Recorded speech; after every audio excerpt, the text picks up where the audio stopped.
Coming up on 4 minutes until airtime.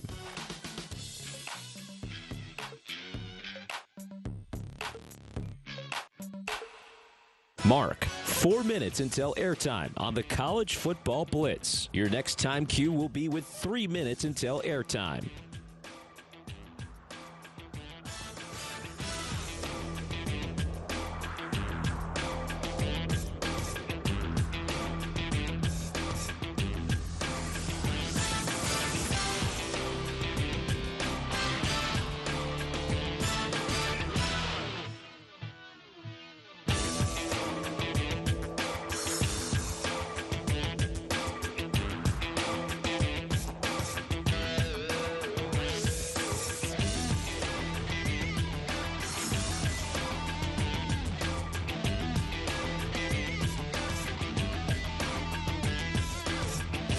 Coming up on 3 minutes until airtime.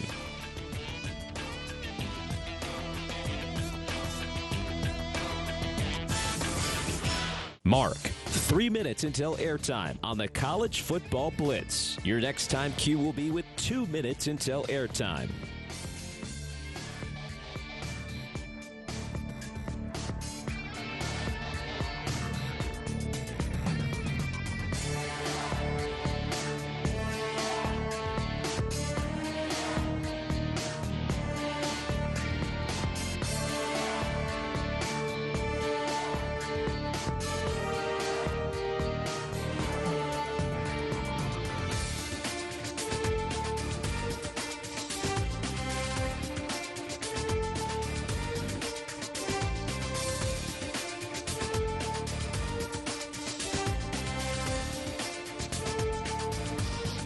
Coming up on 2 minutes until airtime.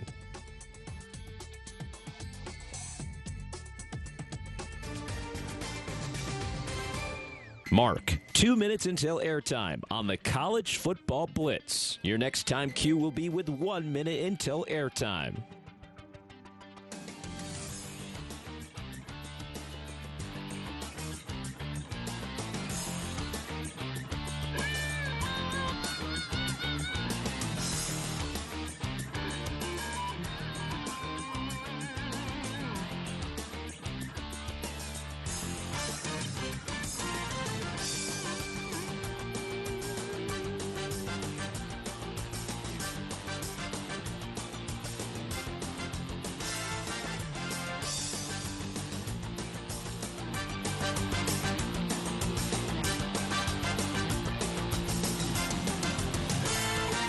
Coming up on 1 minute until airtime.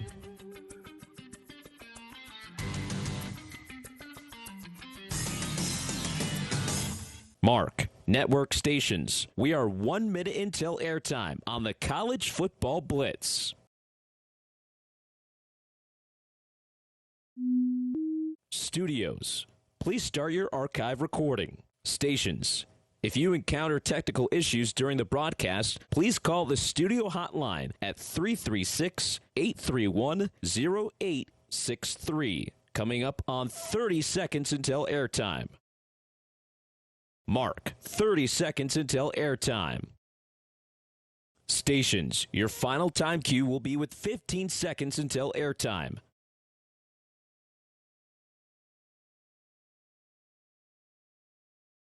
Mark, 15 seconds until airtime. Once again, stations, if you encounter technical issues during the broadcast, please call the studio hotline at 336-831-0863. The biggest games. Touchdown, Georgia! Pick six for Ohio State. Touchdown, Texas! The biggest moments. Number one goes down, and the celebration is on. It's pandemonium. You're not keeping him off the field here. We've got you covered. It is a scoop and score. And down he goes. The Wolverines' fourth sack of the ballgame. The best in college football. This is the College Football Blitz. Unstinking believable. Now let's head to the Learfield Network studios. Final Saturday in the month of October. Just like that, we have arrived at week 9 of the college football season. We got a full plate today. Ranked on ranked matchups, rivalry games, and maybe the game of the year in the group of 5. And yes, you have arrived at the only place where you'll get every ranked game on the board today. This is the College Football Blitz. Good afternoon, everybody. Live from our Learfield Network studios. I'm Stephen Hartzell. We got Tim Bickford producing. The doc is in. Trip Hurd at the controls today. For the uninitiated, you have found the Red Zone channel for college football. Coming up for the next 12 hours, you will hear the touchdowns as they happen live. We'll bounce you from coast to coast, bring you all the action here for week 9. Here is where we will be going for these early kicks. Featured game, it's in the SEC. Number 13, Oklahoma, hosting 8th-ranked Ole Miss. A virtual elimination game, at least in the SEC. Both teams have already picked up one conference loss. The Rebs let one get away on the road at Georgia last week. We'll see how they do in Norman today against the nation's best defense. 12:07 Eastern kick for Ole Miss and OU. Other ranked teams in action here early. Number 2, Indiana, hosting a resurgent UCLA team that's won 3 in a row. We got homecoming down on the flats. 7th-ranked Georgia Tech welcomes Syracuse to town. And how about the South's oldest rivalry? Number 16, Virginia, and North Carolina hooking up in Chapel Hill. Massive game in the American as number 18 USF travels to Memphis. Tigers lost at UAB last week, but this one has massive ramifications on both the AAC race and the group of 5 spot in the CFP. We will be at the Liberty Bowl for USF and Memphis. Outside the top 25, very busy in the noon window. Sunflower Showdown in the rain. Kansas hosting Kansas State. SMU looks to stay perfect in the ACC when they travel to Wake Forest. And we got some early Big Ten action. Northwestern at Nebraska. Purdue taking on Rutgers. You get the idea, people. Business is about to be picking up in a big way. So, in the spirit of getting you to as much live play-by-play as possible, we sneak in one quick break before Toe Meets Leather on week 9. We're back with live football in 2 minutes here on The Blitz. Morning, Zoe. Got donuts. Jeff Bridges, why are you still living above our garage? Well, I dig the mattress, and I want to be in a T-Mobile commercial like you. Teach me, Saldana. Oh, no, I'm not really prepared. I couldn't possibly. At T-Mobile, get the new iPhone 17 Pro. On them, it's designed to be the most powerful iPhone yet and has the ultimate pro camera system. Wow, impressive. Let me try. T-Mobile is the best place to get iPhone 17 Pro because they've got the best network. Nice, Jeffrey. You heard them. T-Mobile is the best place to get the new iPhone 17 Pro on us with eligible trade-in in any condition. So, what are we having for lunch? Dude, my work here is done. The 24 monthly bill credits on experience beyond for well-qualified customers plus tax and $35 device connection charge. Credits end and balance due if you pay off earlier. Cancel. Finance agreement iPhone 17 Pro 256 gigs, $1,099.99 and new line minimum $100 plus a month plan with auto pay plus taxes and fees required. Best mobile network in the U.S. based on analysis by Ookla Speed Test Intelligence data 1H2025. Visit T-Mobile.com. Hey y'all, this is Michael Felder, co-host of College Sports Now. We're breaking down all the action from around the country every week during the football season. We'll look beyond the box score and keep our finger on the pulse of college football from September all the way through the national championship game in January. Listen all season long on Apple Podcasts, Spotify, or wherever you love to get your favorite podcast. And be sure to follow along on Twitter at CSNowTweets.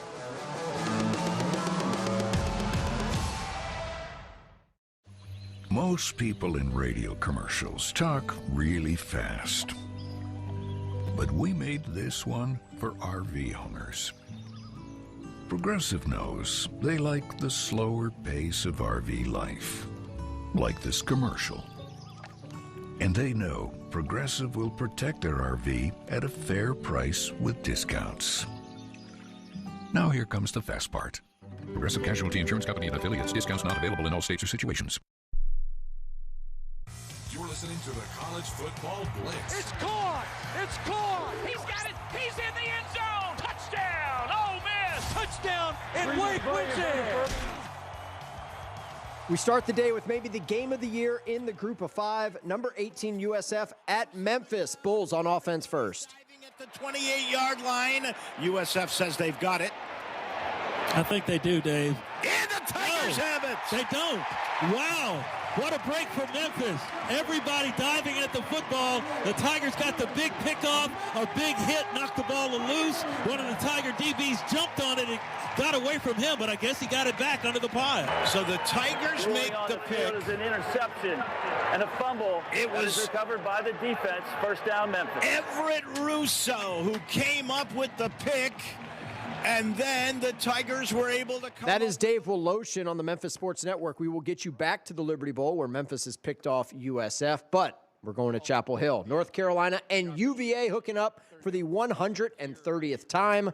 North Carolina on offense first. He was saying 58 as his mic was cutting in and out. That's Austin Blaske, and that's where the pressure was coming from the defensive front right of Virginia, which would be the left tackle Blaske's assignment. So key penalty there as Carolina had completed the ball to the Virginia 45, but instead it moves it all the way back to the Tar Heel 29. And now the Heels looking at a 3rd and 16 on the play. Lopez is going to throw. Pressure coming. Dumps it off over the middle to McGill, the freshman running back. He is angling his way to the near sideline and is taken down over the 35 at about the 37 by Christian Charles. So gets some yardage back, but only half of what was needed. And it's another 3 and out for the Tar Heels. Carolina's had plenty of those this year and will punt it away. Yeah, really like what Gio did on that 3rd down play, the way that he moved himself to the right side of the field and then did a nice throw right over the top into Kobe's hands. It's too bad the holding call. McGinnis with the punt. Fair catch called for and made at the 25-yard line for Virginia. Now, Cam Ross, who's one of the best returners in the country, out. So North Carolina has punted. It is quiet at Keenan today. A lot of empty seats in Chapel Hill for this one. We're going to go back to the Liberty Bowl. Memphis is driving after the early pick on USF. Let's go back there now live. To his left. They got one receiver either side. Here's the snap. Peason's got it. Big hole. First down. Stays on his feet. Breaks a tackle. 10, 5. Touchdown U of M. The Tigers D gets a turnover. The offense cashes in. Memphis leads it 6-0, and we haven't even played 2 minutes in the game. A Wolf Chase Toyota Tiger touchdown makes it 6-0. The coaches say Peasant runs angry, and he was angry right there, twisting and turning through the line, gets hit by the linebacker, spins away from him, and then uses speed to get into the touchdown zone, standing up. Spaddock has not missed. He's 33 of 33 on extra points. With the wind behind him, snap is perfect, leg is through. The result, also perfection. 13:03 left to go in the first, and the Tigers go 3 plays. All right, so Memphis is on the board first, and by the way, Brendan Lewis did get the start at quarterback for Memphis, something to keep an eye on because he was knocked out of the game a week ago at UAB. Memphis 7, South Florida nothing. Let's go to our featured game in Norman. We are underway, Oklahoma and Ole Miss. Rebs on offense first. Oklahoma State player going against the Sooners here, but that's going to be a 5-yard pickup. Fans cheering a little bit, but you'll take that. Robert Spears Jennings, the free safety, is the guy that will be credited with the tackle. Yeah, the right corner, David, giving plenty of cushion out there to dribbling. Good open field tackle by the safety. 2nd down and 5 for Ole Miss. Ball again on the left hash. This is a tight formation to the tackles. Quick pass going to be caught. Little hitch route at the 38. Cross the 40 to the 44. Goes dribbling again, and that's a 1st down for the Rebels. And that will move the chains. Anytime the Rebels get a 1st down, it's brought to you by Bank First. And that'll be a pickup of 9 to the 39. Guillory and Spears Jennings on the tackle. Now a handoff. Lacey off the right side. Dives across the 45 to the 47-yard line. The line of scrimmage was the 44, not the 39. And now they're at the 46. Couple-yard pickup. McKenzie on the tackle. Yeah, obviously you got to run the football to establish that play action. Lacey there ran right into the linebacker after a short gain.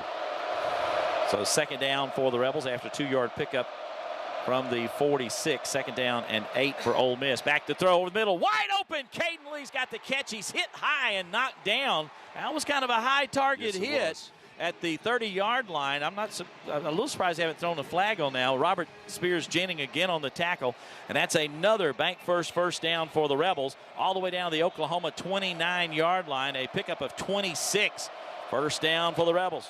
This is the opening drive of the game. Handoff to Lacey. He's knocked off his feet. or actually that's Chambliss who kept it. Yes. And direct snap to him, and he goes to about the 20. What are they going to give him? The 28, so only gets a yard out of that. 2nd and 9. Well, they had a strange alignment there, David. Had the right tackle way out here on the sideline in front of 2 wide receivers and trying to spread the whole defense out, but only picked up 1 yard after that. Lee checks out. Caleb Odom comes in for the Rebel offense, a sophomore from Carrollton, Georgia. 8 catches, 101 yards, and a TD for him. Big target. Wine made that last tackle for Oklahoma. Man in motion, fake on the handoff. Running to the right is Chambliss. Dumps it downfield. Bad throw. It was just trying to get it to Odom before he broke, and he threw it in the dirt. Maybe felt like he wasn't open and just got rid of that. Will be 3rd down. Yeah, I think he should have gotten it to Daquan Wright. He was the up receiver. Get him quickly, get him out in space, let him make somebody miss. But now you put yourself in 3rd and long. 3rd down and 8 for Ole Miss from the Oklahoma 28-yard line. Lee has checked back into the game for Odom. Wright is wide right along with Wallace and Lee. So trips to the right, the wide side of the field. Stribling is wide left. The lone back is Lacey off the left shoulder of Chambliss. Now he goes in motion to give you an empty set. Chambliss wants to throw, crossing route, diving effort, the 20, incomplete. Broken up there by Guillory, the freshman intended for Stribling. So it'll be 4th down, and the Rebels will have to send out the field goal unit. Yeah, Stribling running a slant, David. Good coverage there. The corner got right on his hip. We get another look at it right here. He's really was a little bit early. They didn't throw a flag at all on that drive by the Rebels, but they're going to line up here for a long field goal. Lucas Garnero, junior from Cornelius, North Carolina, preseason All-American, is 12 of 14 on the year. His longest is 54. This will be at the 36, a 46-yard effort. He's 3 for 4 in this range. The snapper is Carter Short. Oscar Bird, the holder, the punter. There's the kick. He's got the distance. Is it on target? And it is. And the Rebels take a 3-0 lead with That's 12. David Kellum, Ole Miss Sports Network. Rebs 3, Sooners nothing. We're going to go to the Big Ten. Check in on number 2, Indiana hosting UCLA. We are underway. Bruins on offense to start. Far side, one near. You're going to throw it this time. It's picked up by Aiden Fisher. He's going to go the distance. Touchdown! And immediately Indiana comes up with a tremendous play. Aiden Fisher picks off the pass and runs it in the end zone for a touchdown. And Indiana takes the lead. Yeah, that's scouting report right there. They blitz the linebacker from UCLA's right. Put pressure on the quarterback. Their reaction to that is a slant on the backside. Fisher, instead of looking for any chance of run, ran right underneath that slant, and Nico threw it right to him for the score. And here comes Nico. Don Fisher, longtime voice of IU, with the call there as Indiana with the pick 6. We're less than a minute in. 6-0. Hoosiers on top of the Bruins. Let's go down to ACC country, check in on Syracuse and Georgia Tech. Orange have an early turnover here. They're in business in plus territory. We're scoreless first minute of the game. You're trying to go tempo. It's a false start against the Cuse. From the 1 back to the 6, still outstanding, all things considered. We played only a minute 5. You know, fantastic turn of events at the beginning. Ball gets driven down by O. They come back. Quick little dump to the outside. Canyon gets the reception. Peel pulls that ball out. Huge run. So it's a light box. There's a 7-man box. Safety's going deep because we have the threat at the wide receiver position. By doing so, hat on a hat, you see Yasin Willis get down the field. Now, this is where we haven't been good. You got to punch it in the red zone. On the snap, give to Willis, bounces to the outside of the 5, hits a man, and then spins down and is stopped at the 6-yard line for no gain. That 41-yard run by Willis by 6 yards, his longest of the year. So no gain, 2nd down goal from the 6.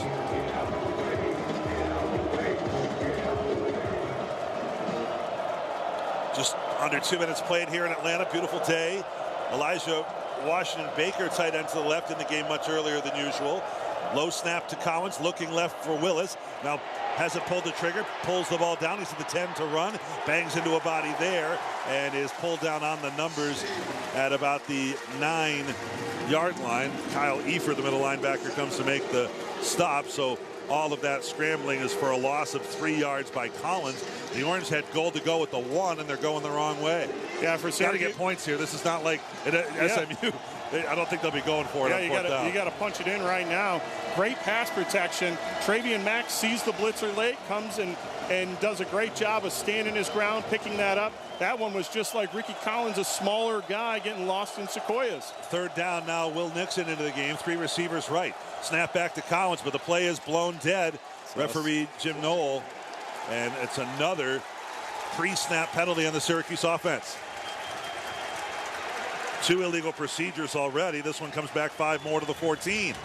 Well, for Syracuse right now, you've got a substitution. Austin Collins, he's been out since the first play of the last game. You've got Josh Miller inserted there. This is big-time football, so you get a little bit of nerves in there. You've just got to make sure that ball's coming back when it needs to go. Collins stands at the gun at the 20. The center is Joshua Miller. Will Nixon, the back, is off the left hip of Collins. Justice Ross Simmons was a bit of a question mark. He is in the game early. Same with Darryl Gill. Left and right, respectively. Play clock dwindling. It's at 0, and they didn't get it off. A timeout was taken. My goodness, the Orange are getting rattled in this environment. It is super loud, but this is an outside stadium. It was so loud in the Dome last week that Pitt made 4 So there's a false starts timeout there, but Syracuse will have it 3rd and goal from the Tech 15-yard line. While they break, we're going to go back to live action in Norman. Sooners on offense for the first time today, trailing Ole Miss 3-0. Right out of the gate, gets between that double team and makes the play. He's going to do that a lot today. You got to be better at the point of attack on that. You got to know that's coming with 51. 2nd and 9. Blaylock moved to the right of Mateer. Snap. Mateer to throw for the first time. Looks middle, throws across. That's caught by Canick at the 31-yard line. Tackled at the 32. It's a gain of 6. And it'll bring up the first 3rd down of the day. Too high shell there, dropping into coverage, but still plenty of room underneath to work. Canick needs to have a big day in that underneath middle of the field area, and Mateer looks like it's going to have an eye for him early. Hey, guys, Torrey Blaylock came off the field. Something going on with his left arm. We'll keep an eye on it down here. Helms and Kent come in for this 3rd and 3 play. Mateer's got it. He'll run it himself to the right. Got a lead blocker. Has the first down across the 35 to the 36. He had big Ryan Foje leading the way out there on the edge as the Sooners move the chains. I like it. Just a little quarterback sweep. Start off in empty, motion back in. Get Foje leading out with that athleticism on a smaller guy. That's a nice play there on 3rd down. Nice scheme. Ted, that's that nub tight end formation. I think we'll get to that a lot. From the 37, 1st and 10 Sooners and their first down pickup of the day. Mateer asks for the football. He's got it. Fakes the handoff. Going to throw deep down the near sideline. Looking for Satania. He caught it. He caught it at the 25. His jersey was being tugged on, and he hung on to the football. Boy, that ball was placed perfectly. When he first let it go, I was like, he overthrew him. But Satania ran under it perfectly. That was beautiful. Sooners snapping quickly. Ole Miss trying to sub. There's guys all over the field. Flags are down, and Mateer's just going to throw it away. He couldn't find anybody. Ole Miss was trying to run Princewell Umamielen off the field. So Oklahoma inside the Ole Miss red zone, trailing 3-0. While we have a quick moment, let's update you on some early points in Lawrence. Doesn't jar the ball out. First down would come at the 2. JD fakes the handoff. He's going to roll, cuts it back at the 5 to the 2 to the 1. He fumbles. Did he score first? Yes. Touchdown, Kansas. Touchdown, Jalen Daniels. He broke the plane before the ball came free. Touchdown, Jayhawks. That's Brian Haney, Jayhawk Sports Network. KU on the board first, but Kansas State just came back and answered. And just like that, we're tied at 7 early first quarter in the Sunflower State Showdown.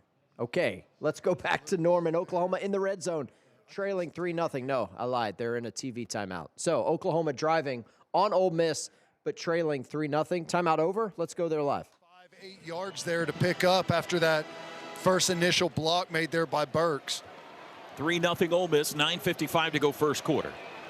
Sooners trying to answer. They go trips left, Burks right, ball's on the right hash. Mateer surveys the Rebels defense, now sends Blaylock out as well. He's going to throw, head and shoulder fake. Mateer scrambling to the right, throws to the right, incomplete. Burks in the front corner of the end zone. And a flag is down in the offensive backfield. I think this is going to be a hold. It's going to be on Michael Fasusi. Holding. Offense, number 56. The 10-yard penalty from the previous spot. Second down. He's in fine position, man. He struggled last week with some of those rip moves, missing with his hands, and that's the issue there. He's in perfect body position with his feet. Just has to strike and grab with his hands. Be a little better there, a little more detailed. So that backs it up and makes it 2nd and 14 at the 28-yard line. Tried a little hard count there, a little fake clap, try and get a quick offsides opportunity. Xavier Robinson in for the first time at running back. Mateer's got it. Straight drop, looks left, takes a shot at the end zone for Satania. Couldn't hang on. He wants a flag. One's not coming. Well defended by Gushikin. It'll be 3rd down. Yeah, it looked like good defense to me.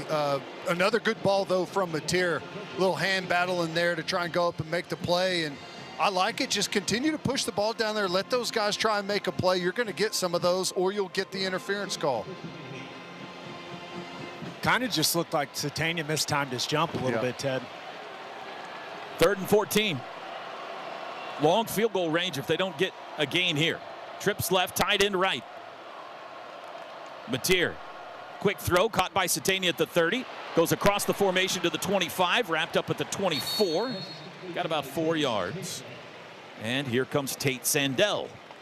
It's going to be a frustrating drive for the offense there.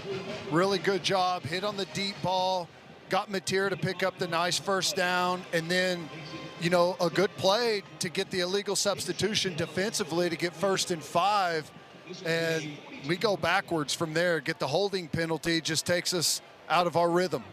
42-yard try for Sandell, ball right in the middle of the field. Snap good, hold down, kick is away, driving kick, and it is good. 13 straight for Tate Sandell. And the two teams trade 3-pointers. All right, so we're tied at 3 in Norman. Oklahoma and Ole Miss 3 apiece. Let's go to Chapel Hill, where North Carolina appears to have fumbled it into the end zone. Inches from the goal line, they have fumbled the football. Yeah, that is a tough one. I mean, it couldn't have been any closer, but I after watching the replay over and over, I do think the refs did get the call right. It was loose. He was in bounds, and the ball hit the pylon. It's the right call. So Virginia's going to get the team fumble recovery at the 8:25 mark of the first quarter. And they'll take over on a touchback at the 20-yard line. First play's a run. Andrew Simpson makes the tackle for Carolina after a gain of 5 to the 25-yard line. All right, we'll get you back out to Jones Angel, Bryn Renner on the Tar Heel Sports Network, but North Carolina fumbling going into the end zone, just like they did last week late against Cal, cost them a game. We're scoreless between UVA and North Carolina. Let's go back to Bloomington, check in on Indiana, UCLA. It's already 7-0 Hoosiers. After it looked like he might be brought down early. Yeah, and UCLA had a spy on him. We talked about a spy early. Don, once you beat that spy, there's nothing behind it. Good run from Mendoza. They go quickly. Here's the snap to Fernando. Looks to throw it again. This time he's going to throw it away. He had no choice. Pressure was coming. That's close. That's close to being not being out of the box there. Yeah, you're right. It was very close. He did scramble for a couple of steps, and then he let go of it. Keelan Black is now in the ball game for IU as Himby comes to the sideline. That probably should have been grounding. He's not outside that tackle box on that one. 2nd down and 10. Cooper wide to the far side of the field. 2 receivers to the near. Mendoza ready to take the snap. Fires it over the middle. Ball is knocked. It's picked off. Intercepted. And Fernando Mendoza makes the tackle on the play. Scooter Jackson is the man who picked it. And suddenly UCLA gets a little life as they get an interception. And that's a rarity. I think just the 3rd of the season for Mendoza. They have not had, UCLA hasn't had very many either. And Mendoza has really taken care of the ball. Of course, it's a tip there. So that changes everything. And again, UCLA with good field position now. So all of a sudden, everything changes. It can happen in a football game in a blink. And right now with 10:42 to go here in the first quarter. So Fernando Mendoza, just the third pick of the season for the guy who coming into this weekend was the Heisman favorite. Bruins will take over near midfield, trailing 7-0. Let's go back to Atlanta. Syracuse has the early field goal. They lead Georgia Tech 3-0. Jackets driving. To move the chains again. It's the third earned first down on this possession for Georgia Tech. Now 3 more subs, and again, mostly along that defensive line, as David Oma-Periola, Tank Wilson, and Chase Simmons are all in fresh. And they want to keep coming after King and haven't gotten there yet. Floating snap back. King pulls it out, throws out of the backfield, and completion is made on the 25, 20, and in pursuit up the right side is Carnell Perry to make the tackle inside the 10 and down to the 6-yard line. First down and goal for Georgia Tech on a gain of 34. First and goal from the 6-yard. Injured player down for Syracuse is George Rooks, and he takes a seated position right near the football at the 6-yard line. Jordan Allen has really come on. He's made his 4th and 5th catches of the year today on this series. This last one, 34 yards. Came into the game just 3 catches, but for 90 while we have a moment, let's get you another update in Lawrence, where Kansas and Kansas State are throwing some early haymakers. It's 4th and 4. Oh, and he fumbles the football, and it is loose, and the Cats have it. It's picked up, and they will score. Kansas State scores. They're into the end zone. It is going to be Ralph Ortiz who makes the play. Wildcats have gone from 7-0 down to a 13-7 lead with 9:16 to go. Lappin dropped that snap. That's Wyatt Thompson on the K-State Sports Network. And yes, extra point makes it 14 unanswered for the Wildcats, who take their first lead of the game on the road at KU, 14-7. Let's go back to Chapel Hill, where UVA is driving in a scoreless game at UNC. From Wyoming, and there's C.J. Mims again with the tackle. The ECU transfer has been very active early. That was a gain of 4. It'll be 3rd and 6. Yeah, once again, you get into these third down situations. Virginia, at a 51% conversion rate. This is a key to the game. The Tar Heels getting the stop right here and making them try to kick a field goal. Jamari Taylor back in at the running back spot, standing behind Morris in the pistol. Virginia will have 3 receivers to the right side of the formation, a tight end Ennis on the left side of the line. Morris claps his hands, now sends a man in motion, claps again. He's going to hand off to Taylor, and Taylor is swarmed under after a short gain. Leroy Jackson, the talented redshirt freshman from Leesburg, Georgia, leading the charge for Carolina defensively. And after a moment of contemplation, Tony Elliott will send out the field goal unit for Virginia. The play itself gained about 3 for the Cavaliers. Yeah, there's some little things going on right now in the UNC defensive line that you can see much improvement. The way they're keeping their shoulders square, and they're tight in their gaps with their gap control, able to stop the run for a short gain. Will Bettridge, veteran kicker from straight on, 34-yard attempt for Virginia, drives through and sends it through the uprights for the first points of the game. 4:33 to go. So UVA's got an early field goal. They lead at North Carolina 3-0. Let's keep it in the ACC. Georgia Tech has it goal to go, trailing Cuse 3-0. Put a tight end on that side too, Josh Beetham. I love to throw to the tight ends. Beetham now in motion to the left and back to the right. King in the gun takes the snap, offers a fake, now throws to Beetham. He juggles and drops it. That was a touchdown, dropped by Beetham at the 2. Beetham should have had it for his first touchdown of the year after a token fake in the backfield to Hosley. King had it, but poor ball handling for Georgia Tech. The Orange breathe a sigh of relief, and now it's 3rd down and 3 for the Yellow Jackets. Well, for Syracuse right there, we just found out that Georgia Tech is mortal too. They can put the ball on the ground as well, but Beetham, it was a well-designed play. That counter motion, and then it's back out into the flats to him. Should be a touchdown. But Syracuse can breathe a sigh, at least on that play, of relief. 3rd down goal from the 3. Deuce Chestnut late on the field for the Cuse. Snap to King. They roll the pocket left. Bryant in pursuit. Throw to the back corner of the end zone. Incomplete. Covered by Demetrius Samuel and others.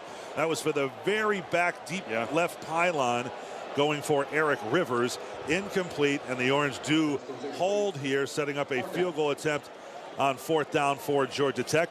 They have a very good kicker in Aiden Burr. He has missed just one of 15 tries this year. This will be only 20 or 21 yards off the right hash. So Burr takes back his steps. He's a fourth-year junior. Good operation. The ball spun away, and the kick banged through by Burr to tie the game at 3. Breaking the action here in Atlanta. That's Matt Park on the Syracuse Sports Network. Pair of field goals, and we are all tied up in Midtown Atlanta between number 7 Georgia Tech and Cuse. 3 apiece. TV timeout there. We're going to step aside and take one as well. We'll be back in 2 minutes here on The Blitz. He's got the speed. He's got room. He's going to score. No one gets you closer to the game than Sirius XM College Sports Radio. For the win. Got it! Let's go!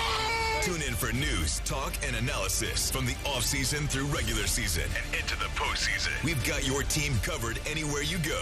Deep to center field. Oh, it's gone! Get a free trial at SiriusXM.com/College Sports Radio 2025. A smooth, close Barbasol shave in the morning lifts your confidence. That rich, creamy lather will catapult you to greatness. Nothing can stop you today. Well, except that traffic jam. Barbasol, it's a can of can-do. Snakes, zombies, public speaking. The list of fears is endless. But the real danger is in your hand when you're behind the wheel. Distracted driving is what's really scary and even deadly.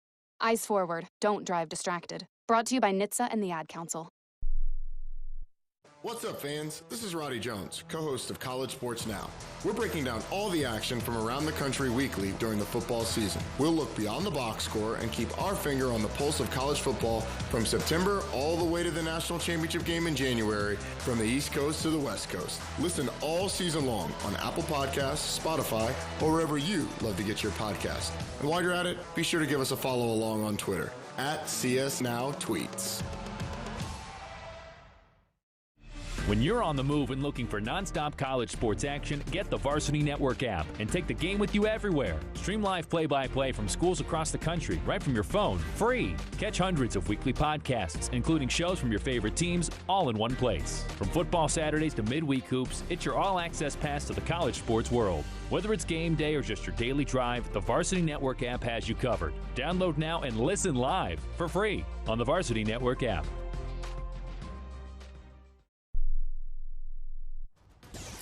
Winning touchdowns. It's caught, and Kansas will win. Holy cow! To goal line stands. Takes the snap, hands it off to the Gators. Kept him out of the end zone. We're living it all on the College Football Blitz. We're going to send you to Winston-Salem, where Wake Forest has it goal to go against SMU. We are scoreless for now. He's taken down to the artificial surface here in Winston-Salem. Going to be 3rd and goal. Alexander Kilgore, one of the linebackers out of Katy, Texas, there to make the hit. He had 11 tackles against Clemson last week.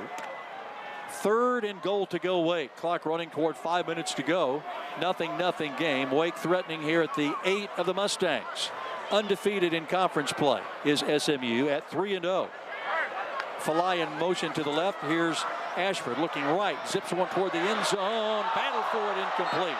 Great coverage on that back line there by the nickel, Tyron Chambers, a TCU transfer, and Wake will settle for a field goal try now as Connor Calvert, the redshirt freshman from Bend, Oregon, is out to attempt.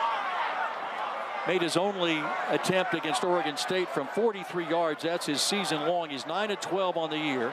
This is a chippy from 25 yards out and straight on. Out of the hold of Sawyer Racanelli. Will Cobb will snap it as Wake tries for the first points of the game here with 5:02 to go in the quarter. Snap and spot, good. Boot on the way, and it is good. We'll take a timeout down below.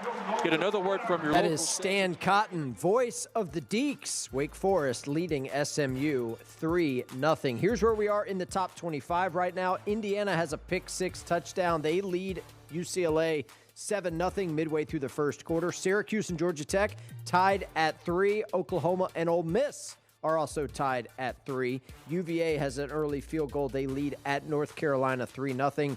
And USF Memphis is tied at 7 late first quarter at the Liberty Bowl. Again, Brendan Lewis did get the start at quarterback for Memphis. We were unsure of his status, but the Tigers starting QB is in under center for Memphis. Let's go back to the Big Ten, check in on Indiana and UCLA. Again, Hoosiers lead 7-0, and they have the ball near midfield to start this possession.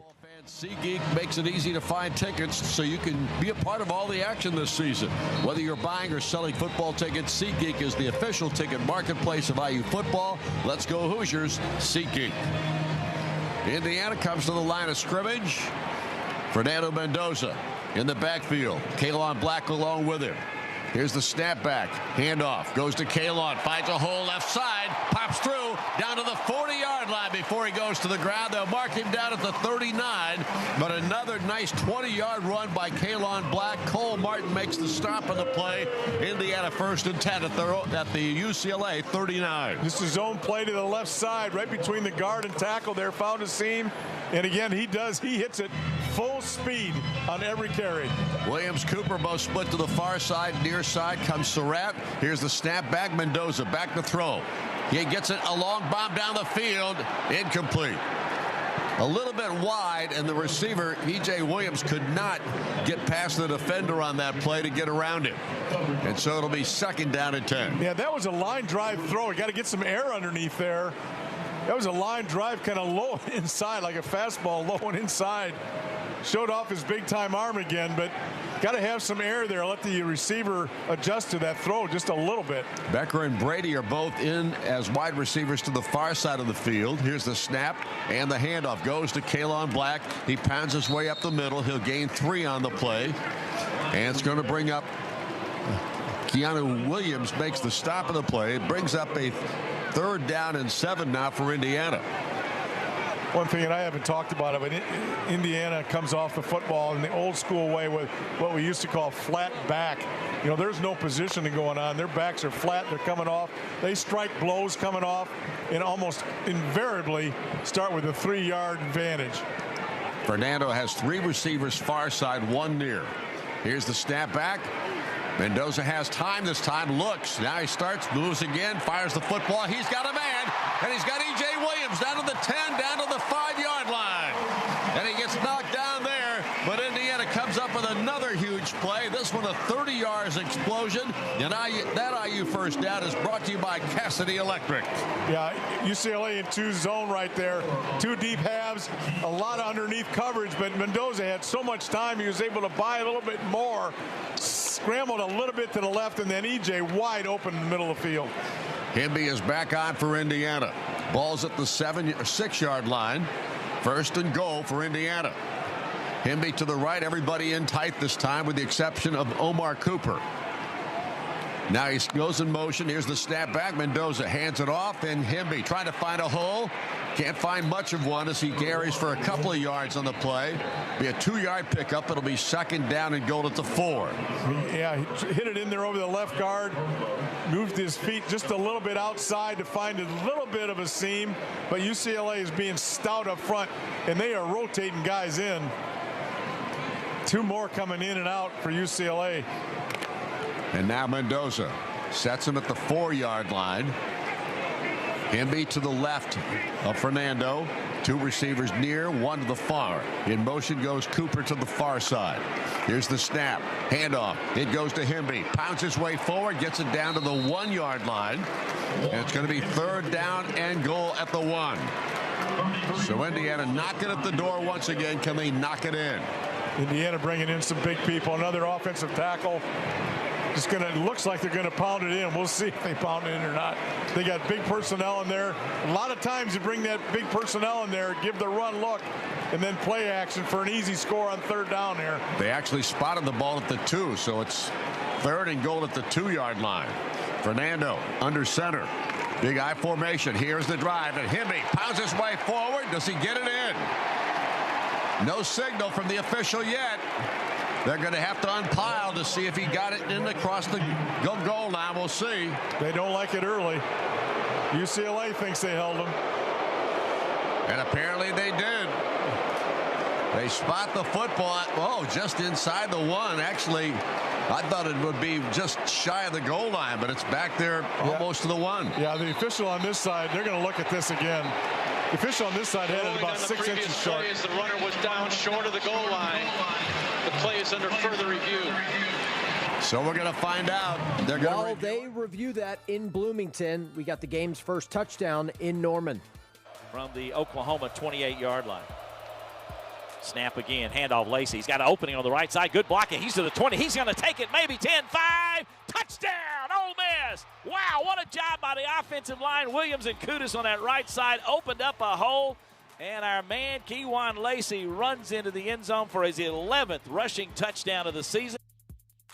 That's David Kellum on the Ole Miss Sports Network. How about Ole Miss with the 10-3 lead on the road at Oklahoma? Sooners have the second-best scoring defense in the nation. They only allow 9 points per game. Ole Miss already with the 10 spot on the board. 3 minutes to go in the first quarter.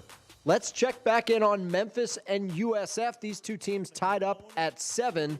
Bulls on offense here, late first quarter. Ball again in the middle of the field. Here's the snap. DeWozier is in the backfield. Lewis is going to throw, has time, throws underneath. Right at the 45. DeWozier breaks a tackle and then gets knocked backwards right to the line of scrimmage. He got 3 yards, got hit, recovered, tried to turn the corner, and USF's defense was there. And for the second time now, after a couple of first downs, the Tigers are going to have to punt the ball away. At least they flipped the field with field position. That's true, because they started this drive on their own 8-yard line after the muffed kickoff reception by Sutton Smith. The wind caught the ball. He had called for the fair catch, and then the ball took a turn on him, and he caught it and dropped it, which was a fumble. That play is dead right there. Christian Neptune is back. Here is the snap to That's a goof kick. Kerrigan, and it's a beauty. And a fair catch called inside. All right, so Memphis is punting it back to USF. Those two teams are tied at 7. Coming out of the review, call on the field is upheld. Here comes 4th and goal from inside the 1 for IU. Inside the 1. Indiana lines up quickly. Fernando Mendoza ready to take the snap, hands it off. Himbe into the end zone. Touchdown, Indiana. And that time, the offensive line opened a huge hole. I don't think anybody laid a hand on it. Yeah, I think UCLA lined up wrong. They had a big gap on that right side of the Indiana's offensive line. He just ran right through it untouched. It's hard to run untouched inside the 1-yard line and the goal line. Almost impossible, but he just ran untouched through that. I wouldn't say it's very stingy defensive line, but wasn't on that play. Niko Radicic on to attempt the extra point kick. Langston will snap it. And here's the boot on its way, and it is through. And Indiana jumps out to a 14-0 advantage over the Bruins of UCLA. So IU 14-0 lead on UCLA. We're still in the first quarter. Let's go back to Atlanta. Georgia Tech and Syracuse tied at 3. 4 minutes to go in the first. Jackets on offense. Well, you had the wheel running up the sideline as far as that goes, but then you also had a deeper threat going down the field. Orange crowd the line of scrimmage here. Devin Grant sneaking up. It's a 3-3 game, empty set. Snap to King. Throw to the near side. The screen on the swing pass is set up along the near side. Numbers over the 45 near midfield. And Hosley brought down eventually by B.J. Long. There is a penalty marker in the backfield. First down is indicated, though, by the referee. We'll wait for John Knoll to confer with his group. Georgia Tech, though, thinks it's coming back. Could be holding in that backfield. Holding. Offense number 7. 10-yard penalty. Second down. Wide receiver Bailey Stockton, to your point, Adam, about perimeter blocking. These receivers are not big. Rutherford, who's not playing today, just 5'9", 170. Rivers, 5'11", 180. Stockton, 5'11", 185. Isaiah Cannon is an exception at 6'4". There are not a lot of Calvin Johnsons out there right now for Georgia Tech. No, and that's matched up. That's Stockton on Davian Kerr. If that was an offensive lineman, I'm always going to err on the side of going with the offensive lineman just for the fraternal organization that I have with him. But this one on the perimeter, I mean, it was a good block. He gets Davian Kerr off his feet. Back 10 to the 24, 3rd down 21, and the officials call timeout for Georgia Tech here. First time out of the half. It's 30 seconds. Just to get regrouped again at 3:16 of the first. Both teams have taken one timeout early. Game's tied at 3. So Georgia Tech faces 3rd and very long here, 21. The Orange have to get off the field on this play and then ought to get decent field position out of this. Well, and Brent Key's out on the side, or right on the logo on the side, and he's talking about, they called the timeout because the clock had run out, 25-second clock had gone off, but they were asking for it to be reset. So, you can't go back and ask for your timeout, but that is what the conversation currently is on the side. Brent Key, good coach, back here at his alma mater. His first ever game on the Georgia Tech staff years ago was a game against Syracuse in the Meadowlands, a kickoff classic. Key has gone elsewhere and then back here as a line coach by training. Yeah. And in his fourth year, he was the line coach under the previous staff with Jeff Collins, took over for him and stayed. That doesn't often happen. Yeah, prior to it, he was at Alabama. He was on the rise as just an offensive line coach, and then he developed into the run game coordinator. Then he had the opportunity when Collins is released to step into that limelight and did a fantastic job. Syracuse and Georgia Tech very similar in how the rosters have been built, and now it's that younger generation that they're starting to look at. Low snap on 3rd and 21. In the gun, King throws over the middle. It's caught well shy of the sticks. Immediate short tackle by Deuce Chestnut at the 38-yard line. And the Georgia Tech offense indeed does come off the field, just what the Orange were hoping for. Georgia Tech was hoping to bust a tackle there, and it did not work thanks to Deuce Chestnut. Gain of 14 on the play, but not enough. Yeah, for Syracuse right now, there's been So Georgia Tech's going to be punting it back to Cuse. Let's go back to the Liberty Bowl where USF just ripped off a long run. He ran through 3 tackles on the way to that touchdown. Well, the Tigers said he's really a running back with a good arm, and he looked like a running back there. Here's the extra point, snap down, leg through. It's good. South Florida with a very impressive drive, 7 plays, 92 yards. They do it quickly. 2:45 off the clock. The Brown 44. That's Dave Woloshin, Memphis Sports Network. So 2 unanswered touchdown. Byron Brown hurdled a guy, literally just jumped right over the Memphis defender. Pretty impressive stuff. 14-7. USF takes their first lead on the road at Memphis. Massive game in the AAC and CFP. Somebody from the group of 5 is going. 14-7, late first quarter. Timeout there. We're going to step aside and take one as well. Back in 2 minutes here on the Blitz. He's got the speed. He's got room. He's going to score. No one gets you closer to the game than Sirius XM College Sports Radio. For the win. Got it! Let's go! Tune in for news, talk, and analysis from the offseason through regular season and into the postseason. We've got your team covered anywhere you go. Deep to center field. Oh, it's gone! Get a free trial at SiriusXM.com/College Sports Radio 2025. When you're on the move and looking for nonstop college sports action, get the Varsity Network app and take the game with you everywhere. Stream live play-by-play from schools across the country right from your phone, free. Catch hundreds of weekly podcasts, including shows from your favorite teams, all in one place. From football Saturdays to midweek hoops, it's your all-access pass to the college sports world. Whether it's game day or just your daily drive, the Varsity Network app has you covered. Download now and listen live for free on the Varsity Network app.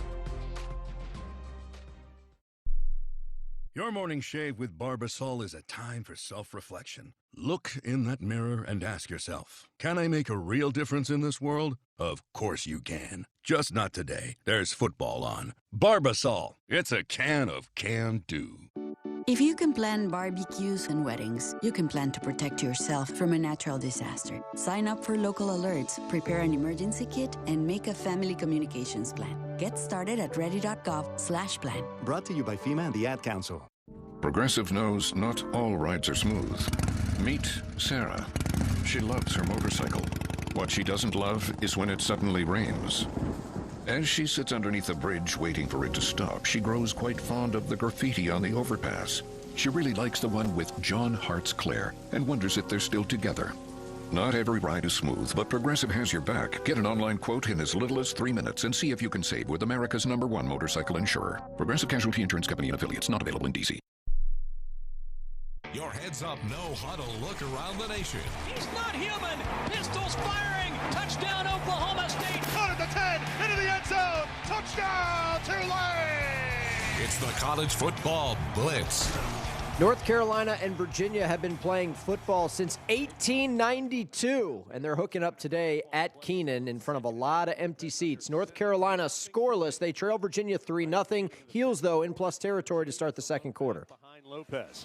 Lopez will turn and hand to the freshman, has to jump over a Cavalier who had gotten knocked down in the Tar Heel backfield as a late flag comes in as June is tackled on the far sideline at the 32. What is this flag? Not sure what this flag. It was on the tackle. June was the only player around. Face mask, maybe a late hit.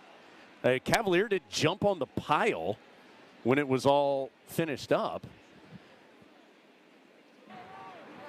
After the play, personal foul, unnecessary roughness, defense number 93, 15-yard penalty, automatic, first down. So Billy Kudelka, a sophomore defensive lineman, jumped on the pile once June was already down. And so there have been 2 roughing the passers and a dead ball personal foul on this drive on Virginia. The Cavaliers came into this game only averaging 45 yards of penalties per contest. And they have picked up some big ones on this drive.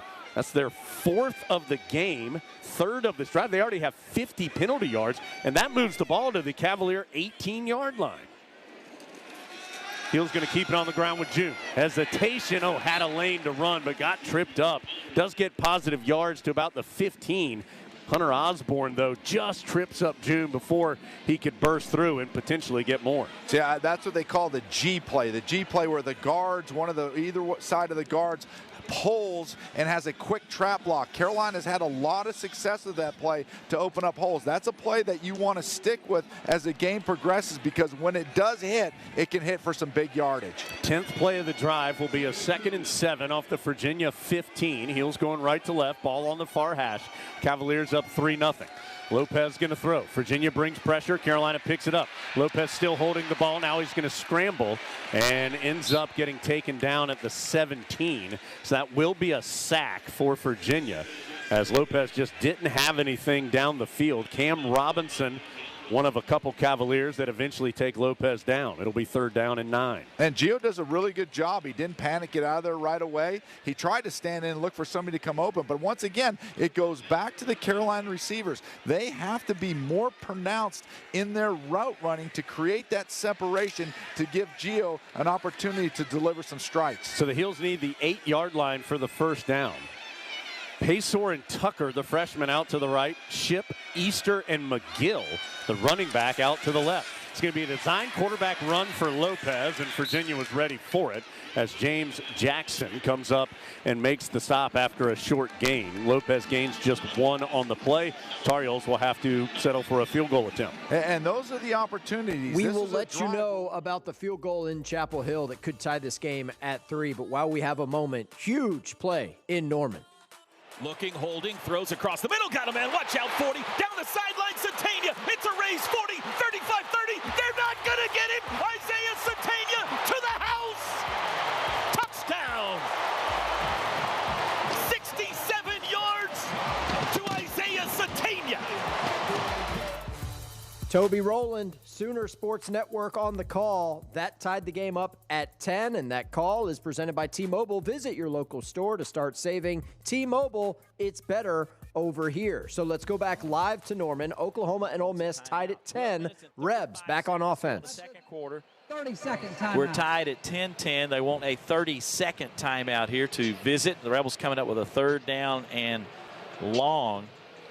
3rd down and 14. Well, you got a negative play. You just can't get 30-second timeout as soon as we went there for some live play-by-play. Gives us a chance to remind you that the College Football Blitz is now streaming. Yes, streaming live on video. You can bring the Blitz and the Learfield Studios to life by searching the Varsity Network on YouTube, or if you're on Twitter, check out @Learfield Audio if you want to see what this show looks like. We appreciate you listening on SiriusXM, Varsity app, however you're joining the show. There's also a YouTube component for those of you out there curious enough to see what it all looks like. By the way, the North Carolina field goal was good, so we're tied at 3 between UVA and UNC.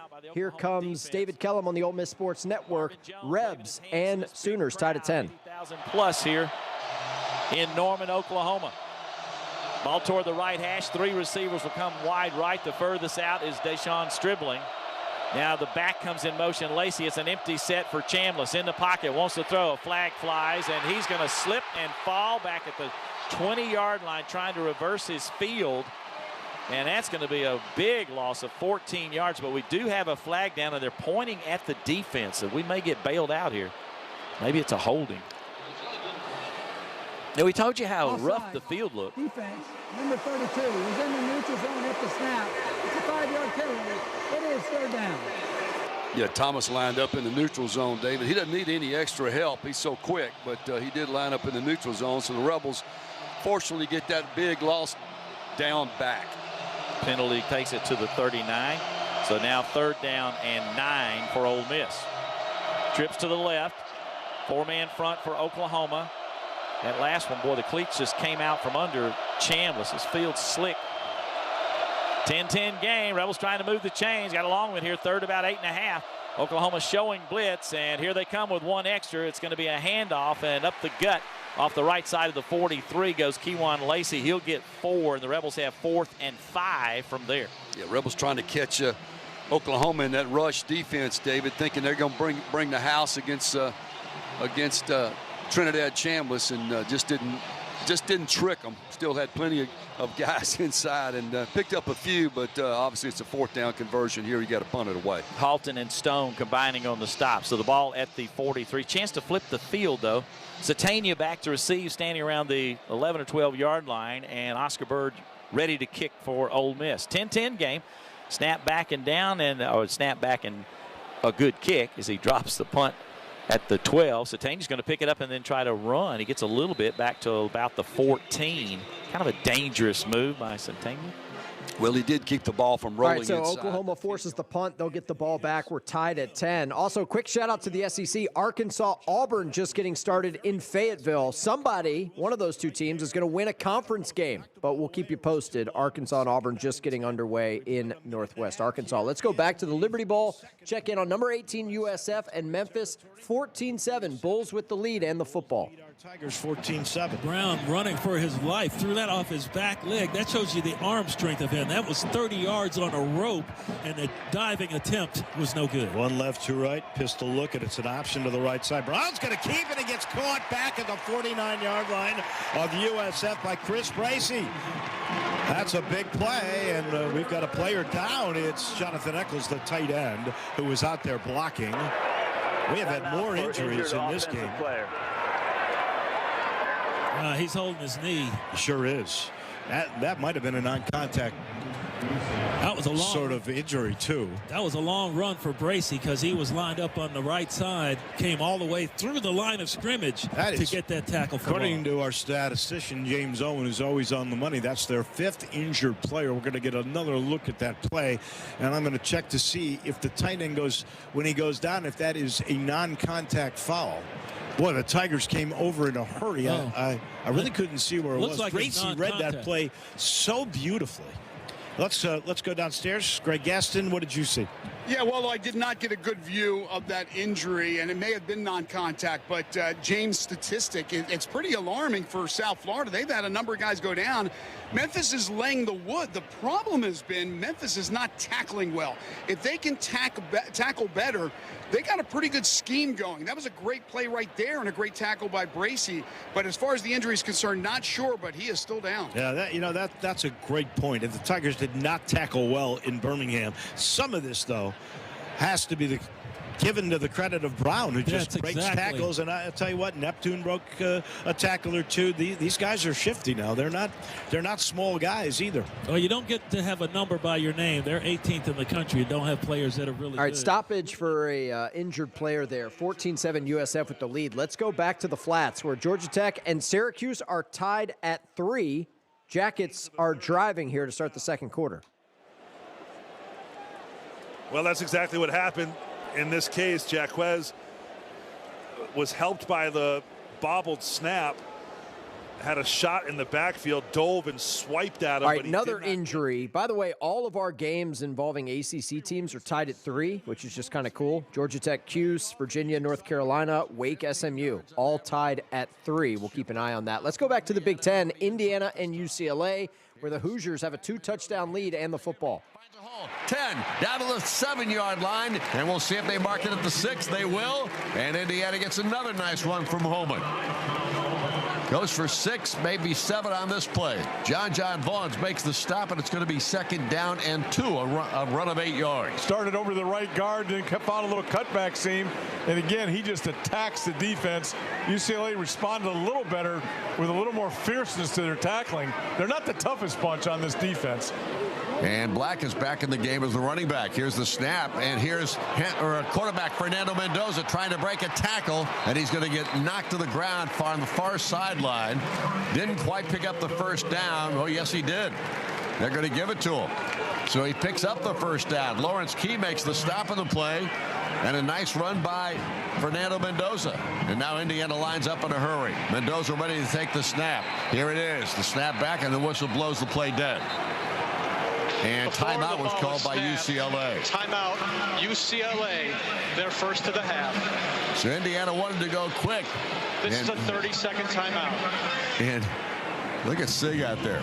Sig is not happy about something, whatever it is. He's gathered his group of offensive players around him and is talking to them. Before we go any further, let's pause 10 seconds for station identification. We'll bring it here inside our Blitz studios because we don't believe in legal IDs on the College Football Blitz. Here's where we are in the top 25 right now. Indiana up 14-0 on UCLA, but they've got a goal to go, looking to pad this lead.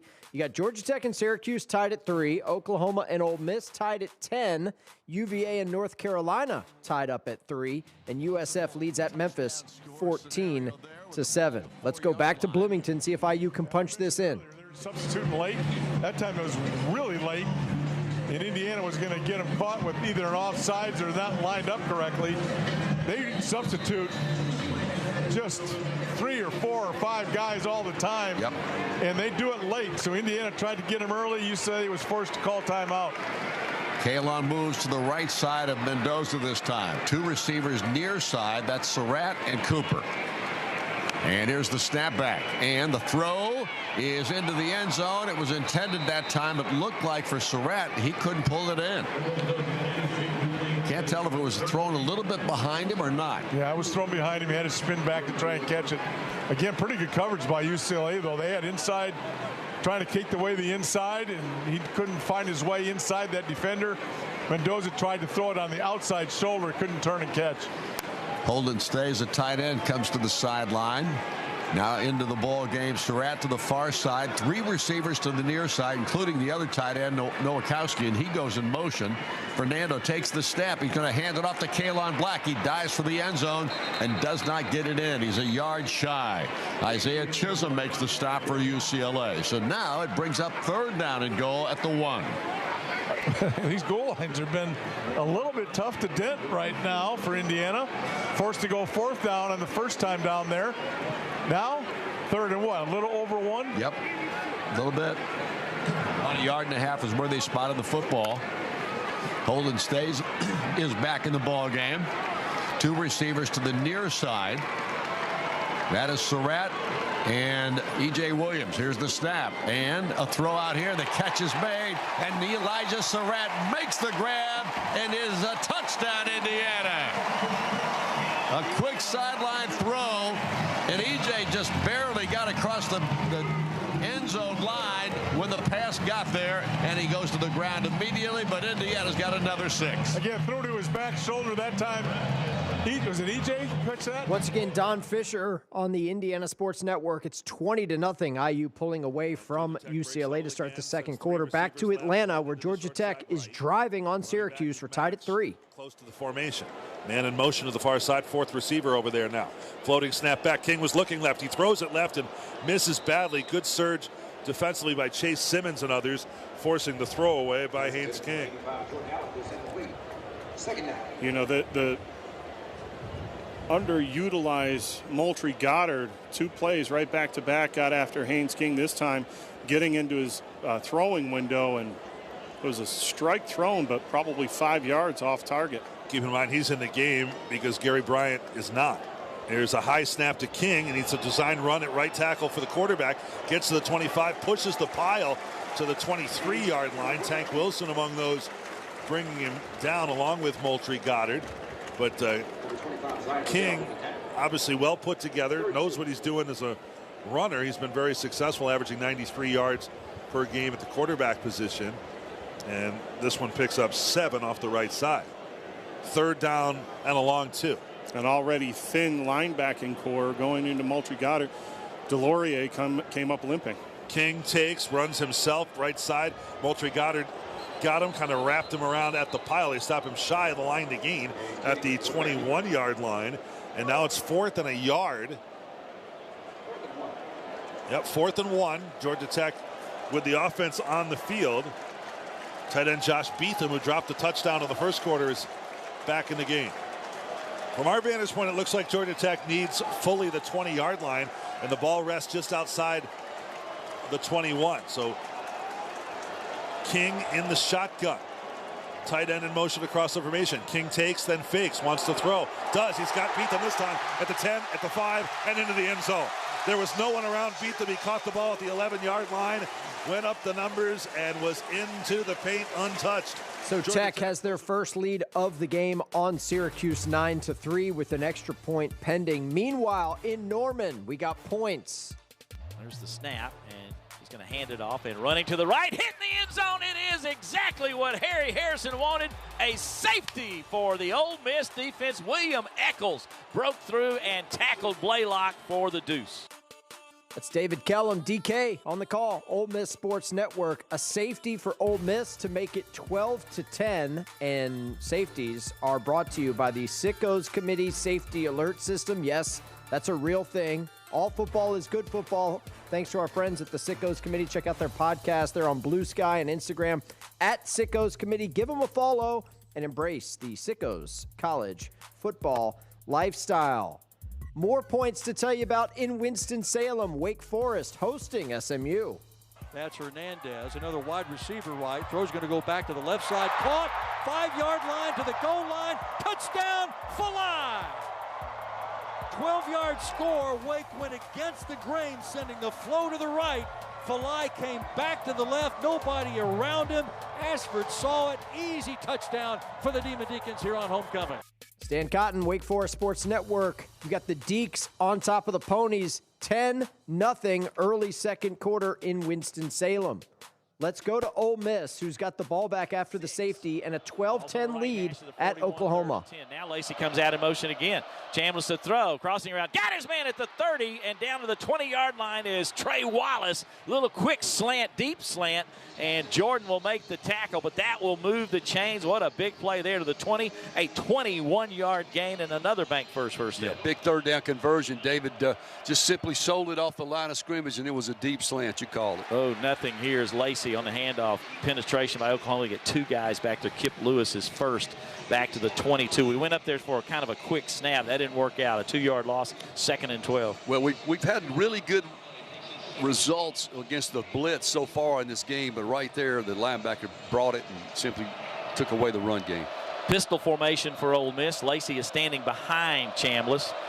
Daquan Wright is back in the game for Ole Miss. He's set up off the right tackle. There's the snap. Looking back to the near side, and it's going to be caught at the 21, but dropped at the 20 is Alexander. Step in the near screen, and Oklahoma had 5 red shirts over there, led by Kip Lewis again, who makes the tackle. So a 2-yard pickup leaves Ole Miss with a 3rd down and 10 from the 20-yard line. And once Rebels again, are in the green zone. Let's see if we can convert this 3rd down. Green zone presented by Wade Incorporated. Visit them online at wadeinc.com. 3rd down and 10 from the 20. Trips to the right for Trinidad Chambliss. He steps up and looks to the sidelines, comes back up and says something to his line. 10 on the play clock. Lacey's off his right shoulder.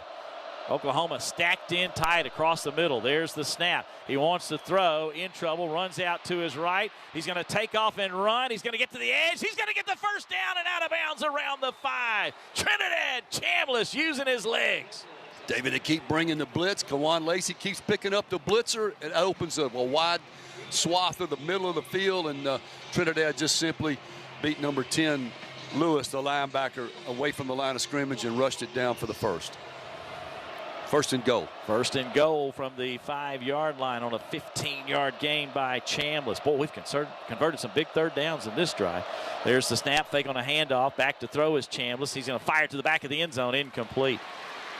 He had 2 receivers in the area, John. That was right in your lap and just kind of zipped it through them. I don't think they were open, though. Started off from under center and just ran a bootleg. Tried to hit Deuce Alexander across the back of the end zone and just well covered. Yeah, it was a completely come across the field crossing route by Deuce Alexander, but it was in the corner, and there was too many receivers there and certainly too many defenders. Simmons has checked in for Ole Miss, the sophomore from Miami, Florida. Started at quarterback all year. He is in as QB here, and it's going to be second and goal from the 5. Chambliss is still in there, too. Dump over the middle. Incomplete. Wide open for the touchdown, and Simmons overshot Stribling. He released to the back line and was all by himself. All he needed to do is throw him a jump shot.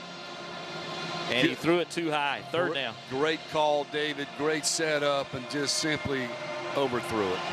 So third down and goal from the 5-yard line for Ole Miss. The Rebels will bring 3 receivers to the wide side to the left. The ball's on the right hash.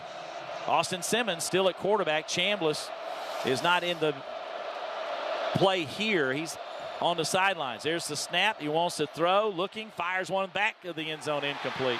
Threw that behind the intended receiver, Wallace. 4th down.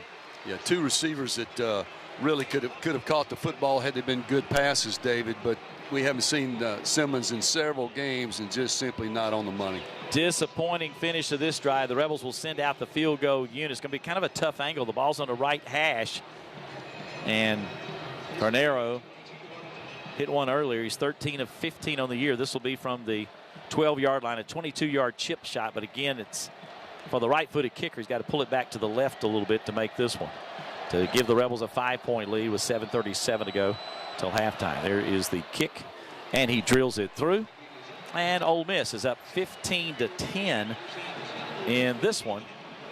And we'll take a timeout on the Ole Miss Radio Network. David Kellum, Ole Miss Sports Network. So the safety, now the field goal, and it's 15-10. Ole Miss with the lead on the road in the rain in Norman. 7.5 minutes to go in the first half. Timeout there. We will step aside and take one as well. Back to live play-by-play in 2 minutes here on The Blitz.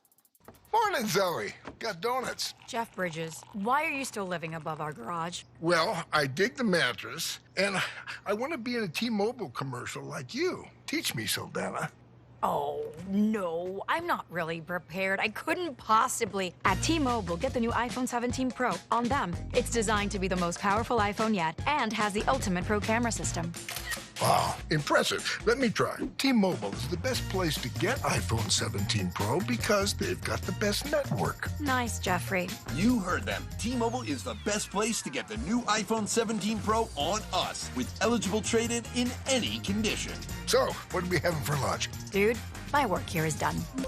The 24 monthly bill credits on experience beyond for well-qualified customers plus tax and $35 device connection charge. Credits ended. Balance due if you pay off earlier. Cancel. Finance agreement iPhone 17 Pro 256 gigs, $1,099.99 and new line minimum $100 plus a month plan with auto pay plus taxes and fees required. Best mobile network in the U.S. based on analysis by Ookla Speed Test Intelligence data 1H2025. Visit T-Mobile.com. Progressive knows not all rides are smooth. Meet Claire. She loves her motorcycle, and she's learned to love the insects she encounters on her rides. She may not know the difference between a gnat and a mosquito at 55 miles per hour, but she does know one thing. It's always gross when one flies into her mouth. But she's so used to it that it's weird when it doesn't happen. Not every ride is smooth, but Progressive has your back with comprehensive and collision coverage from America's #1 motorcycle insurer. Progressive Casualty Insurance Company and affiliates, not available in D.C. When you're on the move and looking for nonstop college sports action, get the Varsity Network app and take the game with you everywhere. Stream live play-by-play from schools across the country right from your phone, free. Catch hundreds of weekly podcasts, including shows from your favorite teams, all in one place. From football Saturdays to midweek hoops, it's your all-access pass to the college sports world. Whether it's game day or just your daily drive, the Varsity Network app has you covered. Download now and listen live for free on the Varsity Network app. All the best plays from coast to coast. Touchdown, Carolina. Scoot, and scores. Pass is picked off on the right sideline. 15-10-5. Touchdown, Beavers. This is the College Football Blitz. Let's go to Wake Forest and SMU. Deeks lead 10-0, going for it on 4th down here, it looks like. That kind of blocked the ball out, and it looked like Micah Mays didn't see that ball right away. It was Kilgore that had his back to the line of scrimmage and blocked him out. When it's 3rd and 3, it feels kind of short. When it's 4th and 3, that 3 feels kind of long. Big difference, isn't there? So, yeah, Wake has inserted Joseph to punt. Back is Knight. And here's the Wake Forest punt. High end over end. Knight will run forward, make the grab at his 12. And that's where the SMU offense will come out after a short Wake punt of 33 yards. All right, so SMU has the ball back, trailing on the road 10-3. Let's go to Chapel Hill, where Virginia has scored a touchdown to take the lead 10-3 at North Carolina, but we're going to pick up this Tar Heels drive. North Carolina's just crossed the 50. So in plus territory here, 4 minutes to go until halftime. Tar Heels on the move, down 7.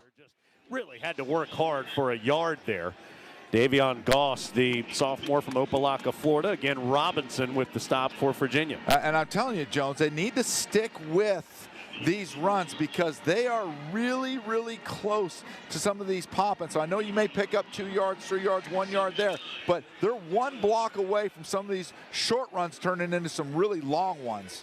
Clock is rolling, 3:20 in the first half. Carolina goes 5 wide, 3 to the right, 2 to the left. Heels down 10-3, but on the Virginia side of the 50. Lopez, quick throw, caught again by Tucker. It'll be at the 38 of the Cavaliers on the near numbers. Gain of 5. It'll bring up a 3rd down. Devin Neal, transfer from Louisville. In fact, he was 3rd team all-conference at Louisville a couple years ago, but has made the move over to Virginia and makes the tackle there. 3rd and 4 after Tucker makes the 5-yard catch. Yeah, let's start getting some of these 3rd down conversions, but you are in that area of the field right now. You potentially get the opportunity to go for it on 4th down. Clock continues to melt away. 2:40 and counting before halftime. 10-3 Virginia. Heels 3rd and 4 at the Cavalier 38. Lopez to throw again. Looks to his right. Lets it go. Caught at the 30. First down by Ship. Boy, just such decisive moves by Lopez today. There have been times this year where he's held the ball too long. He is making his choice and delivering today. Ship pays it off with the catch and the first down to the 27 of the Cavaliers. Carolina will take this clock down to the 2-minute timeout. That's a gain of 11 on the play. It is catch number 6 for Ship. This is the 2-minute so timeout. 6 catches, 61 yards. That is now a career high for Ship. All right, 2-minute timeout there, but North Carolina threatening for points, trailing 10-3. Let's go back to the Liberty Bowl. Check in on Memphis, who's across midfield. They trail USF 14-7.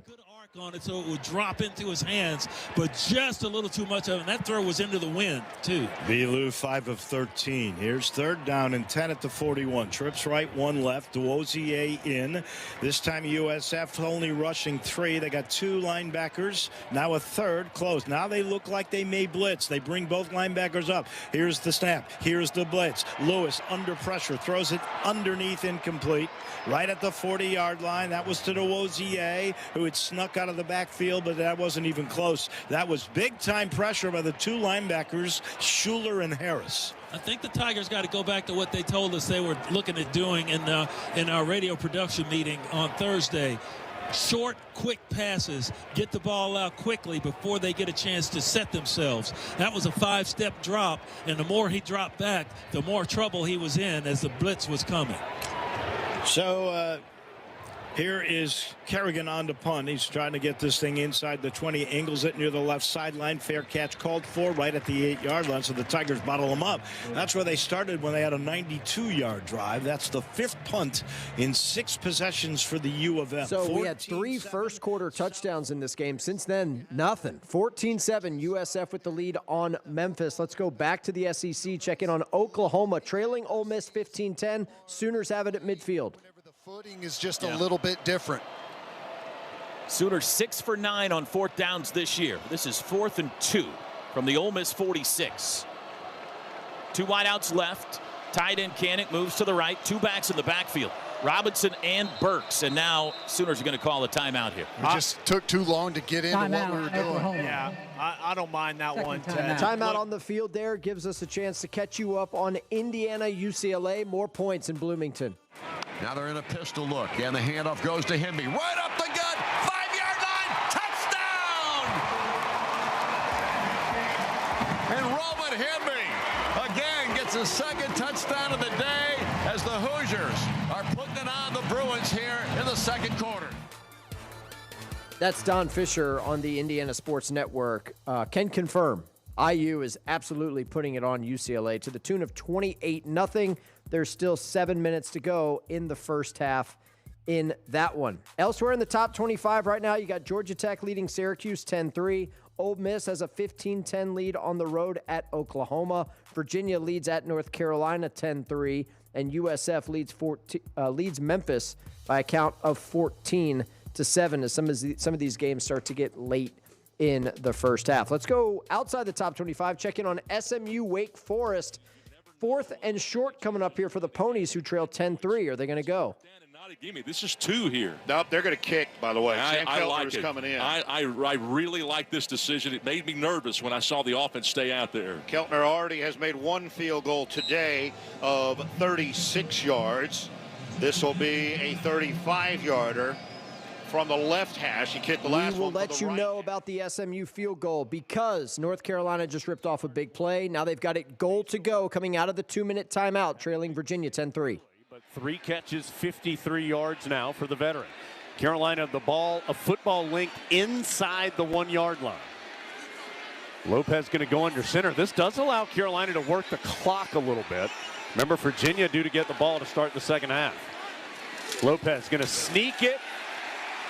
The officials come in. Tar Heels think it's a score. Arms go up. Touchdown, Carolina. Lopez burrowed his way for 6. Carolina extra point away from tying things up here late in the first half. So the big play to Paysor put the Tar Heels on the doorstep. And then Lopez picks up his second rushing touchdown of the season to pay it off. Yeah. 10 plays on the drive for Carolina. This time of possession, Tar Heels have had the ball 17 minutes and 47 seconds here in the first half. They came in averaging having the ball 27.5 minutes per game. Verhoff to try and tie it with the PAT. Snap was a little low. Good job getting it down by McGinnis, the Tar Heel punter, who is also the holder. And the That's kick Jones is up. Angel, Tar Heel Sports Network. We are knotted at 10 in Chapel Hill. Back to Norman, where coming out of the timeout, Oklahoma has it 4th and 2 at the Ole Miss 46-yard line. Rebs lead 15-10 on the road. I like that, but Ted, I'm with you. Get Mateer on the move. I don't mind it going to the boundary, but I want Isaiah Satania involved in the concept, and I'm not going to get that because he's not on the field. Carrion's on the field. Kearney's on the field. Big shift to the right. Under center goes Mateer. Something's up here. Deep is Blaylock. In motion, Kearney. Snap. Mateer fakes the handoff. Rolls right. Under pressure. Can't get away. And he's sacked. Thrown down by Princewell Umamielen back at midfield. And the 4th down conversion fails. I mean, out of all the things we could have done, getting in 12 personnel and taking our best wide receivers off the field is not the way I would have gone, boys. They were sitting on that little boot there. Played really well on the front. Edge guy contains it. Mateer doesn't have any time right from the snap, and we're covered up. There was nowhere to go with the football. Good coverage downfield as well. Boy, chance here for Ole Miss to grab this game by the neck. Right before halftime, they lead by 5 from the OU 49 after the turnover on downs. Chambliss in the shotgun. Takes the snap, looks left, throws quickly, and crouching to make the grab at the 45 is Deuce Alexander. He had to go to the ground. It's a gain of 4. And we got an injured Is that right? Rebel. Daquan Wright, maybe? On a knee. Timeout for an injured player on the offense. It's their outstanding tight end, Daquan Wright, Teddy. That's a big one if he's down. Injured player on the field, so we're going to pivot out of Norman and go to Atlanta, where Tech is driving on Syracuse in the red zone, leading 10-3. Ability to run sideline to sideline with receivers. He's under review. I'm going to review it for the spot. The moment the ball rests right at the 1-yard line. There's a review in Midtown, so let's go back to the Liberty Bowl. USF just ripped off a huge run. They're inside the Memphis red zone, leading 14-7. Ball's on the left hash, one man on the left side. Here's the snap. Brown wants to throw into the end zone, incomplete.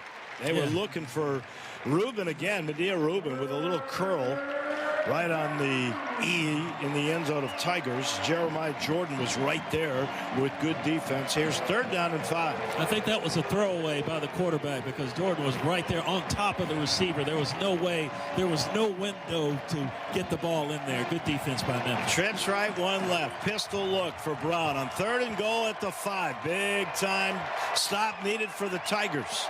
With 4:27 to go, second quarter. And a 1-touchdown lead for USF. Tigers load the box. Here's the snap. Brown wants to throw, has all day now into the end zone. And it is caught for a touchdown. Wide open for Koger. His 5th touchdown catch. That's the most touchdown receptions by anybody on the team. There wasn't anybody near him, and there was no pressure on Brown. And just like that, now it's 20-7. Yeah, they flooded the zone to the right. They flooded it to the left. And then all of a sudden, the receiver sneaks back into the middle of the field just as the pressure was finally getting to Brown. But he had enough time to pick out his target, find the one open, hit him for the touchdown. So they scored 20 points, now 21 with the extra point. Once again, that's Dave Woloshin, Memphis Sports Network. 3 unanswered touchdowns for USF, who lead 20-7. Let's go back to Atlanta, where after a review, Tech might have gotten a touchdown here. 13-yard touchdown reception for Beetham, his second of the day. Second of the day, and these are just mismatches that you see Georgia Tech in their extensive use of tight ends. I mean, there's 2-3 tight ends, and a lot of these plays that are occurring in Beetham showing his speed to the outside.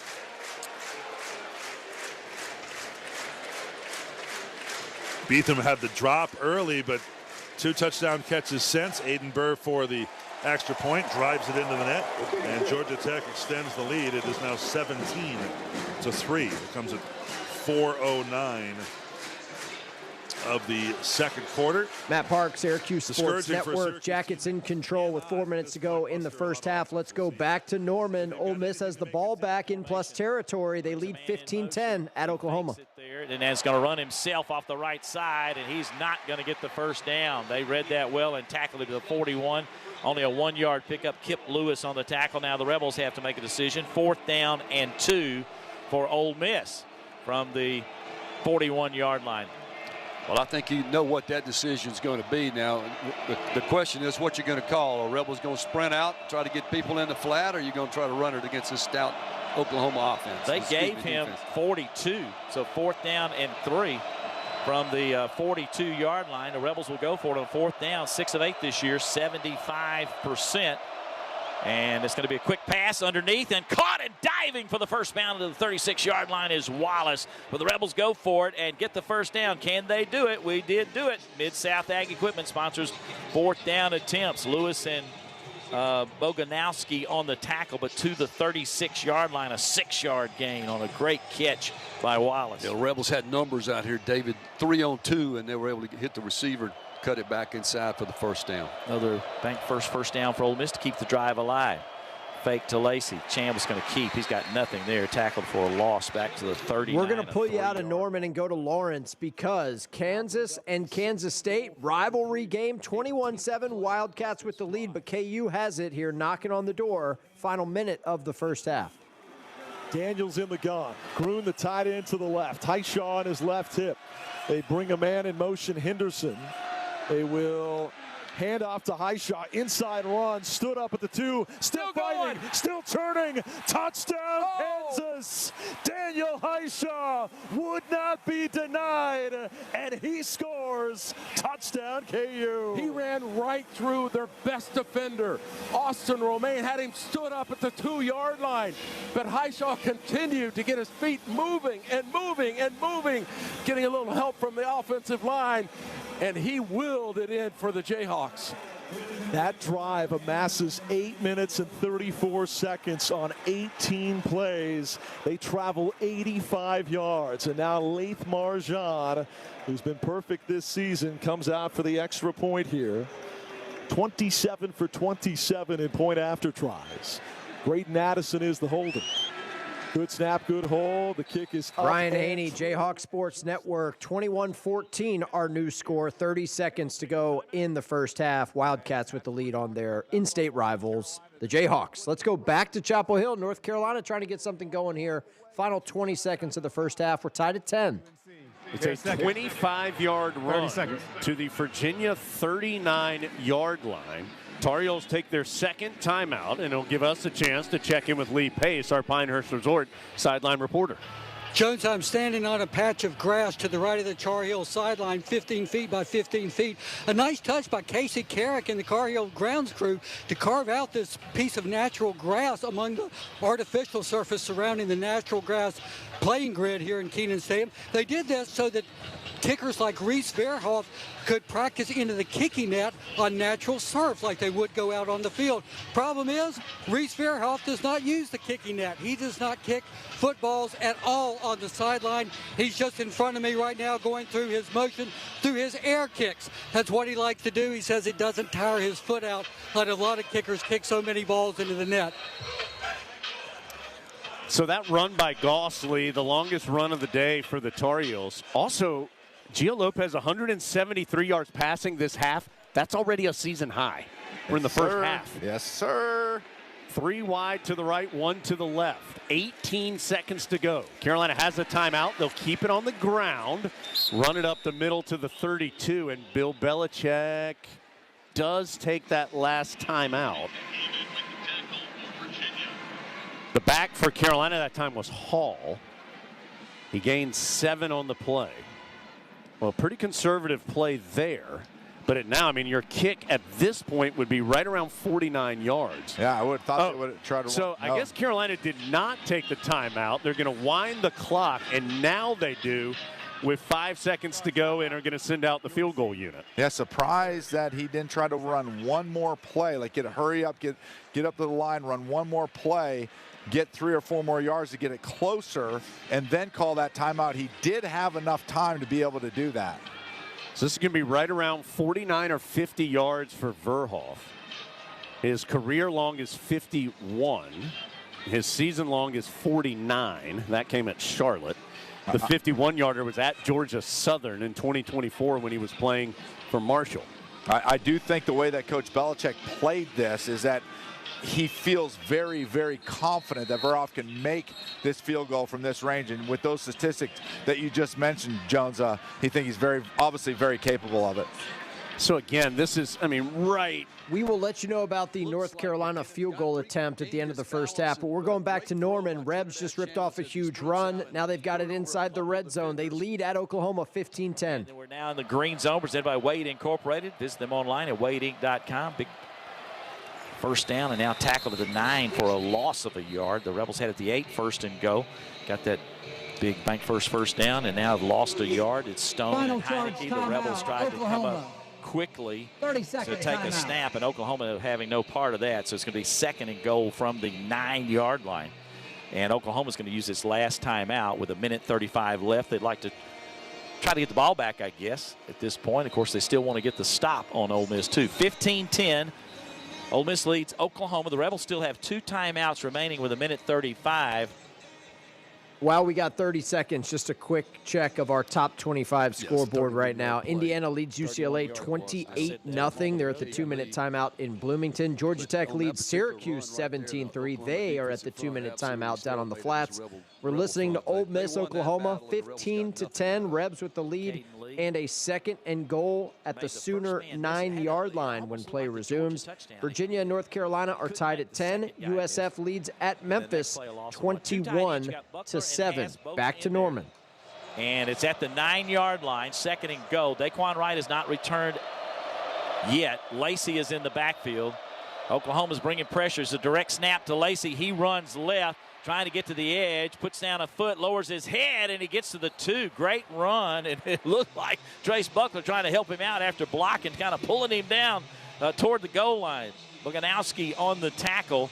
We'll see where they officially spot it at the 2. So it's a 7-yard gain, 3rd and goal for the Rebels at the 2-yard line. Yeah, great run there. Open field, wide side of the field. Lacey just simply outran a couple guys. Rebels bringing in the jumbo package, David, here with a couple defensive linemen.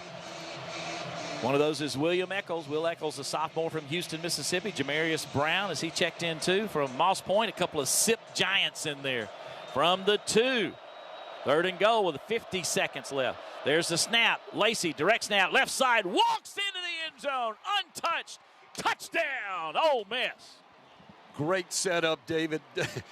Those 2 jumbo guys came across the formation into the end zone. Lacey could just simply trot in there behind them.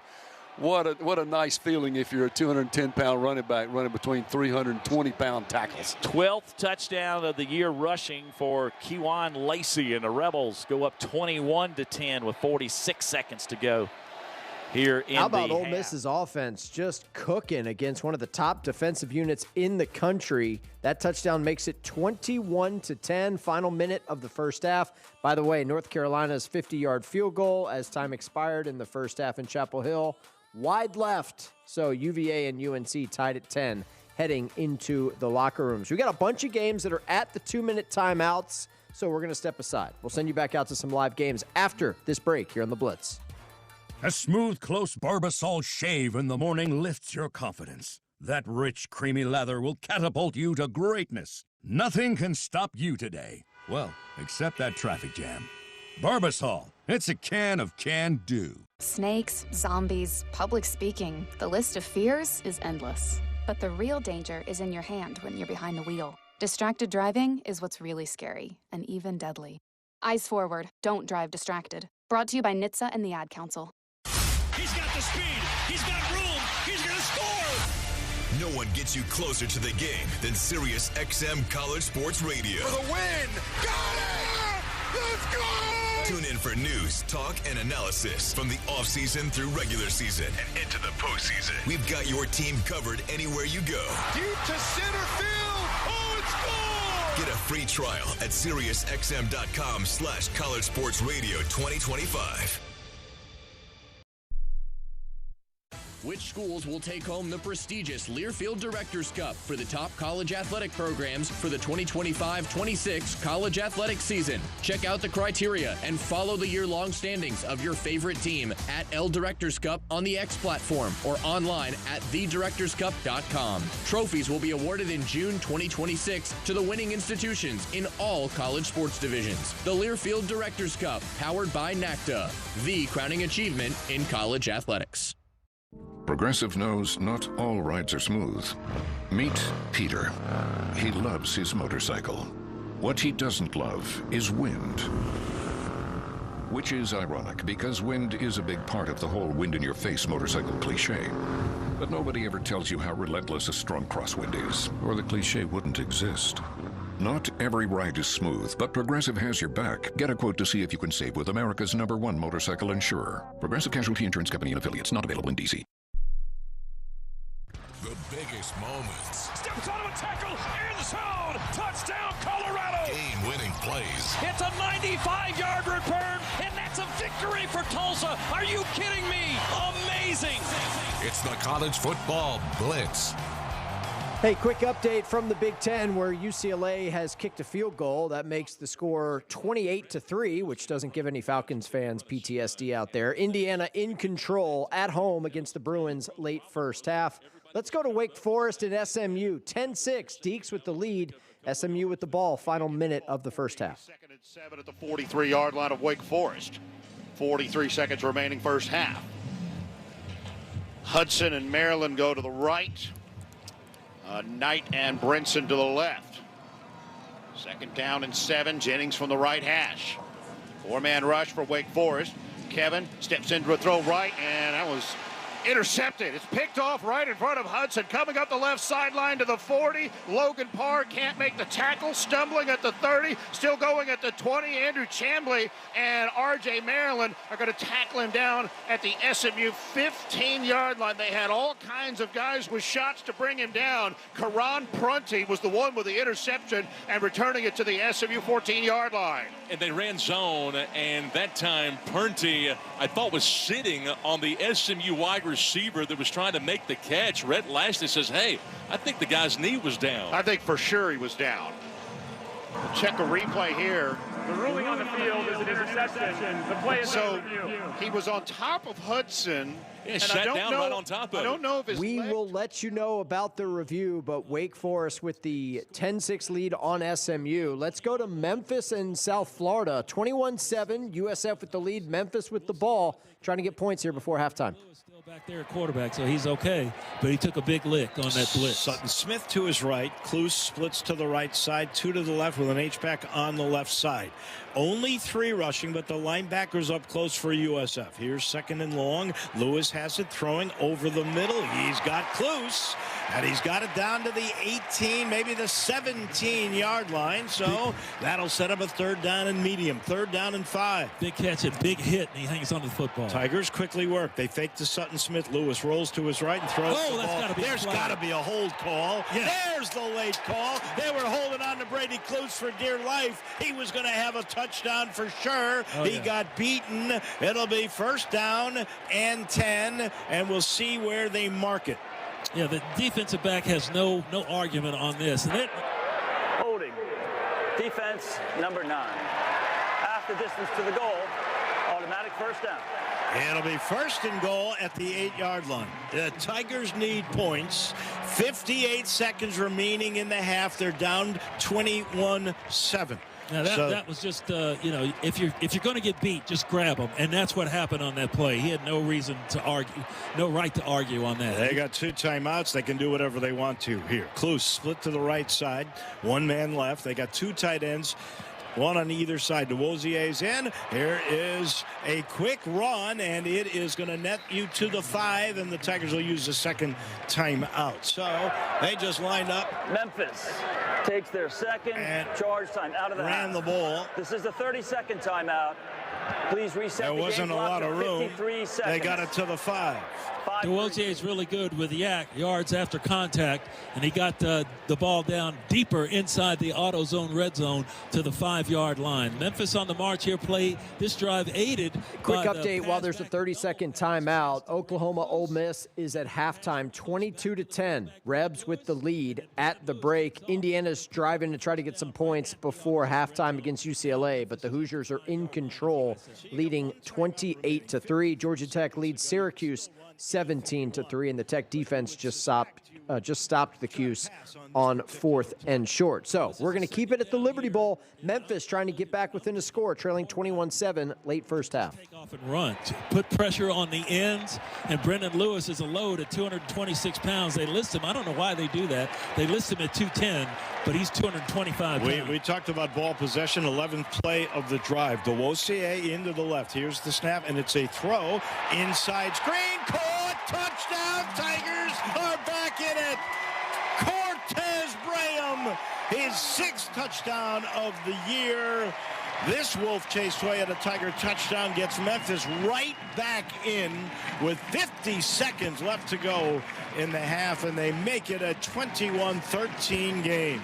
Great play, just a quick pass to Brand. Had on the screen pass, he cuts up in the middle of the field, takes on a big hit at the goal line. Dave Voloshin, Jarvis Greer, Memphis Sports Network. We got a ball game, 21-13, final minute of the 1st half. Meanwhile, in Winston-Salem, SMU just picked off Wake Forest after the Deacs had picked off the Ponies. So SMU with a chance to get points, trailing 10-6 inside of 30 seconds to go in the 1st half.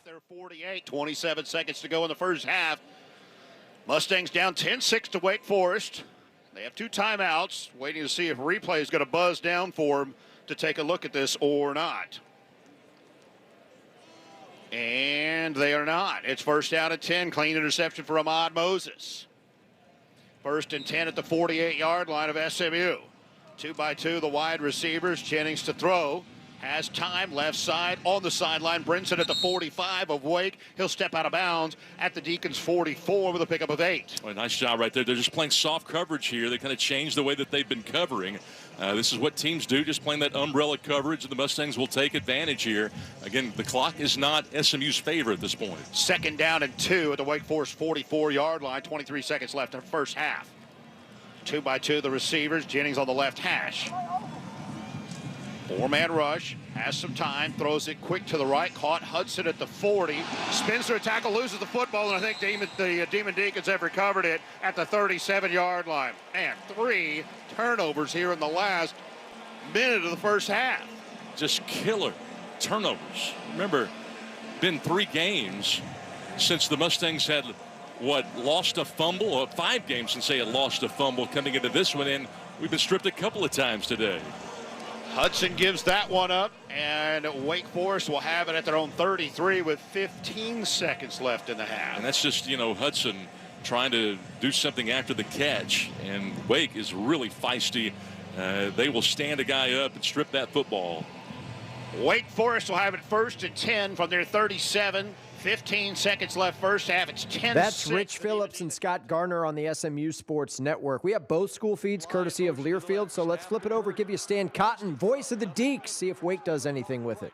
Short pass caught 40, 45, and running to near 50-yard line before getting chased out of bounds is Ty Clark. That took a long time, took 8 seconds. Wake's only got 7 ticks left. 11 yards, Wake's ball at its own 49. How far does Wake have to get it to give Connor Calvert a shot? I would say at least 11 yards to the 40. That'd make it about a 57-yarder. His long kick on the year thus far is 43. Got a stronger leg than that. We'll see. Here's Purdy in the gun on 1st and 10. Looks, throws early pass, caught Falai at the 40, and he'll take it down to the 37-yard line. Quick timeout by Wake with 1 second remaining. While there's a timeout in Winston-Salem, let's quickly go to Bloomington. Goal to go for IU. E.J. Williams is the man who comes up with the catch in the back of the end zone on a really nice little run by Mendoza to the left, and then he just fired the ball in the end zone, and E.J. was there to field it. Yeah, you're not supposed to be able to do that. He rolled to his left.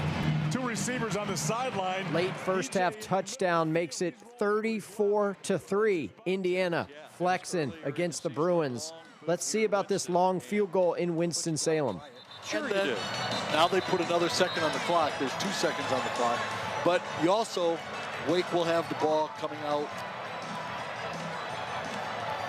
Calvert after halftime. Walked on at Washington State, redshirted, came to Winston, won the kicking job. Now he's out there, and from the hold of Sawyer Racanelli, will try to boot through a 55-yarder. Maybe just a tad shorter. Cobb will snap it. Racanelli will hold, and SMU will call a timeout. Their second. And they put 30 seconds. 2 seconds on the clock, not 1. Doesn't matter. Faking a pass. While we have 30 seconds, because there's a timeout on the field, do want to give a shout out to our friends at the Sickos Committee who sponsor something called a Weird Score Alert, and we've got one in the MAC right now. Early second quarter, Akron leads Buffalo 3-2. That's like a baseball score. But shout out to the Zips and the Bulls doing battle in the MAC right now. Weird Score Alert presented by our friends at the Sickos Committee. Check them out. They're all over social media, Twitter, Blue Sky, Instagram, something called a Beehive blog. Not sure what that is, but it sounds cool. Back to Winston-Salem for a field goal to close out the first half. Huge F in the WF logo.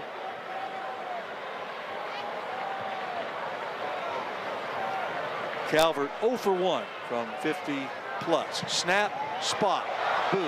High, long, and left. No good. Had the leg, I think. Pretty sure, but just a tad off to the left as we go downstairs. All right, thanks very much, Stan. Coach, thoughts on that first half? I mean, that was a wild 2 minutes. We're in a freaking battle. Obviously, defense has been playing lights out. The takeaways are going to be huge. We need to keep disrupting the passer, and we got to find some sort of rhythm on offense. Right now, we don't have it. It's going to come through running the football. Thank you. Appreciate it. Good luck. Go Digs. All right, bonus Jake Dickert audio coming off the field there. End of the first half. Wake Forest impressive 10-6 lead on SMU at the break. Back to Atlanta for the final play or two of the first half. Tech with the football leading Syracuse 17-3. So you got it at 14. You can just run it 1 second and stop it, right? We can get to 13. Hey, there we go. Our long national nightmare is over. 13 seconds remain in the half. Now a snap to Haynes King. Ready to go. It's a quarterback draw. King at the 30, 25-20, middle of the field. Gets a block. 15, 10, and then finally buried down at the 6-yard line. It wasn't that he wasn't hit all that time. Timeout taken by Tech. But 4 seconds ago, it's a 25-yard run by the quarterback as Haynes King just bouncing off of bumper cars all the way down to the 5-yard line. Not the Orange's best showing of tackling, and that's been a sore subject throughout the year. Correction, that's their final timeout of the half. Georgia Tech did take its last time out, as we mentioned. Clock, I thought, was 5. It does say 4 seconds remaining in the second. Hopefully we can keep it at that. And Georgia Tech, maybe you could take one quick play to the end zone, right? If you're just trying to throw it, you're either going to catch it or it's incomplete. And then go for a field goal after that. And they will kick here, it looks like. No, for Syracuse right here, you got to be smart. One, you got to stay off the center, right? I mean, yeah. First and foremost, stay off the center.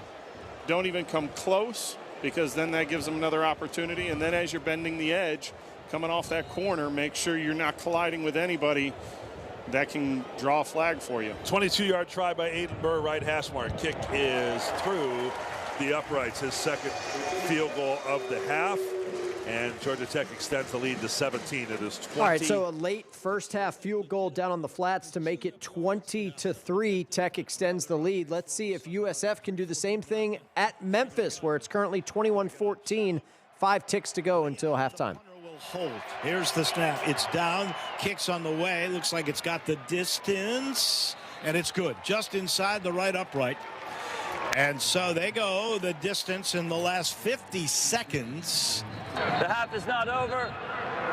Hey, come back. Don't leave yet. Yep. Tigers were ready to come back. Time has expired on the play. That is halftime. Oh, okay. Oh, now they say it is. Okay. Wow, interesting. That's an impressive drive to get 3 points. And a 10-point lead, 8 plays, 47 yards, 50 off the clock, a 46-yard field goal for Gramatica. So the Tigers get a little momentum, but not as much as they would have had, because this team, South Florida, marched right down the field. And here's Ryan Silverfield with Greg Gaston. Coach, I know you're not happy giving up that 3 at the end. Defensively, what do you guys have to do in the second half? They had 349 yards of offense. Yeah, we got to tackle better. We're giving up the explosive play. We can't do that. Make them try to earn it, and we're not doing that. You had a great drive to score the touchdown on your last drive of the first half. What did you learn from that drive, and how can the offense be more proficient in the second half? Yeah, I mean, we're obviously not doing a great job picking up the pressure. Obviously, we got to get that fixed and find a way now, maybe allow the offense to get back in sync. Thanks, Coach. Thank you. Don't forget, the Tigers will get the football to start the second half. So they have a drive they had to. All right, so halftime at the Liberty Bowl, South Florida 24-14 lead on Memphis. Let's go to the SEC and check in for the first time in Fayetteville, where Arkansas trails Auburn 10-7, but Razorbacks have it goal to go here midway through the second quarter. Off guard just a little bit, giving it to a guy who hasn't had many carries, and Maddox held on to the football. That's the most important thing. 5:39 to play in the half. They'll run out of the eye again. In fact, they've got Russell and Lassiter on the field. Lassiter goes in motion as the H-back. Inside handoff. Braylon Russell at the goal line.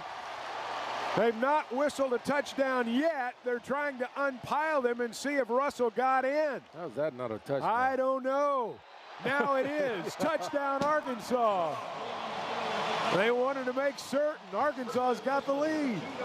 Well, that was clear right there for me. I thought it was an easy touchdown right there. But anytime you see 2 backs in our backfield with Braylon Russell being on the offset, they're going to try to trap you. They're going to get the football to the big fella, low center of gravity, and make a play. And, boy, he's able to move the pile and come up with 6. Hogs go 48 yards in 4 plays, and they're an extra point away from making it a 14-10 lead.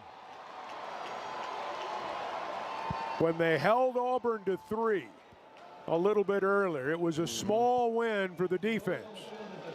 Timer, please reset the game clock to 5:24, 5:24. It was a small victory for the defense. Auburn had to settle for 3, and since then, they've looked a little bit shaky. The Razorbacks hit them for a 58-yard touchdown strike. And now after a short punt, they drive 48 yards for the go-ahead score. Scott Starzik's on to attempt the extra point.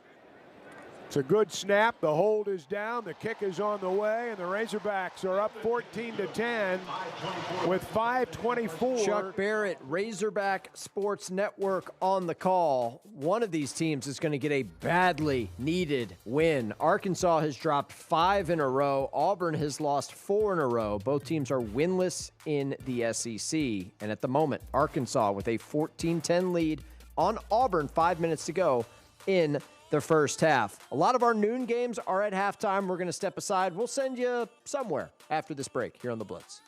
Your morning shave with Barbasol is a time for self-reflection. Look in that mirror and ask yourself, can I make a real difference in this world? Of course you can. Just not today. There's football on. Barbasol. It's a can of can-do.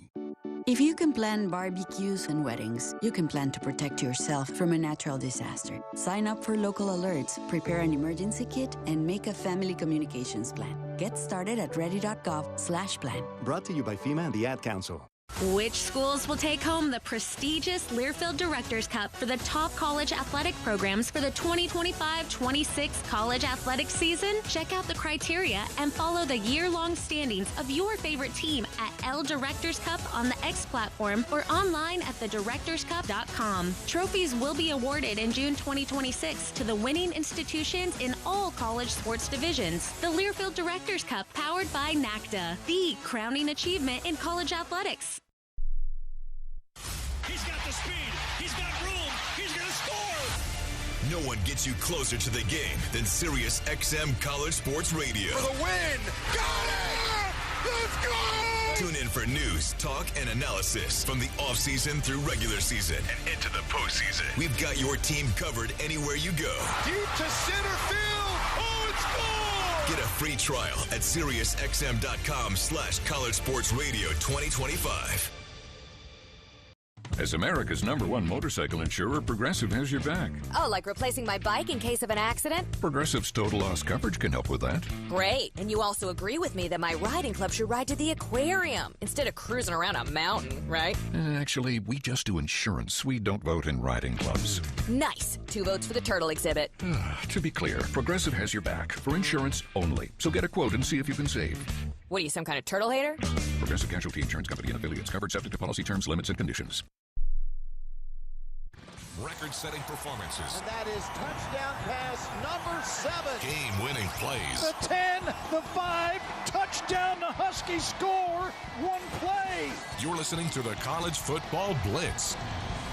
Third quarter underway in Chapel Hill. Virginia went 3 and out. We're tied at 10. North Carolina and UVA early third quarter. Let's go to Chapel Hill live.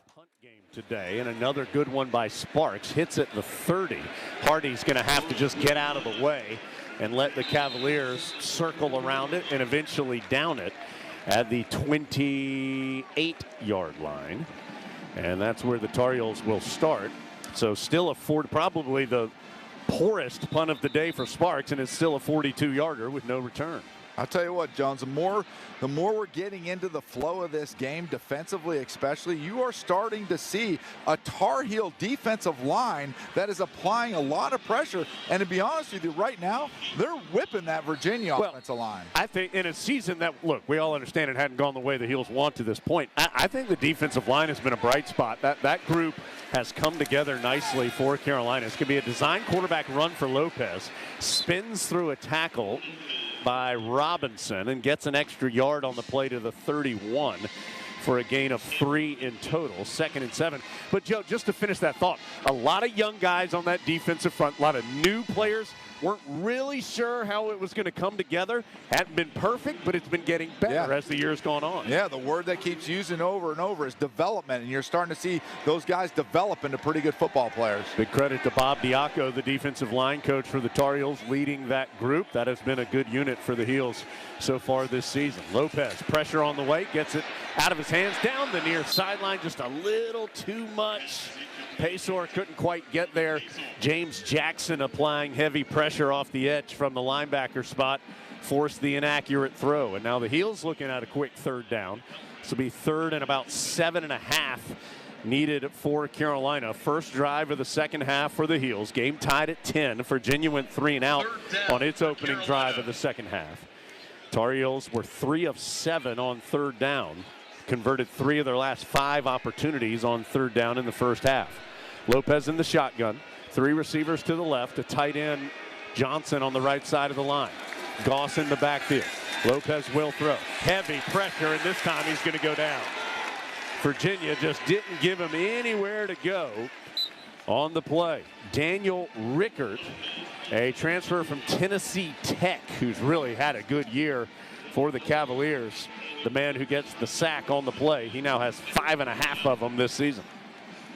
Yeah, just a lot of pressure up the middle right there. Gio didn't really have anywhere to go with the football. Takes a sack, but no turnover.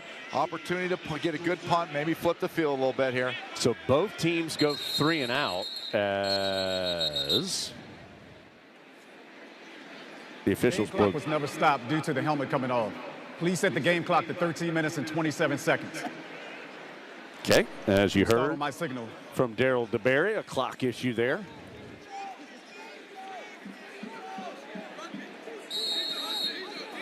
The ball marked at the 22, so the Heels lose 9 yards on the sack. 2 sacks for each team so far today. McGinnis takes a couple steps to his right, lays out a line drive punt. Jaden Thomas spins his wheels after fielding and just has to dive forward for a short gain. He'll get it to the 32-yard line for Virginia. And that's where the Cavaliers were starting. 51-yard punt. All right, this is the only game involving a ranked team that is in progress right now. UVA and North Carolina tied at 10. South's oldest rivalry, 130th meeting all time between these two ACC foes. Everybody else that's ranked is at halftime. You got Indiana taking it to UCLA 35-3 at the break. Georgia Tech with a comfortable lead on Syracuse 20-3. Ole Miss leads by a dozen at Oklahoma 22-10.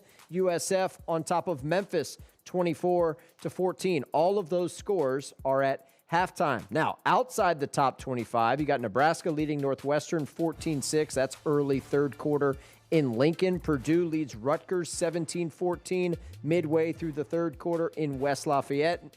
Wake Forest leads SMU 10-6. That's significant if that score holds. SMU undefeated in ACC play coming into today. That's a halftime score in Winston-Salem. Kansas State leads at Kansas 21-14 at halftime. Old Dominion leads App State 10-7 at the break in Norfolk. You got Bowling Green leading Kent State 21-3. Eastern Michigan leads Ohio 14-7.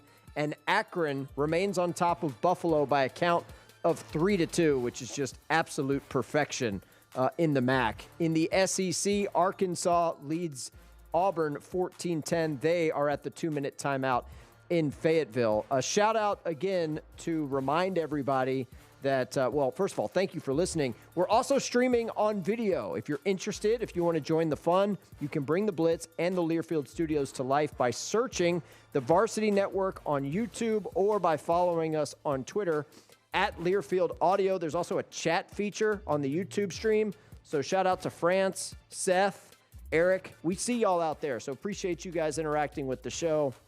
And glad you're with us because we're just getting started here on the Week 9 edition of the College Football Blitz. We are with you for another 10 hours. The show goes until midnight Eastern time. Red Zone Radio for college football is a beautiful thing. Let's go back to Fayetteville. Arkansas leads Auburn 14-10. Tigers with the football trying to get some points here. Final 2 minutes of the first half. This could be important. Auburn does not want to score quickly. They don't want to give Arkansas the football, so they're trying to milk the clock.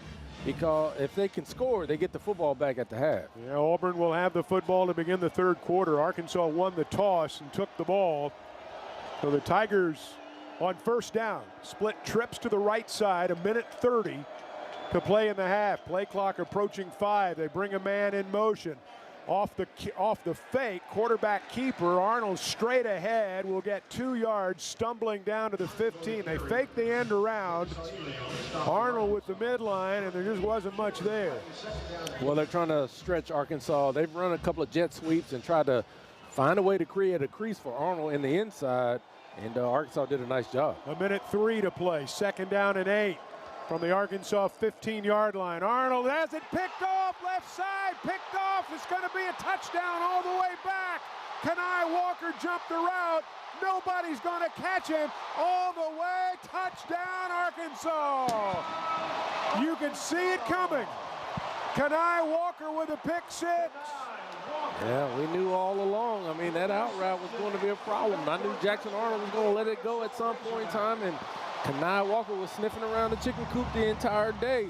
He was able to come up with a nice play, set on the route, was able to pick it off, and now, boy, that's a big play for the Arkansas defense. That's a turnover and a touchdown, 2 things we hadn't seen in a long time. It's officially an 89-yard interception return for a touchdown by Kenai Walker.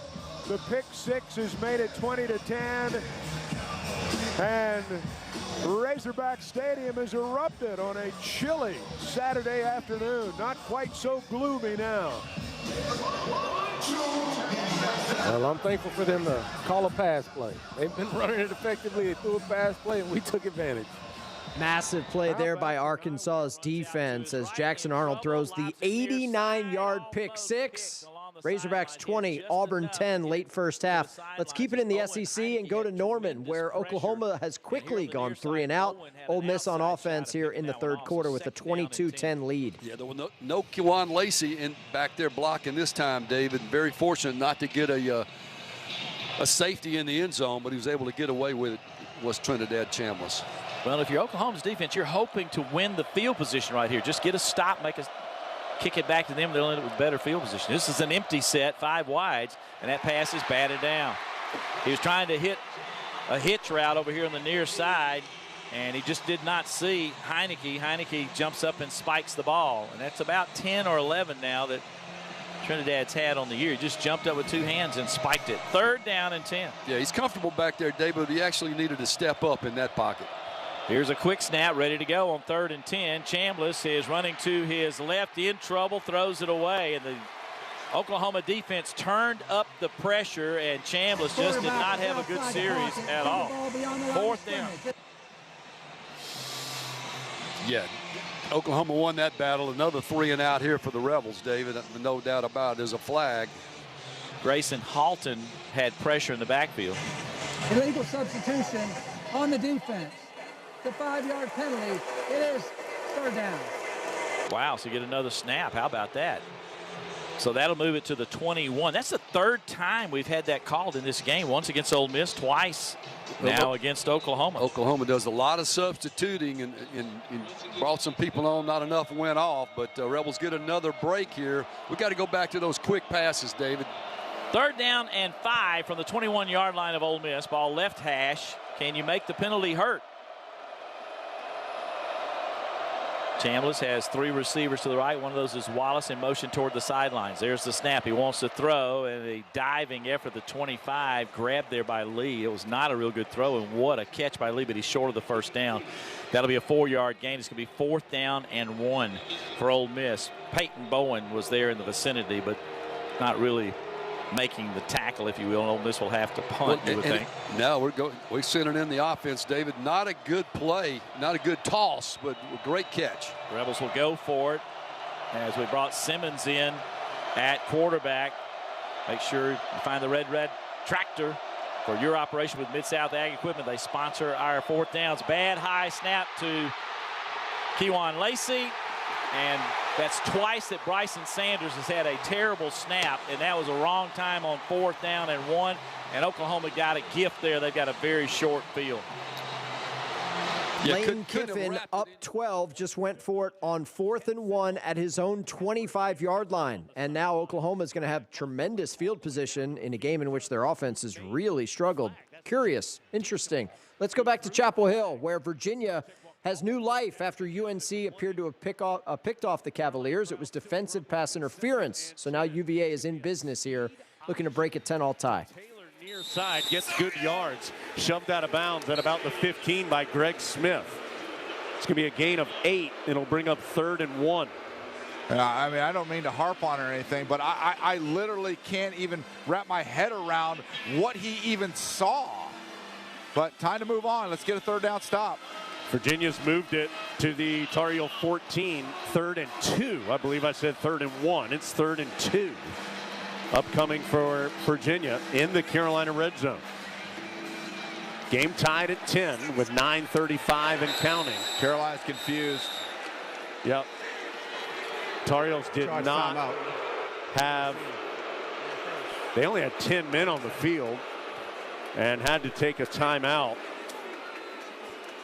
And they're frustrated. Kamori House. All right, we're going to put you out of Chapel Hill and go to Norman. Let's see if Oklahoma can cash in after getting the ball back with great field position after their defense stood up Ole Miss on 4th and 1. 7th penalty on OU today. They had 10 last week. 3 wide receivers set. Kanik the tight end. There goes Satania in motion left to right. Mateer's got it. Handoff Blaylock running left, slips and falls at the line of scrimmage.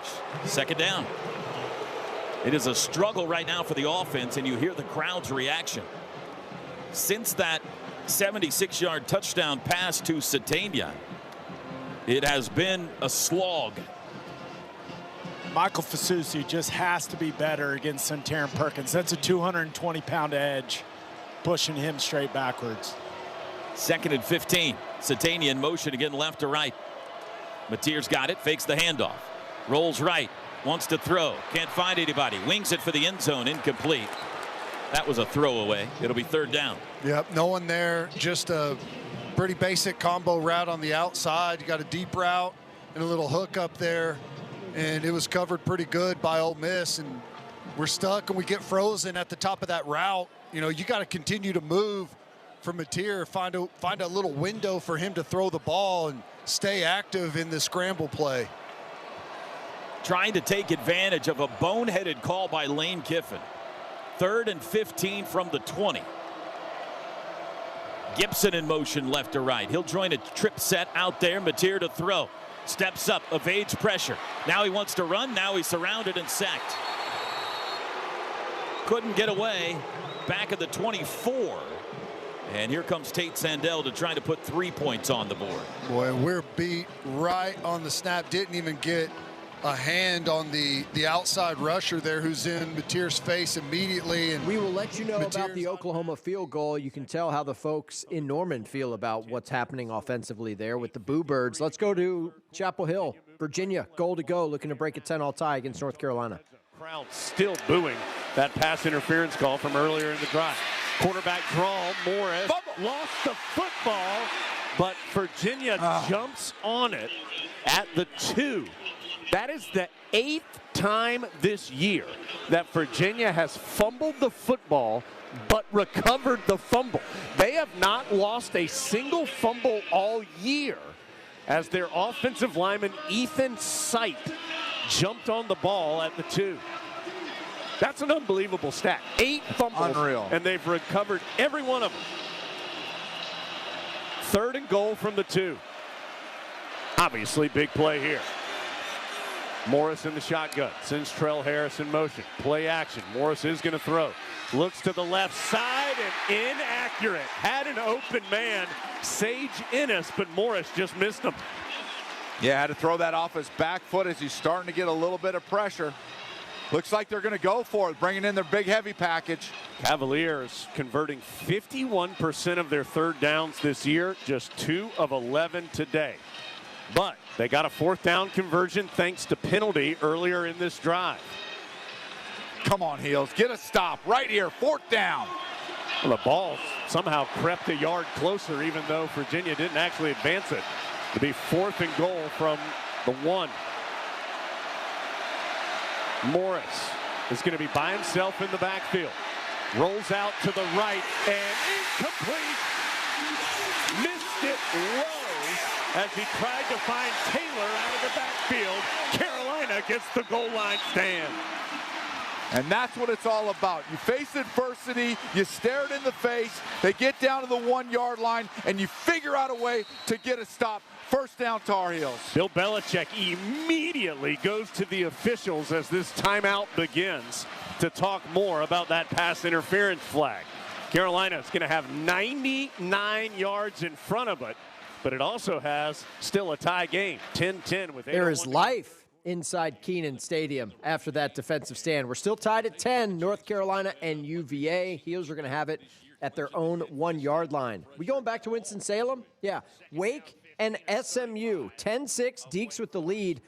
Wake has thrown an interception to start the third quarter. Each team has 3 turnovers in this game. It's been sloppy. SMU in plus territory, trailing by 4. On his first reception of the season, his 4th game played. He'll have it down to the 26. It makes it 3rd down and 6. And it's amazing what Jennings can do at time. That time a clean pocket, and he's able to just dump it over the middle. Nice play to get the penalty yardage back, and you've got 3rd and manageable here. 3rd and 6 at the Wake Forest 26. SMU 3 of 11 on 3rd downs today. Shaddy Clayton Johnson is the running back. They'll go 3 receivers to the short side on the left on 3rd down and 6. Wake Forest showing a blitz, but they only rush 4. Kevin pumps, now he throws. Jordan Hudson looked like he was being held. There's no flag there as he was covered by Devon Patterson. It's 4th down, and we'll see Sam Keltner again. Yeah, throw underneath there to Hudson. He wasn't even close to being open, and they rush 4, but still pressure on Jennings again. So already today we have seen field goals of 36 and 35 by Sam Keltner. This one will be 43 off the left hash. Spearn had to scoop the last one up for a good hold. 43-yard try, good snap this time, good hold as well, and the kick is not good. Hooked it left. Snaps a streak of 6 straight made by Sam Keltner, and the Mustangs come away empty off of the Isaiah Wachovia interception. 10-6 Wake Forest leads with 11:51 to play in the 3rd. This is SMU football from Learfield. All right, timeout on the field. SMU unable to convert after picking off Wake Forest. There were folks that were saying that this was going to be a dangerous game, a sandwich game for SMU after beating Clemson on the road last week. They're hosting Miami in Dallas next week. And right now, Wake Forest with a 10-6 lead on SMU midway through the 3rd quarter. By the way, Oklahoma, 42-yard field goal, good in Norman. New score there. Ole Miss 22, Sooners 13 with 11 minutes to play in the 3rd quarter. So still a 2-score game despite the Oklahoma field goal. We got TV timeouts all over the place, so we're going to step aside as well. We'll send you back out to some games after this break. Morning, Zoe. Got donuts. Jeff Bridges, why are you still living above our garage? Well, I dig the mattress, and I want to be in a T-Mobile commercial like you. Teach me, Saldana. Oh, no, I'm not really prepared. I couldn't possibly. At T-Mobile, get the new iPhone 17 Pro on them. It's designed to be the most powerful iPhone yet and has the ultimate pro camera system. Wow, impressive. Let me try. T-Mobile is the best place to get iPhone 17 Pro because they've got the best network. Nice, Jeffrey. You heard them. T-Mobile is the best place to get the new iPhone 17 Pro on us with eligible trade-in in any condition. So, what are we having for lunch? Dude, my work here is done. The 24 monthly bill credits on experience beyond for well-qualified customers plus tax and $35 device connection charge. Credits ended. Balance due if you pay off earlier. Cancel. Finance agreement iPhone 17 Pro 256 gigs, $1,099.99 and new line minimum $100 plus a month plan with auto pay plus taxes and fees required. Best mobile network in the U.S. based on analysis by Ookla Speed Test Intelligence data 1H 2025. Visit T-Mobile.com. Hey fans, this is Wayne Cook, co-host of College Sports Now. We're breaking down all the action from around the country every week during the football season. We'll look beyond the box score and keep our finger on the pulse of college football from September all the way to the national championship game in January. Listen all season long on Apple Podcasts, Spotify, or wherever you'd love to get your podcasts. And be sure to follow along on Twitter at CSNowTweets. Which schools will take home the prestigious Learfield Directors Cup for the top college athletic programs for the 2025-26 college athletic season? Check out the criteria and follow the year-long standings of your favorite team at L Directors Cup on the X platform or online at thedirectorscup.com. Trophies will be awarded in June 2026 to the winning institutions in all college sports divisions. The Learfield Directors Cup, powered by NACTA, the crowning achievement in college athletics. Your heads-up, no-huddle look around the nation. Touchdown! Game-winning touchdown, Illinois! Hit immediately, ball comes free, covered up by Missouri. It's the College Football Blitz. All right, we're back. Week 9 edition of the College Football Blitz. While we were in commercial, action happening in Atlanta. Allen, first down. Here's a broken tackle. Darrell Gill the catch, and he walks into the end zone. It's a throw to the far side. A catch just outside the 20 by Gill. Busted one tackle and took it in untouched the rest of the way. And 2 plays. The Orange covers 75 yards and score to open this second half. That's Matt Park on the Syracuse Sports Network. Cuse hanging around 20-10, our new score in Atlanta, early stages of the third quarter. Let's go back to Norman. In the rain, Ole Miss with a 9-point lead at Oklahoma and the football. Here comes third down for the Rebs. We have not seen him at all. There's the snap. Chambliss wants to throw deep out. Got his man at the 45 and sliding down to 41 to try to make the cut is Watkins, but he's got plenty enough for the first down. That's a pickup of 13 and a bank first down. Well, you got the safety. David backed off 10 to 12 yards on the slot receiver. Just run a quick out with him. It's an easy call and a good toss and catch. A lot of slipping and sliding out there. Snap is to the left of Chambliss, and he'll throw to the sidelines. Incomplete. Overshoots the intended receiver, Daquan Wright. 2nd and 10 from the 41 of Oklahoma. Yeah, just simply threw that one away. Daquan Wright was covered by the linebacker, and he was running step for step with him, but with the wide receiver tried to clear out that area, and Daquan was going to be the guy to catch it, but Oklahoma certainly sniffed that one out. It was Heineke, the linebacker. 2nd and 10 from the Oklahoma 41. Ole Miss leading 22-13, 8:56 to go third quarter. Alexander goes in motion to the far side, the short side. Fake on a handoff. Chambliss being pressured, fires, and he's got an incompletion at the 15 intended for Alexander, who kind of stopped the route, John, right there in front of you at the 17-yard line. He threw way back inside. Guillory had an outside shot at diving and picking that one off. Yeah, I don't know exactly what happened right there. Miscommunication or something. We didn't even have a chance to throw the ball, to complete the ball right there. So now 3rd down and 10 for Ole Miss from the 41-yard line of Oklahoma left hash. Trips to the right this time. Here comes the blitz. Chambliss wants to throw, and he threw it behind the receiver, Stribling. He had his man beat. He threw it behind him. There is a flag down. We may get bailed out on a roughing the quarterback. Guillory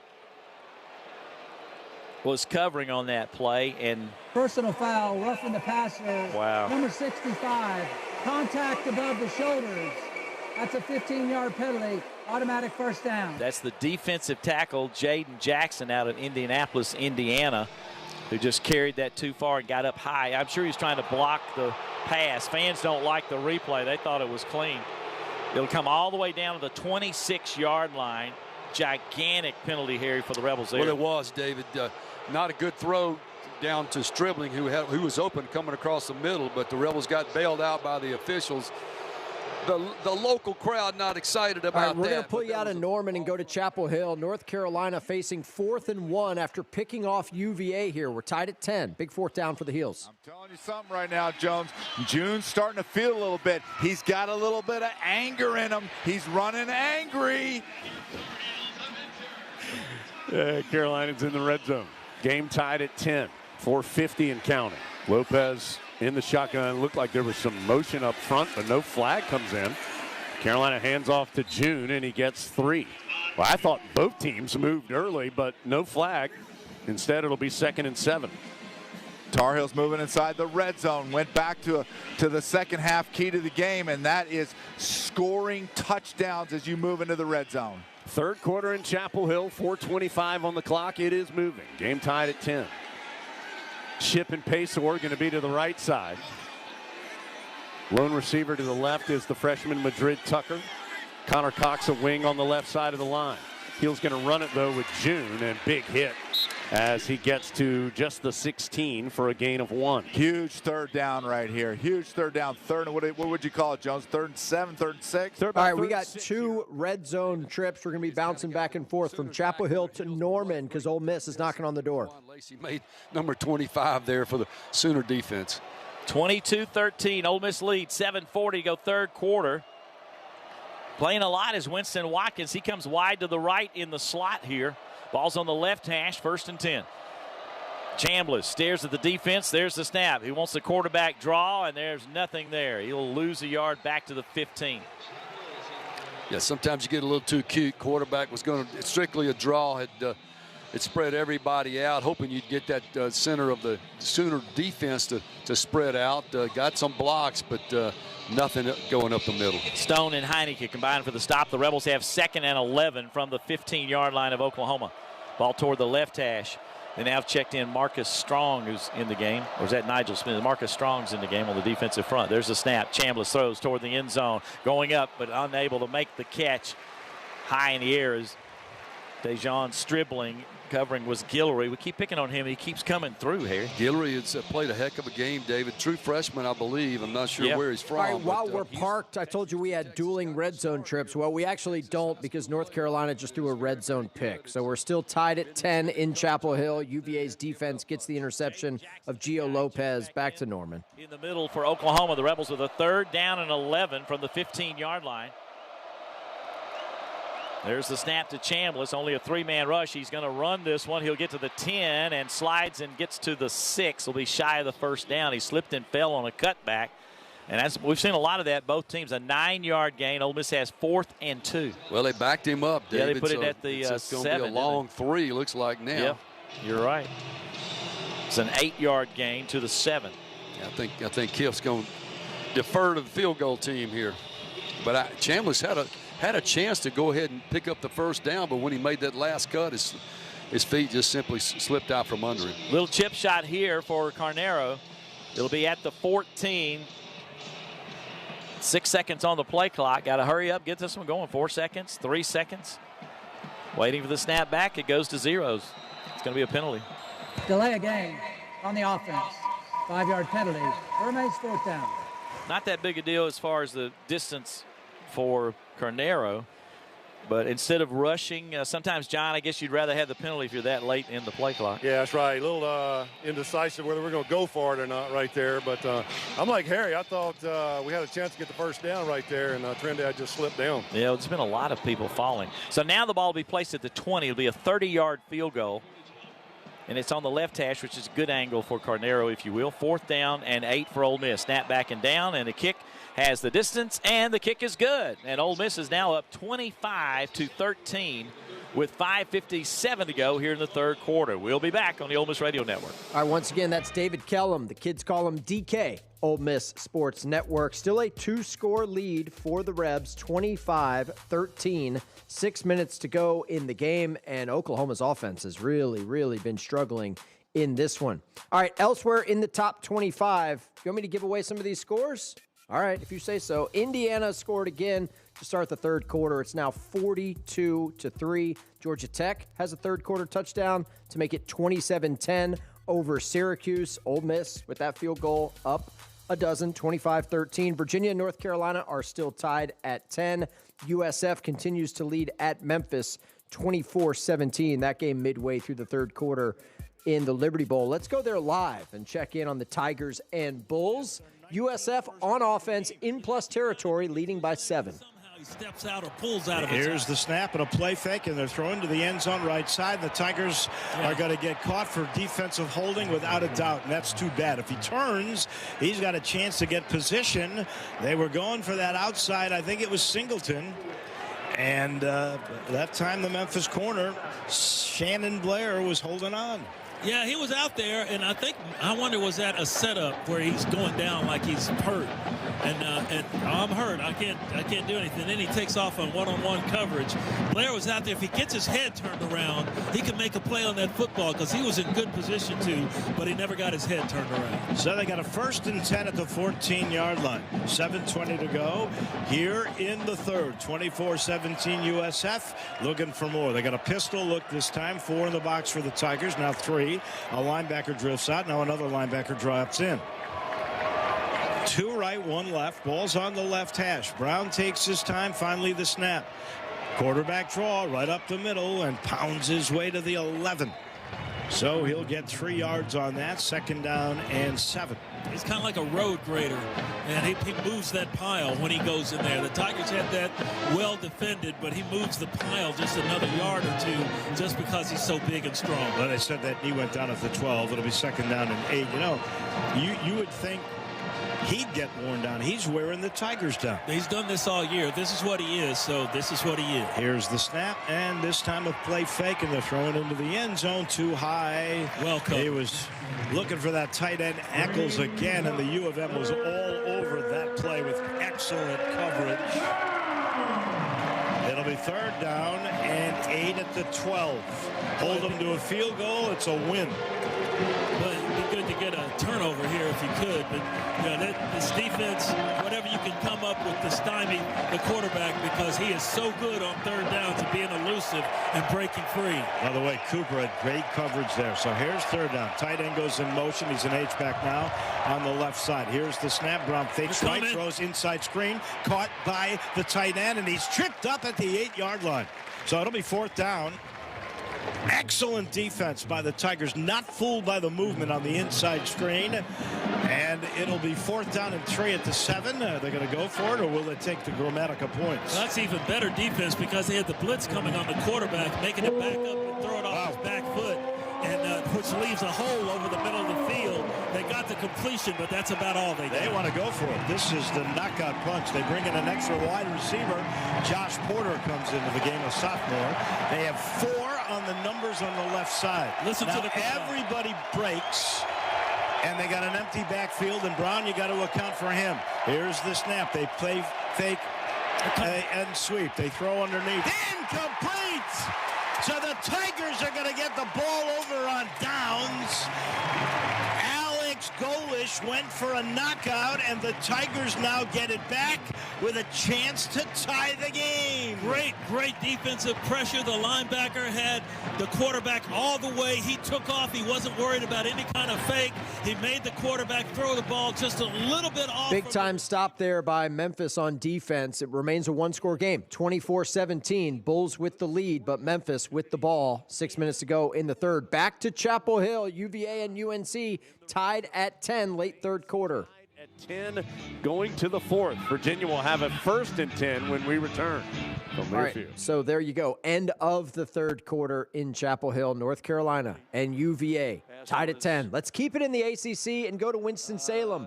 It's homecoming for the Deacs, and they got the lead, 10-6 on SMU. For the trainer on the left is who it's actually Melvin, the wideout, 13, not 12.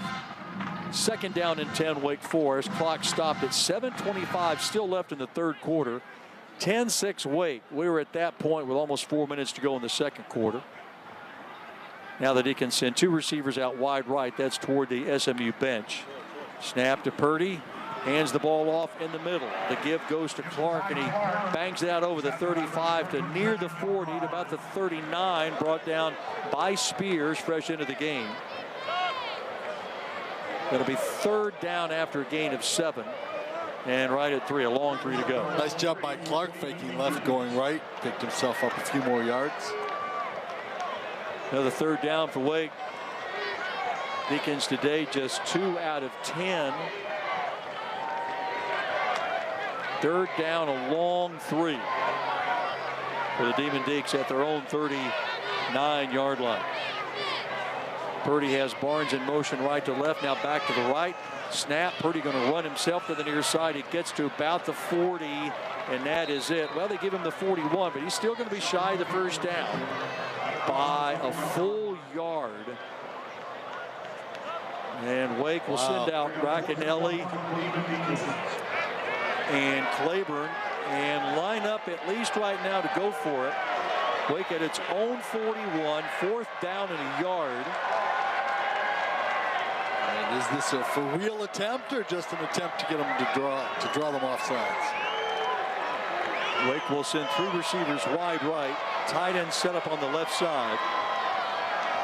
SMU overloading to its right. 4th and 1. Snap to Purdy. Fakes the shovel pass. Runs to the right. Throws downfield. I don't know. It's called incomplete. Whistled incomplete. And Wake Forest turns it over on downs. I don't know if Wake really wanted to throw the shovel pass and just Purdy couldn't do it, or if it was a fake all the way. But either way results in a turnover and downs, and Wake Forest gives up the ball at its own 41-yard line. SMU wasn't biting Stan Cotton Purdy and Larry Sorensen on the Wake Forest Sports Network. So Jake Dickert going for it on 4th and 1 near midfield and comes up empty. So SMU's going to have it in great field position, down 10-6. A quick shout out to our friends at the Split Zone Duo. What does that mean? Well, it's a college football podcast that covers the entire sport from the SEC to the Mountain West and everything in between, with pride, independence, and attention to detail. Hosted by Richard Johnson of CBS Sports and Alex Kirshner, who writes for Slate, The Athletic, The Ringer, and more. You can find Split Zone Duo wherever you find your podcasts. An update in Norman. Things getting interesting between Oklahoma and Ole Miss. Sooners from the 35. John Mateer has it. Handoff Robinson. Bounces right. Plows ahead. Keeps his feet. Still on the go. 40. 45. Watch out. In the open field. Xavier. 35-30. He's to the 20. It's a race. They're not going to get him. Touchdown. 65 yards. Xavier Robinson. And the Sooners are back in it. That's Toby Rowland on the Sooner Sports Network. Oklahoma is, in fact, back in it. They're down 25-20, and that place is starting to get loud. Thomas from Florida and Halton from California combined on that tackle for the Sooners of Oklahoma. 3rd down and 8 from the 27-yard line. Chambliss steps up, says something to his line. Play clock at 10 seconds. He's got trips to the left, the wide side of the field. Now down to 5 seconds. He sends Lacey in motion. There's the snap. Here comes pressure. He dumps it right underneath to right and didn't see. We're very fortunate that wasn't an interception. Kendall Daniels hit him as the ball got there, knocked it out. 4th down. The Rebels will have to punt. Yeah, Kendall Daniels is, they call it a cheetah. I think, you know, God knows what exactly. That's an outside linebacker. Cheetah linebacker. Slash strong safety, but he sniffed that out immediately, and very fortunate he didn't come up with the interception. So the Rebels go 3 and out after the big run by Robinson, and the momentum is 100% on Oklahoma's side now, and trying to punt it away here will be Oscar So we got Bird. an Ole Miss punt coming up. You heard David Kellum tell you, momentum with the Sooners. Let's go to Chapel Hill, where the Tar Heels have some momentum. We're tied at 10, 2nd and long coming up here for UVA. And they get some pressure. Morris able to step out of it, but runs out of time. The ball's on the ground. Carolina. That's a fumble. Tried to pick up the loose ball. Gosh, Virginia got it again. Drake Metcalf recovered the loose ball. I don't know who the Tar Heel defender was. It was Abujide who had the ball at fumble. His, yeah, Abujide had the ball at his feet. He shot a fall and he tried to pick it up. It's clearly a fumble. This was not a pass. So that means Virginia now, again, that's 9 fumbles for Virginia this year. They've recovered every one of them. That's unreal. They will have to punt it away.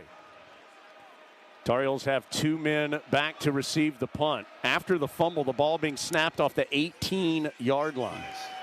Another good kick, but a return opportunity here for Javarius Green. Oh, Green, if he'd have been able to break 1 tackle, had some space, but a great hit by Virginia, and special teams does not allow it. Mekhi Buchanan with the tackle for Virginia. It is still going to be decent field position as Carolina will start on its own 38. Let's check in with Lee Pace. It was 3 weeks ago, Jones, that Thad Dixon came down on that curious landing after trying to intercept the ball against Clemson. He still has not played, but boy, he is the alpha dog of this defense still. He has been active. He has been all over the players. He's been in the middle of huddles out on the field. He was the first guy to greet Andrew Simpson when he came off the field. A lot of heart and soul from Thad Dixon. We just need to get him back on the field. 56 36-yard punt lead, but a 12-yard return. Carolina starting on its own 38-yard line. Lopez to throw, long throw, caught on the near sideline.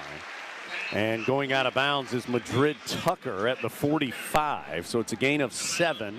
It'll bring up 2nd and 3 for the Tar Heels. Yeah, what I'm looking for in this drive right here is rhythm. Let's start picking up some first downs and get some offensive rhythm going that we've had in spurts throughout the ball game.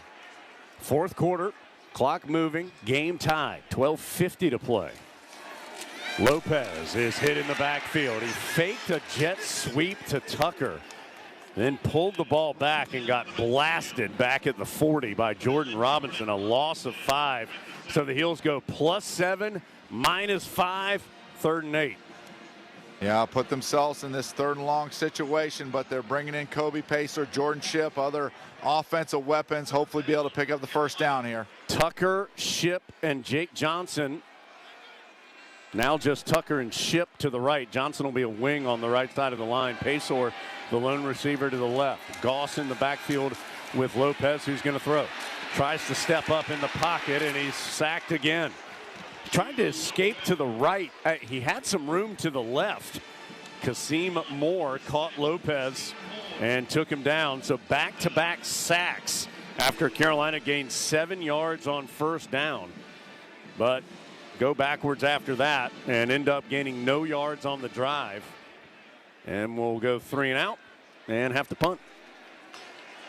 And again, that inability to pick up the fumble ends up looming large as the Tar Heels can't do anything offensively. Good punt fielded inside the 10 by Jaden Thomas. He's able to cross the 20 and then runs into resistance at about the 24-yard line, which is where Virginia will start its next drive with 11:25 to go after the 53-yard once again, that is Jones Angell Tar Heel Sports Network. Fourth quarter underway in Chapel Hill. UVA and North Carolina tied at 10. We are going back to Norman, where Oklahoma's got the ball, down 5. Decent field position here for the Sooners, and we've got 4 minutes to go in the third quarter.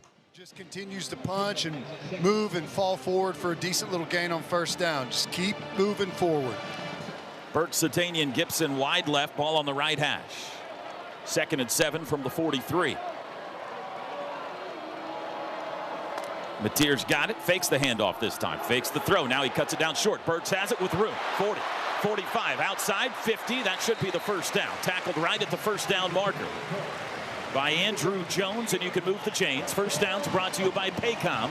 Score big with their command-driven AI engine, I1, your shortcut to smart work. John Mateer has been efficient today.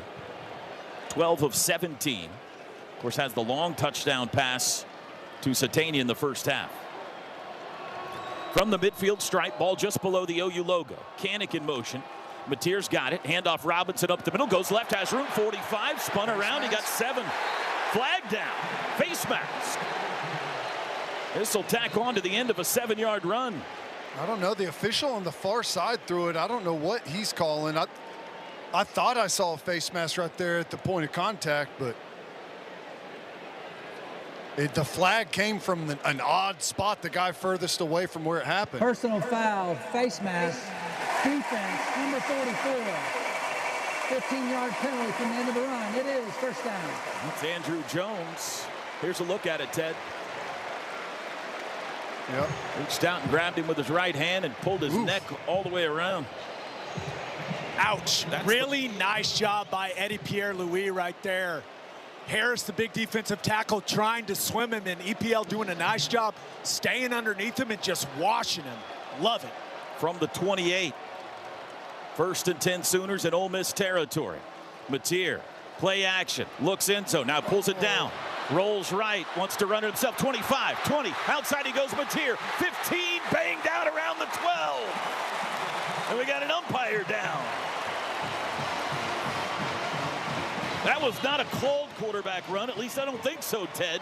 But he made the most out of it. He was wanting Giovanni Gibson. He got away from him a little too quick. I thought Gibson had the leverage on the inside, and he probably could have thrown up a ball that he could have pulled down, but pulls it down, uses that athleticism, and that looks like a little bit more like the old Mateer we're used to seeing. From the 12, 1st and 10 Sooners, a touchdown would give them the lead. 2.5 to go third quarter.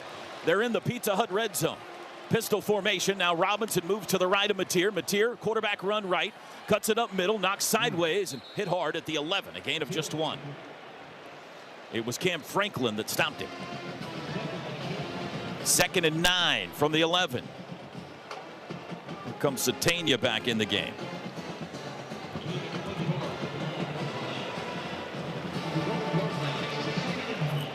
Sooners with the ball on the right hash will go trips left. Burke, Satania, and Gibson all out here near side. Trying to pound it into the north end zone at Owen Field. In the shotgun, Mateer back to pass. Looking. Pulls it down. He'll run. Left side, 10. Met at the 9. Goes down there.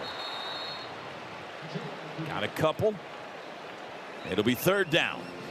Really good protection on that one. I thought he was going to sit in there and let things develop downfield a little bit. Everyone was on lockdown, and he pulls it down, just couldn't get upfield. Burks was trying to effort on a block there, but Mateer chose the wrong side. Caden Helms in, wing left. Robinson the back to the right of Mateer. 3rd and a long 9. Or 3rd and a long 8. Snap. Handoff. Robinson up the middle to the 5, to the 2. Touchdown! Xavier Robinson right up the gut of the Rebels. And the Sooners lead it. We're going to go for 2, it looks like. Offense going to stay out there, trying to turn this into a 3-point game. And how about that? Just hand it to 24 and let that guy go to work on the interior. No need to get cute with anything. Just keep feeding him. He's getting stronger as he goes. The Sooners will go for 2 with 1:04 to go third quarter, leading 26-25. What a turn of events. What do you mean? This was never in doubt, Toby. Here we go. 3 wide outs, tight end Canick. They go 5 wide, now double tight ends right. Canick and Kent. From the 3, in motion, left to right, Blaylock the back. Snap, Mateer, rolling right, looking, throwing, it's incomplete. Threw it a little too low for Torrey Blaylock, incomplete. 2-point conversion fails, touchdown does not. All right, so Oklahoma has a 26-25 lead with a minute to go in the third quarter. Ole Miss led this game by 12 not that long ago, but Oklahoma, pretty impressive comeback here for the Sooners. Meanwhile, an update in ACC country, Wake Forest hosting SMU. 1st and goal at the 6 from the left hash mark. Hand off and an easy touchdown run in there for SMU's Shotty Clayton Johnson is in for the score, and SMU has its first lead of the day at 12-10 with a point after on the way. That's Stan Cotton. That's the Wake Forest Sports Network call of SMU's first touchdown of the game. Ponies lead for the first time today in Winston-Salem, 12-10, late third quarter. Also, Indiana's tacked on a touchdown. They're blowing out UCLA 49-3. Georgia Tech has a late third quarter touchdown to go up 34-10 on Syracuse. And just now, Memphis misses a field goal, so that remains a one-score game. South Florida 24-17 lead at Memphis, final minute of the third quarter. All right, we're going to sneak in a quick break because these noon games are starting to get late, and we got some good finishes coming up. Back to live action after this 2-minute break on the Blitz. Morning, Zoe. Got donuts. Jeff Bridges, why are you still living above our garage? Well, I dig the mattress, and I want to be in a T-Mobile commercial like you. Teach me, Saldana. Oh, no, I'm not really prepared. I couldn't possibly. At T-Mobile, get the new iPhone 17 Pro. On them, it's designed to be the most powerful iPhone yet and has the ultimate pro camera system.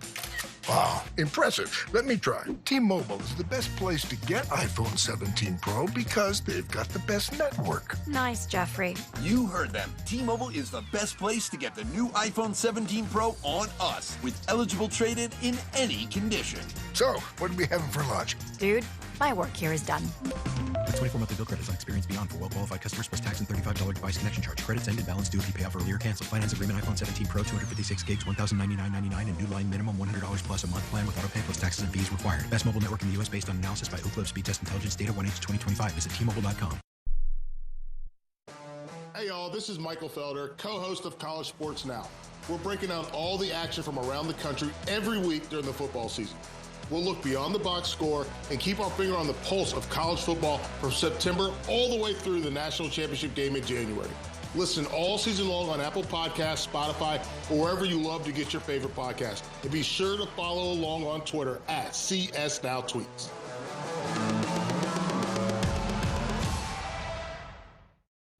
When you're on the move and looking for nonstop college sports action, get the Varsity Network app and take the game with you everywhere. Stream live play-by-play from schools across the country right from your phone, free. Catch hundreds of weekly podcasts, including shows from your favorite teams, all in one place. From football Saturdays to midweek hoops, it's your all-access pass to the college sports world. Whether it's game day or just your daily drive, the Varsity Network app has you covered. Download now and listen live for free on the Varsity Network app.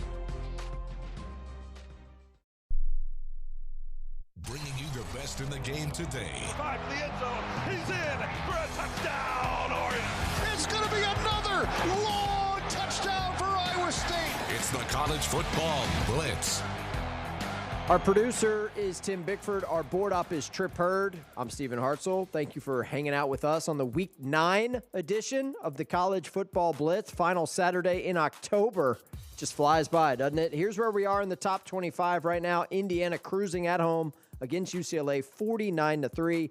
Fernando Mendoza, who entered the weekend as your Heisman frontrunner, at least in terms of the odds to win, 15 of 22 for a $188 through the air. He's got 3 passing touchdowns. He's got another touchdown on the ground. He does have an interception today, but IU rolling UCLA. Georgia Tech taking care of their business on homecoming down on the flats, 34-10. They lead Syracuse 3 minutes to go in the third. Good game in Norman. End of the third quarter, Oklahoma leads Ole Miss 26-25. Again, media stoppage, end of the third quarter in Norman, but a good finish coming up in what is essentially an SEC elimination game because the loser here would have 2 conference losses. Virginia and North Carolina, South's oldest rivalry, tied at 10. 9 minutes to go in the fourth quarter, and while we were in a commercial break, USF ripped off a long touchdown run to pad that lead at Memphis. 31-17, final minute of the third quarter at the Liberty Bowl. Let's go to Chapel Hill. It's starting to get late. 8 minutes to play in a tie game. Tar Heels on offense. And once again, Jones Angel on the call here, Tar Heel Sports Network. Making his first, or playing for the first time as a Tar Heel today. Huge third down here. Carolina's just 3 of 12 on third down. They're going to run it. And picking his way is McGill for the first down. So the freshman, Jalen McGill, comes in and just patiently found a crease and gets to the 22. Yeah, great job up front by getting a seal block to the inside, and then the left guard moving his hips to move the other man and then pick up that first down. McGill stays in, standing to the left of Lopez. They're going to give it back to the rookie. Makes a cut at the 25, but can't get any farther than that. Cam Robinson takes him down at the 26-yard line, gain of 4. Carolina has played a lot of players today. I mean, that for McGill is his third carry. Hall has 6 carries. Goss carried it 3 times. Junes carried it 8 times. 6 different Tar Heels have caught a pass today. A lot of different players involved. Handoff to Hall, wraps around the right side, pushes forward, and has a first down to the 33-yard line. Cam Robinson and Ethan Minter. Remember, Minter was hurt at the beginning of the game, but back in now and combines on the stop, but a gain of 7 and a first down. Heels up to the line of scrimmage quickly. Clock becoming a factor. It's down to 6:20. In a tie game, Hall patiently hops to the right, now bursts forward and almost has another first down. He has 9 on the run to the 42. Yeah, that's what I've always liked about Hall's game. What he does a really good job is he gets caught up in the soup, but he doesn't get in too deep, and then he uses his feet to jump cut, find that open space, and then get his shoulders north and south up the field. Carolina did not run the ball much in the first half. They have tried to run it more in the second. They're up to 117 yards. They'll throw it on this down, though, and a quick completion on a long throw from Lopez to the numbers right side to Tucker. Brings it in for his 7th catch of the day and a first down. Emmanuel Carnley made the hit at the 48 of the Tar Heels. So a long throw for a gain of 6 and a first down. Tar Heels already up on the football. Lopez in the pistol. He's got pressure coming from the backside. He's able to avoid it. Still dancing around in the pocket. Long throw near side and a leaping catch at the Virginia 46 by Jordan Shipp. He's fired up, and he should be. Big time play by Lopez and Shipp. Really like what Gio did right there. He felt the pressure in the pocket, but he didn't panic. He stayed in it, scrambled out to his left, and was able to deliver an outside throw, and then Shipp just climbs the ladder and brings it down for the gain. Gain of 6 in total. Now June comes in at the running back, so a long throw for a gain of 6. It's 2nd and 4. Tar Heels at the Cavalier 46. Lopez, play action, pressure coming again, and Lopez just fights his way back. Ooh, back to the line of scrimmage. I said ooh because the Cavalier jumped on the pile late. No flag comes in. Anthony Britton dove in late on Lopez, who did a good job just to get back to the line of scrimmage there and bring up another key third down. It's going to be 3rd and 4. The clock is down to 4:19 here in the 4th quarter. Game tied at 10. Tar Heels with 2 timeouts, Cavaliers with 3. Carolina's going to go empty set. 3 receivers to the right, 2 to the left. Play clock at 6. Lopez still doesn't have the football, gets it with 3 seconds on the clock, and a flag. The Tar Heels had a wide receiver move early.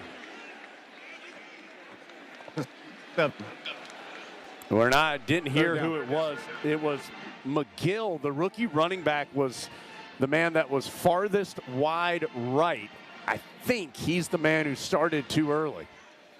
And that's a big one. It moves the ball back to the Tar Heel 49-yard line and brings up a 3rd and 9. So you go from 3rd and 4, where everything's available to you, to 3rd and 9, plus you're back on your side of the 50. Yeah, this is the most critical 3rd down convergence drive, because if you can get this first down, now you put yourself in a position where you can be in the range would go make it 4-down territory. Tucker and Easter wide right.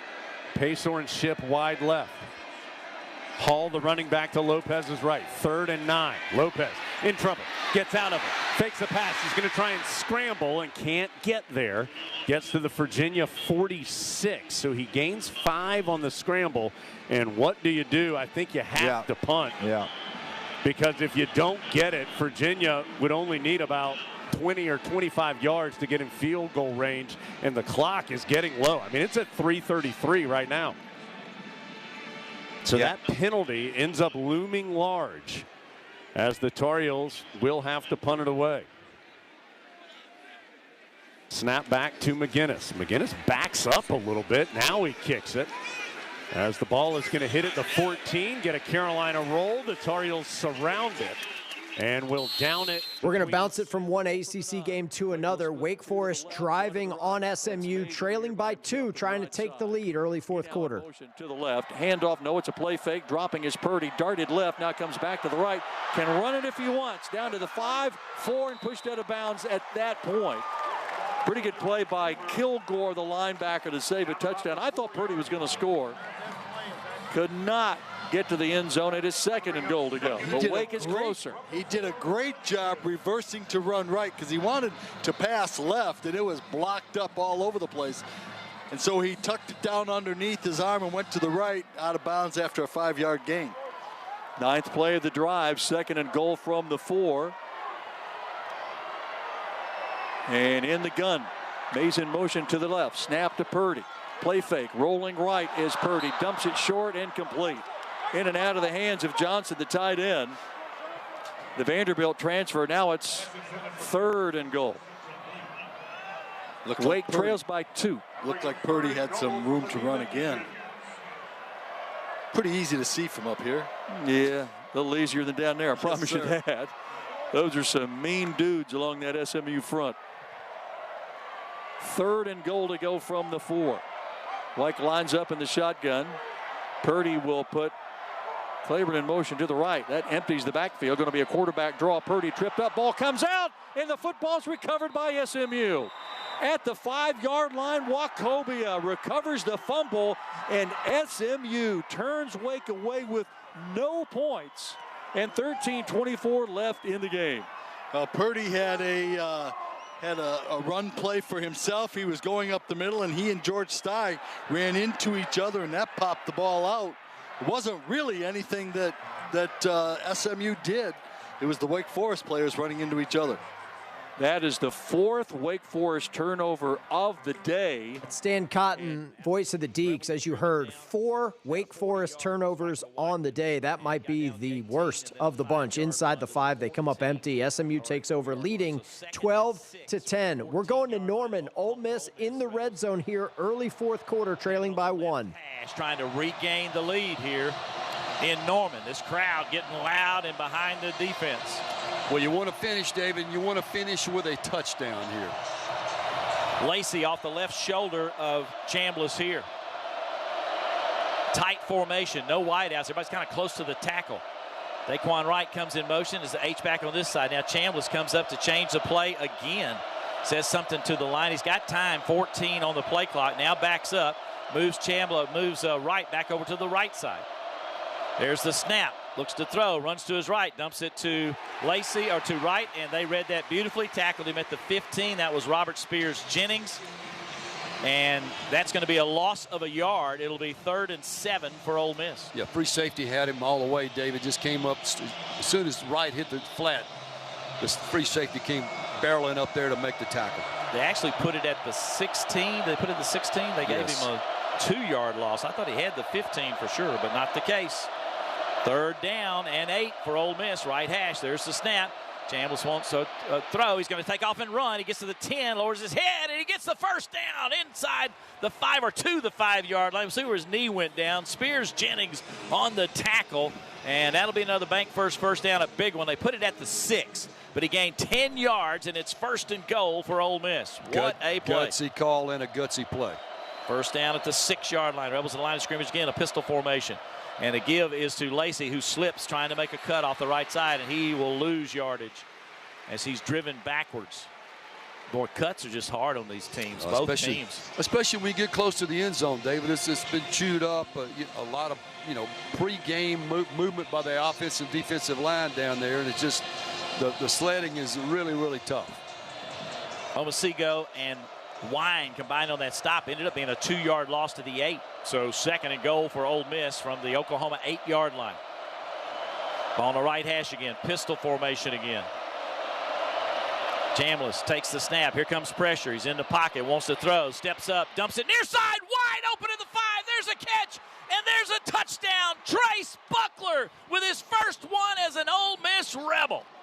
Great call there, David. Just slipped him out from the right side. So back and forth we go. Ole Miss retakes the lead 31-26. Meanwhile, to the Liberty Bowl, Memphis knocking on the door.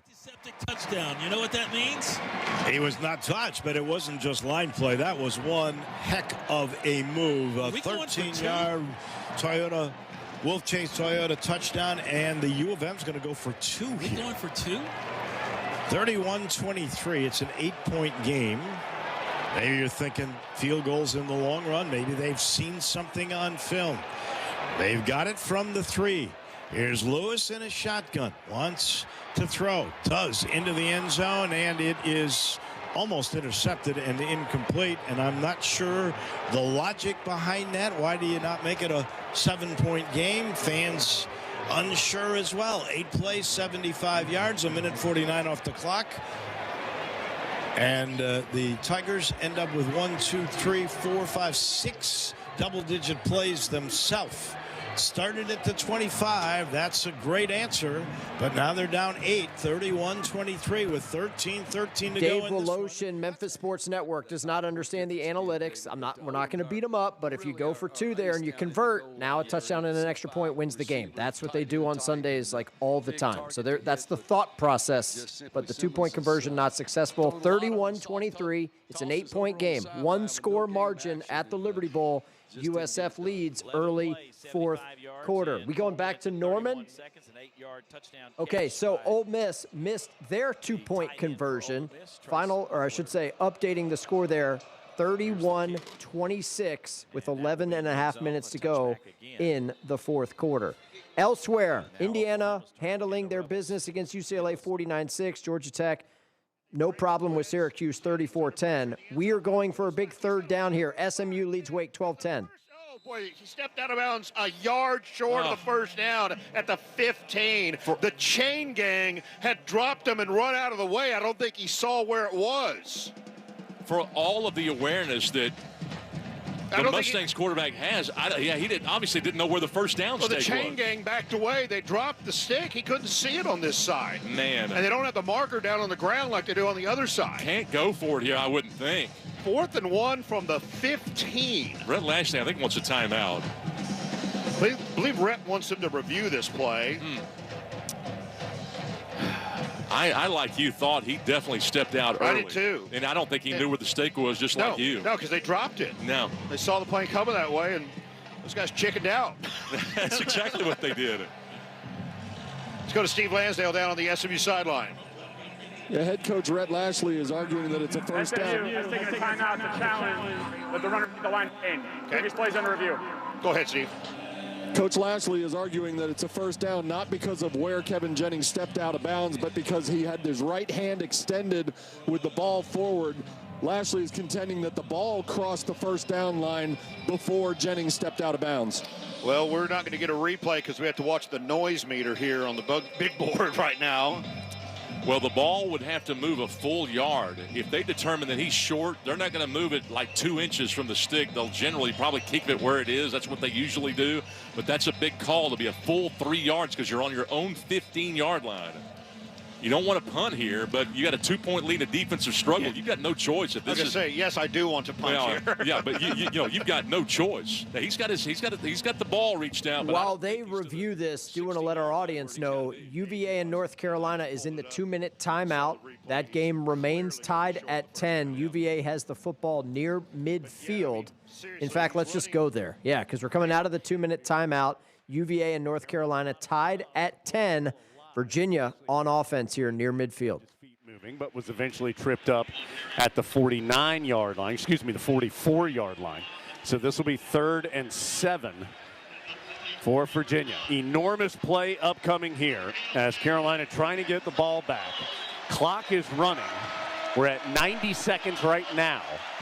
3rd and 7 for Virginia, who's 6 of 16 on 3rd down today. And now you can really pin your ears back and rush the passer. Game tied at 10. Play clock under 10. 3rd and 7. Here we go. Morris. Pressure coming. Morris is down again. Abujaneh takes down Morris. Carolina takes a timeout. Sack number 6 today for Carolina. And for Abujaneh, that is his 3rd sack today. Abujaneh came into the game with 2 sacks all season. Virginia came into the game allowing just 5 all year. And the Tar Heels have 6 today. A minute 8 to go. That is a career high for Abujaneh in sacks. You can't stress enough the run-stopping ability today from the defense. Quick update from Winston-Salem. SMU, after review, call on the field upheld. It was 4th and 1. They punted it back to Wake Forest, but they did flip the field, so the Deacs have it deep in their own territory, trailing at home by 2. Meanwhile, we got a punt coming up here in Chapel Hill. UVA and North Carolina, South's oldest rivalry, tied at 10, 68 seconds left. Excellent in the punt game today. Tar Heels do not bring any pressure on Sparks. Green is going to have a chance to return it off the 10. Going to the far side. Green at the 20. Green to the 30. Green taken down just shy of the 35-yard line, but a nice return is going to give Carolina a manageable distance here as the Heels will start on their own 30. See where they mark it, either the 34 or the 35. It's going to be the 34, so a 24-yard return after the 53-yard punt. Carolina will start on its own 34-yard line, going from right to left. Ball on the far hash. Here's your shot. Here's your shot. You got one timeout left, 56 seconds. You got field position. Everything's right out in front of you to get yourself in field goal range and a chance to win this ball game. Lopez will start in the shotgun. Send the man, Jake Johnson, in motion, so there'll be 2 receivers on either side of the formation. Tar Heels trying to set up the screen. It's a messy one, but they do complete it. Right side to Tucker. Carolina's got to move here. They have just 1 timeout, so don't really have the luxury of taking it right now. That's a gain of just 3 on the play.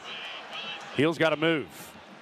Still trying to get organized. 2nd and 7. Clock down to 36 seconds. Lopez awaiting for the snap, which he just gets with 32 on the clock. Pressure coming. Lopez rolls out. Throws it deep and out of bounds. A flag comes in. Lopez was hit in the backfield. Don't know if this is either going to be a hold or a roughing call, one of the two. Holding. Office number 58. 10-yard penalty. 2nd down. Well, it is a hold on Blasky, and at this point, Joe, 26 seconds, looking at a 2nd and very long. Yeah, you're now here's the other issue, though. Yeah. Virginia still has 3 timeouts. Yeah, I know what you're. Yeah, exactly. And you can. The ball's going to be at the 27-yard line, so it'll be 2nd and 17 now for the Tar Heels. But gosh, it feels like that almost wipes away your chance to be aggressive if you're the Heels. Yeah, I don't know, Jones. I think right here you do take a shot at being a little bit more aggressive. We'll find out. They are going to run it with June. The freshman protects the football as he bulldozes his way to the 35. So he gains 8. Yep. Kasim Moore with the tackle. So he's going to make this at least manageable here for the Tar Heels. Face mask. Oh. Number 6. 15-yard penalty. Automatic. First down. Wow. So I did not see the flag, but a huge one as Kasim Moore called for the face mask. So that's going to move the ball to midfield. So now all of a sudden you have 22 seconds left, 1 timeout, and you need about 10 yards here to at least try something deep. They're going to mark it with the penalty to the Tar Heel 49, so just shy of midfield. Holy cow, what a flag. I did not see it on the field, but it's a big one. 22 seconds to go. Virginia crowding the line of scrimmage. Lopez gets the deep drop out of the shotgun. Got to throw it. Oh, my gosh, a deep shot down the near sideline. And it's tipped and intercepted. Madrid Tucker had it in his hands, could not hold on, and Antonio Clary comes out of there with it with 14 seconds to go. On the field is an I'm not sold that he was in bounds when he got this interception. If it stands, it will be the 3rd turnover of the day on for the Tar Heels. Virginia taking over at its own 4. Tucker, I mean, that ball, Tucker had both hands on it,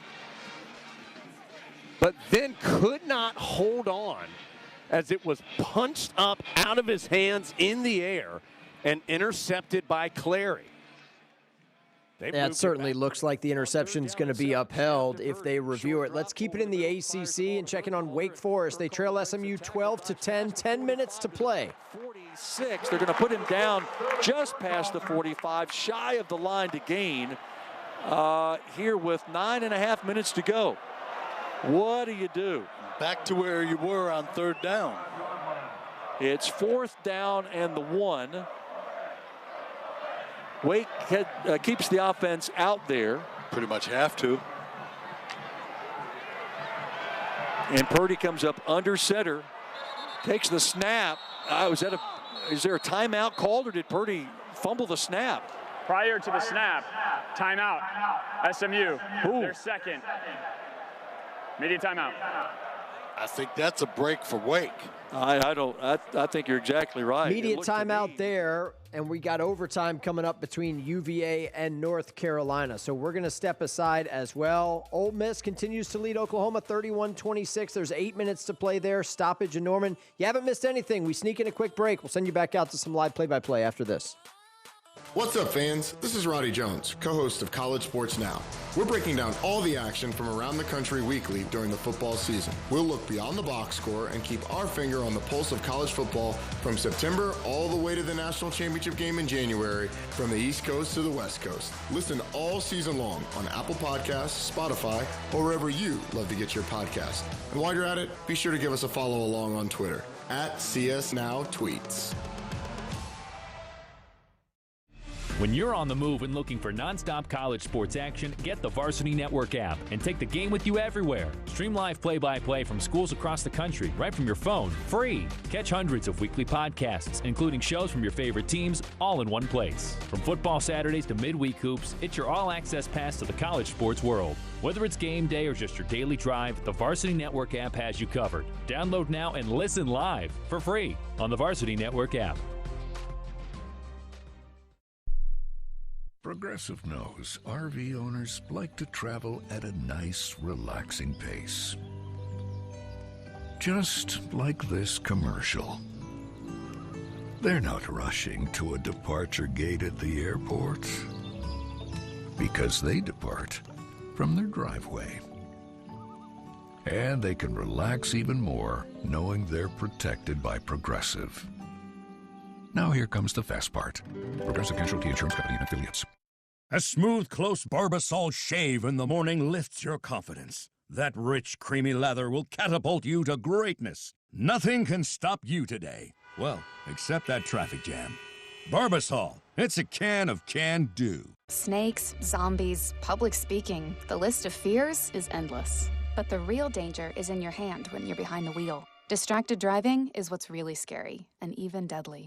Eyes forward, don't drive distracted. Brought to you by NHTSA and the Ad Council. The biggest games. One man to beat 30 off to the races. You're not going to catch him. The biggest moments. Puts a stake in the heart of the undefeated season. This is the College Football Blitz. All right, Virginia and North Carolina are in overtime. We will keep you posted on that once it starts, but we are going to go to Norman. Well, we were, but they're going to review whether or not Oklahoma fumbled. If so, call on the field was an Oklahoma fumble recovered by Ole Miss. They are reviewing that, but our featured game starting to get late in the fourth. Ole Miss leads at Oklahoma 31-26. Again, Virginia, North Carolina getting ready to head to overtime. We got 10 minutes to go at the Liberty Bowl. USF leads Memphis 31-23. They're in a media stoppage. Indiana's blowing out UCLA 56-6. Georgia Tech cruising against Cuse 34-10. We got a timeout in Wake Forest too. No, all right, let's go there. Wake Forest with the football trailing SMU 12-10. Boy, the mistakes in alignment. That's what will drive Jake Dickert absolutely crazy. You know, in a game like this, obviously points are at a premium. Timeouts, you would think, at a premium. And you have to burn one there. SMU's already called two. So the Mustangs have one left. Wake has two left. But you have to burn it there. To get lined up correctly, it's going to be first and 10. All right, there's a stoppage in Winston-Salem. We're going to Memphis. They're in the red zone. They trail USF 31-23 inside of 8 minutes to play. Looking, still has time, throwing it away. Yeah, they had everybody covered over there. That's the only thing to do. Everybody was running around trying to get open. They ran their routes. Their time's running out. He's got to make a decision. He throws it away. But it does bring up a third down for Memphis here. I think a good decision. Live to play another day. Down. That's right. You can get a first down at the 1 yard line. It's third down and 9 to go. 7-7. Well, you know, the truth is, since it's an 8-point game, if you didn't pick it up here, there's plenty of time You could go for the field goal. That's right. You've got twins on the line on the right side. One man, it's Bram, head-to-head on the left side. Here's the snap. They fake the end around. Lewis has bought himself some time. Now here comes pressure. Throws it underneath. It's incomplete. He was looking for Bryce Anderson, the tight end. It was behind him. It's 4th down, and the U of M will bring out the kicker. That was just, this time the pass was not there. Lewis is a really good passer on the run, but the pass was a little bit behind and low for the tight end to try to pick up. We will let you know about the field goal in Memphis, but we're going to overtime in Chapel Hill. 3rd down coming up for Virginia. Beg your pardon, wrong ACC game. Back to Winston-Salem we go. 3rd down for the Deacs, who trail SMU 12-10. So for Wake Forest, Ty Clark is out there. It's 3rd down and 9, Wake. Playing in bright sunshine right now as SMU rushes 4. 3rd down and 9 in a 2-point game. SMU up 12-10. Play action. Pass comes to the near side. Nowhere close to the wide receiver, Burkhalter, in front of the Deacon bench. Barnes was out covering. And now Wake will have to punt it. From Winston-Salem to Chapel Hill. 3rd down coming up for UVA in overtime. To the right. After Carolina won the overtime toss and wanted to play defense first. Virginia needs the 3 for a 1st down. It's 3rd and 8. Overtime, tied at 10.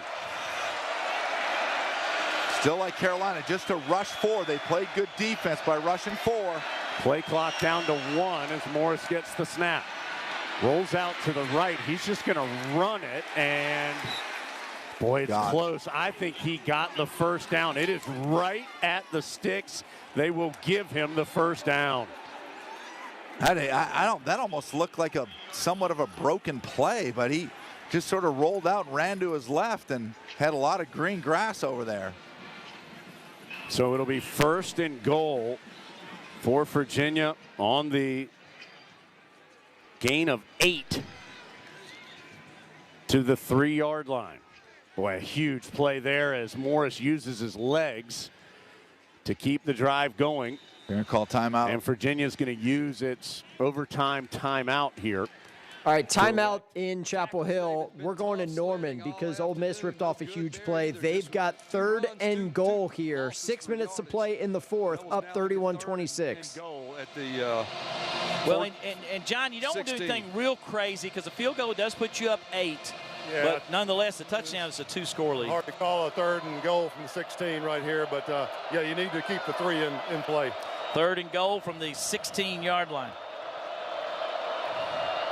High snap. Give to Lacey, and he's tackled for another loss. I guess this is just to give up and try to get the field goal. And on the tackle was Heineke.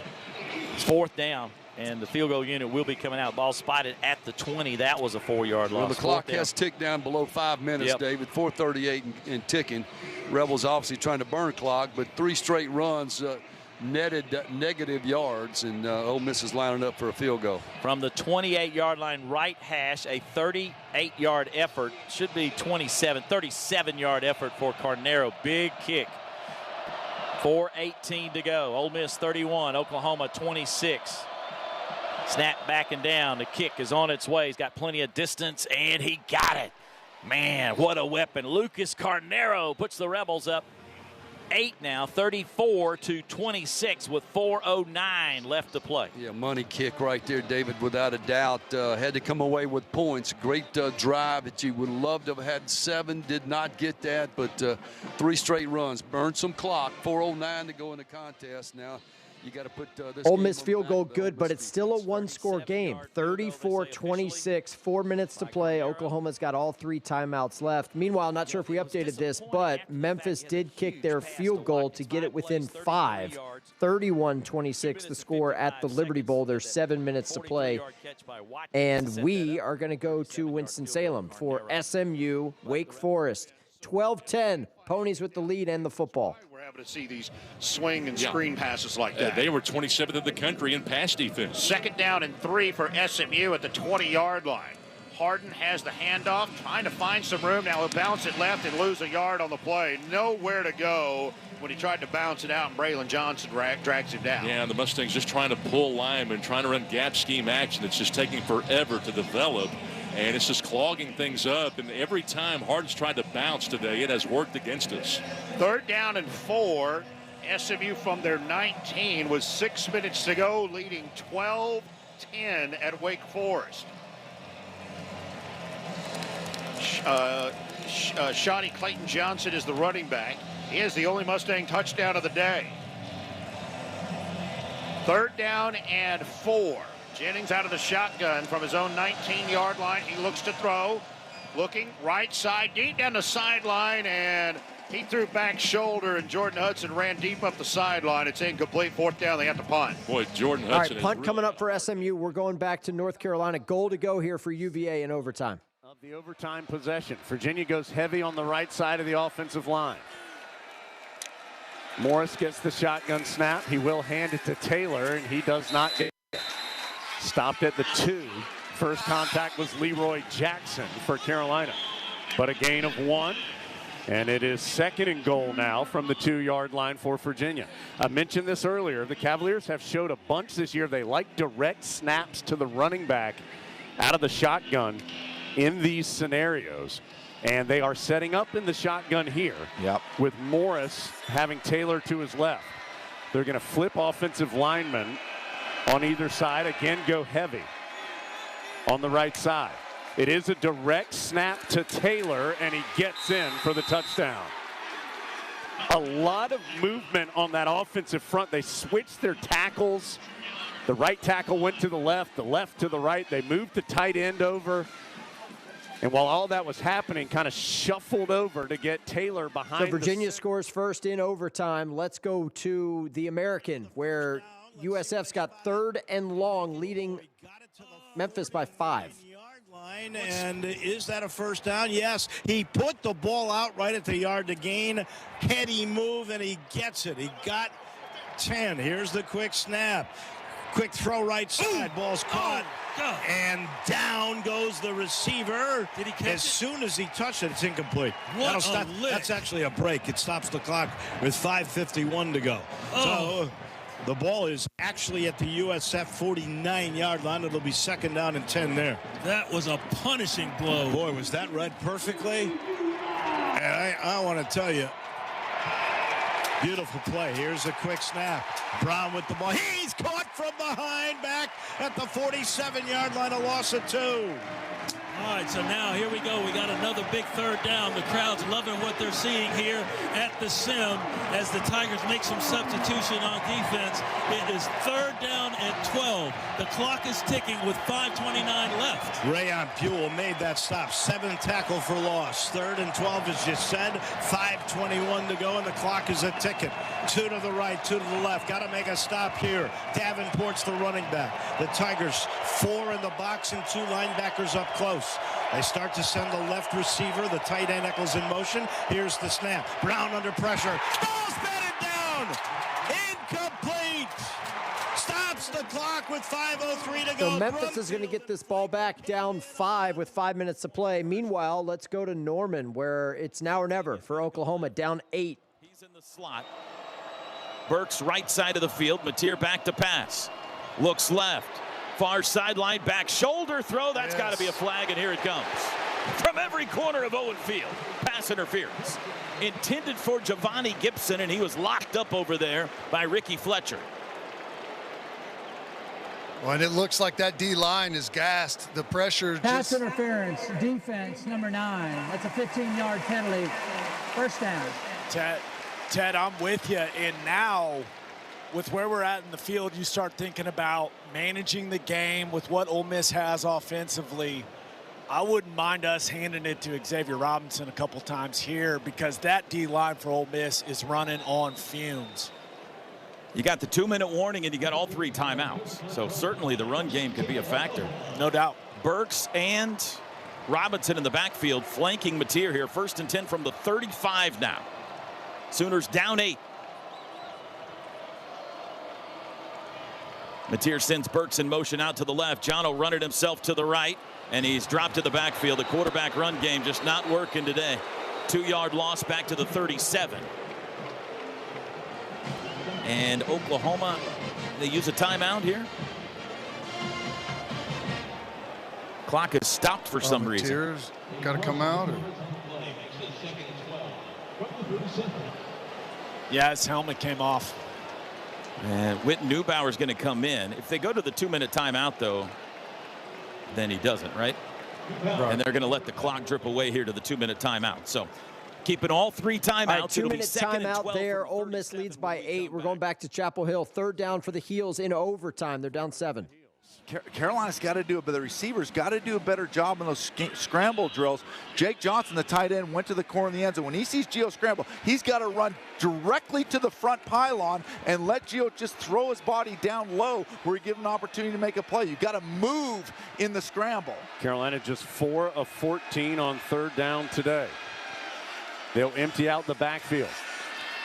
Swing pass, far side to Goss. Goss to the 5, and he's into the end zone. Goss with the catch and score. Carolina needs the PAT to tie it up. Had the right call on at the right time.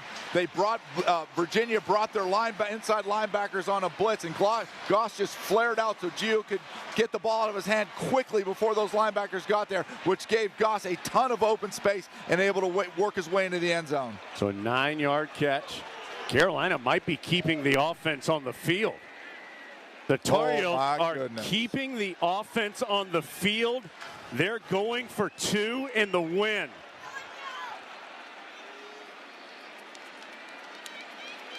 Right now, from the 3, going for 2 in the win. Lopez in the shotgun. 2 receivers to either side. Hall to his right. Ship comes in motion. Carolina going for 2 in the win. Hall goes in motion. Shotgun snap to Lopez. Rolling out to the right. Lopez throws it to Hall short of the end zone. He dives, and the game is not over. The game is not over. The game There's is not been over. no signal yet. The game is not over. The game is not over. You hear the referee, Darryl DeBerry, saying the game is not over. Did Hall get to the pylon or not? The ball carrier, the goal line. The previous play is under further review. So they're my goodness, this is so close, it's incredible. So the throw to Hall, he caught it at about the 4 and dove for the front right. We will let you know about this in Chapel. He's down, he's short, he's inside the 1. He didn't get it. Let's go back to the Liberty Bowl. Still alive in this one.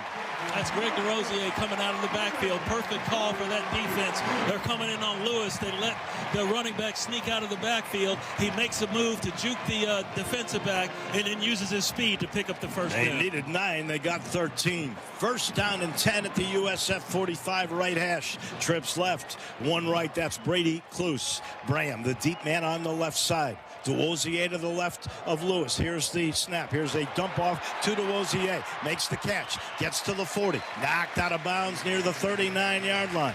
Now this looks like Tiger football here. They're getting the ball. They're moving it. They're moving the ball, though, with quick passes. Short passes to the backs. Pass to the tight end. That was a great catch by Jamari Hawkins on a previous series for the big bomb to put him in position to get a score. But now we're getting down the nut cutting down. 2:59, 2:58, 2:57 left in this football game. Tigers got to get it. Tigers had 400 yards now in this game. They have really come a long way. Twins right, 1 left. H-back on the left side. Movement by the Tigers, no doubt. Left tackle Chris Adams moved. Not a lot of penalties in this game. Full start. Offense number 61. 5-yard penalty. 2nd down. That'll be the 6th on the U of M, the 2nd on Chris Adams in the game. I need an Excedrin. It'll back it up to the 44. Oh. 2nd down and 9. It's 2:44 to go in the game. The Tigers have all 3 timeouts plus the 2-minute timeout. It's hard to go a long way and not to make a mistake when you're on offense. That's what the defense gambles on. These 10, 11 play drives, very tough to sustain without a mistake. DeWozier still in. 2 right, 1 left. 3-man rush. Now 2 linebackers come up. USF's coming on this one. Here's the snap, and here they come. He sees it, throws right side, and a catch is made at the USF 38-yard line. That was a low line drive and a very good reception that time by Braham. I think Braham's going to be in the league. What do you guys think? I think he's got a chance. He's got speed. He runs great routes, and he's got good hands, and he gets his feet down. So here's a big 3rd down and 3 at the 38-yard line. With 2 minutes to go, that'll be the 2-minute timeout. They won't get a play off. No one gets you closer to the game than Sirius XM College Sports Radio. Tune in for news, talk, and analysis. All right, 2-minute timeout. Memphis down 5 in plus territory will have a 3rd down when play resumes. Back to Norman coming out of the 2-minute timeout. Sooners down 8 on offense. You're rolling. 3rd and 5 from the 30. Going in. Sooners down 34-26. Need a touchdown and a 2-point conversion. They send Kanik, Satania, and Gibson left. Burks right. Mateer. 1:44 to go. Robinson sent out as well. John's got it. 4-man rush. Looks left. Going to wing it far side for Kanik, and he missed him. He had him. Kanik had a step down around the 10-yard line, and Mateer just a little bit too far out in front, and now it's 4th down. Good looking route there. Protection's great. Route's great. He's open, and ball's late. John Mateer just doesn't let it rip early enough and misses him. Have all 3 timeouts, so this isn't necessarily the game, but it's close. Got to have 5. 4th and 5. Mateer's got it. Straight drop. Looks left. Fires left side. Too high. Incomplete for Giovanni Gibson. It's a 4th down stop. And now Ole Miss gets it back with 1:30 to go on a turnover on downs.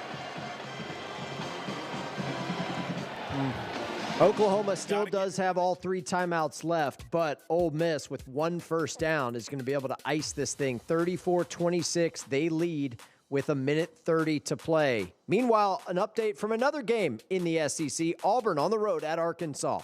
Green's in the gun. Talon gets the snap, looking short. It's intercepted.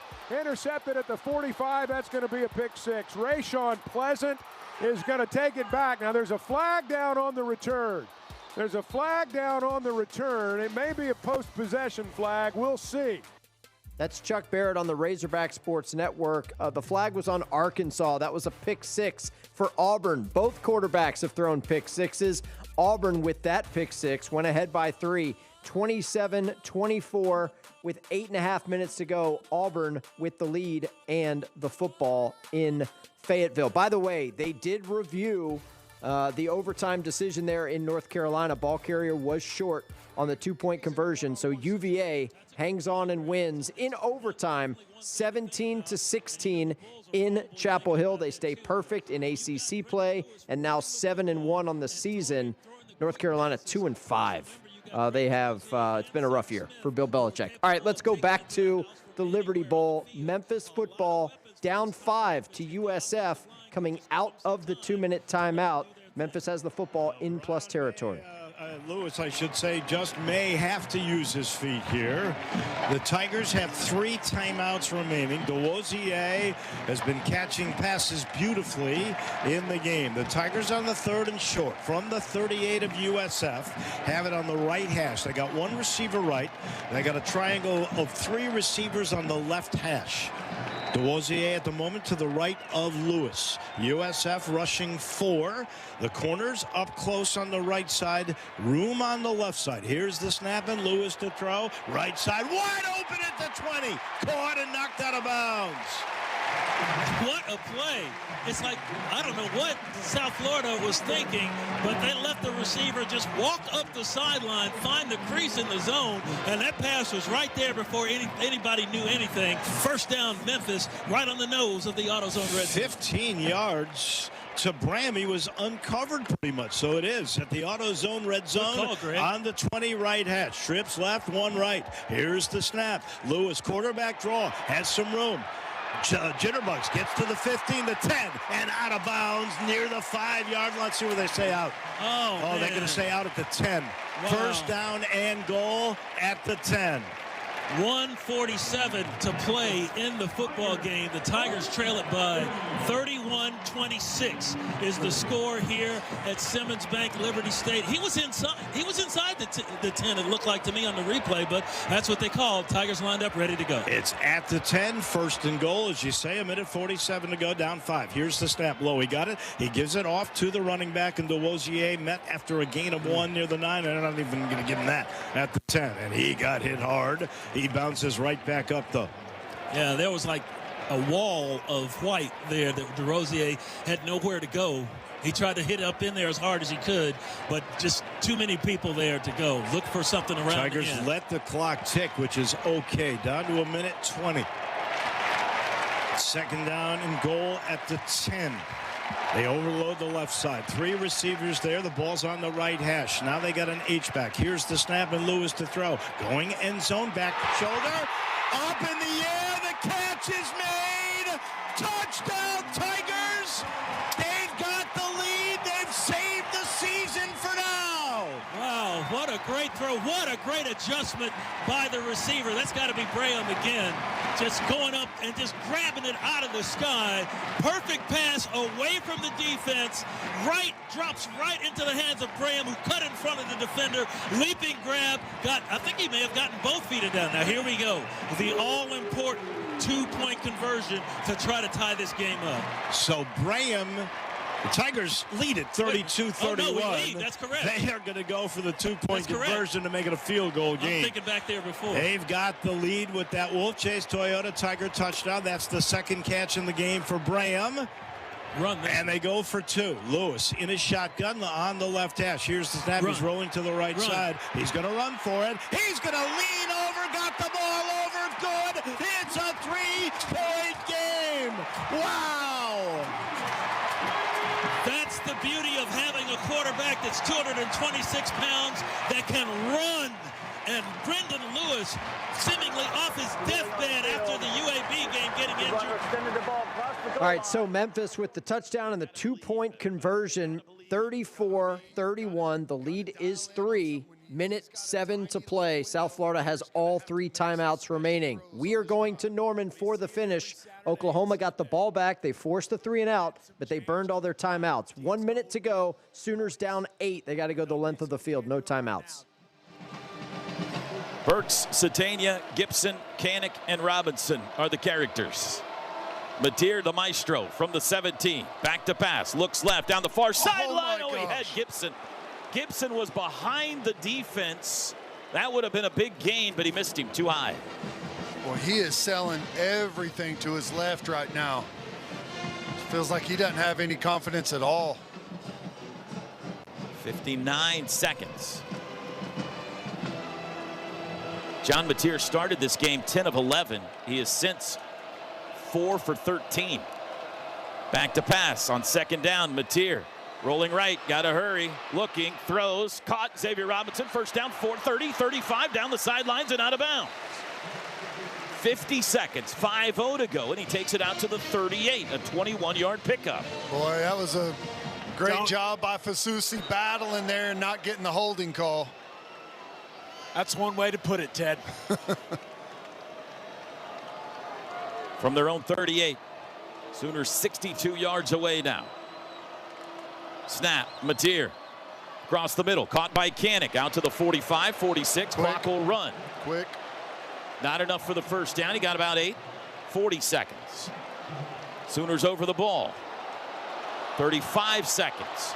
There's the snap, Mateer looking right, looks back left, pulls it down, rolling right. Deep. Looking to throw, throws short, threw it out of bounds with 27 seconds. It'll be 3rd and 2. From the own 46, 27 seconds to go. Kind of wish we would have just gone up there and killed the clock and let our receivers get a quick little breather there and reset and get in a play that you like. Ivan Carrion checks in. He's tall, 6'5".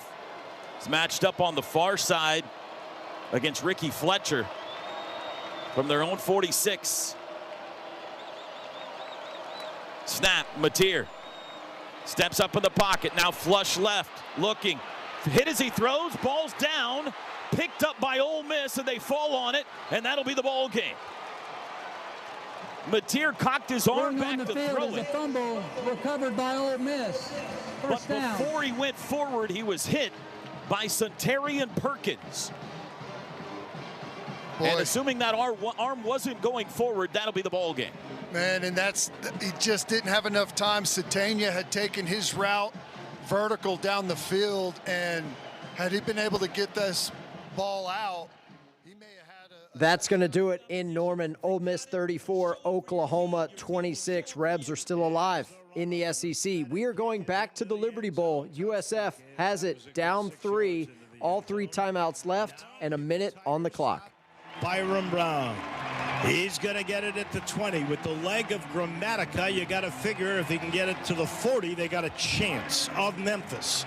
So they're going to have to go a good 40 yards. They've got 1:07 to do it and all 3 timeouts. This is not the time for a prevent defense. You got to do what you've been doing to get them off the field the last 2 times. Davenport's the running back. The ball's on the right hash. Here's the snap to Brown, who's got all day. Looking, throwing. Got a man left side, makes the catch. Gets knocked down right at the 27-yard line. A pickup of 2. Good lick and good follow-up by the Tigers over there. And South Florida takes their first charge right out of the half. That was Jeremiah Jordan. That position over there with Bracey and Jordan, they have been terrific in this game. And on a 3-man rush, it looked like he had all day, but the time ran out quickly. Timeout at the Liberty Bowl. We are going to Winston-Salem for the finish. Wake Forest is down 2. There's 6 seconds to go. They have it at the USF 32-yard line. Potential game-winning field goal here for Wake. It's going to be around 50 yards. Let's listen. This will be the final play of the game, one way or the other. To win it from 50, a redshirt freshman from Bend, Oregon. Cobble snap. Racanelli puts it down. Boot on the way. High enough. Long enough. Good! By a foot. By 1 foot. Connor Calvert wins it. 13-12 on the final play of the game. Unbelievable. Oh my goodness. That came down, and the SMU sideline was saying that's not good. It's not good. They were still saying not good when Wake started celebrating. The officials, though, are gone. They are in the tunnel and gone. Ball coming down, and it clearly made it. Clearly made it right over the center of the goal post by about a foot. Great call. Let's go downstairs. Dave Gorin. Holy cow. Wake Forest, 50-yard field goal as time expires. 13-12. Down goes SMU. They pick up their first conference loss. Incredible finish in Winston-Salem. We got to go back to the Liberty Bowl for another great finish. Memphis 34, USF 31. Bulls football down 3. 43, and that'll stop the clock to move the chains. 41 ticks left to go. It's not that fair for a guy that big to be that fast. Of course, I'm sorry he did not get the first. 2nd down and 4, but he got out of bounds to stop the clock. 2nd down and 4.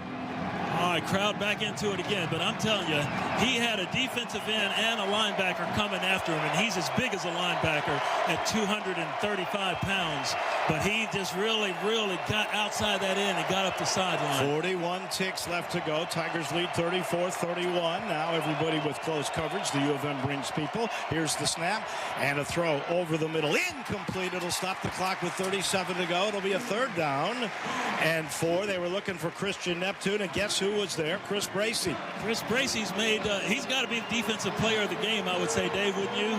He's made a lot of plays in this football game. Big 3rd down here.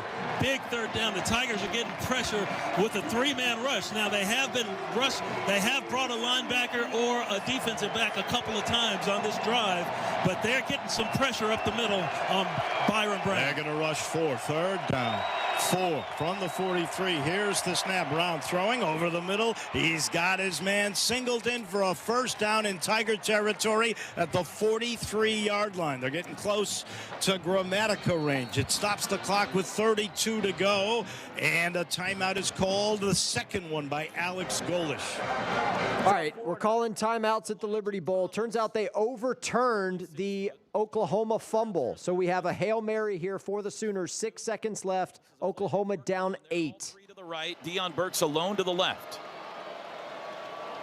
Likely the final play of this one from the Ole Miss 45. Mateer, straight drop. Waiting, lets it fly deep down the middle, trying to get it to the end zone. It's knocked down, incomplete, and that's the ball game. Ole Miss comes into Norman and hangs on. Final score today, Rebels 34, Sooners 26. Now it's a final. Back to the Liberty Bowl. USF down 3, 32 seconds to go, and 1 timeout remaining for the Bulls. Left, but the ball's on the 43, and you know Grammatica's over there just itching to get on the field and try to swing his leg. So a turnover here would go a long way, huh? 32 ticks to go, down to 1 timeout. 34-31 Tigers, 1st and 10 USF at the Memphis 43 on the right hash. Tiger fans on their feet again, cheering, imploring, begging their defense to get another stop. Trips left side, 1 man right. Here's the clap, and here's the snap, and here's pressure, and Brown throws. Right side has a man near the 37-yard line. It's caught. Clock is continuing to tick down to 22 seconds left to go. Cooper on the tackle on that play. They're back up to the line of scrimmage. Here's the snap. Brown wants to throw. He's almost sacked from behind. Throws it over the middle. It's caught by Singleton. He's got a first down at the 24-yard line. That'll stop the clock with 11 seconds left to go. How much more time will they take chances? Here's the snap, and Brown under center will spike the ball. 10 seconds left. 2nd and 10 at the 24. They're going to take a shot at the end zone and then try to kick a field goal. I don't know how he was able to get that ball off. He was being hit, and he somehow was able to stand in there strong enough to deliver a bullet down the field to pick up those yardage. A good catch. The receiver was hit immediately, downed immediately. They had to rush up and down the football. Can the Tigers make a play here? Can USF make a mistake? Don't give up the touchdown. That's for sure. They're going to throw it in the end zone. 2nd and 10 from the 24. They're going to try to throw it in the end zone for sure, because that's the only way to get to 10. Then they'll kick the field goal. Tigers going to blitz. Here comes the snap. Oh, that's Here a hold. Pressure. Brown rolling to the right. They're throwing to the end zone. It's incomplete. There is a flag on the play. 4 seconds are left. You're going to take the hold. You're going to make them kick a long field goal here for sure. They don't have time to throw it again. Kamari Wilson came on a delayed blitz, got held. Holding. Offense number 72. 10-yard penalty. 2nd down. That's on Cole Best. He's their center. That's going to back this ball up to where? I hope they back it up to their 10. Looks like they back it up to the 34. So now they got to kick the field goal. South Florida. And Alex Golish calls his last timeout. And it was good coverage downfield, too. So this will be a 52-yarder. While we have 30 seconds, this is the only game still going from our noon window. Memphis leads by 3. USF trying to kick a field goal to send this to overtime. 3:30 Eastern slate underway. What does that include? Missouri at Vanderbilt, BYU at Iowa State, Illinois at Washington, and Alabama at South Carolina. Ranked teams on the road, a bit of a theme for the 3:30 slate. We have all of those coming up for you here on the College Football Blitz. For now, though, we go back to Memphis for the final 4 seconds of regulation. South Florida down 3. Putting pressure on, they forced that holding penalty, and those 10 yards could be the difference. Well, his career long is 52. He's 1 of 3 from this distance this year. It'll be put down right inside the right hash, and the Tigers are going to ice him with a timeout. All right, everybody on their feet, even the vendors, the concession vendors, people walking down Hollywood, they're on their feet. Well, they have to be on their feet if they're walking, but everybody on their feet. You should be. This is college football. This is what you want, and it's right here in front of you. Man. The best news is a field goal only ties the game. It does not win. So this is the last play of regulation no matter what. No matter what. By the way, The Tigers could try to ice them one more time. They've got 2 more timeouts left. Hey, can they do that? Did they make some sort of rule so you can only call timeout once? I believe that is the case. Yeah, so they did. So here we go again. Martin Gramatica. The snapper is Garrett Cates. Or Noah Gramatica, the younger Gramatica, rather. Holder is the punter, Chase Leon. It's inside the right hash at the 42. 52-yard event. That's what he's going to try to do. Snap down, kick on the way. It's got plenty of distance. But he missed it! Game over! Tigers have upset the 18th ranked Bulls 34-31.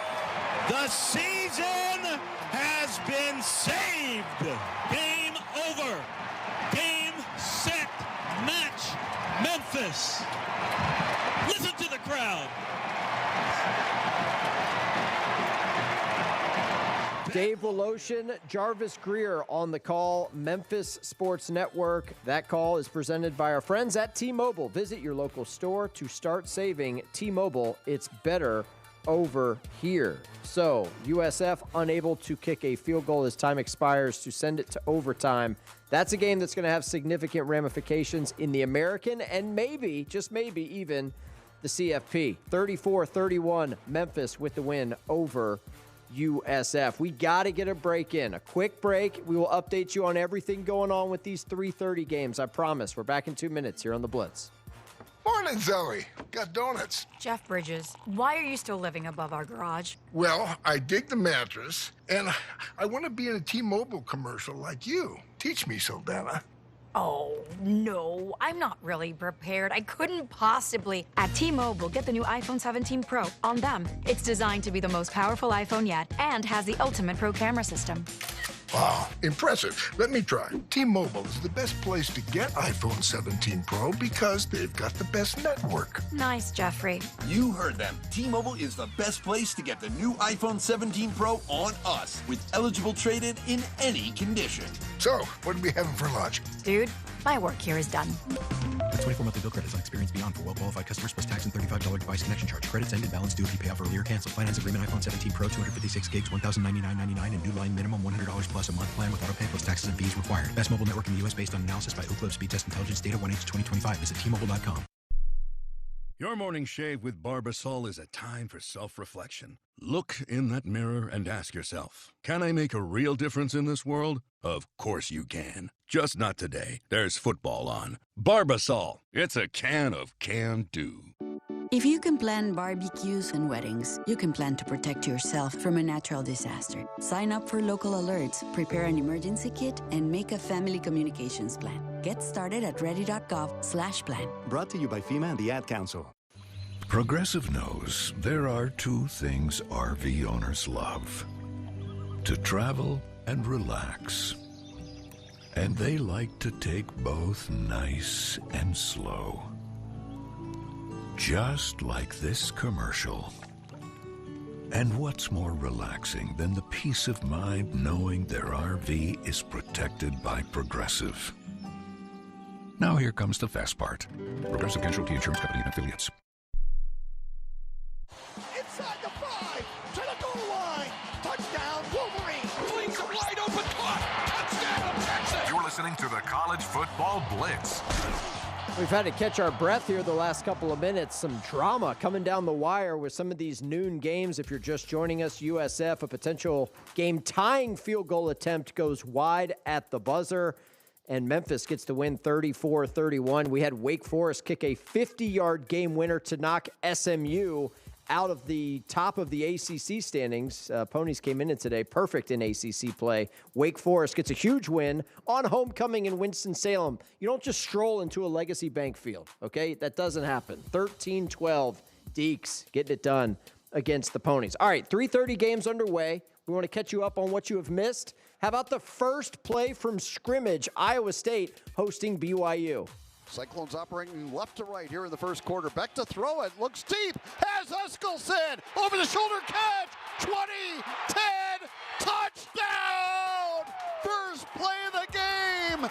Backed 75 yards to Eskelsen.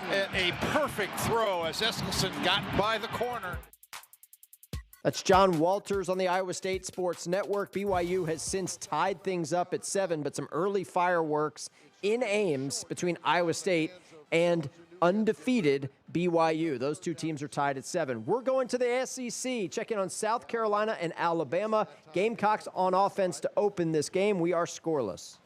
Good to try to get Barber in this ball game early on. 11:25 to go in the first quarter. No score. First drive for Carolina. They took the opening kickoff. Now 3 wide receivers over to the right side, working off the left hash. Fuller's the back in the backfield. 3rd down and 2 with 11:25 to go. Fake inside. Sellers got plenty of time. Sellers now in the pocket, running right side. Going to try to get to the marker. He does so on the far sideline. Wow, they ran him down, but he got it. I believe he got it. Yeah, they're giving it to him. Sure yes, did. First Sure down, did. Carolina. Boy, nice job by Alabama, making that a lot closer than I thought it was going to be. A 2-yard gain, but it moves the chains and sets a fresh one up for Carolina. Good defensive secondary coverage by Alabama as well, because he had plenty of time to throw it. They dropped people back in time in that soft zone. He had no one open. Now working off the right hash mark. 1st and 10 for Carolina at the 28. Blitz up the middle, picked up. Now running is Sellers. Good move, 1 or 2, and then they clipped the legs and pulled him down for just a 1-yard gain or so. It looked like that may have been a kind of a draw anyway, to a degree. He looked real quick. Actually, he looked to his right, then tucked it real quick. I think you're right. So, now to see the replay. Yeah. And if they got past that linebacker, he was at good shape. The problem is, Bama, good tackling football team. All right, Donovan Murph's in the ball game. And after that 1-yard gain, 2nd and 9. 10-14 to go in the first quarter. Brady Hunt comes over to the left side. Sellers out of the gun. Going to roll to his left. Spins. Sellers guns one down to the 14-yard line. Caught on a comeback route to Donovan Murph. Oh, the freshman from Irmo, South Carolina, gets the 8th catch of the season. This is good for 15 yards and a Carolina first down. Just a simple, different look from the quarterback that we have not seen all year. Just a reverse pivot to the wide side, ends up in the short side, flood the zone over here. Good play design. That's what we were calling for. That's what we're seeing. Fuller's in the ball game with Faison. Fuller's in the slot. Now coming motion across Sellers' face. Handoff to Fuller, trying to get to the edge. Fuller with the big leg straight, pushing inside the 10. Matthew Fuller gains 4 on the play when nothing was there, really, Tommy.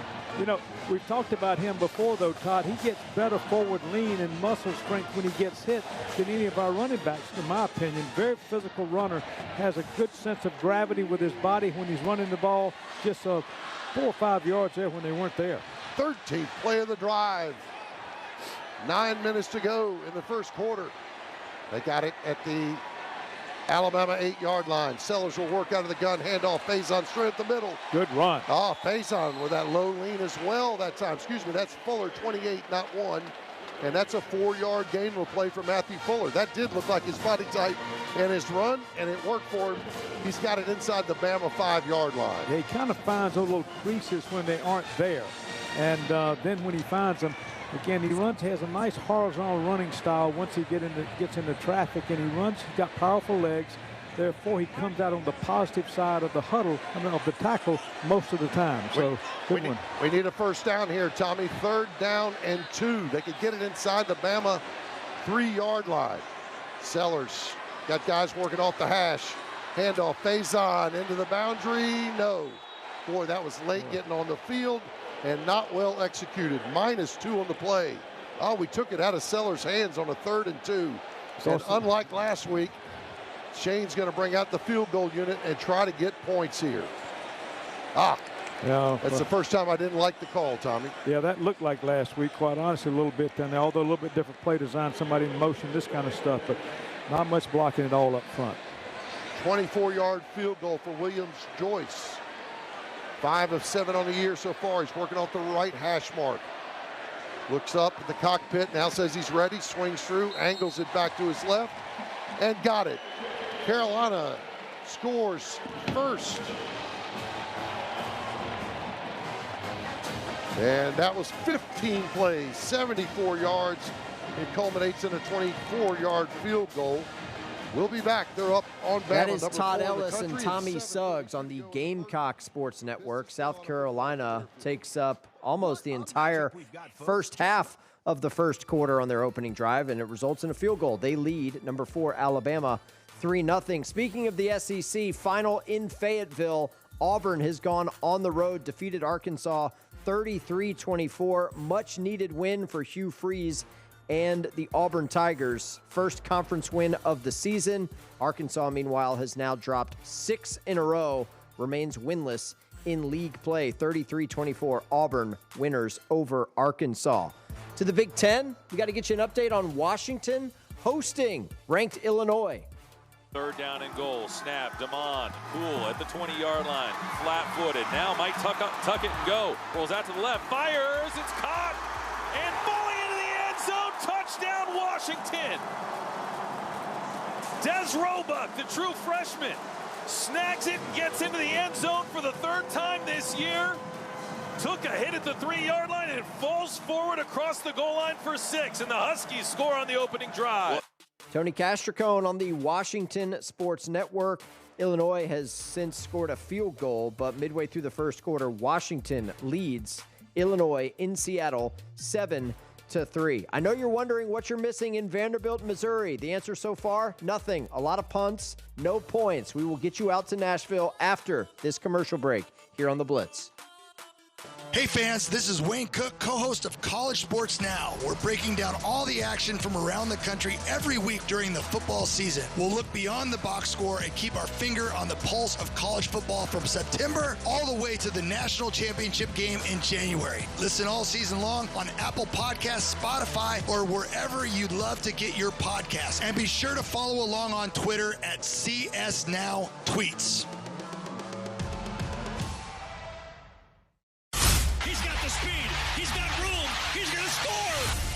No one gets you closer to the game than Sirius XM College Sports Radio. For the win! Got it! Let's go! Tune in for news, talk, and analysis from the offseason through regular season and into the postseason. We've got your team covered anywhere you go.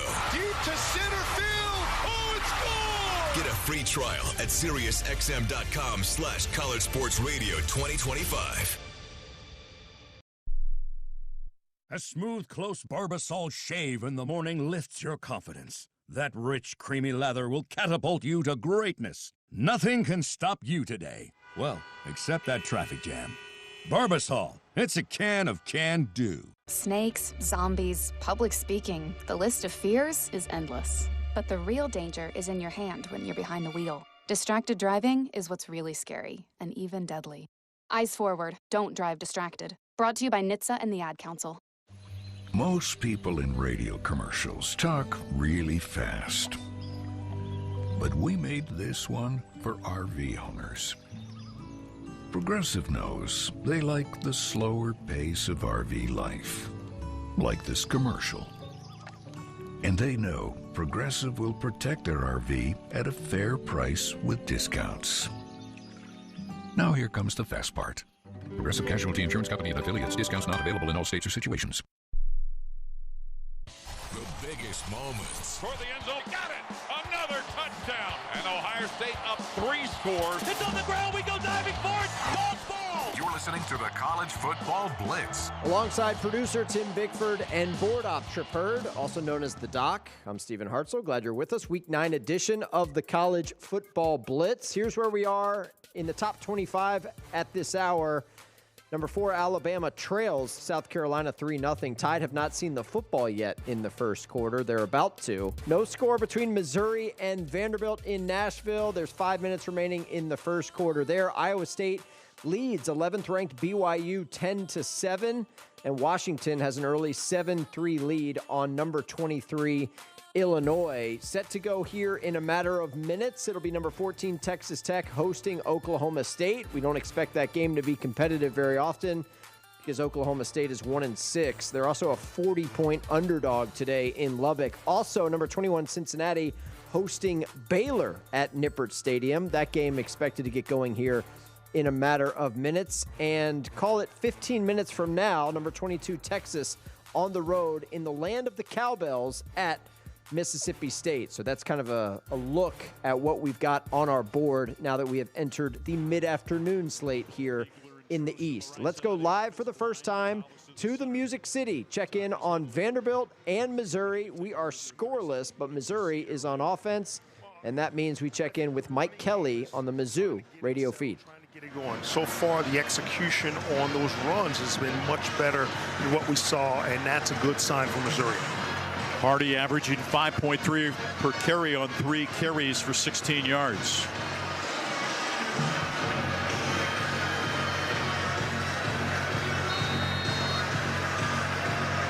Alubide and Manning to the right side. Harris, the tight end, tight to the left. Coleman in the backfield, flanking Perbula along with Hardy. Hardy to the right, Coleman to the left, Manning in motion left. Perbula claps, takes the snap, hands off, Hardy running left across the 40, brought down at the 45-yard line. Second effort and leg drive, a pickup of 8. Brought down by Dante Carter, and one of their safeties. And see, Missouri sustaining those blocks, Mike, something they didn't do last week. Tigers go tempo, 2 receivers to the left, ball on the left hash. Hardy bounces it right side, second level, gets outside at midfield, cuts inside, forward progress to the Vandy 46-yard line. Starting to get it going a little bit with the run game. A Central Bank first down thanks to the legs of Ahmad Hardy. That's what you want once he gets going, man. Get him up to the second level where he can go one-on-one, and he's going to win 90% of those battles in a one-on-one situation. Picks up 9 on that play. Alubide and Coleman come to the right of the formation. Harris, the tight end, wing to the left. Manning split to the left side. Hardy behind Perbula in the pistol. 3-man front for Vandy. 4 in the box, though. After walking behind his offensive line, Perbula takes the snap, stretch play running left. Hardy runs right into the defender. Rinaldi, the linebacker, stopped for no gain. 2nd and 10 coming up. Nick Rinaldi, a terrific linebacker out of Dover, Massachusetts at 6'3" and 240, a senior. And Rinaldi did a good job of blitzing from the backside as the play's moving to the left.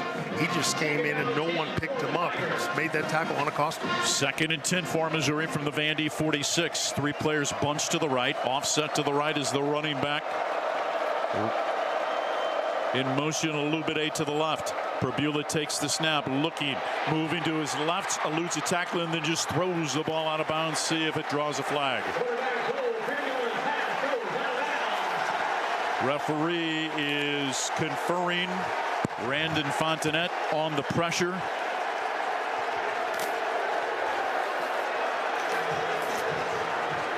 See if it'll be ruled intentional grounding by the Missouri quarterback with 3:09 to play. Let's hear from Steve Marlowe. No receiver in the area. 2nd down.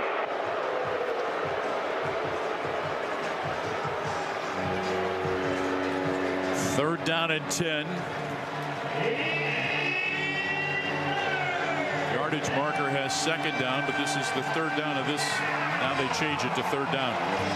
3:09 to play in the first. 3rd and 10 from the Vandy 46. Hurd comes in defensively for Vanderbilt. Also coming in, Linus Zunk. 3 players bunched to the right, tied into the left. Vanderbilt overloads the box with 6 in the box, and they come. Perbula slides to his left, now running to his right, trying to get outside as he holds the football. Perbula to the 45, and then dragged out of bounds at the Vandy 45-yard line here on the near sideline by Zaylen Wood. It'll bring up a 4th down and 9 from the Vandy 45, and on comes the punt team. Yeah, Missouri's having trouble with the Vandy blitz. You got to have a hot receiver. When they blitz, that hot receiver has to see it, break off his route. You only need about 5 yards. And throw it to him. That's what Perbula's got to look for. That time they just loaded up the line of scrimmage with 6 and outmanned you in terms of numbers. Wesselman standing at his 41. So Missouri's going to be punting it back to Vanderbilt. Speaking of punts, Bama went 3 and out at South Carolina. They've kicked it back to the Gamecocks. 3-0 South Carolina with the early lead on number 4 Alabama. Let's go to Big 12 country. Check in on Iowa State and BYU. 10-7 Clones with the lead. Circles out. Eskelson on the wideout on that side, drives the defender back. 2nd down and 4 from the 46. Back from the shotgun, 3 receivers right. And Rocco shifts Carson Hansen over a little bit closer to him. And then a direct snap to Hansen off the left side. He goes, he bounces it outside. 50, 45, 40, and run out of bounds by Tanner Wall at the 38-yard line. But it's a terrific run, 16 yards for Carson Hansen. Yeah, got a nice seal block on the outside that time, and great job by Sama popping it to the outside, but it was with a big tight end out there with the block. And now they'll fake the handoff to Hansen, and Becht wants to throw. Now takes off and runs, and he'll get about 2 yards to the 36-yard line before he was run out of bounds by Jack Kelly. Yeah, wanted to hit a quick slant. They jumped the route, and he had no time to go to option number 2 because the pressure was coming. Good decision by Rocco. He either could have thrown it away, which was going to be hard to do with somebody in his face. 2nd down and 8 at the 36. The time the pressure coming from Max Alford. 4:05 to go in this opening quarter. 10-7 Iowa State. Their 2nd down and 8 from the 36-yard line of BYU. Out of the shotgun, Becht. They bring Eli Green in motion, and now Becht looks to throw it. Fires to the right side. It is caught, and that's Carson Brown to the 30-yard line. Brown a couple of yards shy of a first down. Evan Johnson ran him out, but it's a gain of 6. Yeah, it's again Rocco on point. He had the one errant throw, but he has been sharp today. 6 of 8 for 128 yards, and we still have over 3.5 minutes to play in the first quarter. 3rd down and 2 from the 30-yard line of BYU. Iowa State gets multiple tight ends back into the game. Roskop's in there as the fullback. He's lined up in an eye with Hansen. Under center, Becht. He'll hand to Hansen off the left side, running behind Tyler Moore. He gets the first down. Got to the 27, thought he might bust it. He was close, but he does move the chains before Max Alford got him down. Yeah, Alford just got over and got him. Otherwise, he's going to hit his head on the goalpost. No doubt. So now it is 1st and 10, Iowa State at the 27-yard line, and they are establishing that ground game on this possession. 2:52 to go in the first, and the Cyclones a 10-7 lead. 1st and 10 at the 27, Becht from the shotgun. Going multiple tight ends again. And Becht will hand it off. A little counter play to the right side. Hansen, 25-20, and a cut to the 15, and he's run out of bounds. It'll be first down to the 14 in the Case IH red zone as Hansen picks up 13 yards. Terrific job. Everything going left. Counter back to the right. And once again, a nice block on the edge against Alford that time by Tyler Moore. 1st and 10 at the 14. Becht from the shotgun. Gives to Hansen off the left side. Good cut. Inside the 10 to the 7-yard line. A 7-yard run for Hansen. And the stop made by Clegg, but Iowa State moving the ball efficiently on the ground. And it's, you know what, it's so great to have Kyle Conradi back. Let's make sure it's an extra point, not a field goal once you're down here in this situation. 7-yard line. 2nd down and 3 from the 7. And we have seen multiple tight ends more in this game. I think 13 personnel again here. And Hansen lined up behind Becht, who's under center. And it is a quick handoff to Hansen off the right side. Gets inside the 5, spins down to the 2. It'll be 1st and goal, Iowa State. A 5-yard run for Hansen. You know, we saw Iowa State's run game really come alive a week ago. Even without Carson Hansen, Abu had a big day. And Abu's been good today, but number one trait so far, offensive line has been really good. That and the tight ends. Iowa State leading at 10-7 and threatening again. 1st and goal at the 2-yard line of BYU. 1:14 to go in the opening quarter. Out of the shotgun, Becht. Offset to his left is Hansen. Rocco will give it to Hansen. Up the middle. Touchdown! Carson Hansen runs it in for his 3rd rushing touchdown of the season. And he carried it 4 straight times to close out that drive. What a terrific drive. Just, first of all, great job by the defense to get field position established, and then just take it right down the field. John Walters, Iowa State Sports Network. How about the Clones jumping on BYU early here? 16-7 with an extra point try still to come, and we're still in the first quarter in Ames. Where else we want to go? Update Washington in the Big Ten. Washington hosting Illinois. Let's get you an update in Seattle. Go out of the shotgun with Coleman on his right hip. There's a snap, looks into the flat. Now he's going to throw it to the end zone. Wide open, Des Roebuck. Got it again. Waiting on the signal. Was he in bounds? 2 arms up. Touchdown, Washington. Touchdown number 2 for true freshman Des Roebuck.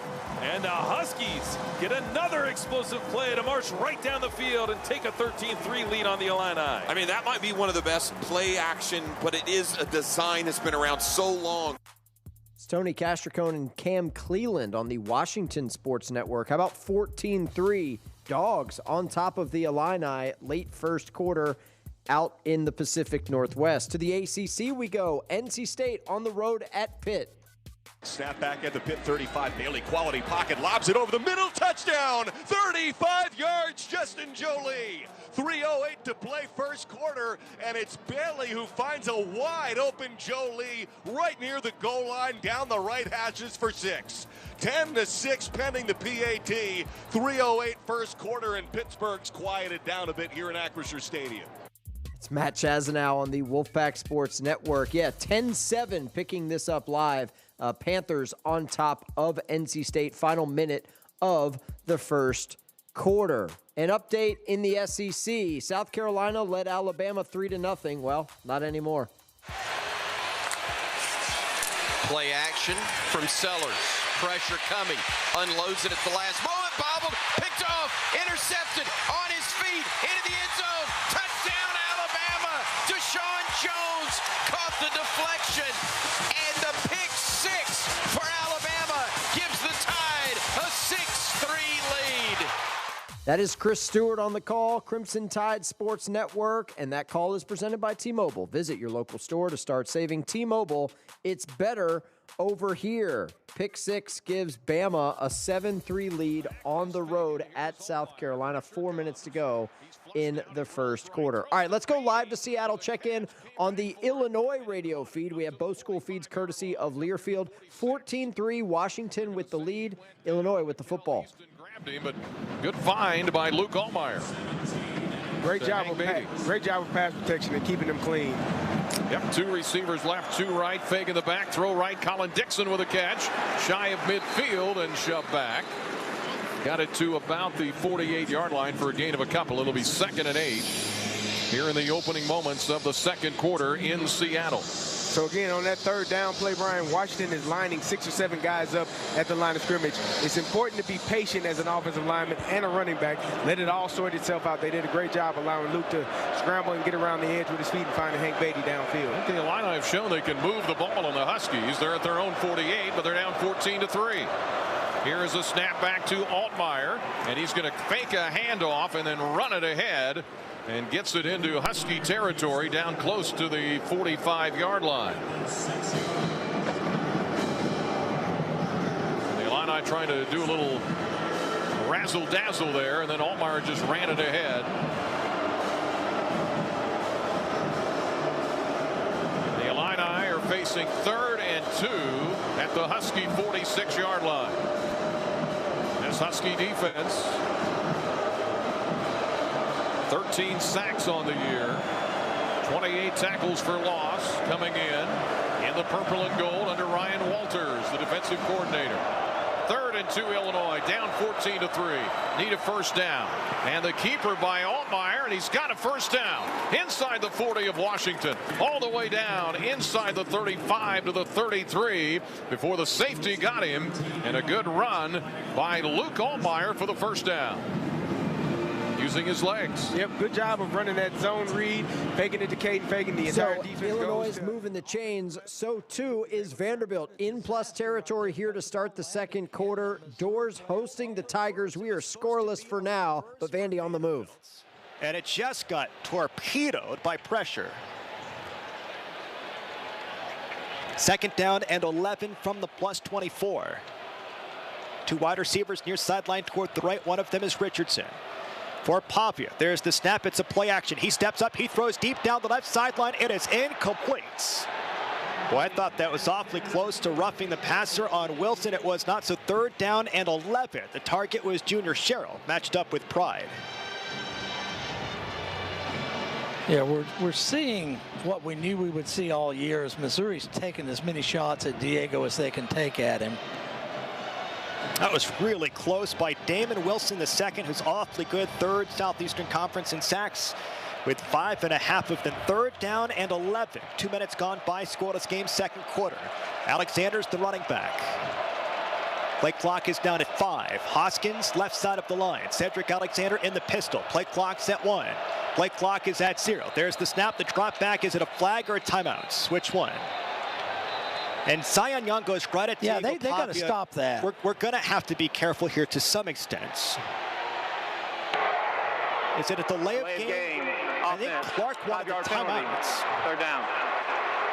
Or perhaps felt like he got the snap off before it was fully down to 0. Well, I think what Clark's saying is you got Young that's coming in there and he doesn't stop. The whistle's blown. The other thing, too, it's worth noting, like just because if you're watching on TV, it says 0 on the play clock, that doesn't mean it's a delay of game. There's kind of a 1/1000 once the play clock gets to 0. So 3rd down and 16. It's play clock. That's what Clark's after.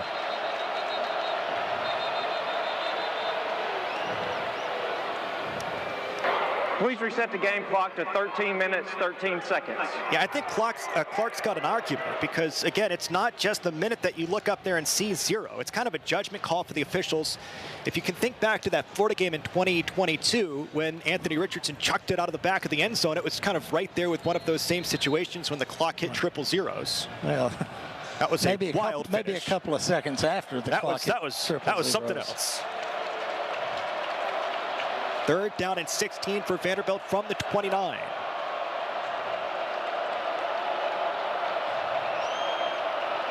In the shotgun for Pavia. There's the drop back. It's a rush. Pavia's got to get loose from some pressure. He goes toward the far sideline. Just throws this one out of bounds, being chased big time by Darius Smith. And more back and forth. Yeah, the flag has been thrown back at the 35, and Seabrooks is trying to get away, this time from Chris McClellan.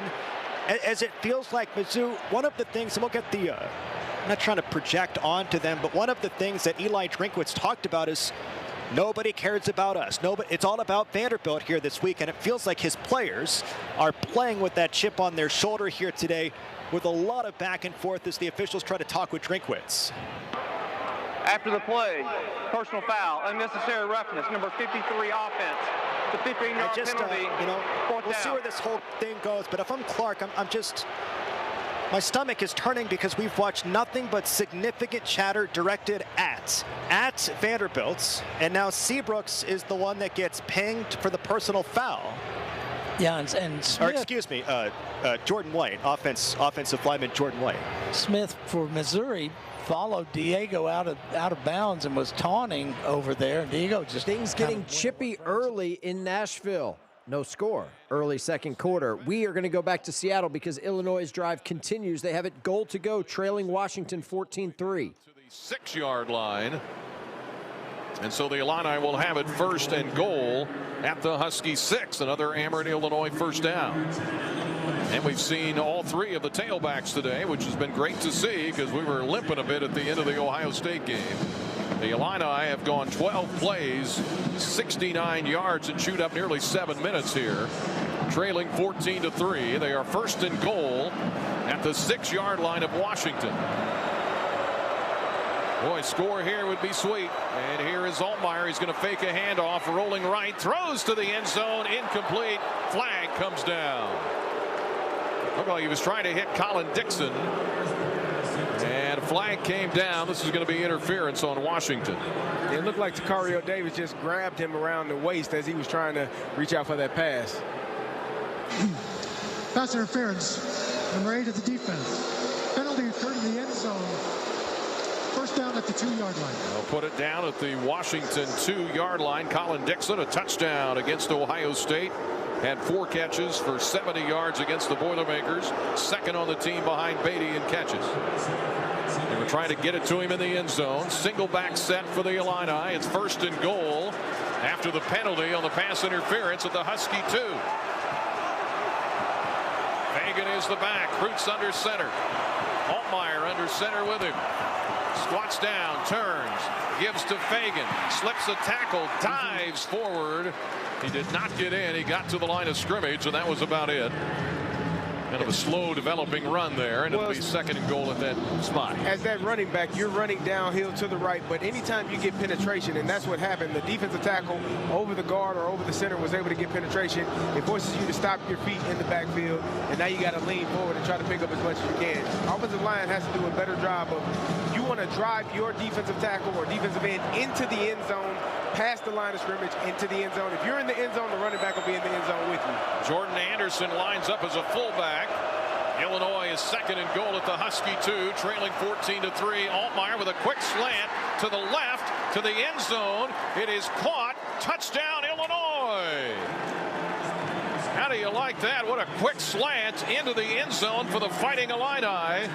And that is Colin Dixon cradling that ball in that purple and gold end zone, and the Illini have counterpunched, and now it is 14-9. Great ball by Luke Altmaier. Threw an arrow, hit him right between the 1 and the 7. He had no choice but to catch it. Hit the target. Boom. Right between the two numbers. The extra point for David Alano to make it 14-10. So we got a shootout early here in the Great Northwest, and the extra point by Alano, who hit a field goal earlier, is good, and they'll run the flags here. That's Brian Barnhart on the Fighting Illini Sports Network. Yeah, Illinois not going anywhere. They answer the touchdown drive of Washington with one of their own. It's now 14-10. Huskies' lead has been trimmed to 4. Timeout there. Timeout in our featured games. By the way, Vanderbilt punted it back to Missouri. Still no score in Nashville. We will step aside as well. We'll send you back out to some games after this here on the Blitz. Morning, Zoe. Got donuts. Jeff Bridges, why are you still living above our garage? Well, I dig the mattress, and I want to be in a T-Mobile commercial like you. Teach me, Saldana. Oh, no, I'm not really prepared. I couldn't possibly. At T-Mobile, get the new iPhone 17 Pro. On them, it's designed to be the most powerful iPhone yet and has the ultimate pro camera system. Wow, impressive. Let me try. T-Mobile is the best place to get iPhone 17 Pro because they've got the best network. Nice, Jeffrey. You heard them. T-Mobile is the best place to get the new iPhone 17 Pro on us with eligible trade-in in any condition. So, what are we having for lunch? Dude, my work here is done. The 24-monthly bill credits on experience beyond for well-qualified customers plus tax and $35 device connection charge. Credits ended, balance due if you pay off earlier. Cancel. Finance agreement iPhone 17 Pro, 256 gigs, $1,099.99, and new line minimum $100 plus a month plan with auto pay plus taxes and fees required. Best mobile network in the U.S. based on analysis by Ookla Speed Test Intelligence data 1H2025. Visit T-Mobile.com. Your morning shave with Barbasol is a time for self-reflection. Look in that mirror and ask yourself, can I make a real difference in this world? Of course you can. Just not today. There's football on. Barbasol. It's a can of can-do. If you can plan barbecues and weddings, you can plan to protect yourself from a natural disaster. Sign up for local alerts, prepare an emergency kit, and make a family communications plan. Get started at ready.gov/plan. Brought to you by FEMA and the Ad Council. Hey y'all, this is Michael Felder, co-host of College Sports Now. We're breaking down all the action from around the country every week during the football season. We'll look beyond the box score and keep our finger on the pulse of college football from September all the way through the national championship game in January. Listen all season long on Apple Podcasts, Spotify, or wherever you love to get your favorite podcast. And be sure to follow along on Twitter at CSNowTweets.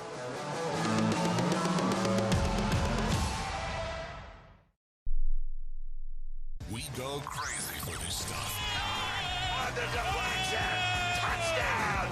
Back to the College Football Blitz. Oh my God! Start of the second quarter in Columbia. South Carolina has it 4th and 3 from the Bama 29. They trail the Tide 7-3. Do you go for it or you kick the field goal? Joyce doesn't get a lot of foot into it. It's up and no good. A 48-yarder off the left hash mark. It did not look good. Tommy coming off his foot, and the Gamecocks stall on the Alabama side of the field and get no points. They have 128 total yards of offense to Bama's 11, but they trail this ball game 7-3. Yeah, Joyce. That's Todd Ellis, Tommy Suggs. Yes, the stat line or the box score does look very one-sided for South Carolina. Bama's points came courtesy of a pick six, but nonetheless, they lead on the road at Williams-Brice 7-3. Let's get you an update in Starkville, where number 22 Texas is on the road at Mississippi State. We got early points. Manning out of the pistol set on 1st and goal at the 3, turns and keeps it himself, running outside, cuts inside, touchdown Texas. Arch Manning across the goal line, and the Longhorns are on the board less than 2 minutes into the game. That's Craig Way on the Longhorn Radio Network. 7-0, Texas up early at Mississippi State. To the ACC we go. Let's get you another update on Pitt and NC State. Here's 1st and 10. Bailey snap at the 35. Handoff now to Smothers. Now they have some rushing room at the 40-yard line. One man to beat 50. Off to the races. Smothers 30. Down the far sideline. 20, 10. He scores. Right on cue. Hollywood Smothers. Over half the field in one rip, and it's 17-13. Pending the PAT at 14:46 here in the second quarter. That is Matt Chazanow on the Wolfpack Sports Network. Hollywood Smothers, great name, great game. 17-14, our new score up at Acrisure. Pitt with a 3-point lead on NC State. All right, back to the Music City we go. Missouri and Vanderbilt are scoreless, but Mizzou in plus territory here in the second quarter. The Tigers look like they're starting to get on track in the running game. I said earlier, they're doing a better job of executing the blocks, sustaining them until the whistle blows. And the key is to let your backs get up to the second level of the defense, and that's where they win games. 8th play of the drive. Perbula's got Roberts behind him. Norfleet wing to the right, in motion, Blood to the left, bootleg back to the right. Perbula tosses to Norfleet, coming right, tried to hurdle a man. Brought down by Hurd, shy of the first down at the Vandy 26-yard line. It'll bring up a 3rd down and 2 for Missouri. Tried to kind of sidestep and hurdle at the same time and just got a foot on him. And that's one thing about Norfleet. I think he's going to have to stop trying to hurdle guys more and somehow incorporate some spin moves into your game. 3rd down and 2 from the 26. Roberts offset to the right, 2 tight ends to the left. Manning in motion right.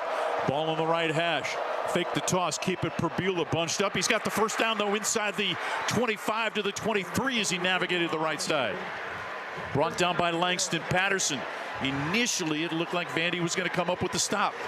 And that play, that fake quick toss, is one that works pretty well from Mizzou. What's it do is shifts the eyes of the defense elsewhere, freezes them, then allows Perbula, when he runs it, to make a first down. 10th play of the drive for Missouri. Started back at the Missouri 10-yard line. Perbula with Roberts behind him. 3 players bunched right, tied into the left.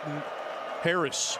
Inside handoff, running right. Roberts turns, backpedaling, trying to move the pile forward. Progress to the 21. Picks up 2 on the play. 2nd and 8 coming up. Connor Tollison allowed some penetration there. It's what forced Jamal Roberts to alter his path and step to his left instead of going or continuing toward his right. Manning and Johnson to the left of the formation. Norfleet and Harris now shift to the right. Roberts is going to split out to the right side as well. So an empty backfield on a 2nd and 8 from the Vandy 21. Roberts in motion left. Perbula is going to keep it to the right with Tollison pulling. Gets to the 15 to the 10. Cuts inside to the 5 to the pylon. Brought down just shy, but a flag thrown by the referee behind the play at about the 23. Personal foul, tripping, 56 offense. 15-yard penalty, 2nd down. Dominic Giudice, the transfer from Michigan, whistled for the trip. Will move the football back. And the thing about Giudice, you're on the backside of the play. You don't have to do that. It's more of a leg whip, not really a true trip. They've sort of taken that play out of football. You don't have to do it. Just moves the football back to the 36 instead of 1st and goal at the 2. It's 2nd and 23 from the 36. Can Missouri overcome the penalty? No score. 6:45 to play in the first half here in Nashville. Perbula takes the snap with Hardy back in at running back. Throws it right sideline. Alubade inside the 30. Forward progress to the Vanderbilt 25. Brought down by Martell Height. Picks up 11 on the play. Successful play, but there are other Tigers open on that particular play. Hardy and Norfleet both in the middle of the field. So he's got options, but he's hitting the open receivers, and they're picking up positive yards. Hardy goes off. Roberts comes in. 3rd and 12 for Missouri from the Vandy 25. No score here in the first half. Norfleet, the tight end, comes in motion, lines up wing to the left. Offset to the right is Roberts. Taking the snap, Burbula. Blitz comes, sidesteps one man, running to his left. Inside the 25, dragged down at the Vanderbilt 20-yard line. Going to mark the knee down at the 21, brought down by Linus Zunk, a native of Berlin, Germany. And on comes Robbie Meyer trying to give Missouri the lead with 5:44 to play here in the first half. Robbie Meyer on the season, 8 of 10 with a long of 40. He's 6 of 6 from 20 to 29, 1 of 2 from 30 to 39, and 1 of 2 from 40 to 49.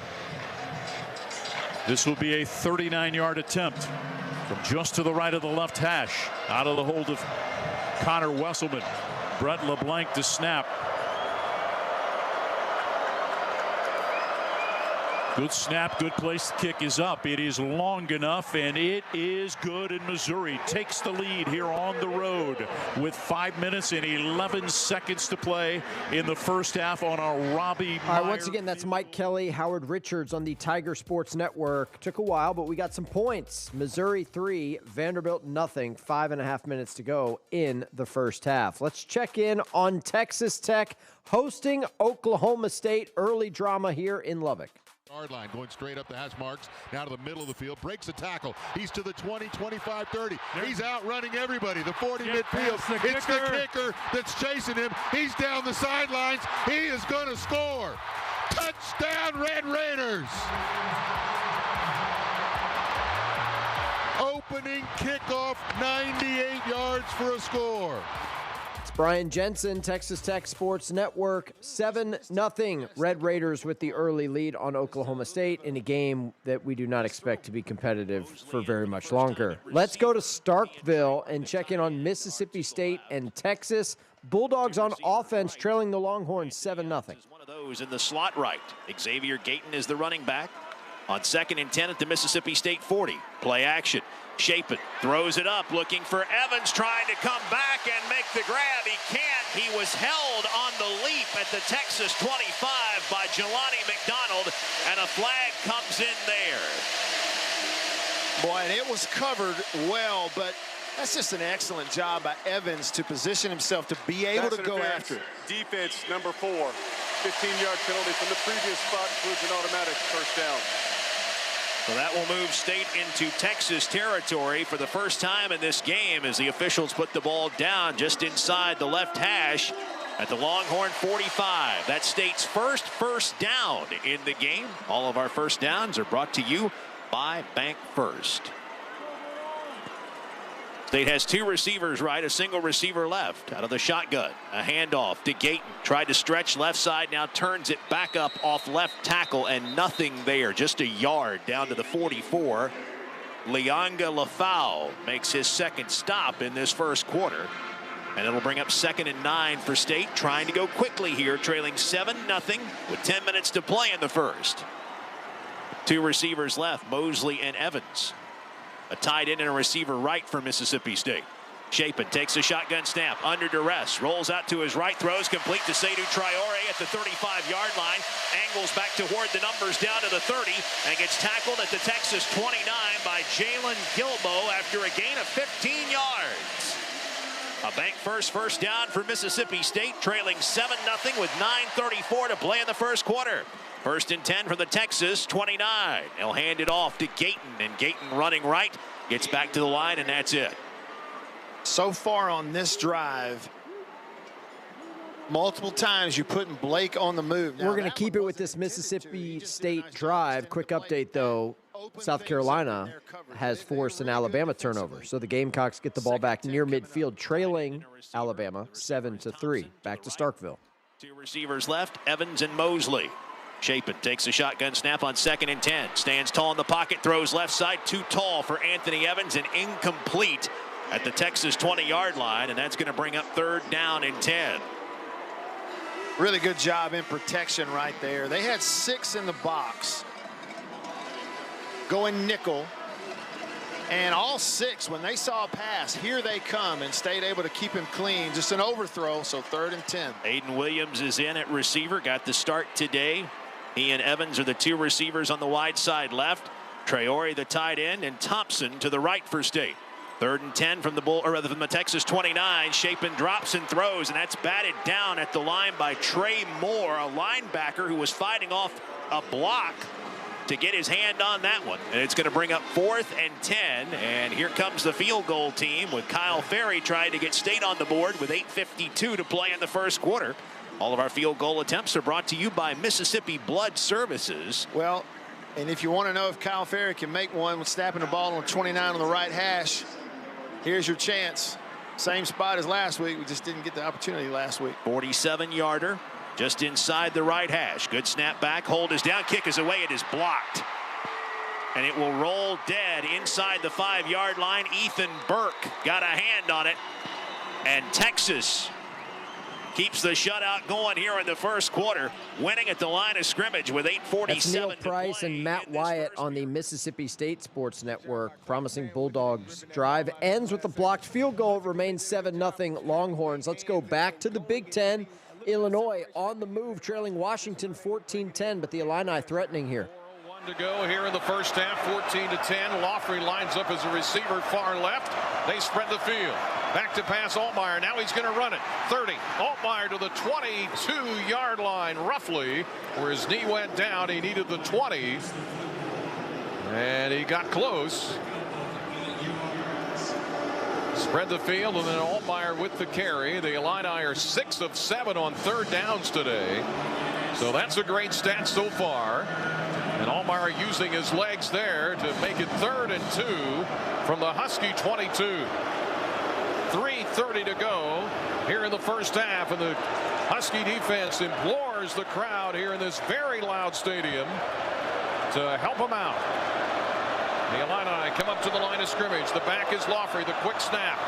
And Altmaier's going to lob it to the right as he rolls right. He hits Beatty with a tricky catch, tiptoeing down the right sideline inside the 15 of the Washington Huskies. Boy, a short pass. Just kind of lobbed it to him. The Illini in hurry-up mode. They're at the 13-yard line. They're in the Carl red zone, trying to take the lead for the first time today. 3 minutes to go in the half. The give to Loffrey. Quick handoff. All done, guys. And inside the 10, down to the Husky 9-yard line for a gain of 4. Now we get a late flag. Boy, is this half moving fast or what? 2:51 to go, first half. And Illinois down 14-10. They were down 14-3. And they've been playing at a high speed. After the here. play, personal foul, unnecessary roughness, number 64 of the offense. 15-yard penalty. The down counts. 2nd down. That's Josh Kreutz. Well, you can hear the referee on our headset saying, all done, guys. He's trying to tell them, hey, peel off. Don't do anything extra. Kreutz is probably still in there blocking. They're both pushing each other in the helmet. And they just gave Kreutz a penalty for a little bit of extra at the end of that play. Well, Kreutz is feisty, I'll say that. And he gets called for the penalty. It's back at the Husky 24-yard line. The Illini down 14-10, coming off the bye week. Illinois is 6-1 under Brent Bielema coming off the bye weeks. Trailing in this game, trying to take the lead. Fagan is the back.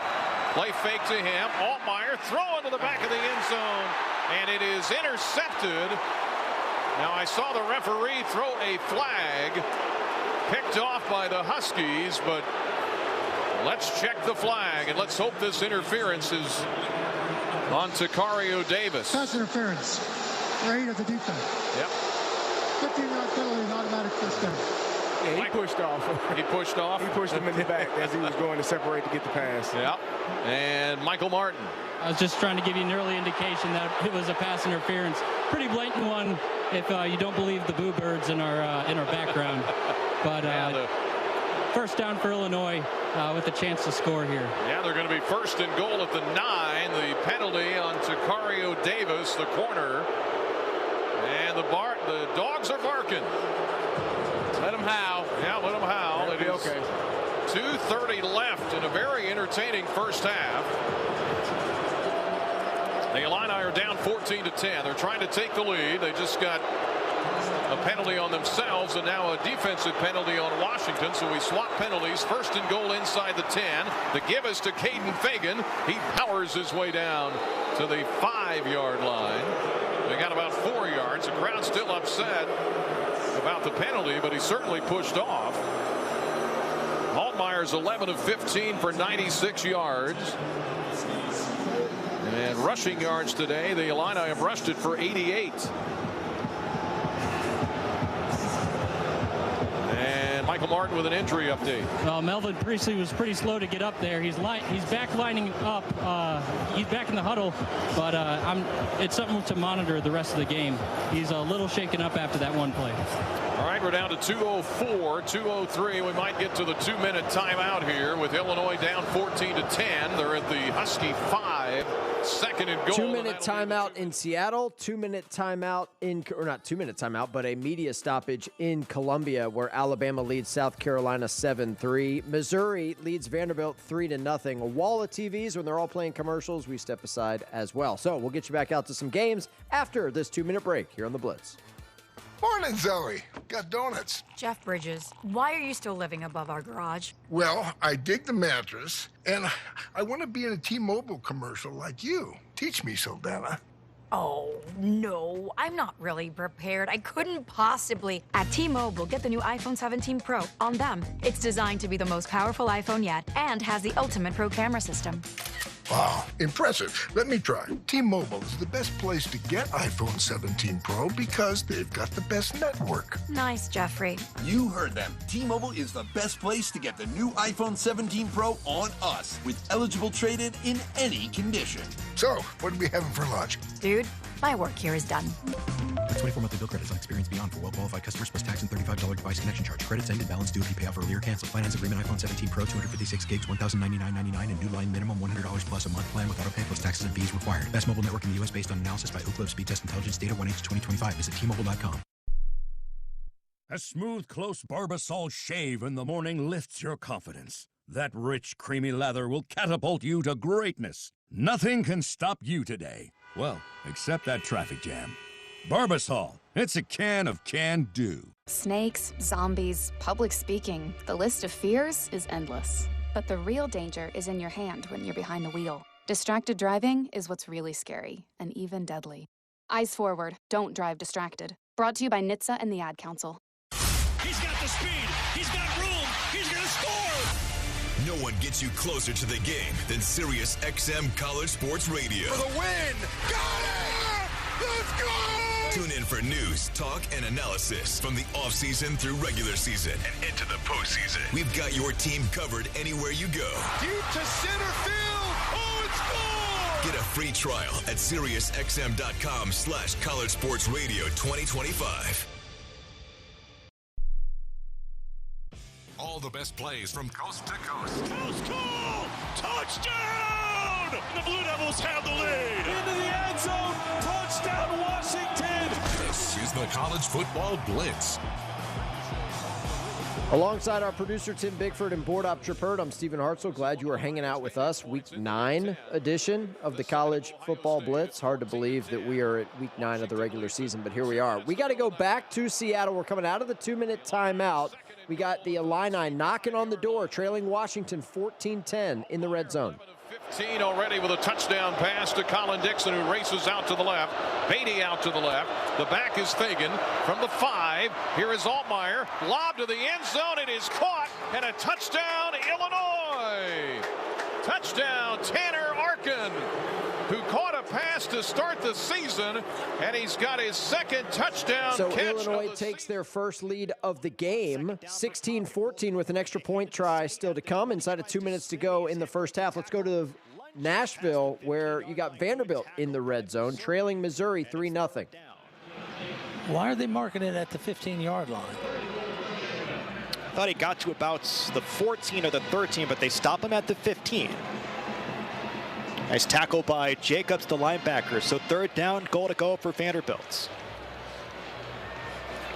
You want the touchdown, but be careful, too, of the interception. I think if you're Tim Beck right here, you're going to look for a safe throw using the sideline.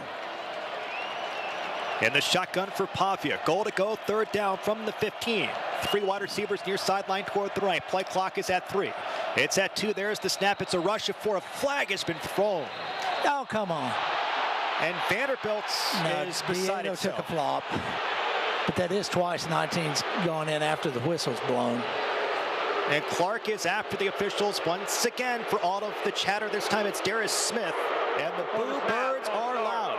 Offense, 55. 5-yard penalty. Third down. Now if you're Vanderbilt, you have to be extra careful. That was a flop by Diego. I'll be the first to admit that. Boy, that is a really close false start penalty, huh? I mean, I guess it's a big leg kick here for Henderson. Someone else can kind of step in and speak to this. But that's a late. That's also kind of a late shove. Well, it's twice he's done it. That's right. It's nothing vicious, but with quarterbacks, never know. Goal to go from the 22:08 to go, second quarter. Vanderbilt trails by 3. Certainly still in Brock Taylor field goal range. Hip right of Pavia is Alexander. There's the snap. It's a roll toward this near sideline at the 25. Pavia looks. He throws in the feet of Stowers. And Vanderbilt will take the field goal attempt after a couple of plays that backed him up after being inside the 10.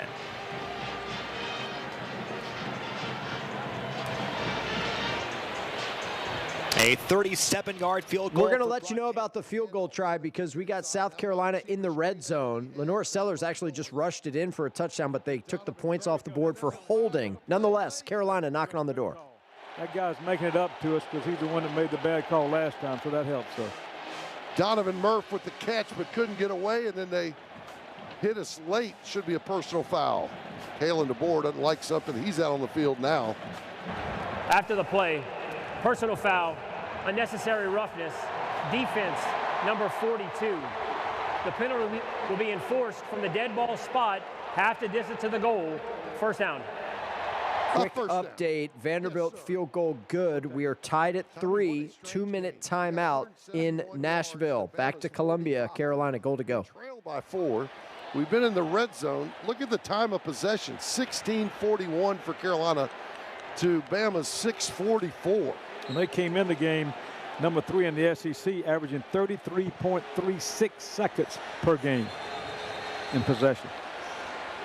And Carolina's got the football at the Bama 12-yard line. 12-yard line. 1st and 10. They empty the backfield again. Sellers brings Faison back into the backfield and runs behind him. Sellers looking to the right side, backing up, got some time, in trouble, spinning out left side. Flag on the play. Sellers pump fakes and runs out of bounds. So we're going to have another holding call on Carolina. Got to get rid of the football, Tommy. I don't know if anybody's open or not, as I'm watching 16. Holding. Offense, number 74. 10-yard penalty from the previous spot. First down. As I said earlier, when you know you got some weaknesses up front, you design around those. And one of the ways you don't design is you put your quarterback in a drop-back passing position all the time because it really stretches some of the guys up front, particularly when you're playing a great defense like Alabama. So Bama clearly came in believing they could rush with 4, play soft zone, and stop us. And so far, that's what's holding us from being able to throw it down the field. Exactly. 1st and 20 now with 5:44 to go in a half on the 22. Option play, right side, pitch back to Fuller, who's hit just after he caught the pitch. And that's another lost yardage play, -3. My gosh. Now we got to worry about range for the field goal. Carolina going to go fast. Sellers working off the right hash mark, backed up after the lost yardage play on the 24-yard line. 2nd down and 22. Fuller stays in to the right. Sellers got some time, now throwing in route, it's high. Intended for Jared Brown around the 18-yard line.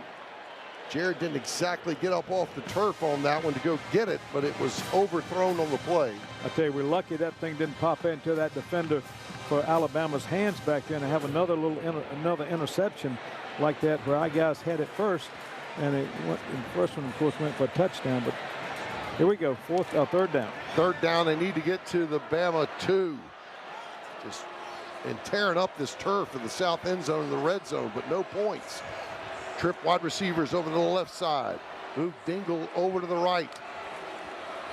Sellers backing up. Throws underneath. He's got Dingle on a delay play at the 15. And he will not get enough needed, but it's an 8-yard gain on the play. That looked familiar. We will let you know about the South Carolina field goal attempt, but we are going to Ames. Iowa State has it goal to go, leading BYU 17-10. The 2-minute timeout. They will. Take it down to the 2-minute timeout. 2-minute timeout. So Iowa State will have first and goal at the 3 when play resumes. All right, so 2-minute timeout. Let's check in on the field goal try for the Gamecocks. Not thrown to him today, so hopefully we'll see him in the second half. 4:32 to go in the first. 34-yard attempt for William Joyce. He's just inside the right hash mark. Snap it back. Kick up to that south end zone. Up and good. The Gamecocks stall out again in the red zone, but they do get 3 on the board. It's a 7-6 game with number 4 Alabama with 4:23. As you heard, Alabama's lead is 7-6. The only points of the game for the Crimson Tide have come courtesy of a pick 6. Carolina has dominated this game in the box score, but that, of course, is not where games are won or lost. 7-6, Alabama with the lead. Let's get you an update in Starkville, Texas, and Mississippi State hooking up. Evans in motion from the slot right, lines up in the backfield on the left side of Chapin. Chapin takes the snap, throws over the middle. West at the 5. West spins off a tackle at the 3 and into the end zone. Touchdown, Sam West, and State's within a point. It's 7-6. That's Neil Price, Mississippi State Sports Network. Extra point tied things up at 7, and that is where we are with 3 minutes to play in the first quarter. In the top 25 right now, everything is pretty close. You got Alabama leading South Carolina 7-6. Mizzou and Vanderbilt tied up at 3. Iowa State leads BYU 17-10. Clones do have it first and goal from inside the BYU 5 coming out of the 2-minute timeout. You got Washington trailing Illinois 17-14. Texas Tech leads Oklahoma State 13-0. Cincinnati leads Baylor 14-0. Mississippi State, Texas, as we told you, tied up at 7. All right, let's go to the Pacific Northwest for the final minute of the first half. Huskies in plus territory, trailing the Illini by 3. Formation here to grapple motion. And Damon Williams will keep it. Breaks the tackle, spins past the man to the 25 and falls forward to the 23-yard line. The exciting Damon Williams scampers for 9 before Matthew Bailey angles him down. Yeah, smart with the football. There's an Illinois player slow to get up. And this will disrupt Washington's momentum. It is Bailey who's down there on the play. With that spin move to go. We've seen that spin move a couple times this season, haven't we, Tony? It is video game-esque. I think if he keeps his feet, he's probably scoring a touchdown there. But again, today, I think the elements have affected the field. No question. Denzel Boston's been the favorite target. 5 catches for 78 yards. Denzel now 7 yards shy of 1,500 receiving yards for his illustrious college football career. Damon Williams, the Huskies' leading rusher, 5 carries for 34. And he has not taken a sack yet. Neither team with a sack. Neither team with a tackle for loss in this game, as both offenses have ruled the day with Washington down by 3, 17-14. 1:04 to go before halftime. Dogs have first and 10. Ball right. We'll let you know what happens in Seattle, but as promised, we got to get you back out to Ames, because coming out of the 2-minute timeout, you got Iowa State goal to go, leading BYU 17-10. And here's a direct snap to Hansen. He runs it off the left side. And is he in or not? I thought he was. He's way in. It's close. He's in. He is in for the touchdown. Carson Hansen with his second rushing touchdown of the day. And his 4th of the season. And Iowa State just about equaled the number of direct snaps they'd had in the first 7 games here today, and they have been successful. What a drive for the Cyclones, and now Kyle Conradi on to So drive. Iowa State extends the lead to 23-10 over BYU. We'll let you know about the extra point. Let's go back to Washington and see if the Huskies can punch this in. Final minute of the first half. Takes a snap, looks to his left, throws, slant pattern caught by Denzel Boston, who actually sat down there inside the 20-yard line and goes down at the 16. 50 seconds to go as another timeout is called. This should be the second here for Washington. The Illini are very comfortable giving up the short, intermediate passes in their zone coverage. Denzel's got a couple of those today. They're not allowing you to get deep. Dogs are comfortably within field goal range as we hit the top of the hour. Let's pause 10 seconds for station identification. You're listening to Husky Football from Learfield. We'll bring it here in studio for just a moment and send you to Starkville because Texas is driving on Mississippi State, looking to break a 7-all tie. Third down conversion. 3rd and 3. Manning from the gun.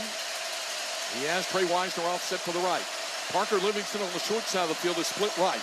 Extra tight ends in on the right side of the formation for Texas. Ryan Wingo is split left. Manning from the shotgun on 3rd down and 3. And we got a flag gone down, and it'll be a false start against Texas. False start. Offense number 83. 5-yard penalty. Remains 3rd down. The problem is that Mississippi State are allowed to make the substitutions, and they did. And when they did, the Longhorns got thrown off, and Shannon, the young tight end, moved early. So now it's back at the 25, and it's 3rd down and 8. 3rd and 8. Manning from the gun. He'll shift Jack Hendricks in motion from left to right. Arch out of the shotgun. On 3rd and 8. Snap back to Manning. Blitz coming. Fires out to the left. Leaping catch made by DeAndre Moore. It's a first down. Inside the 15. They'll mark him at the 11. So that's a gain. Longhorns are in the red zone. So too is Washington. We're going back to Seattle. Wide open, Jonah Coleman. Touchdown, Washington. They drew up a beauty. And how about the arm on Denzel Boston, who throws it to Jonah Coleman for the touchdown pass. And the Dogs take the lead late in the first half against the Illini. Oh, design this one up, right? So you flip it to the right. Snap to Damon. He back laterals to Denzel on the left. And who do you sneak into the flat? The little guy, number 1. Wide open. How about, hey, and Denzel, dude, you threw a pretty football. He's on the far left hash. He's got to throw this thing 35 yards. So Washington goes back in front of Illinois now 20-17 with just 40 seconds to go into the first half. We're going to Columbia. Alabama just ripped off a big play. They're in the red zone, leading South Carolina 7-6. Back after this on the Crimson Tide Sports Network. All right, so timeout there. Quick trigger on the break. So, again, just a reminder of where we are right now. Alabama leads South Carolina 7-6. Missouri and Vanderbilt tied at 3. Iowa State leads BYU 24-10. Washington leads Illinois 21-17. Nice little slate here in the mid-afternoon window. Back to Columbia we go. Alabama leads South Carolina 7-6. The 3, and Alabama will have it 2nd and goal from there. Judge Collier saved the touchdown for the Gamecocks as a timeout, I believe, is going to be called thanks to that 2-minute timeout. So Bama will have it 2nd and goal from the 3 when we come back trying to add to a 7-6 lead on the Crimson Tide. All right, so 2-minute timeout there. Vanderbilt and Missouri just went to the locker rooms tied at 3. That's a halftime score. We're going to sneak in a quick break as well. Alabama has it goal to go when we come back here on the Blitz. Your morning shave with Barbasol is a time for self-reflection. Look in that mirror and ask yourself, can I make a real difference in this world? Of course you can. Just not today. There's football on. Barbasol. It's a can of can-do. If you can plan barbecues and weddings, you can plan to protect yourself from a natural disaster. Sign up for local alerts, prepare an emergency kit, and make a family communications plan. Get started at ready.gov/plan. Brought to you by FEMA and the Ad Council. Which schools will take home the prestigious Learfield Directors Cup for the top college athletic programs for the 2025-26 college athletic season? Check out the criteria and follow the year-long standings of your favorite team at L Directors Cup on the X platform or online at thedirectorscup.com. Trophies will be awarded in June 2026 to the winning institutions in all college sports divisions. The Learfield Directors Cup, powered by NACDA, the crowning achievement in college athletics. What's up, fans? This is Roddy Jones, co-host of College Sports Now. We're breaking down all the action from around the country weekly during the football season. We'll look beyond the box score and keep our finger on the pulse of college football from September all the way to the national championship game in January, from the East Coast to the West Coast. Listen all season long on Apple Podcasts, Spotify, or wherever you love to get your podcasts. And while you're at it, be sure to give us a follow along on Twitter @CSNowTweets. Progressive knows not all rides are smooth. Meet Sarah. She loves her motorcycle. What she doesn't love is when it suddenly rains. As she sits underneath a bridge waiting for it to stop, she grows quite fond of the graffiti on the overpass.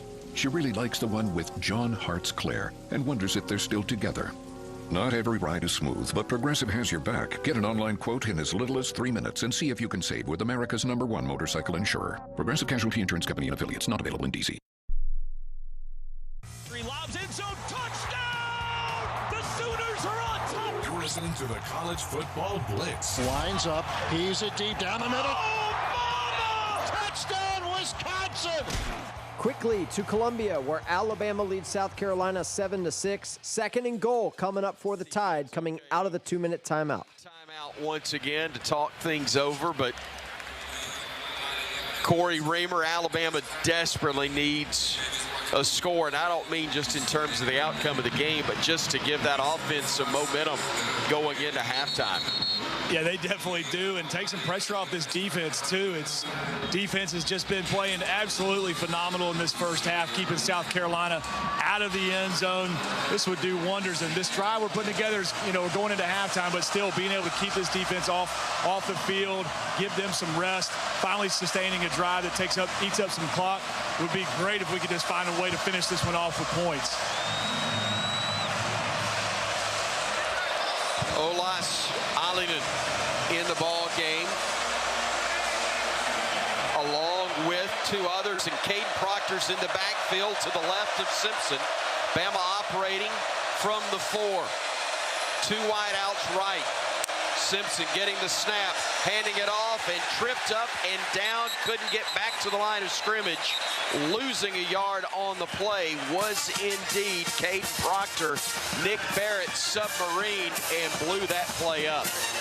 Well, and that idea is good. If you're able to blow the defensive line off of the ball with your O-line, then you got a big old body going up against linebackers. But when you don't get much of a push, it makes it tough. Would have loved to have seen some sort of play action out of that, because Carolina was anticipating the big guy getting the ball. A loss of a yard, making it 3rd and goal from the 3. Proctor at left tackle again. 2 wide outs right, 1 left. Daniel Hill to the right of Simpson. He'll bring a man in motion left side in Williams. Tide looking, floater, corner, caught, but shoved out of the back of the end zone. Ryan Williams. If he's able to come down straight, it's a completion and a touchdown. But a good job by the Gamecocks, knocking him all the way back into the hedges and setting up 4th and goal from the 3 with 1:50 to go. And Bama's going to go for it right here. A.K. Deer, check that, I'm sorry, Daniel Hill for Alabama in the backfield. In motion, Bernard. Simpson looking, firing, catch, touchdown. Josh Cuevas makes the grab in the back of the end zone. Touchdown, Alabama. 4 yards on the strike, and Bama converts. Alabama with the touchdown on 4th and goal to make it 13-6. We're going to Starkville, where Texas has it goal to go. Hands it to Baxter. CJ to the 2, to the 1. Still pushing to the goal line. CJ Baxter. Is he across? They umpile him at the goal line. It is a touchdown. Pause for dramatic effect. No, one official came up with his hands. The other said, no, it's not enough. Yep, you're right. So it's inside the 1. 2nd down and goal inside the 1. They're going to look at it. Yeah, they're going to review this. Goal line is under video review. Timeout. While they review this in Starkville, we're going to go to live action in the Big 12. BYU's in the red zone, trailing Iowa State 24-10. Final 20 seconds of the first half. Goal from the 7. Ball start. Offense number 2. 5-yard penalty. Remain second down. Chase Roberts can't believe it was him. Oh, he's saying me? Who was called for it, but that's 6 penalties. He just put his hands on my chest. Me? 6 penalties for 37 yards, and yet Chase was moving before the snap. And it's 0 penalties for Iowa State here in the first half. So now it's 2nd and goal from the 12. Bear Bachmeier shotgun. Enoch Nalvahine left hip. Tiger Bachmeier, Parker Kingston right. Chase Roberts left. Chase runs to the end zone left side. Back of the end zone, man wide open! Parker Kingston, it's a touchdown!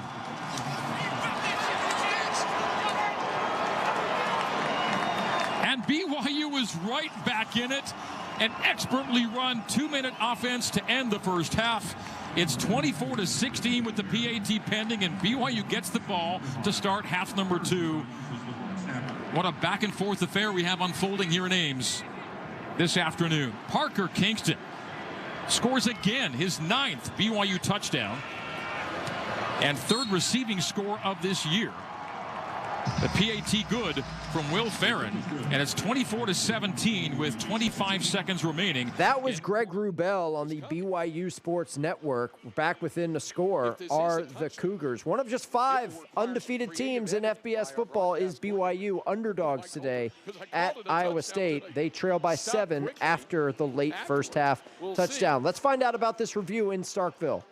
It looked like he kind of nudged it across. Well, they keep showing the end zone shot, which does show the ball, doesn't show the yeah, knees. the depth perception, the line, what's going down on the line. I mean, it's, you know, usually you'd say, well, that's the down the line camera. I don't know how it can see through all the bodies. And that's why they keep showing probably the end zone camera because of that. But this is a lengthy review with Jason Autry, the lead official out of this SEC crew. Here comes the call. After video review, the ruling on the field is upheld. 2nd down. Okay. It's about 6 inches shy. The Longhorns will try for it again on 2nd down. Yeah, I think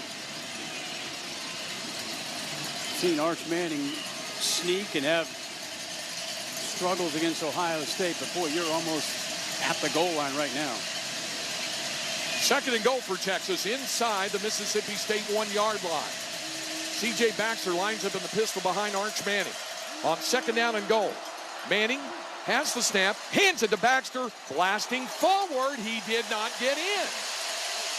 Teron Manning made the tackle, and now it's 3rd and goal.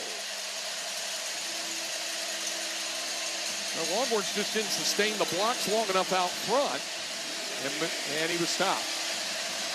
3rd and goal inside the 1. Manning to take the snap from under center. Has it. Rolls to the right. Throws to the end zone. Caught. Touchdown, Texas. Parker Livingston.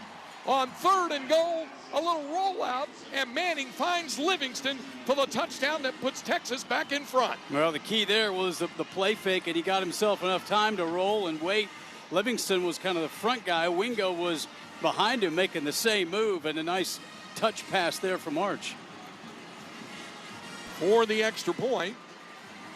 Greg Way, Longhorn Sports Network, Texas back in front of Mississippi State, 13-7. We are going back to Columbia for the final 90 seconds of the first half. Gamecocks football trailing Alabama 14-6. Sellers never got in the middle of the field on the deep crossing route. And now that will bring out Mason Love. So, Tommy, we started this with what, 149? 142 I got. 145. 145, yep. Just 15 seconds off the clock. And Bama's going to get the football back, apparently, here on a 4th and 19. Mason Love handles the snap, puts his foot into it. Spins one away from Adams towards the Gamecock bench. It will go out of bounds as it strikes on the sideline around the Alabama 36-yard line. Alabama plenty of time now. 123. 2 timeouts remaining. Yeah, 2 timeouts. Yep. 49-yard. All right, that is Todd Ellis and Tommy Suggs on the Gamecock Sports Network. God bless you. We have both school feeds, courtesy of Learfield. So let's flip it over, give you Chris Stewart on the Crimson Tide Sports Network. Bama trying to run a little 90-second offense here before halftime, leading 14-6. You want to get out of here up 14-6 at a minimum. Daniel Hill in the backfield with 2 wide outs each side for Simpson. Gets the snap, play action, looking right, firing right side, incomplete. Tried to throw the back shoulder fade to Rico Scott, who I think thought he was supposed to just streak down the sideline. It's incomplete, stopping the clock with 1:18 to go before intermission. And some of that's just not being on the same page. Sometimes a receiver feels he's covered, doesn't think the ball is going to come to him, and a quarterback sees it completely different. Trips right, 1 man left. Bernard on the outside of Cuevas to the right side of the formation. Firing, catches made. Cuevas near the first down mark, maybe 1.5 yards shy, but it'll be 3rd and short after a pickup of 8. And Alabama won't be in a hurry, but they will get up to the line quickly. They will make sure they have the right play, convert this, and then they'll sure enough go into a 2-minute. Just under 1 minute to go in the half right now. Ty gets the snap. Looking to his right, firing, catches made and shoved out of bounds. That is Bernard. Nope, Brian Williams makes the grab. After a gain of about 6, it'll be enough for a bank first down. And Bama's got it right around the midfield stripe. O-line doing a nice job. Have to make sure these wide pressures that Carolina is bringing, that they're washing it upfield, and Ty Simpson stepping up in the pocket. Actually, from the Bama 48, as they spotted on the far side of midfield. Now a deep ball left side, trying to get with Williams, and that one's incomplete. He got tangled up with the defensive back on that side, the nickelback Jalen Kilgore, not able to get separation, and that one winds up being overthrown. I think it's another case, though, of the receiver not thinking the ball's going to come to him, but Ty Simpson sees one-on-one coverage. Carolina has to substitute a DB in here late. Let's see if Alabama picks on him immediately. Cole Adams checks in the slot near side for Bama. 2nd and 10 upcoming with 45 seconds to go in the half. Simpson, plenty of time, looking, checks it down to Hill. Daniel fights near the first down mark. He'll be short of it. It'll be 2nd and 2 with 36, 35, 34 seconds to go. And Kalen DeBoer will use one of his 2 remaining timeouts right there.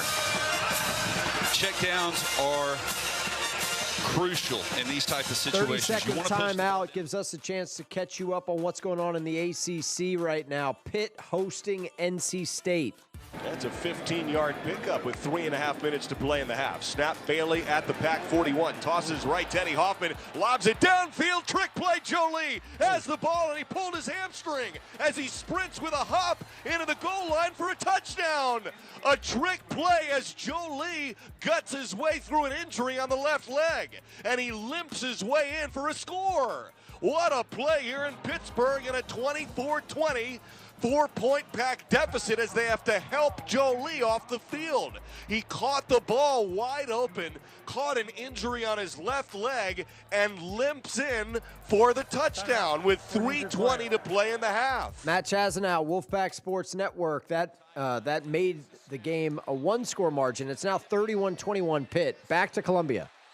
Down, incomplete. You had 3 men going for it, 2 of them in Carolina jerseys. Kilgore and Johnson were battling with Jeremy Bernard, and it falls incomplete, and a break there for Alabama. Let's see if Kalen DeBoer goes conservative and punts it away, or if he's going to go for it here with 27 seconds to go in 4th and 2 upcoming right around the South Carolina 43. Bama's converted. It's only 4th down attempt so far this half. 2 wideouts near side. Cuevas will come wide to the near side, getting the snap, looking, stepping up, first down. Simpson looking for more, not much, but he does get to the 41. That's enough to move the sticks. Another bank first down with 19 seconds to go. Nick Barrett made the stop, but the clock will hold until now, and it's running as Bama gets to the line. 1 timeout left. Simpson getting the snap, looking downfield, deep. He's got a man down there. Single coverage. It's incomplete. Jeremy Bernard wanted pass interference, but there was no whistle on Bakari Swain. That was a little bit of a frustrating sequence there. That's all or nothing, because now with only 6 seconds, you really don't have time. Maybe throw a little quicker to the outside or somewhere and pick up some positive yardage, but this would set up for an extreme long field goal. I just don't know if you have time to throw the ball any further than maybe 5 or 6 yards downfield. Obviously, unless you're going to go for it all.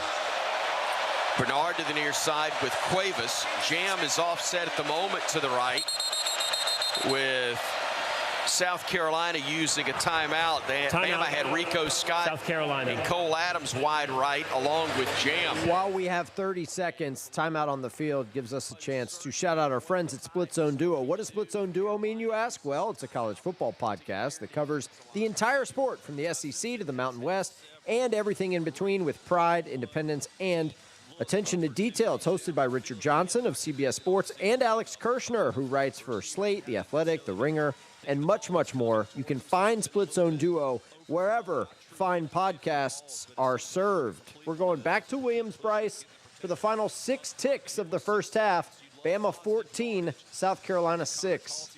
Opportunity to drive it through the uprights right before halftime. Simpson 10 of 19, 148 and a score. Sellers 12 of 21, 141 and a pick for the Gamecocks. Bama on top 14-6. Trying to add another score here at the end of the half. We'll get the ball first to begin the second.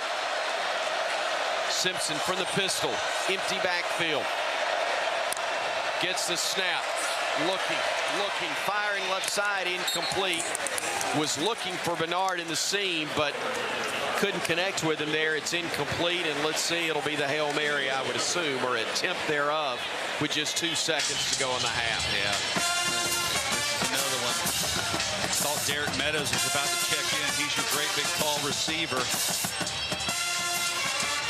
So if you're able to pick up 6 yards right there, you're trying for the field goal.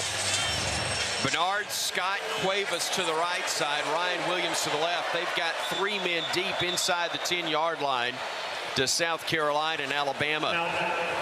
Alabama. We'll talk things over right here.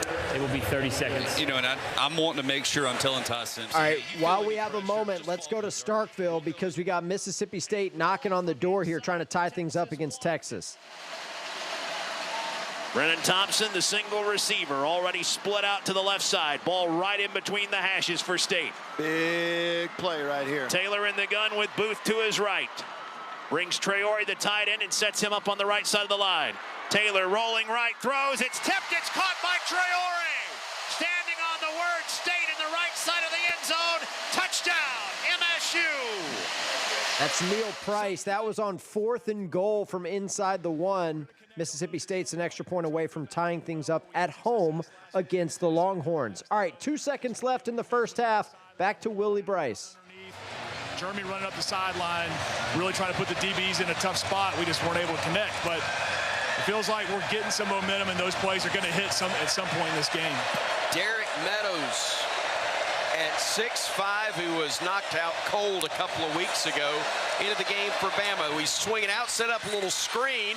Bernard trying to get down the sideline, staying on his feet, changing direction, and finally goes out of bounds around the 15-yard line. Not a bad roll of the dice there by Alabama, but not able to get anything out of it. But again, we'll go to the locker room with a 14-6 lead, and we are going to get the football first to begin the third quarter of play. In a few minutes, Corey Reamer will get Coach Kalen DeBoer. And our conversation at the half will be presented by T-Mobile. Alabama rolls with T-Mobile, the best mobile network in the U.S. Halftime in Columbia, we will step aside as well. Alabama leads South Carolina 14-6. We got third quarter action about set to go in Music City, Vanderbilt, and Missouri. Tied up at 3 at the break. We'll get you caught up on scores and send you back out to some live games after this 2-minute break on the Blitz. A smooth, close Barbasol shave in the morning lifts your confidence. That rich, creamy lather will catapult you to greatness. Nothing can stop you today. Well, except that traffic jam. Barbasol, it's a can of can-do. Snakes, zombies, public speaking. The list of fears is endless. But the real danger is in your hand when you're behind the wheel. Distracted driving is what's really scary and even deadly.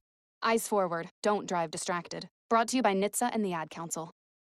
When you're on the move and looking for nonstop college sports action, get the Varsity Network app and take the game with you everywhere. Stream live play-by-play from schools across the country right from your phone, free. Catch hundreds of weekly podcasts, including shows from your favorite teams, all in one place. From football Saturdays to midweek hoops, it's your all-access pass to the college sports world. Whether it's game day or just your daily drive, the Varsity Network app has you covered. Download now and listen live for free on the Varsity Network app.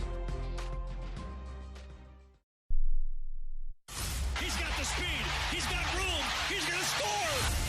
No one gets you closer to the game than Sirius XM College Sports Radio. For the win. Got it. Let's go. Tune in for news, talk, and analysis from the offseason through regular season and into the postseason. We've got your team covered anywhere you go. Deep to center field. Oh, it's gone. Get a free trial at SiriusXM.com/College Sports Radio 2025. Progressive knows not all rides are smooth. Meet Claire.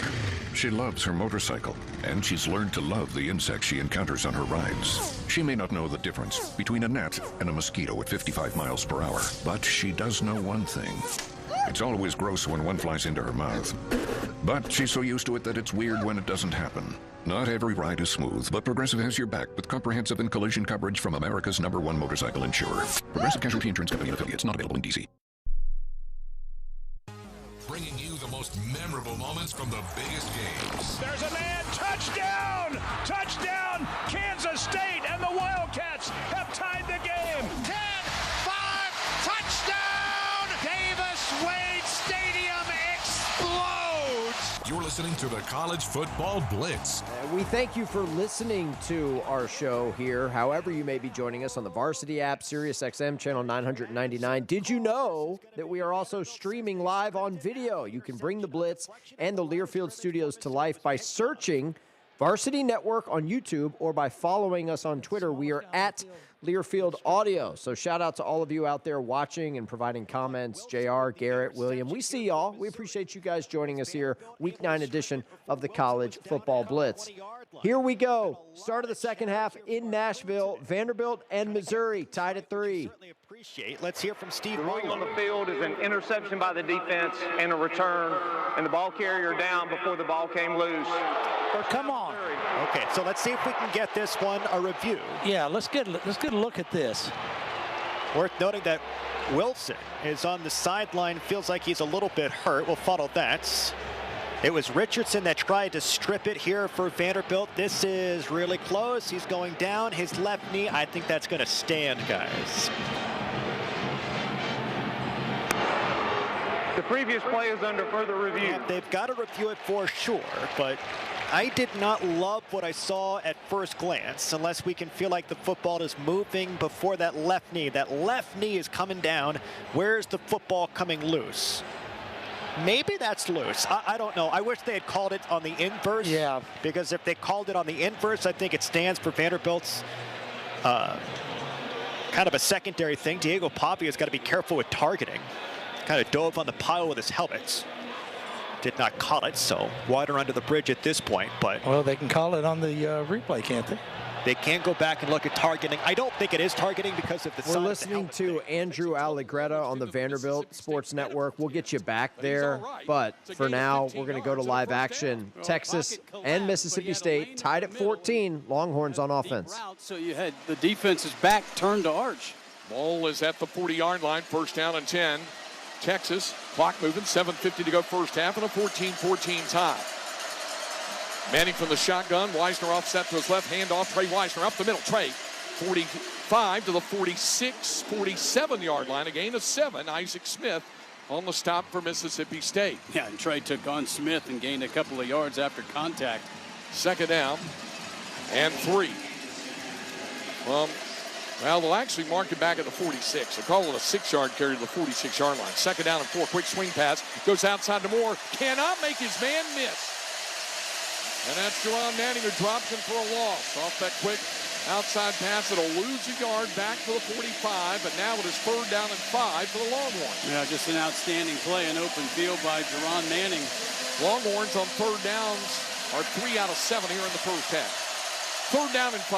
Shotgun snap. Manning blitz coming. Fires downfield for Mosley. Incomplete. He was tightly covered, but Arch had to get rid of it. Pressure was coming in on him, and it brings up 4th down. Yeah, Jalen Smith hit him and then let him know about it on his way back to the bench, but Arch, again, under duress.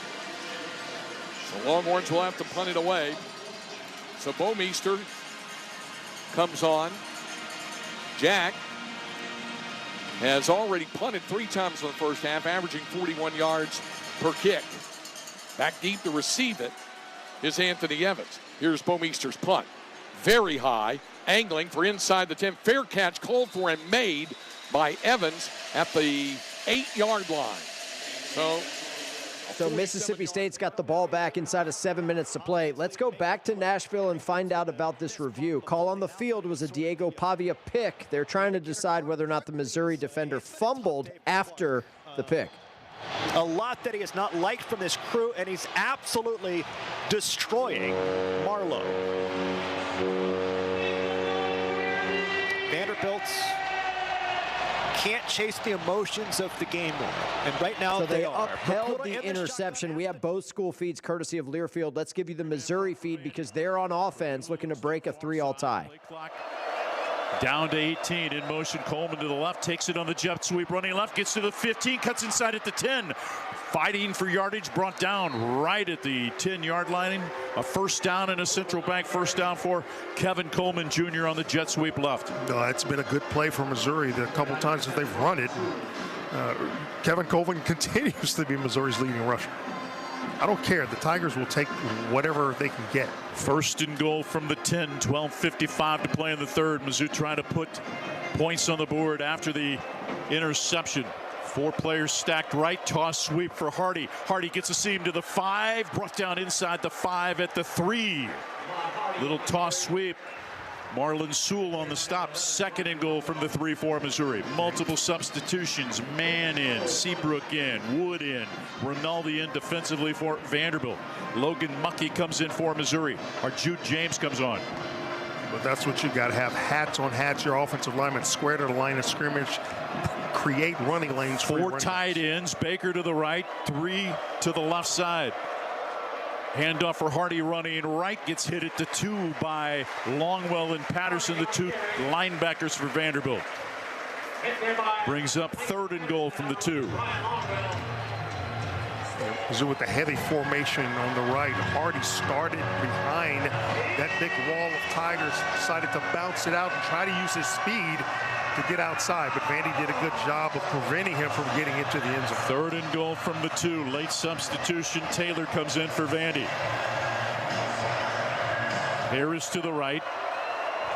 Coleman splits to the left along with Norfleet wing to the left side. Alubide to the right, offset left Hardy. 3rd and goal from the 2. In motion. Coleman to the right side. And Eli Drinkwitz sprints all the way to the end zone to get a timeout. As the play clock was about to expire. Timeout Missouri. The first of the half.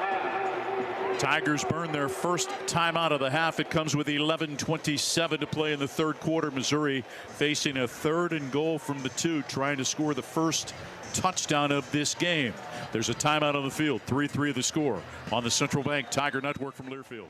All right, timeout on the field, but it's going to be 3rd and goal when play resumes for Missouri inside the Vanderbilt 3-yard line. Let's go to Lubbock, check in on Texas Tech and Oklahoma State. 21-zip, Red Raiders with the lead. I'm telling you, had he caught that ball, because they're blitzing on that play, and you've got those linemen kind of leaking out, and Aikman rolling in behind there, he might still be running.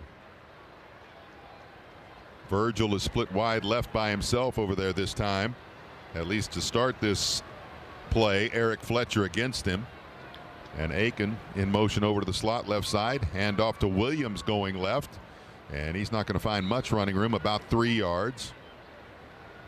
It's going to be 3rd down and 7.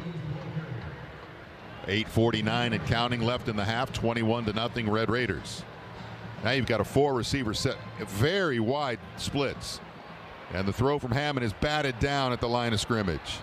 Again, it's Malik Charles that makes the play for Oklahoma State, and that's going to force a 4th down for the Red Raiders. But is this a flag over here on the near side? I mean, it's across midfield. I think John's saying there's a piece of corn in the green beans here. It's either that or a mouthpiece, as we saw last week. No, I believe there's a piece of corn in the green beans. Yeah.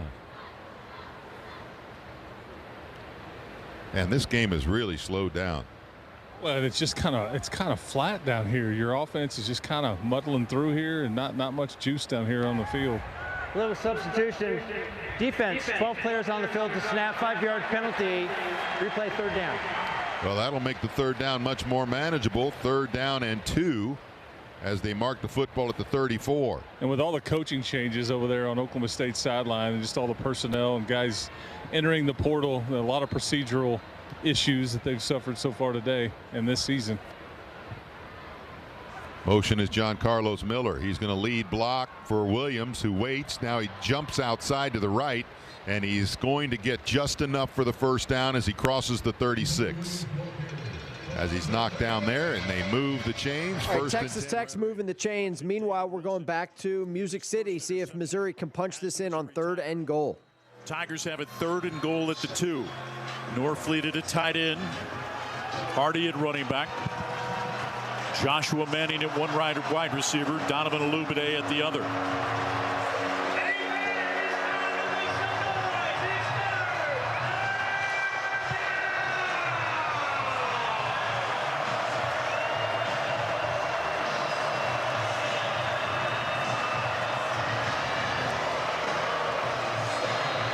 Tigers break the huddle. Manning to the right side. Olubide to the left. Harris tight to the left side. Wing to the left. Norfleet out of the pistol. 3rd and goal from the 2. Ball on the right hash. Manning in motion to the right.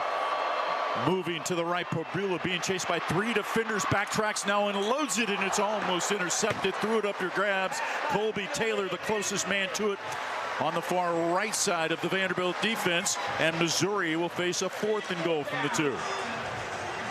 Yeah, Vanderbilt just had the play so well defended.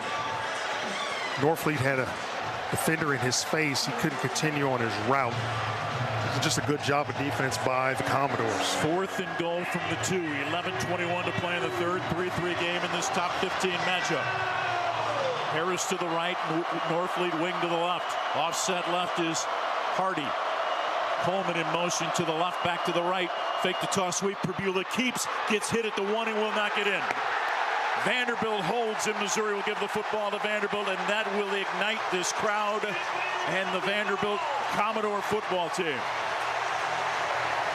And Probula is slow getting up. He is face down. Vanderbilt trainer goes out to check on him. He got hit high and then twisted up. Missouri stuffed on 4th and goal from the 1. Meanwhile, Arch Manning just threw a pick, and now Mississippi State is in business after a nice return, tied at 14 with Texas. Gilbo after he picks up 8 yards. So 2nd and short, you want to take a shot, you could do it here. State has 2 receivers. Evans and Thompson to the right. Tight end is right. Chapin takes a shotgun snap, gives it to Booth, running left again, and he's going to be close, but just shy of the first down. Tackled just short of the 30-yard line by Trey Moore.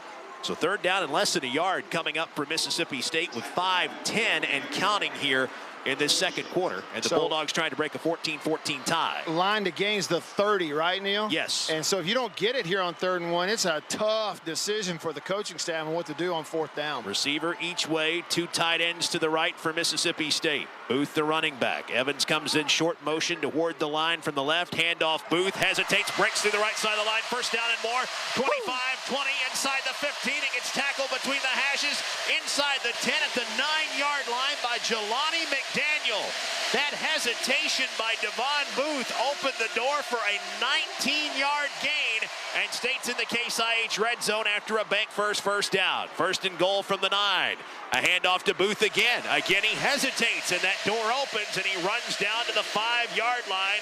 Stopped by Lianga Lafau there after a gain of 4 yards. Man, on the long run, Neil, a fantastic block by Traore, the tight end, whose job was to go back inside and pick up the defensive tackle as you block down with the guard. That was a great block by the tight end. State has not led today. 2nd and goal from the 5. Handoff, Booth. Nope, actually a fake, and Chapin gets tackled after Booth tried to set a block for him.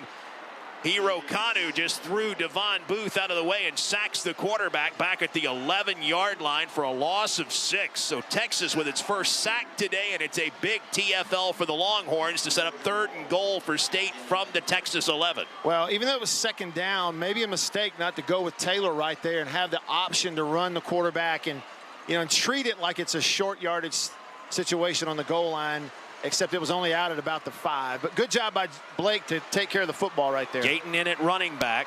Tight end Traore flexed out wide to the left. Aiden Williams, a receiver in the slot left, 2 receivers right. Shapen steps up, throws complete to Gayton at the 6-yard line. Hit there and driven back. They'll give him his forward progress to the 6. Trey Moore was waiting on him. A pickup of 5. It's 4th and goal, and here comes Kyle Ferry to try and break a 14-14 tie with a field goal attempt for Mississippi State. That was a good job by Blake to navigate the pocket. They were pinching it off the edge, getting back there, so he stepped up. That's climbing forward in the pocket, found the running back underneath, and that's been a lot of targets today, running backs underneath. Good job by Gayton to hang on to it after getting hit. Kyle Ferry will attempt a 24-yard field goal. Ball equidistant between the hashes as he kicks to the north edge. Snap is back, hold is down, kick is away, and State is in front. A 24-yard field State goal. has their first lead of the game, 17-14. Meanwhile, BYU is in the red zone here. 3rd and goal for the Cougars, who trail Iowa State. Right into a pile of black-clad Cyclones left, and now it backs up to 3rd and goal from the 8. Well, I think the traditional run right now is kind of a dead end. If you're just going to try to set a gap and try to run to it, I think it's a dead end. Iowa State is keeping these gaps full of bodies. And here, if you don't make the 8 yards, I think you are taking the points. Yeah, you are, for sure. You'll take the 3 points in this situation. At the end of the half, they knew they needed that touchdown for momentum. Still a shot at 6. 3rd and goal from the 8. Bachmeier shotgun, Rex left hip. Trips to the right. Bear looks middle. Bear throws, knocked away by Parker Kingston, from Parker Kingston in the end zone. It's a pass breakup on the pass intended for Kingston, crossing the A in Iowa State in the end zone. And the field goal team is on to make this a 4-point game. What a great drive from BYU. Looked very promising, but it bogs down inside the 10. The Cougs still look to get points. It'll be a 27-yarder for Will Farron from the left hash. Farron is 14 for 17. He hit from 50 earlier today. This from 27, left hash for the right-legged kicker.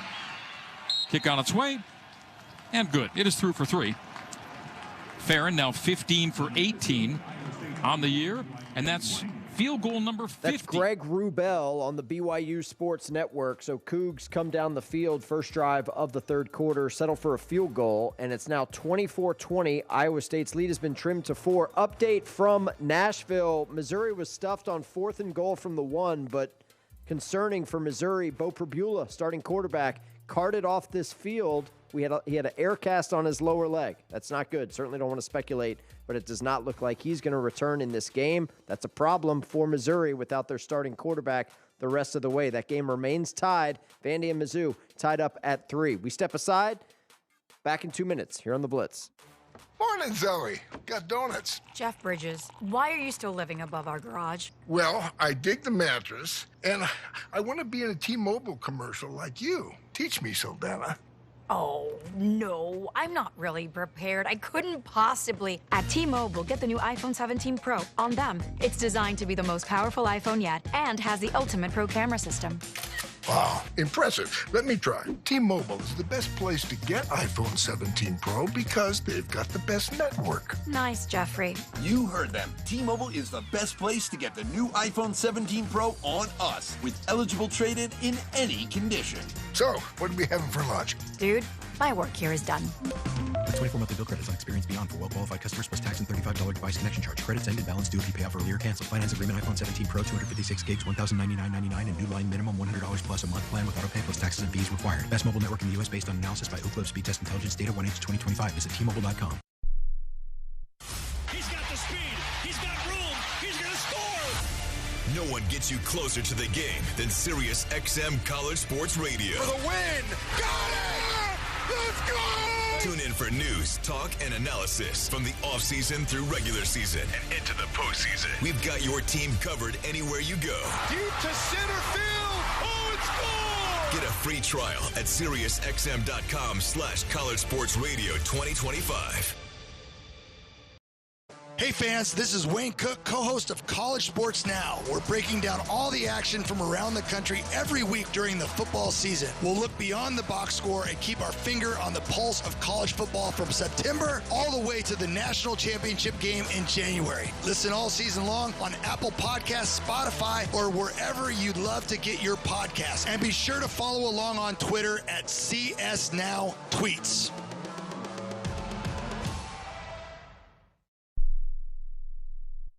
Bringing you the most memorable moments from the biggest games. Did he hang on?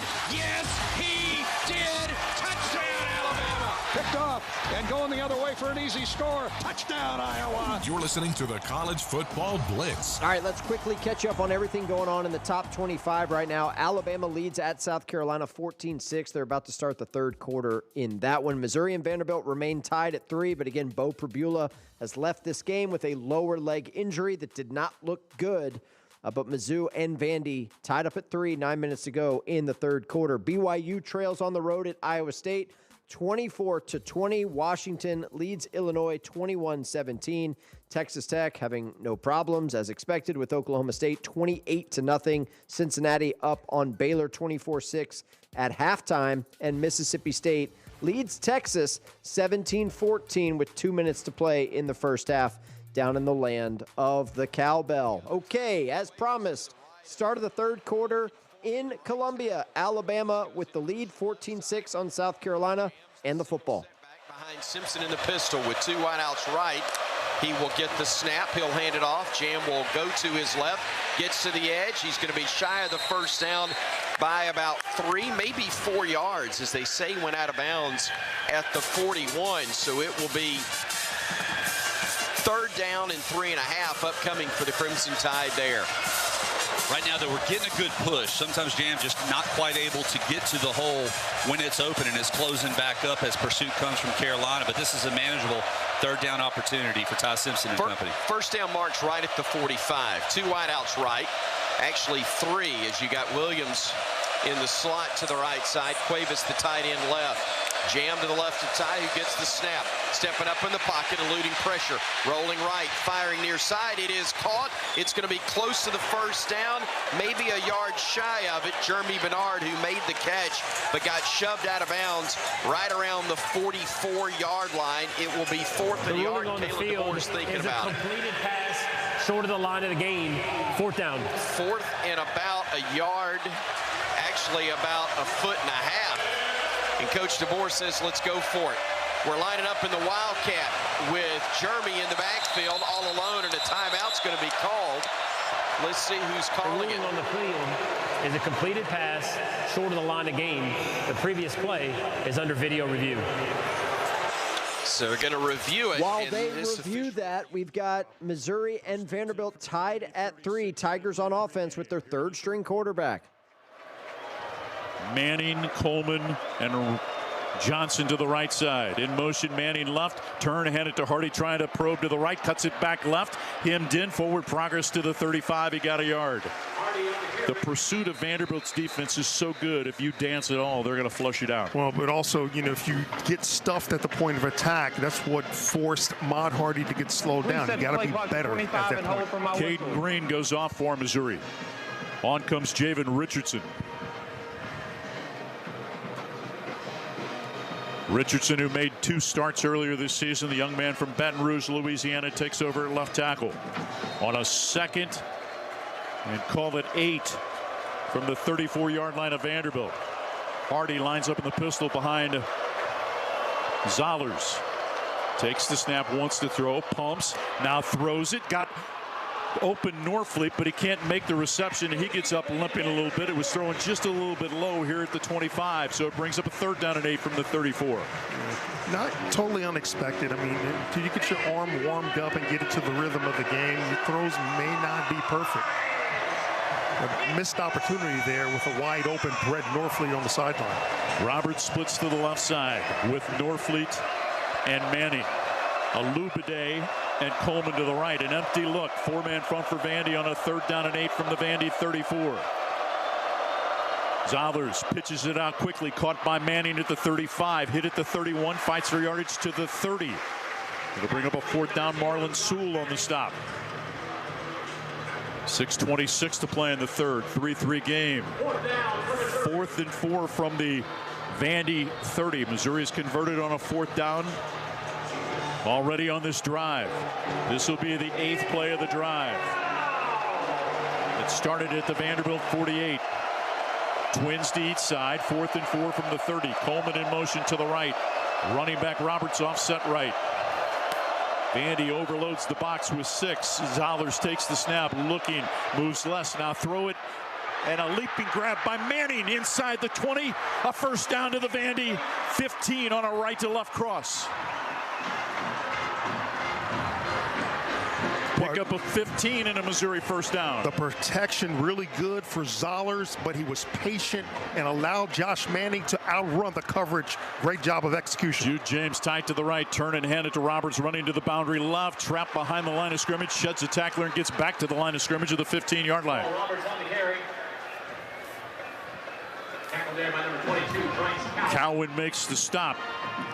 Good job by Bryce Cowan for Vanderbilt from his linebacker position to get to the flat to make that tackle before the runner could turn upfield. 2nd and 10 from the 15 of Vanderbilt. 3-3 the score. Just over 5 minutes to play in the third. Blood, Alubade, and Johnson to the right. Hardy comes back into the backfield, offset to the left of Zollers. Walks behind his offensive line. Play clock down to 8. 2nd and 10 from the 15. Taking the snap, Zollers pitches it out quickly over the outstretched arms of Marquise Johnson at the 11. And 2 blitzes from his backside. He was able to get rid of the ball very quickly. We got to pull you out of Nashville because Bama's going to go for it here on 4th and short. 1st down after review. The Tide's 2 for 2 on 4th downs today. Single setback is Hill. Ty's operating under center on 4th and a full yard. Play action. Wanting to throw. Look out. Fires. Ball in the air. It is caught. No. Incomplete. In and out of the hands of Brian South Williams. Carolina gets a stop on 4th and short. Meanwhile, Missouri's in the red zone looking to break a 3-all tie. On comes the field goal unit. Robbie Meyer trying to give Missouri the lead. Connected from 39 in the first half. These 2 teams, man, they go at it. So many one-score games. I remember, I don't know, maybe about 10 years ago, there was a 9-6 game. This will be a 29-yard attempt from just to the right of the left hash, out of the hold of Connor Wesselman. Brett LeBlanc to snap. Good snap, good place. Kick is up, and it hits the upright. It doinks off the upright, and he missed it. Robbie Meyer misses off the left upright, and Missouri hands the ball over to Vanderbilt on downs in a 3-3 game with 4:04 to play in the third on the Central Bank Tiger Network from Learfield. Not only was that a doink, but Mike Kelly on the Missouri Sports Network, he shouted it out. He knew it was a doink. Those are sponsored by our friends at the Sickos Committee. Yes, they really are. Check out our friends at Sickos Committee. They're on Instagram, Blue Sky, Twitter, TikTok, you name it, they're everywhere. They also have their own store, sickoscommittee.org, if you want to buy like shirts, hats, koozies, stickers, stuff like that. Doink alert in Nashville. Vandy will take over. We remain tied at 3 between the Doors and the Missouri Tigers. Meanwhile, an update in the Big Ten. Washington hosting Illinois. Williams takes a snap. Handoff. Jonah Coleman off to the right. Makes a man miss. Jump cut. Gets to the right. Pylon. Did he get in? Waiting for the signal. 2 arms up. Touchdown Washington. Jonah Coleman's nation-leading 13th rushing touchdown of the season. And the Huskies take a 2-score lead on Illinois. How many fullbacks can be at lineup at the 6 and bounce to the inside? It's a dive play. That play was from 1982. Tony Castricone, Cam Cleland, Washington Sports Network, having a good time in Seattle. Washington leads Illinois 28-17. There's 3 minutes to go in the third quarter. Meanwhile, in Stark Vegas, what's going on with Mississippi State and Texas? Booth. Yeah, real quickly, guys. He's gone into the locker room, upper body, but he is expected to return. Second down and 7 State from its own 43. Shapen takes a shotgun snap, throws complete to Aiden Williams, makes the grab across the 50 and gets tackled at the Texas 46-yard line by Jalen Gilbo after he picks up 11 yards and a bank first down. Bulldogs going quickly with 1:15 left in the half. Shapen takes a snap, throws, drills this one into the breadbasket of Aiden Williams, coming back to the ball and makes the catch at the Texas 39 for a gain of 7. Tackled right there. Second down and 3 for State. Shapen drops, throwing wide open. It's the tight end Traore inside the numbers right side. Makes the catch at the 30 for a first down. Runs down the hashes inside the 25. Tackled at the 24 by Leonga Lafau after he picks up 15 and another bank first down. Shapen going quickly, grabs the snap, steps up into the pocket. He'll try to run for it, angling right inside the 25 to the 24. And he steps out of bounds along the right sideline. Let's see where the line judge marks him out at the 23-yard line. So he picks up just 1 yard, but gets out of bounds to stop the clock with 43 seconds left in the half. Booth checks back into the game at running back. Gayton goes off here.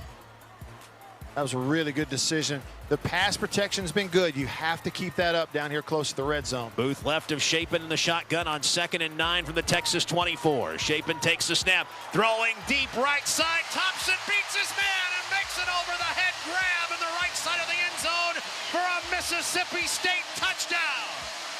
A go ball to Brennan Thompson has given State a 23-14 lead. Maddie beat Malik Muhammad off the line, and it was his game from there. Yeah, I mean, that is an absolutely beautiful throw. That's Neil Price and Matt Wyatt on the Mississippi State Sports Network. You get the idea. A longer highlight than usual, but Mississippi State carving up Texas, and now they lead by 10 late first half. There's only 14 seconds to go. That's likely going to be our score heading into the locker room. Mississippi State 24, Texas 14, and this looks like the Kentucky game all over again from a week ago where Texas was really struggling on offense. Just 130 total yards in the first half so far for the Longhorns, who trail by 10. Let's go back to the Big 12, check in on BYU and Iowa State. Clones have led this entire game, but BYU within 4 here, threatening late in the third. Presented by Deseret Book. Find your next great read when you download the Bookshelf Plus app. The good read of the game. Brought to you by Deseret Book, courtesy of Bear Bachmeyer. First down and 10 from the 47 of Iowa State. Ball between the hashes. BYU right to left. Tight end and twins to the left. One of them, Kingston, will motion to the right. Bear will play fake with Navahine. Step up, look for Parker, not there. Bear takes off, plenty of room to run. He's got the 40, he's got the 35. Pressure from behind and goes out of bounds at the 33-yard line and shoved to the ground in the Iowa State team area. He went flying. No flag as that shove came with him just about out of bounds, and he hit hard on the sideline. More importantly, though, that's a long first down gaining run for BYU, and I believe the long run of the day for any BYU player. Yes, that's 14 yards, the long run of the day. It's 1st and 10 now from the ISU 33. BYU's down 24-20, 5:55 to play in the third. Touchdown here, you take the lead after being down 2 touchdowns. Bachmeyer gun. Preston Rex right hip. Rex into block now. Takes off as Bachmeyer throws downfield, and was Kingston grabbed before the ball got to him? They say no PI. Incomplete to Parker Kingston. Couldn't haul it in inside the 10-yard line up the right numbers. But I thought that was a really nice ball, throwing it out to Parker Kingston, who's running a deep fade. He's working all the way to that corner position, and Bear releases this off his back foot. I think that throw was on the money. Yeah, that's a catchable ball. That's a catchable ball. They may call it a pass breakup because the defender got an arm in on Parker Kingston as the ball got to him. They do give the PBU to Jamison Patton, but Parker got a hand on it. All right, 2nd and 10 now from the ISU 33. Bachmeyer in an empty backfield. Looks left, throws left. Tiger Bachmeyer makes the catch, but he did not get the first down. And he's hammered out of bounds at the 25. Now it's 3rd down and 2. The Cougs get these tantalizing runs that come up a yard too shy. But 3rd down has not been a bad down for BYU today. The Cougs are 5 for 11 on 3rd. They got to get to the 23. The line is the 25. 3rd down and 2 for the Cougs. This has been a physical game. Greg, some of these hits have been nasty. You can hear the pads crack all the way up here in the media booth. It's an incredibly physical game. Bachmeier's in shotgun. Rex to his left. Bear will throw on 3rd and 2. Nope, he takes off and now throws, and he threw low and incomplete. Or did he? Is it caught by Tiger? They are saying catch or no? Is it a catch? I see no signal. We're now seeing an incomplete ball on the ground. Bear low to Tiger, and now it's another 4th down and short. Gotta have it. Well, Tiger was there. Felt like he was available. Yeah, he was, and the throw was low. And the throw just kind of sank down. Tiger tried to get his hands underneath it, and I don't even know if this is worth reviewing because I don't think your camera angle is going to show where that ball ends up with Tiger anyways. Well, they're not taking the points this time. 4th and 2, and the offense stays on the field. Bachmeier's in shotgun with Rex off his right hip. Got to get to the 23. Bear throws. Complete to Chase Roberts, and there's a flag for face mask as Roberts makes the catch, and he's yanked to the ground by his helmet. What a massive play. The catch at the 18. That is a massive 4th down conversion, rather, for BYU, who's going to have it in the red zone, trailing Iowa State by 4. But a quick update from Columbia. Things are getting interesting with Alabama and South Carolina. Lenore Sellers, Bama crowding the line of scrimmage. Jaden Sellers goes behind him in motion. Lenore backs up, throwing post route. He's got a man there. Caught. Touchdown, Carolina. Touchdown, Nick Harbour. Nobody going to get the big guy from 54 yards out. It's 14-12. 14-12 after the touchdown. 2-point conversion was not successful. Let's see if BYU can get a touchdown here, trailing by 4. And picks up the face mask yardage. The Cougs got deep last time, had to settle for 3. Now it's 1st and goal from the 9. Trips to the left, including Tiger Bachmeier. Empty backfield for Bear. Bear will go quarterback draw. Bear's got the 5. Bear's got the end zone! Bear Bachmeier gives BYU the lead. 26-24, 4:33 to play in the 3rd quarter. The Cougs have come back from down 2 touchdowns to lead. And the Farron PAT would put the Cougs up 3 with 4:33 to play in quarter number 3. Rushing touchdown number 9 on the year for Bear Bachmeier. That's Greg Wrubel, Hans Olsen. That's audio courtesy of the BYU Sports Network. Did not know until today that Bear Bachmeier had a brother named Tiger Bachmeier. That's awesome. 27-24, BYU takes their first lead of the game, trying to keep the undefeated season alive on the road in Ames. An update from Nashville. Vanderbilt and Missouri were not tied anymore. At the 30, he's being chased at the 20, at the 10. Oh my goodness! Young, no flags. Touchdown, Vanderbilt, 80 yards. The Doors take the lead. Oh goodness! MK like lightning for 6. That's Andrew Allegretta on the Vanderbilt Sports Network. Michaelin Young with the big rushing touchdown for Vanderbilt. And the Doors are in front of Missouri 10-3, 3 minutes to go in the 3rd quarter. And with that, we have crossed over 6 o'clock here in the East. Shift change coming up here on the College Football Blitz. Tip of the cap to our day crew, which has to slide out of here. Producer Tim Bigford, board op Trip Hurd. On behalf of those two guys, I'm Stephen Hartzell. We hand the keys over to the night crew, who will take you until midnight Eastern right here on the Blitz. Don't go anywhere. As America's #1 motorcycle insurer, Progressive has your back. Oh, like replacing my bike in case of an accident? Progressive's total loss coverage can help with that. Great. And you also agree with me that my riding club should ride to the aquarium instead of cruising around a mountain, right? Actually, we just do insurance. We don't vote in riding clubs. Nice. 2 votes for the turtle exhibit. To be clear, Progressive has your back for insurance only. So get a quote and see if you can save. What are you, some kind of turtle hater? Progressive Casualty Insurance Company and affiliates. Covered subject to policy terms, limits, and conditions. A smooth, close Barbasol shave in the morning lifts your confidence. That rich, creamy lather will catapult you to greatness. Nothing can stop you today. Well, except that traffic jam. Barbasol. It's a can of can-do. Snakes, zombies, public speaking. The list of fears is endless. But the real danger is in your hand when you're behind the wheel. Distracted driving is what's really scary and even deadly. Eyes forward. Don't drive distracted. Brought to you by NHTSA and the Ad Council. He's got the speed. He's got room. He's going to score. No one gets you closer to the game than Sirius XM College Sports Radio. For the win. Got it! Let's go! Tune in for news, talk, and analysis from the offseason through regular season and into the postseason. We've got your team covered anywhere you go. Deep to center field. Oh, it's gone! Get a free trial at SiriusXM.com/College Sports Radio 2025. What's up, fans? This is Roddy Jones, co-host of College Sports Now. We're breaking down all the action from around the country weekly during the football season. We'll look beyond the box score and keep our finger on the pulse of college football from September all the way to the national championship game in January, from the East Coast to the West Coast. Listen all season long on Apple Podcasts, Spotify, or wherever you love to get your podcast. And while you're at it, be sure to give us a follow along on Twitter @CSNowTweets.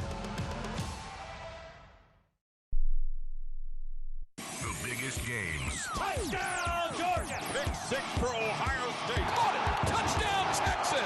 The biggest moments. Number 1 goes down, and the celebration is on. It's pandemonium. You're not keeping him off the field here. We've got you covered. It is a scoop and score. And down he goes. The Wolverines' 4th sack of the ballgame. The best in college football. This is the College Football Blitz. Unstinking believable. Now, let's head to the Learfield Network studios. How you doing, everybody? 6 hours down, but 6 more to go, and things are getting interesting on this edition of the Blitz as South Carolina is within 2 of number 4 Alabama. You heard the call a few minutes ago. Gamecocks chasing points, didn't get it, but that's a 14-12 game in Columbia. Meanwhile, Vanderbilt out 10-3 on Missouri. But you've heard those calls.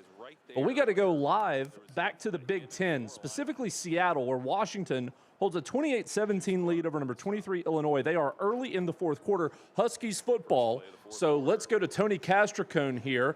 And Washington is in the red zone, so a chance to go up by 3 scores early in the 4th. For 6 of the defense. Yep. Penalty will be enforced. Half the distance to the goal with an automatic first down. The drama as he makes that. Just... Well, on the replay right here, you can see pretty clearly Juice Clark got his fingers right in there on Jonah Coleman's face mask, and just like that, the Huskies have 1st and goal at the 7-yard line. A chance to take a 3-score lead for Washington here early in the 4th quarter. Demond Williams under center. Coleman in the backfield. Bootleg out to the right. Williams on the run. Speed to the edge. Fires end zone. Caught! Did he hold on? Yes, sir! Touchdown, Denzel Boston. Took in a BB between the 1 and the 2, and Denzel Boston hauls in a touchdown catch to go over 100 yards on the day, and the Dogs have blown it open against the Fighting Illini. You just don't win in Seattle. Huskies have only lost once at home since the 2022 season. That was, of course, earlier this year to Ohio State. They go up 34-17 on Illinois with a PAT on the way. But we're going back to Columbia, South Carolina, where the Gamecocks forced Bama into a 3-and-out. So with 9 to go 3rd quarter, South Carolina has it back, but facing 3rd down. Lenore will go back to work. Its receivers are all in tight. They're going to play action. Lenore throws out in the flats. Dingle can't handle it. Yeah, Mo Brown runs that a lot. So does Brady Hunt. And we play action to inside, try to hit the tight end and pick up a couple. Well, now we're back to 3rd down again. 3rd and 9 from our own 32-yard line. There's a flag on the play. I mean, thrown really late, Tommy. I don't know what that's about. Maybe.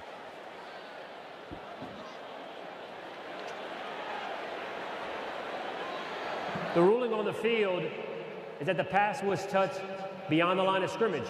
Therefore, we have an eligible player downfield. Offense, number 52. The penalty is declined. It'll be 3rd down. Nick Sharp got downfield. If he did it really quickly. That was a fake and throw to the outside in a hurry. And they wave it off anyhow, does Alabama, and they'll take it 3rd and 9.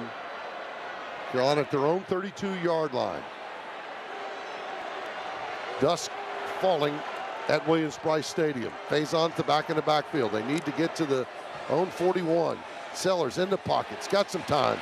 And he tries to throw to the left side to Harbor. And the ball it should be incomplete. They do rule it that way. His arm came through. The ruling on the field is a forward incomplete pass. It'll be 4th down. And now Carolina will have to punt it away. Sellers couldn't follow through, Tommy. He had Harbor open on that curl route. Couldn't get it to him. So South Carolina will punt. Meanwhile, Iowa State just broke off a huge chunk play in Ames. They're in the red zone, down 27-24 to undefeated BYU. Off the right side, nothing doing this time. No gain on the play. In fact, a loss of a half yard. So it'll be 2nd and goal from the 11. Hansen up over 150 rushing yards on the day, but it is 2nd and goal from the 11-yard line. Cyclones down 3. 3:22 to go here in the 3rd quarter. We've got multiple tight ends in the game for Iowa State, 4 of them, in fact. And Rocco Beck from the shotgun. Townsend the only receiver out there, no running back. And it's Rocco looking to throw it. He looks left. Now here comes some pressure. He rolls right, keeps the play alive. Now a flag down. He runs to the 5, and he's run out of bounds at the 5-yard line. Yeah, the referee made the call. I think it's going to be on Tyler Miller. Holding offense number 51. I know it's 10-yard penalty. Brendan Black. We play 2nd down.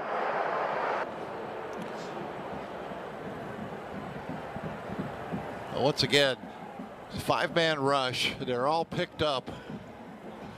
You know what? They just got tangled up. I just saw it on the replay. That's not a good call at all. No, they just got tangled. Man. They got tangled up, but there wasn't a hole. Wow. So they move it back to the 21-yard line. And now it's 2nd and goal from the 21. Wow, no bueno on that one. Beck from the shotgun, 2nd and goal from the 21-yard line.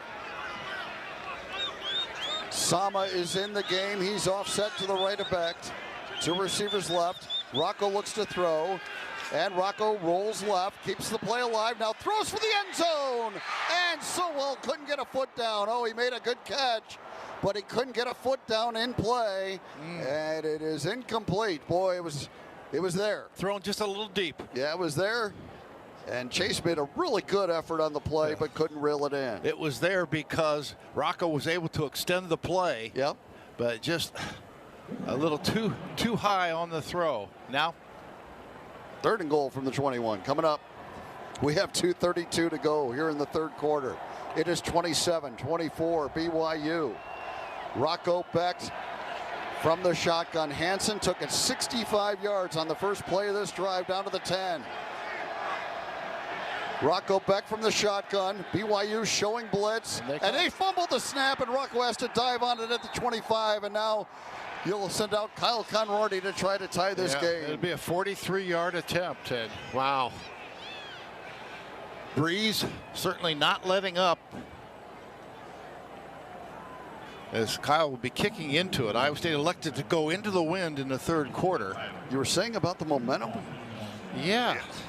Boy, I tell you what, you want to talk about a big momentum play in the game? This one right here. Yeah. I mean, you don't get any points out of a 65-yard run. It's an all-state good hands field goal try. Kyle Conrady, a 43-yard field goal attempt from the right hash mark. Out of the Perkins hold, there's the kick on the way, and it is good. Conrady, welcome back. All tied up in Ames after Iowa State dropped what would have been a touchdown. They settle for 3, and the 27 all tie with BYU. So we take it back to Columbia. Alabama facing 3rd and long here against South Carolina. Off the mark there are that 6. Nobody was within 5 yards of Jeremy Bernard, and they were not going to catch him. Literally nobody between he and the goal line. As again, on to punt is Dowd. Another good one that hits at the 33, bounces inside the 25 and out of bounds at the 24-yard line, and a stupid play by South Carolina that should have resulted in a penalty, but instead they let it go. It looked like Bakari Swain gave a shove out of bounds to an Alabama player, and he's lucky that didn't tack 15 back the other direction. Timeout on the field.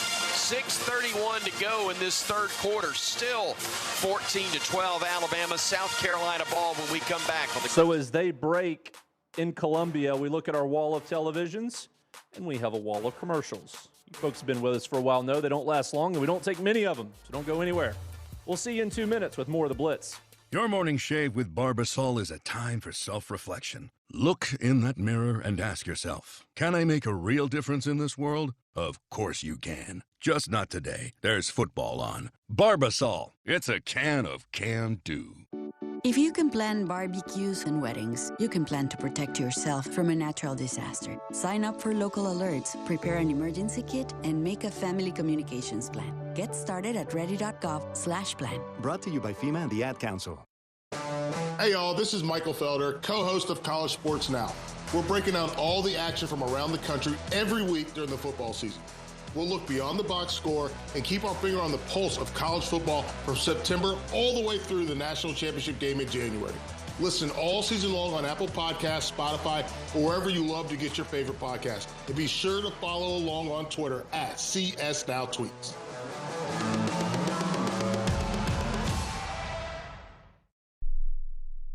Progressive knows not all rides are smooth. Meet Peter. He loves his motorcycle. What he doesn't love is wind. Which is ironic, because wind is a big part of the whole wind-in-your-face motorcycle cliche. But nobody ever tells you how relentless a strong crosswind is, or the cliche wouldn't exist. Not every ride is smooth, but Progressive has your back. Get a quote to see if you can save with America's #1 motorcycle insurer. Progressive Casualty Insurance Company and Affiliates, not available in D.C. When you're on the move and looking for nonstop college sports action, get the Varsity Network app and take the game with you everywhere. Stream live play-by-play from schools across the country right from your phone, free. Catch hundreds of weekly podcasts, including shows from your favorite teams, all in one place. From football Saturdays to midweek hoops, it's your all-access pass to the college sports world. Whether it's game day or just your daily drive, the Varsity Network app has you covered. Download now and listen live for free on the Varsity Network app. Your heads-up, no-huddle look around the nation. Comes in, untouched, blocked it again. Touchdown, Boise State. Interception, West Virginia. It's the College Football Blitz. Let's get you a quick update from Nashville. We didn't have this game on our bingo card being a low-scoring defensive struggle, but that's what we had. 10-3 Vandy until a few moments ago. In motion, Coleman to the left. Zollers wants to throw, throws it underneath. Sliding grab, touchdown Missouri, Jude James, his second of the season. Mike Kelly on the call there. Tiger Sports Network. That call is presented by T-Mobile. Visit your local store to start saving. T-Mobile, it's better over here. And Mizzou and Vandy are now knotted at 10. 12 and a half minutes left. Vandy just started their drive, 1st and 10 at their own 25. Meanwhile, let's go catch the end of the third quarter in Ames after the Iowa State field goal. Number 11 BYU takes over 27-all as the Cougars try to stay unbeaten on the season. From the BYU 21 seconds remain. Empty backfield. Remain in the third quarter, that is. Incomplete, nearly picked off, intended for Preston Rex on the right side. It was nearly a catch, then nearly an INT. It falls incomplete, and BYU goes 3 and out. And that penalty on the kickoff return is the killer. Yeah, that slowed this thing way down, just putting you back behind the sticks a bit. But, you know, there's been multiple opportunities to catch a football, and there's been a few drops in this game. Now, that's really well defended. That's just good step-up defense right there. And great job by Tashawn James to get into that lane, but some of these passes should have been caught. Goes as a pass breakup. Sam Vanderhart very short on the punt. Will it get a BYU bounce? The answer is yes. It rolls to the 30. Oh, it's touched! It's touched by Iowa State, and the Cougs have it! What was he doing? It hit his foot, and it's BYU football! That ball was almost dead! It was almost dead! And it touched a Cyclone player! And the Cougs have it! Inside the 35. Well, right there, Iowa State's defender is in the lane. He's kind of getting pushed back. He's blocked. By the receiving team, and he's covered by the kicking team. First down, BYU. And he's kind of pushing and continuing to block and continuing to block. And see, I think it's Benny Nagoy. Is it Satawala that pushes him into it? I think it's Satawala that pushes him back into it. We believe that Benny Nagoy was the player that touched it, or was it not? Either way, it's BYU first and 10 at the 33-yard line. It wasn't Goy that touched it, but I'm trying to. He kicked it. Yeah, he was occupied. He was occupied at the 33 and ended up hitting his foot. And now it's 1st and 10 BYU at the Iowa State 33. Bachmeier in shotgun. Little option look to the right, ends up throwing out of it to Rex, and Rex takes, oh my goodness, he got hammered on the far sideline at the 31-yard line. A gain of only 2. That's the final play of the third quarter. 15 minutes to go. BYU and Iowa State knotted up at 27. Cougs back on offense, as you heard, after the fumble on the punt return. Let's quickly go to Columbia, South Carolina. South Carolina's moving. Before we do, though, quick update from Seattle. Illinois has scored and gone for 2 and got it. So Washington's lead over the Illini is trimmed to 10 at 35-25, 11 minutes to go there. But again, as promised, to Columbia, where South Carolina's moving on Bama.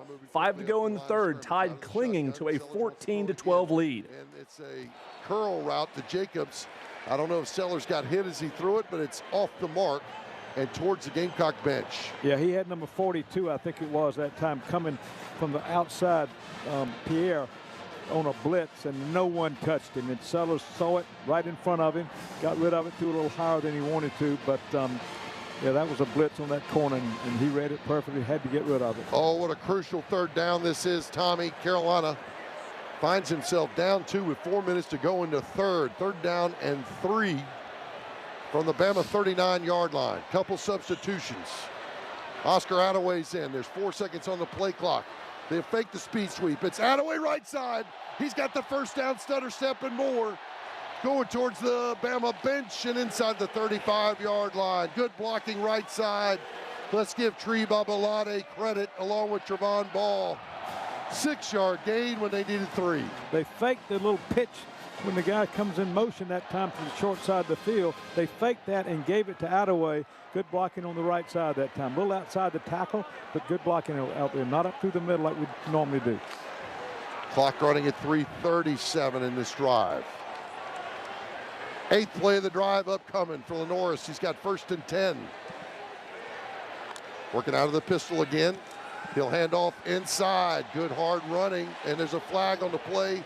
Thrown late right at the Carolina offensive lineman. Hold on. 5-yard gain, but they're rechecking this. Offense, number 50.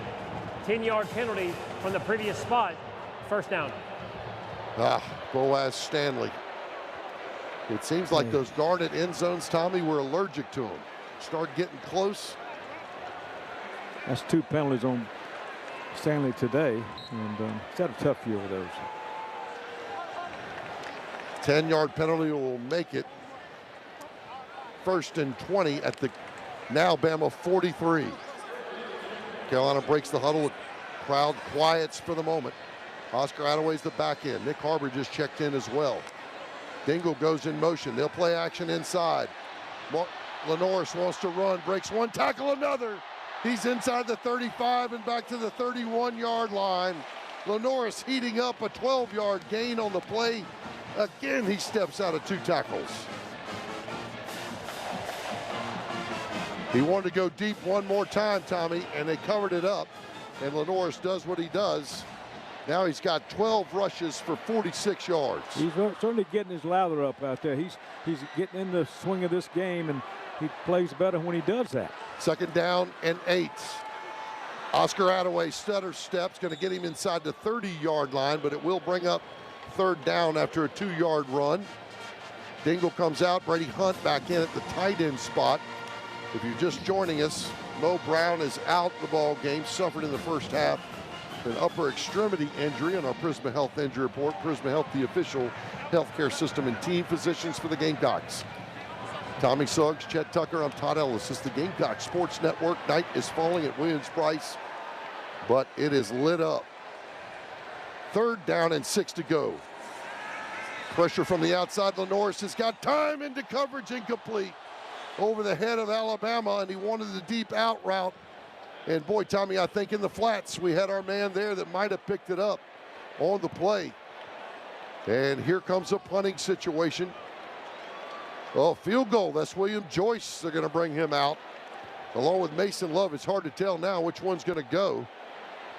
And so they'll spot it inside the 30-yard line. The hash mark to the right. It's a 47-yard field goal attempt. He's missed it 48 on the day, made it 34. He could take the lead at Williams-Brice Stadium, snap it back, put it down, kick it up, plenty of distance, up, and good! Good, it's good! Williams Joyce takes the Gamecocks and gives them the lead over. Just about a minute to go, third quarter. South Carolina has the lead on number 4 Alabama. Meanwhile, you hear the cowbells. We were going to go to Starkville, but it looks like Texas is going to settle for a field goal attempt as they're down 10 at Mississippi State. We'll let you know. Let's quickly go to BYU. Took it away from the defender and scores the touchdown. Parker Kingston with his second score of the day. It was up for grabs, and who grabs it but Parker Kingston, and the Cougs are back in front. Parker Kingston's going to steal this ball out of the air, by the way. Fantastic catch. But let's go to what Iowa State does. Iowa State brings a nickel blitz. They try to bring exterior pressure, so they're taking an extra defender out of the pass defense, and that allows Bear to read the blitz and to crack him on it with the inside seam throw to Kingston. Contested catch by Parker. The touchdown followed by the Will Ferrin PAT, and it's now 34-27. The Cougs, who once trailed. BYU up a touchdown. Let's quickly go to Starkville for this Texas field goal. Mason Shipley on the try, 29-yard field goal. Out of the hold of Jack Bowmeister. Lance St. Louis to snap it. Good snap and hold. The kick by Shipley is up, and it's no good. He pulled it left. Well within his range, but it's starting to look like one of those kinds of days. Right there to try to get 3 out of it. And he just pulled it left. Didn't miss it by much, but he missed it. First drive of the second half in Stark Vegas. Texas misses from 29 yards, and it remains 24-14, Bulldogs in front. Folks, we're live. We're rolling. You can see it all. Watch the College Football Blitz with myself, Phil Brame. Stephen Hartzell and the day crew took over at noon, and we've got you from 6 to midnight. We're whipping around to the biggest games of the night. Catch the stream on YouTube if you search the Varsity Network, or if you go on X at Learfield Audio. So we're going to go to Nashville for Mizzou and Vandy, but they are in a television timeout. So for the first time tonight, we're going to go to Morgantown, where TCU has a 3-0 lead on West Virginia midway through the first quarter. Formation. They bring their tight end through in motion. Twins right, single receiver left. Here's a play fake and a comeback screen. Ball caught by McAllister. Great speed. He gets hit at the 35. Won't go down. Finally gets bullied to the ground at the 34. So a first down catch and run of 14 yards for Eric McAllister, the transfer from Boise State, and a new set of downs for TCU. No disrespect to the Horned Frogs and the Mountaineers. We were trying to stall there for a bit, and they're back to action in Columbia. Let's go check in as Bama takes over. Final minute of the third quarter, tied down 15-14 to the Gamecocks of South Carolina. And broken up. Corey Reamer, we missed a chance right there. We definitely did. I thought it was a flag right there. I mean, ball's underthrown. DB never really gets his head turned around and runs right into Jeremy Bernard. I thought there was a little bit of contact. Watching the replay, maybe not as much as it seemed like from where I'm standing, but man, it looked like we had him beat. He was on top of that DB the entire time. Corey, it just comes down. Somebody's got to make a play, though. You're throwing a catchable ball. Somebody has to make a play. High punt. It may have hit a Gamecock. It bounced off. Drake Kirkpatrick falls on it. Who's got the football? Does it belong to the tie? I think that hit us. May have. They say it's South Carolina football, but it was pinballing off a couple of guys. The officials still discussing it. And at the moment, they have signaled South Carolina football, and it will be theirs. Therefore, the ball be placed at the spot of the touch. First down, South Carolina. South Carolina did touch it first, so it will be. Or Bama touched it first, excuse me, so it will be South Carolina football. Gamecocks with the lead, and they get the defensive stop as they'll take over with that 1-point lead. Likely headed to the fourth quarter in Columbia, so while we have a chance, let's go ahead and go back to Seattle. Illinois within 10 of Washington with 9 minutes to play. Husky football as they lead 35-25. And yeah, the Huskies are going to have to burn one. Let's go down to the sidelines with Elise. I do not And as Washington calls timeout, we return you to Ames, where Iowa State takes over, trailing BYU 34-27, 14-20 to play. And he looks to throw, looks left, fires that way. Burkle had it picked off. They stepped in front of him. It's going to be a touchdown for BYU on a pick six by Falata Satuala. Yep. A pick six for BYU. Well, this is how they win games, you know, and Iowa State, this is how Iowa State loses games right now, that making the big mistakes, the mistakes that are hard to overcome. Still a lot of time in the game to do it, but man, Iowa State has been third turnover of the game for Iowa State. They've all been costly. Well, and that one this will be 17 points off turnovers and back-to-back 14 pointers, or 7 pointers, if you will. So that's 14 unanswered by BYU. They go from tied to up 14. Let's quickly get back to Seattle. Into the end zone for the first time this season. Touchdown, Decker DeGraff. And the Huskies once again respond to the Illini score by punching it in themselves. 41-25. The Dogs are rolling against number 23 here today. Well, you answer and come right back down the field and take advantage of a drive when you needed to. Third down conversions. And there, everybody's keying on Jonah. Everybody's keying on Damon on that action to the left. And Decker just sneaks into the flat. I think he just made up for that earlier little drop on third down with that touchdown. 3 touchdown catches as a true freshman last year. That's his first of 2025. And Grady Gross on for the extra point. Placement down, kick on the way. Kick is through. And that extra point important because it's now a 17-point advantage for Washington to a 3-score lead there in Seattle. Now back to Nashville, where Mizzou just coughed it up near midfield. 7 minutes to go in a tie game. Number 15 Mizzou and number 10 Vandy tied at 10 as we go back to Andrew Allegretta on the Vanderbilt Sports Network. Intended target Caleb Barnett. He was matched up hip to hip. No chance on that play. Kind of just threw that one out of bounds. It had Rodriguez on the coverage right there covering, and both receiver and defensive back were out of bounds. If you're a receiver and you get pushed out of bounds by the defensive back or the linebacker or whoever, then you can come back in. But if you just run out of bounds, you cannot. Under 7 minutes to go. Diego Pavia in the shotgun with Cedric Alexander.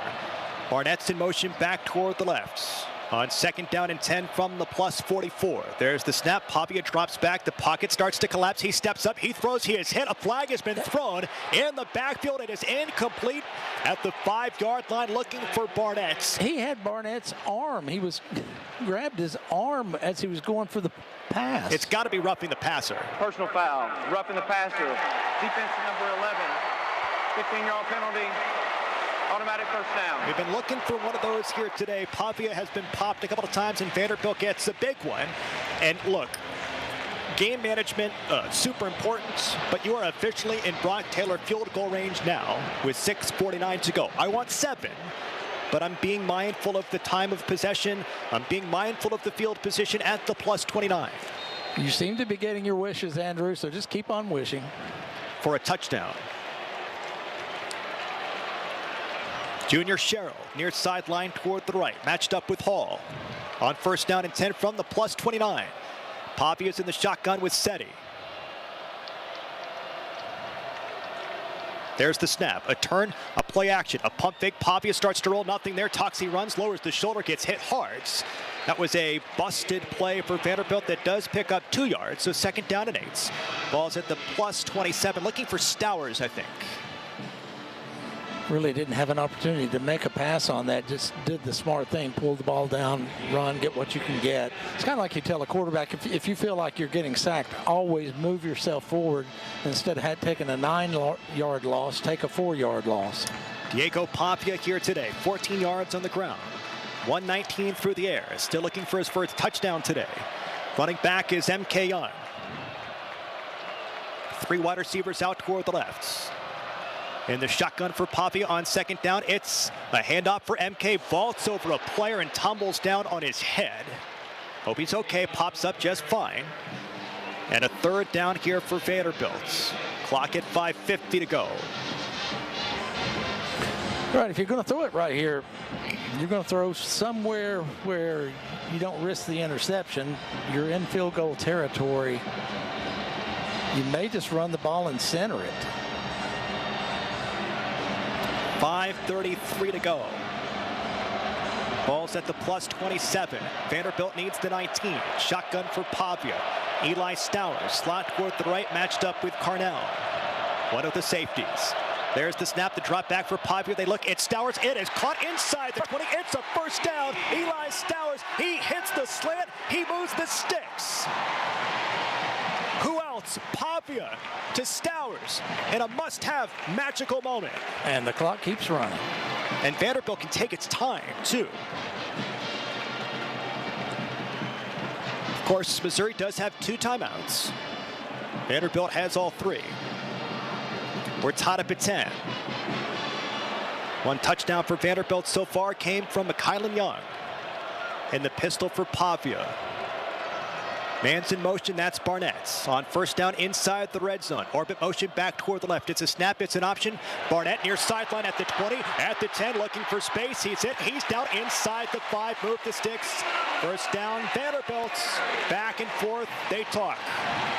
Back and forth, they talk. It's M.K. Young talking with Hall. Get in the huddle, guys. Looks like a flag has been thrown. Holding. Offense number 53. 10-yard penalty. First down. Please reset the game clock to 4:28. 4:28. All right, so 2 penalties on this drive. A roughing the passer on Mizzou, a holding on Vanderbilt. Clock is at 4:28, tied up at 10 in a top 15 matchup. This is the first one of those for Vanderbilt since 1937. Number 12, Vanderbilt. Number 4, Alabama.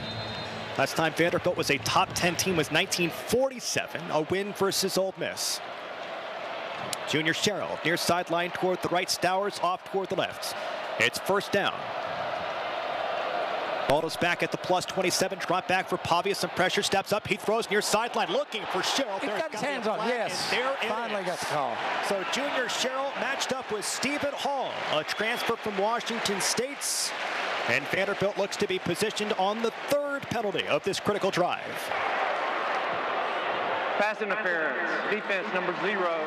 First and goal for Vandy. Meanwhile, we can tell you that South Carolina went 3 and out, but on the ensuing punt, it hit a Bama player, and the Gamecocks take over with 13 minutes to go at the Bama 30. We'll go there, but we got to stay right where we are with 4 minutes to go in a tie game between number 10 Vandy and number 15 Mizzou. Tigers just can't stop committing penalties, giving the Doors free first downs. 4:09 to go inside the red zone. Running back is M.K. Young. Ball's at the 12. 2 wide receivers out toward the left. Gabe Fisher's in motion. So is Cole Spence. And the pistol for Pavia. Fisher goes back toward the left. There's the snap. It's a turn. It's a give for MK. Lowers the shoulder. Picks his spots. Bowls his way inside the 10-yard line down to the 9. As the clock continues to move. At what point does Missouri think about their timeouts? Under 4 to go. Tied up at 10. I think they're going to want to get a little bit more down on the clock right here. You know, they want to know what they're dealing with. You can do timeouts when you're on offense just by throwing the ball out of bounds, clocking the ball, whatever you want to do. But on defense, you got to make sure that you give your offense enough time right here. But, I mean, you got to trust this Missouri defense. They're good. Vanderbilt needs that touchdown. In the pistol for the Doors at the 9-yard line. Inside the red zone for Pavia. There's the snap. It's a handoff for Seti. Up the middle. Moves the pile close toward the 5, maybe the 6-yard line. And it's 3rd down. Again, Vanderbilt can still get a first down as the clock moves. Inside 3:10 to go. Tackle is made by Trotter, one of the best defensive players. And another massive 3rd down here for Vanderbilt. They converted one to Stowers on this drive.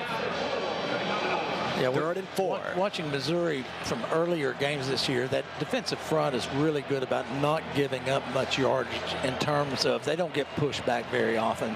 So if you're just going straight up the middle, you better bring your lunch pail because it's going to be a lot of work. Junior Sherrill slot toward the left. Cole Spence on the line toward the right. And Vanderbilt will call a timeout by Diego Pavia with 2:37 to go. Timeout, Vanderbilt. The first of the half. 30-second timeout. 30 seconds gives us a chance to go to Columbia. South Carolina driving after that muffed punt by Alabama. Take it out of 16's hands unless you're real sure. 2 tight end set. 3rd down and 1. The ball on the 10-yard line. It is Lenoris, left side. 5, 4, touchdown Carolina. Touchdown. Lenoris Sellers from 10 yards out. You got yourself a star. Give him the football.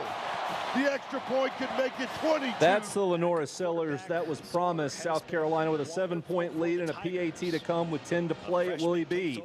Back to Nashville. 3rd down for Vanderbilt. Vanderbilt made it 10-3. An absolutely weighted play for the Doors and a chance for Diego Pavia to find another one of those Heisman moments. Missouri's gone big. Gabe Fisher is in the game. Had a touchdown catch against Mizzou a season ago. Running back is Cedric Alexander. Look at Junior Sherrill outside the numbers toward the near sideline. On 3rd down and 4, Vanderbilt can get a 1st down. Ball's at the 6. In the shotgun now for Pavia. There's the snap. Pavia's going to run it toward the right. He finds space. Diego Pavia down to the 1-yard line. It's a 1st down here for Vanderbilt. Diego Pavia. He follows Gabe Fisher for a 1st down. Run behind Gabe Fisher all day long. I mean, that guy is a road grader. He will clear things out. Going to go down to the 2-minute timeout. Again, Missouri has held on to their 2 timeouts. Vanderbilt is not in a rush here.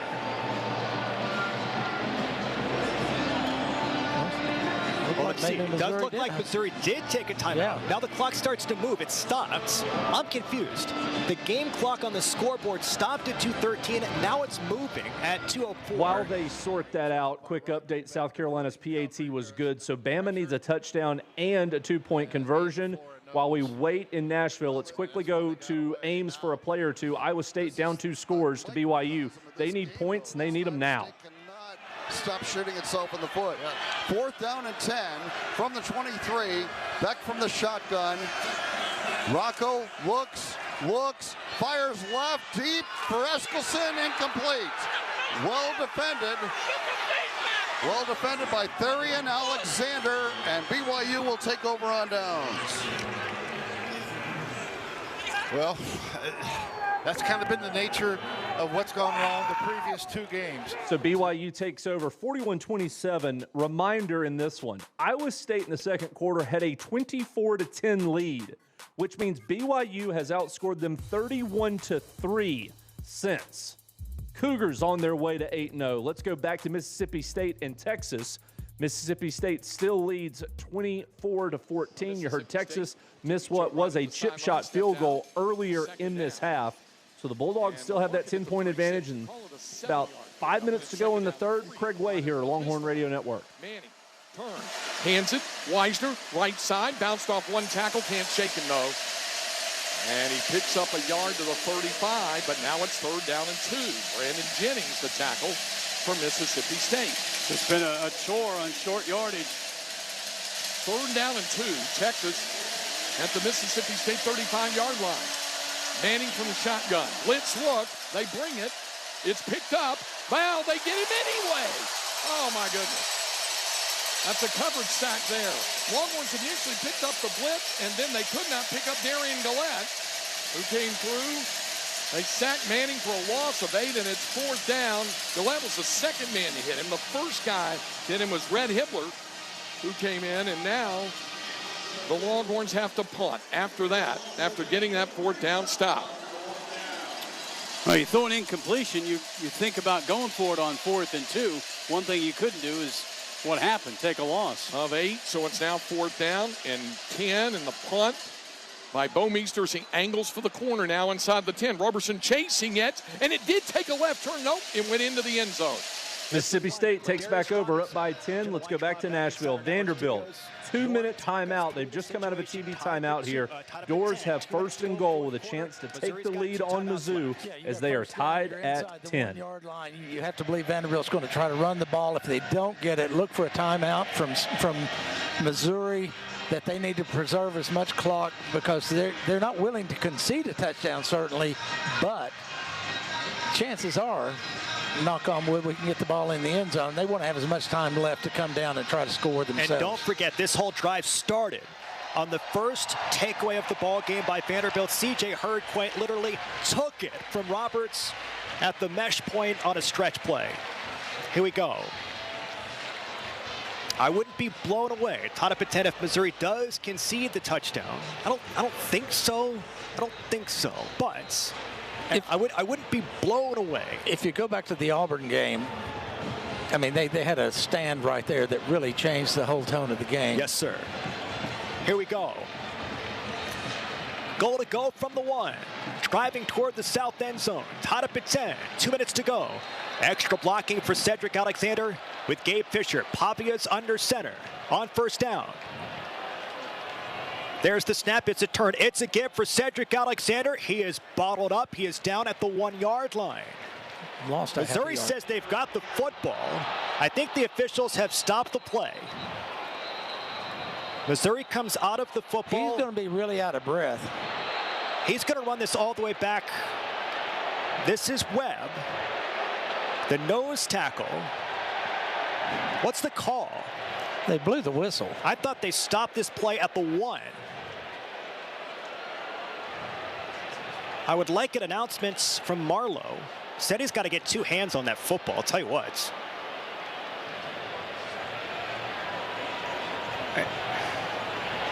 It's ripped out after he's down, guys. Okay, so we just saw our first look here in the booth. Seti is down with his backside on the turf, and then Webb rips it out. I also thought his forward momentum had been stopped as well, so it feels like on 2 folds, this should be Vanderbilt at the 1-yard line, but quite the conversation. Rolling on the field is a fumble recovered by No, you're kidding me.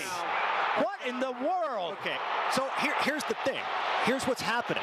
Remember that time that Vanderbilt wanted them to continue the play and they didn't continue the play? Well, guess what? All of the arguing that Clark did. How did they not look at this? Get them to continue the play. They have to look at this. I still think he's down, guys. Clark's got a challenge if they won't look at it. There they go. They're going to look at it. But isn't that what just happened, guys? Right? Like Clark was insistent back on that play where it felt like Vanderbilt's wanted. So we've got a video review in Nashville of great consequence. So let's go to to Columbia, where the boys from Tuscaloosa are in a spot of bother here. Down 8, 9 minutes to go. One wide out right side for Alabama. That's Jeremy with 3 men wide left. An empty set now as Daniel Hill comes to the near side. Ty all alone in the backfield, gets the snap quickly out of his hands. Pass is incomplete. Trying to connect with Jeremy on the slant. It's broken up and incomplete. 3rd and 3, actually 4 is upcoming. I thought that ball should have been called. Quick hitter there, hit Jeremy Bernard right in the arms. Maybe a hair too far upfield, but still one he's got to reel in. Just as he was about to bring it in, it looked like the defender raked across his arm to perhaps make that more of a challenge. 3rd and 4, Bama. A short 4 yards with a line of scrimmage at the Bama 42. Coming in motion is Jam to the right side of the formation. Ty looking, throwing across the middle. Cuevas, first down. Josh gets it by a yard. Move the 6 again. A bank first down to the 48 of the Crimson Tide with a clock at 7:33 and moving here in the 4th quarter, and Bama down 22-14. Corey? On that last throw, Jeremy Bernard with a drop right there. South Carolina's done a good job of just getting their hands up, causing that ball. It's not coming out really high. It's kind of at shoulder pad height. Jeremy just couldn't see it until it was right on top of him. Rico Scott comes left, as does Bernard. Pistol formation for Ty with Jam behind him in the backfield. Toss sweep going actually Daniel Hill getting to the edge. Daniel turns it up, lowers his shoulder, fights for it for a gain of 8, maybe 9. Are they going to give him more than that? They do. Move those sticks with an 11-yard carry and a bank first down to the 41 of South Carolina. And really for the first time since right before half, this Alabama offense is in somewhat of a rhythm. Trips right, 1 left. Hill again in the backfield to the right of Simpson. who works from the pistol. He walks up to the line of scrimmage. We got a bail out of this one. Review over in Nashville, and the call was overturned. The Vanderbilt runner was down, so it's now 2nd and goal at the 1. To avoid a 10-second runoff. Ooh, did I just do a 10-second runoff? For 1 minute, 56 seconds, 156. Now they've moved the ball back another half a yard. Okay, so let's dust a few things up, guys. Timeout taken by Missouri to avoid the runoff. Thank you, Kev, down to the headsets. Vanderbilt's football. They're going to still be goal to go. Thank you. 1:56 to go here.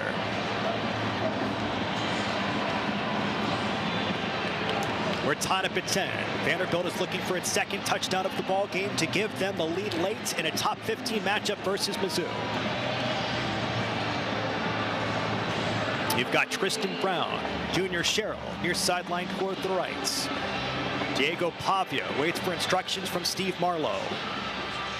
The play clock will move on his signal as the Doors drive under the setting sun of the Music City with 1:56 to go in the 4th quarter. Running back is Cedric Alexander. Pistol formation here for Pavia. Goal to go. Ball's at the 1. Tied up at 10. 4th quarter. There's the snap. It's a keeper for Diego Pavia. Runs toward the right. There's Diego's touchdown. Touchdown. Vanderbilt. Diego Pavia. A must-have moment. It's the magician. Diego Pavia saved that kid a seat in New York City. Ball game not over as Mizzou's got a timeout and a minute 50 or so left, but we got to get to Starkville. An incomplete pass, but there are markers down. It looked like Texas had broken the line when Chapin took the snap. Matt, you've talked about varying that snap count, and it's got Texas a little off balance. Right, and there's no doubt that we talked about it in the locker room. Now, they may be discussing here one of two things. It could be that we moved also. They also hit us. Defense number 98 with contact. The penalty's half the distance to goal. Remains 2nd down. That's Murad Watson, transfer from Syracuse. One of 6 new defensive linemen on this Texas team this year. What Blake is talking to the official about is, hey, I threw it, and then he, you know, if this is the NFL, you probably get personal foul because you drive the quarterback into the turf with the weight of your body on top of him. And I think that's what, hey, was that not roughing the passer? But, you know, we'll take the 1 penalty, right, Jay?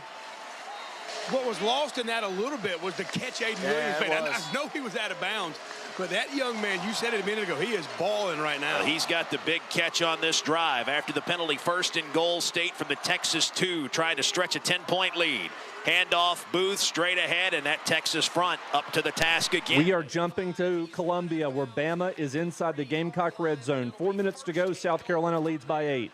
Alabama with a football knocking on the door, down by a touchdown and a 2-point conversion here in Columbia. They'll spot it right at the 2-yard line. Will the Crimson Tide? Carolina defense a little tired. You got to run right at them and just push them off the line of scrimmage. Cuevas and Edwards, the 2 tight ends. Bernard and Williams wide right. Jam to the right of Ty. Now to the left side as the tight ends go there as well. Pistol formation. Handoff to Jam, stacked up right at the 5. A loss of 2 on the play. They do give him the 4-yard line because of where he fell, but it's a loss on the play of 2 yards. 2nd and goal from there. And unfortunately, it looks like we are going to have to throw the ball to get it in unless you get Ty Simpson on the edge in some capacity.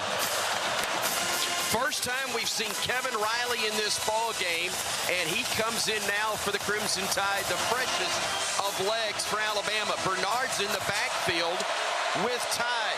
Kevin is to the right side of the formation. Now the snap to Ty, the dump off to Jeremy. He walks into the end zone. Touchdown, Alabama. And the Tide will go for 2 with 2:16 to play to try to knock the score at 22. We're not going anywhere, but Vanderbilt's extra point was good. They're in a break right now, so Mizzou will be down 7 with 1:40 to go. We're here for the 2-point tie attempt by Bama. Of the 2-minute timeout. Daniel Hill is in the ball game. He'll be to the right of Simpson. Bernard and Williams go wide right. Rico is wide left. Cuevas, the tight end, offset to the right. Four-man front for the Gamecocks. It looks like a direct snap to Ty. He'll roll. He'll flip it in the air. Caught. Cuevas. It's a two-point conversion. The direct snap actually went to Daniel Hill, who flipped it to Ty. All tied up at Williams-Brice Stadium. South Carolina with 2 timeouts. Bama with 3 plus the 2-minute timeout. Got a lot of football to figure out in Columbia. Let's go back to Nashville, though. Mizzou, backup quarterback in. Bo Perbula out because of a leg injury. Desperate times here. A flag is going to back the Tigers up as they trail Vandy 17-10. Just kind of lifted his legs as the defender was coming over the top of him. And that's not a trip. That's not a deliberate trip. That was just incidental, and I think they should pick up the flag on that. Moves the football back. Moves the football back to the 12. 2nd down. And long for Missouri. 3 receivers split to the right side. Zollers moving right with pressure, unloads the football on the right sideline out of bounds. It'll bring up 3rd down at 25 for Missouri. With 1:33 to play in regulation, Vanderbilt leading 17-10. And not much Zollers could do with the pressure as good as it was in his face. Very good to just throw the football away. Jamal Robertson running back. Coleman, Jude James, and Josh Manning come to the right side. To the left side. Johnson to the right. 5 in the box for Vanderbilt. Roberts offset to the right. Jude James comes in motion to the right side. Lines up wing to the left now. 1:33 to play. 3rd and 25. Moving to his left. Zollers now being chased. Backtracks to the goal line. Now runs to the left sideline and eludes a tackler. Throws it over the middle. Incomplete. And flags on the play come flying in, intended for Manning. Dante Carter might have interfered with the Missouri wide receiver Manning.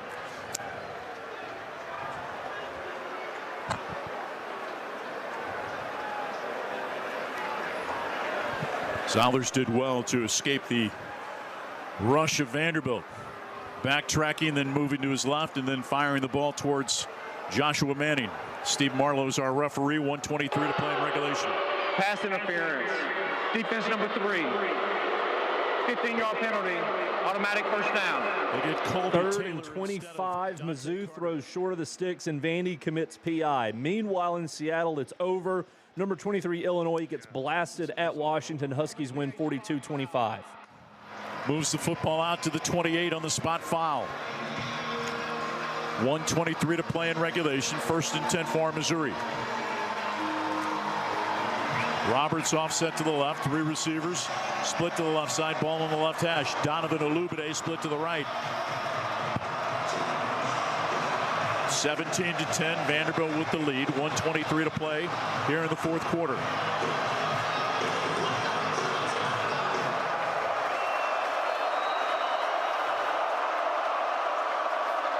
Zollers takes the snap, looking left, now running with the football, angling to the right side, bounces it outside to the 35, stiff arms a man Taylor, and then he's dragged out of bounds over on the far side, stopping the clock with 1:12 to play at the 33-yard line.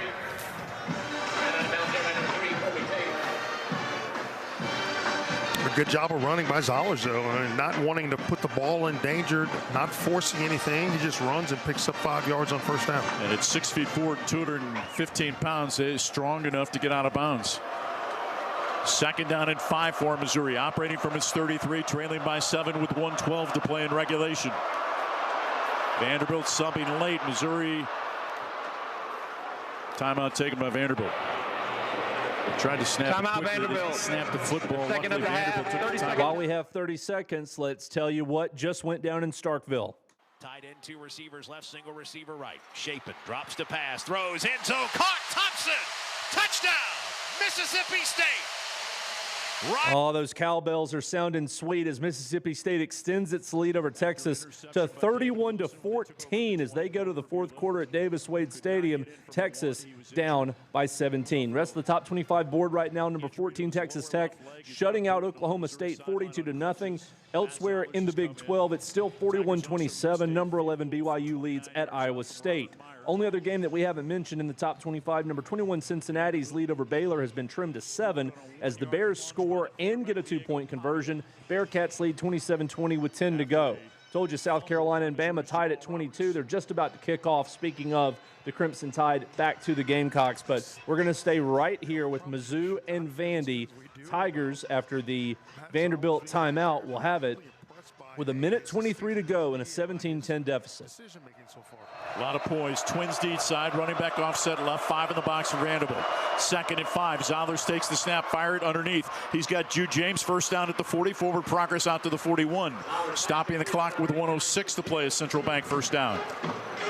A good job by Jude James to get to the yard line the game for the first down when the ball was delivered to him. Ball on the right hash, 5 in the box, Twins east side. Zollers takes the snap, looks right, steps up, flush in the pocket, hit and brought down at the 41 with 58 seconds to play and the clock runs.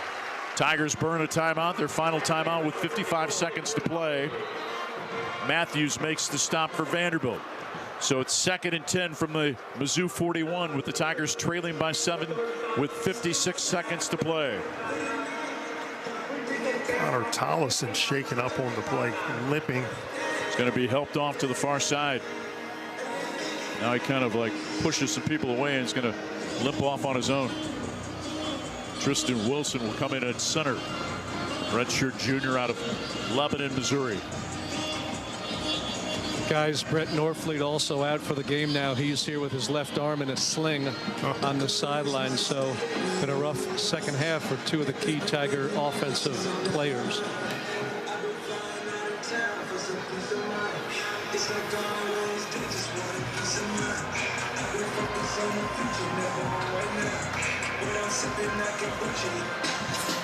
Does Missouri have some late game magic?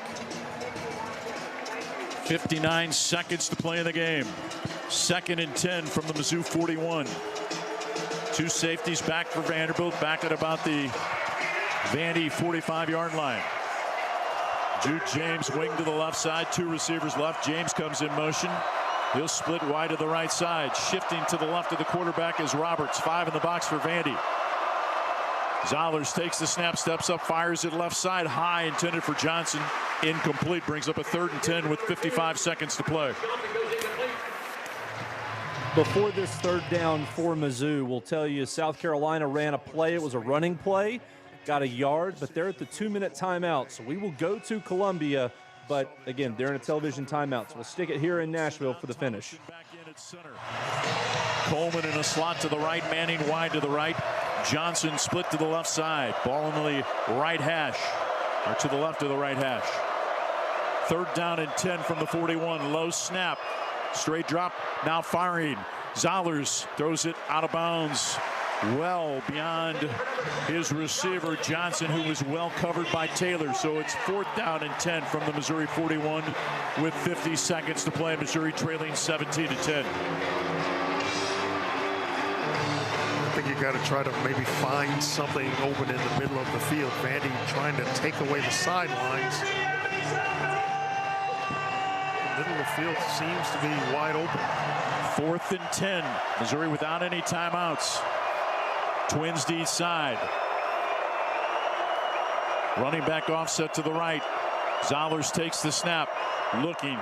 Flush in the pocket, running to the right. Now unloads it over the middle. It's caught by Missouri for a first down at the 44 of Vanderbilt. Making the reception for Missouri, Kevin Coleman Jr. They mark him down at the 45 with 43 seconds to play. Again, Missouri without any timeouts. Quickly they get lined up offensively. Zollers on 1st and 10 from the Vandy 45. Looking right, fires it to the back. Roberts gets out of bounds at the 44 to stop the clock with 35 seconds to play in regulation. Oh, just a good job by Zollers and Kevin Coleman to find the soft spot, and Zollers to deliver that strike right into his hands. Ball comes out with some velocity, does it? It does, man, and he just looks like he's got so much zip on his arm. It's one of the things you notice early on in camp for a true freshman. Again, didn't have to wind up at all. 2nd down and 8 for Missouri. Movement up front. Piegler moved. The right guard for Missouri. Flag on the play. Steve Marlowe. Start. Offense, number 77. 5-yard penalty. Second down. The aforementioned Curtis Pigler from Demopolis, Alabama, whistled for the false start. You want to stay poised and focus in this area. Don't detract from anything. It's already hard enough. Tight end wing to the right, 2 receivers split to the right side. Zollers with the running back offset to the left. Play clock at 17. Takes the snap, looking left. Steps up, fires over the middle. Caught by Coleman to the 30-yard line for a Missouri first down with 30 seconds to play in regulation. Bryce Cowan, the linebacker, on the stop. Ball placed down on the left hash. Another strike thrown by Matt Zollers. 2 receivers right. Takes the snap. Moving left, hit. Trying to unload it, now just throws it up for grabs, and it's almost intercepted by Vanderbilt. Fontenette almost got to it. Before the next play for Mizzou, we have an apparent Lenora Sellers fumble in Columbia and a Bama recovery, but it's under review. So we got some time to wait, and we'll keep it here in Nashville. But again, an apparent fumble by South Carolina's quarterback. The penalty is a loss of down in spite of the foul. Penalty also carries a 10-second runoff. Please set the game clock to 10 seconds. The game clock will start on my whistle. Yeah, that was the key, see, because otherwise teams do that deliberately to save time. Whether he was trying to or not, that cost them time and yardage. Yeah, you're right. Sorry about that, Chris. Couldn't hear you. No problem. 3 receivers split to the right, 10 seconds to play in regulations. Zollers take the snap, has time, fires it left side, incomplete to stop the clock with 6 seconds to play.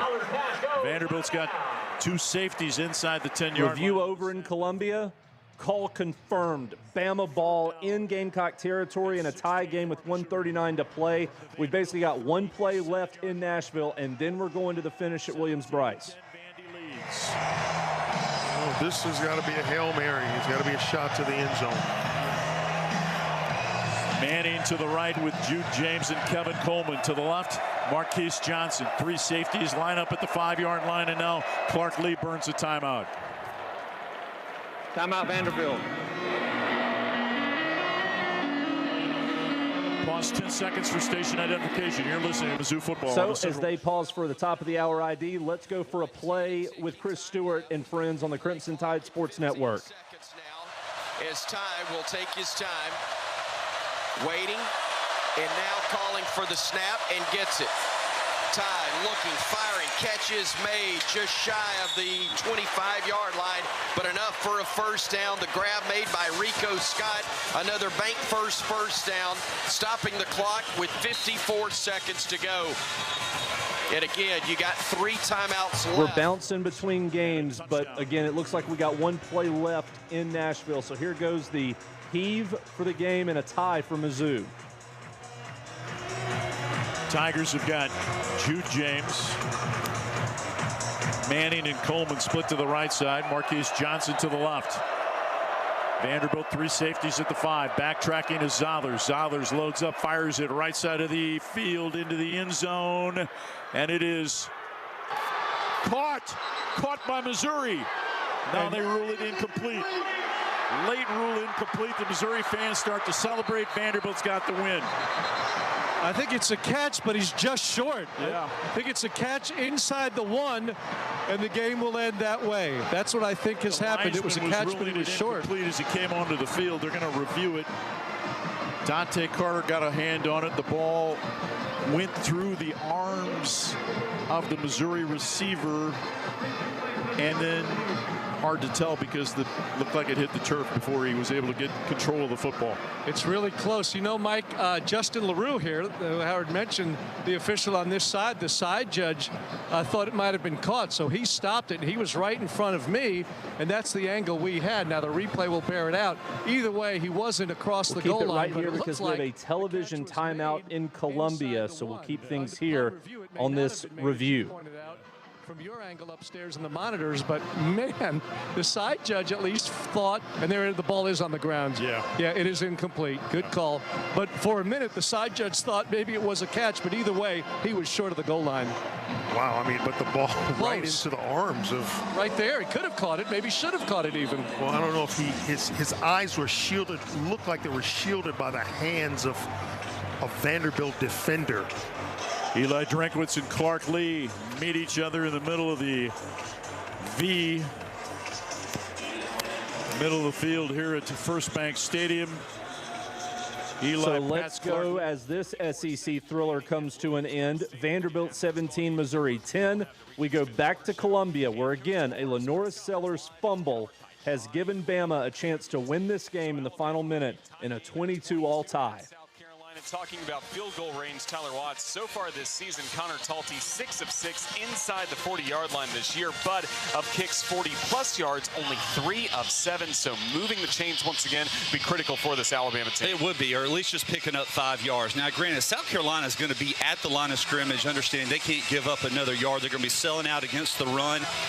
Kalen DeBoer and this staff have been super aggressive in situations. Do they come out with some sort of safe play action? I don't know. They can't afford, Alabama cannot afford to lose any yardage, though. They got to find a way to pick up another 3 or 4.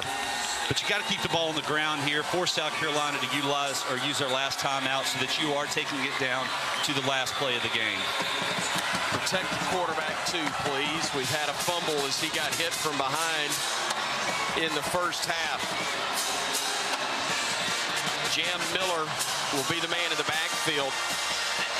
Josh Cuevas will be the tight end.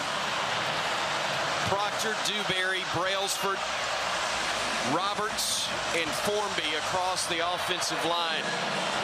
Cuevas, the tight end, offset right. Jeremy is just to his right. 2 men are wide left. Ty will bring Ryan in motion. Stretch, no, he's going to roll the pocket, he's going to throw it. Williams try to make a man miss at the 25, can't, and he'll be slung down. Clock will run until, let's see, we're going to use the timeout. Timeout. South Carolina. South Carolina will with 46 seconds to go. It's a 30-second timeout, and Bama will have 2nd and 10 upcoming from the 25. It was a perfect play. I mean, it's a little riskier than most would do, but swinging the ball out in your playmaker's hand in space, if he is able to make one guy miss, he picks up 5 to 10 yards. Instead, it's just a 2-yard gain. And we've had success with one-on-one matchups to that side of the field. More with Jeremy Bernard. However, you like Ryan Williams able to make guys miss as well. Pretty nice is another option, isn't it? Unfortunately, just not able to get positive yardage, but didn't lose. Well, you picked up 2. No, you didn't. Yeah. But didn't lose yardage and didn't lose possession, most importantly. Cuevas again to tight end. Rico Scott is in, along with Bernard and Ryan. Rico's all alone to the right side at the moment. Jam Miller in the backfield to the right of Ty, who works from the pistol. 46 seconds to go, 2nd and 10 from the just outside the 25 of South Carolina. Simpson getting the snap, looking, firing, slant, caught. Great grab, Rico Scott. No, they say incomplete. It was in his hands, and then he lost it. Had to go low, got hit as he made the grab, but couldn't hang on, and it will be 3rd down and 10. It was right there, too. Just a little bit too low, unable to haul it in. That would have been huge. Only 4 seconds ticking off the clock.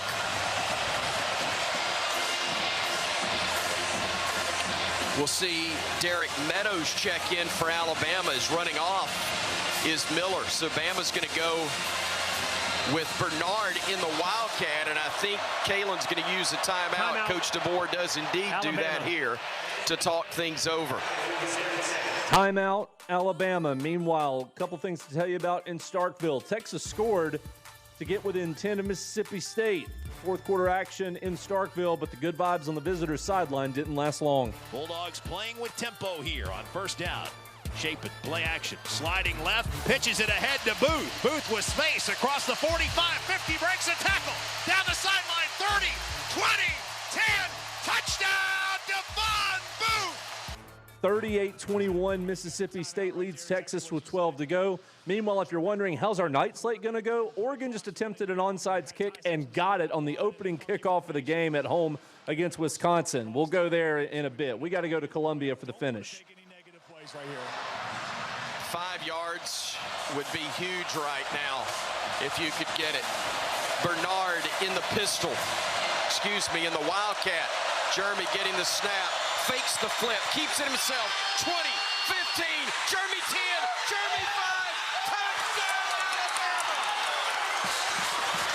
Jeremy Bernard faked the pitch to Ty Simpson on our reverse, kept it, got a couple of blocks, and took it to the house, and Alabama leads it by 6 with 34 seconds remaining. That's the guy you want in open space in a one-on-one situation. Heck of a job by Jaden Roberts kicking a defender out, and then Jeremy Bernard able to make a man miss and tiptoe down the sideline and squeeze inside the pylon. Don't fool around on this one. The extra point important, trying to make it a 7-point lead with 34 seconds remaining in the ball game. Talty to try it on the upcoming snap from David Byrd and the hold from Blake Dowd. Now everybody's lined up, waiting on the snap. Here it is, a good one, a good hold, a kick that's up, and a kick that is good as well. And the Crimson Tide taking the lead 29-22 with 5:34 to go. Your Bromberg scoring drive recap, 5 plays, 38 yards, 105 off the game clock. Jeremy Bernard, the touchdown run, giving Alabama the 7-point lead. Again, the Tide trailed this one. Not to pour any kind of cold water on that play, but South Carolina's last defender absolutely purposefully olayed that one with Bama inside of the 10. So South Carolina essentially lets Bama score on purpose. So they will at least get the ball back, but Bama, incredible response by the Tide as they get a tying touchdown and 2-point conversion, then rip the ball away from Lenora Sellers to set their offense up. Ty Simpson and company, they cash in. You heard the Bernard touchdown there. 29-22, Bama leads. 34 seconds left. We'll see if the Gamecocks have a miracle left in them. Looks like Harbor's setting up, Tommy, to return this no matter what. Yeah. Let's see what Talty does, the kickoff man for Bama. They're going to squib it and bounce it down. Harbor will run up. It's got a good bounce.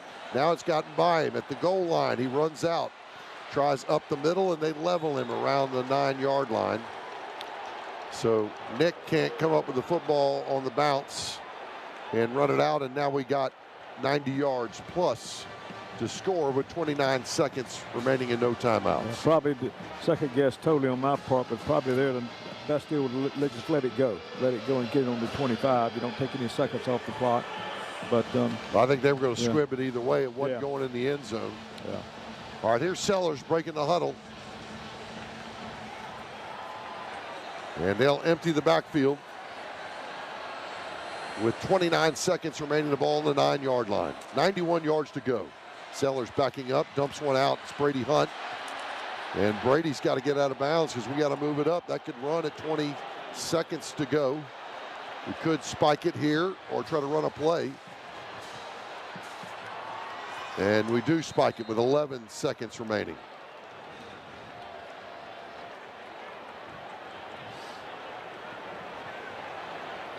A lot of time burned there, but there's only so many options. Bama knows what they are. Not going to let you get to the sideline. It's certainly right on the edges. And they're set up to rush 3 here with 11 seconds to go. It's 29-22 Alabama. Sellers a 3-man rush in the pocket, under pressure, rolling out, now taken down, sack, and that'll probably do it. Clock running, and it does. So it runs out on Carolina tonight, trying to take down number 4, Alabama. The Crimson Tide come back in the fourth quarter. Todd Ellis there on the Gamecock Sports Network. You can understand the dejection in their voices as Alabama, again, to recap the last few minutes, touchdown, 2-point conversion, forced fumble, and then the Tide cashes in. These two have played barn burners in back-to-back years. Bama won in Tuscaloosa last year, 27-25. This year in Columbia, 29-22. Tide get the victory. BYU, by the way, did beat Iowa State 41-27. It's a final in Ames. And folks, it has been almost an hour since we had a chance to catch our breath. It has been a crazy finish to the midday slate. Still got a couple of games working their way to their conclusion, but our night slate well and truly underway. Number 6, Oregon at home against Wisconsin. Meanwhile, Stanford at number 9, Miami, and the Cardinals moving in the start of the ball game there. We'll get you to all those games, plus we'll finish out Texas and Mississippi State, but we'll pause for 2 here on The Blitz.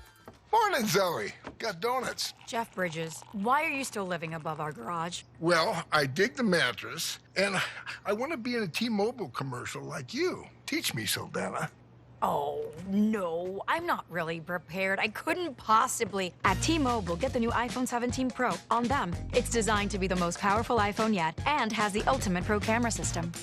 Wow, impressive. Let me try. T-Mobile is the best place to get iPhone 17 Pro because they've got the best network. Nice, Jeffrey. You heard them. T-Mobile is the best place to get the new iPhone 17 Pro on us with eligible trade-in in any condition. So, what are we having for lunch? Dude, my work here is done.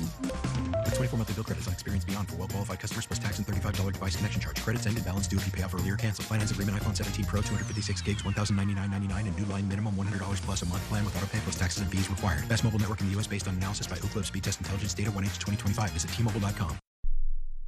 Progressive knows RV owners like to travel at a nice, relaxing pace. Just like this commercial. They're not rushing to a departure gate at the airport because they depart from their driveway. And they can relax even more knowing they're protected by Progressive. Now here comes the fast part. Progressive Casualty Insurance Company and affiliates. He's got the speed. He's got room. He's going to score. No one gets you closer to the game than Sirius XM College Sports Radio. For the win! Got it! Let's go! Tune in for news, talk, and analysis from the offseason through regular season and into the postseason. We've got your team covered anywhere you go. Deep to center field! Oh, it's gone! Get a free trial at SiriusXM.com/College Sports Radio 2025. Your heads-up no-huddle look around the nation. That one is intercepted by Mississippi State at the goal line. They won't catch him. Touchdown, Cardinals! It's the College Football Blitz. As promised, let's get our night slate underway. Stanford in the red zone against number 9 Miami. Puts it on that offensive lineman, uses that quickness and that athletic ability to make sure he's in the backfield to make the play. Second down and goal from the Miami 9. 12th play of the drive coming up, no score, 4:47 to go, first quarter. Tab is back in the game.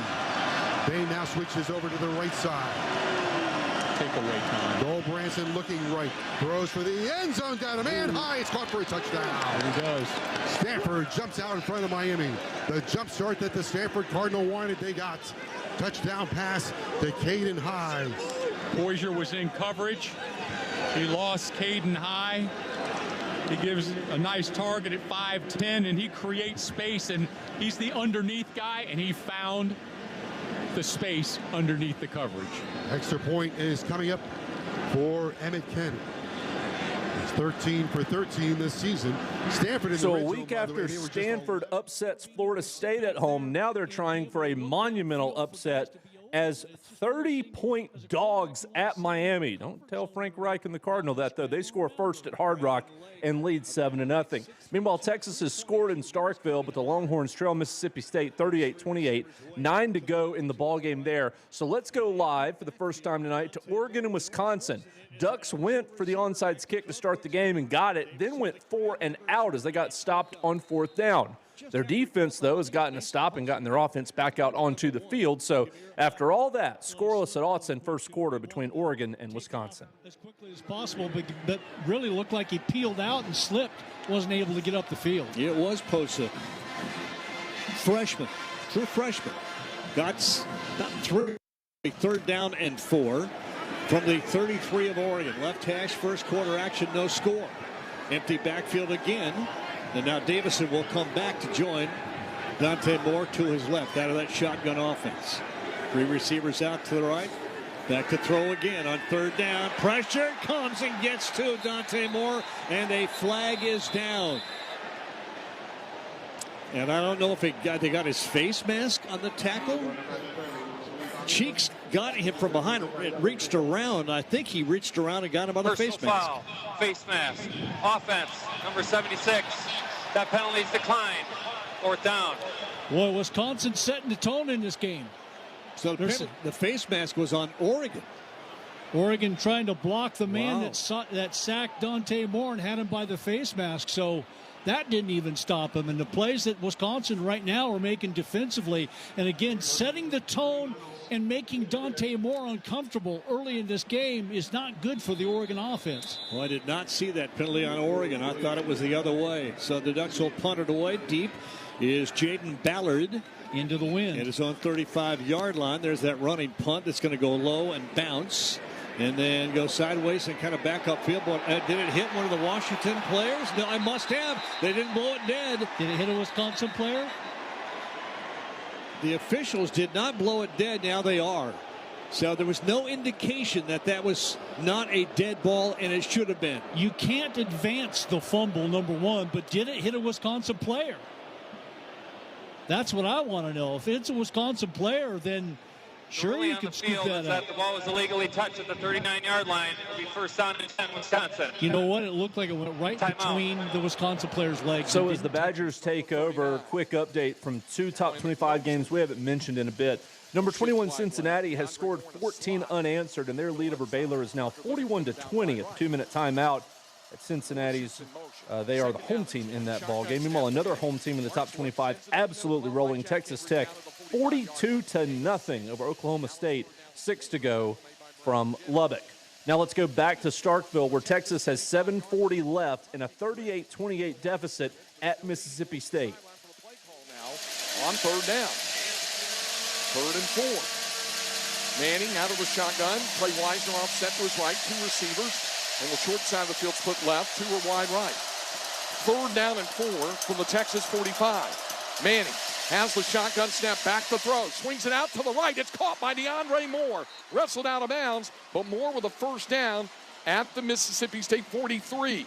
Jerron Manning wrapped him up. It's a 12-yard gain. Again, the clock doesn't stop until they get down close toward the end of the ball game. It'll be 1st down and 10 at the 43.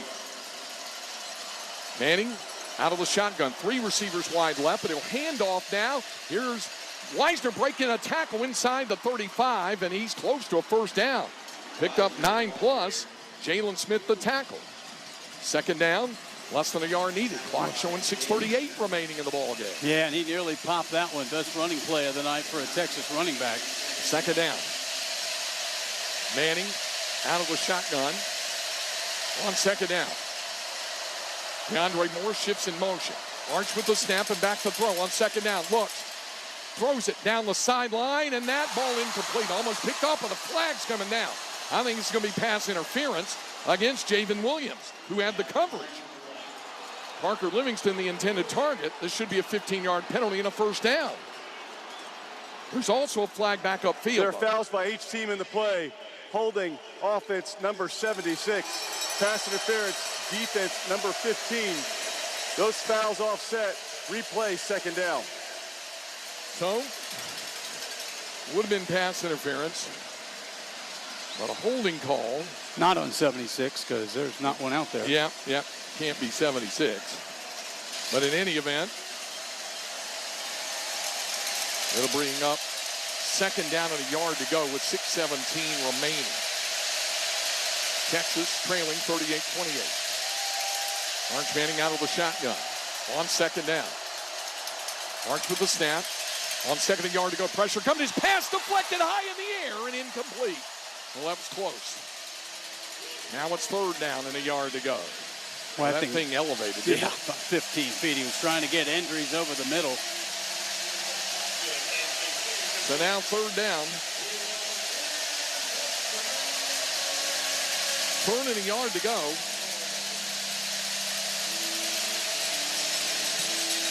Manning will be in the shotgun. Off the right half.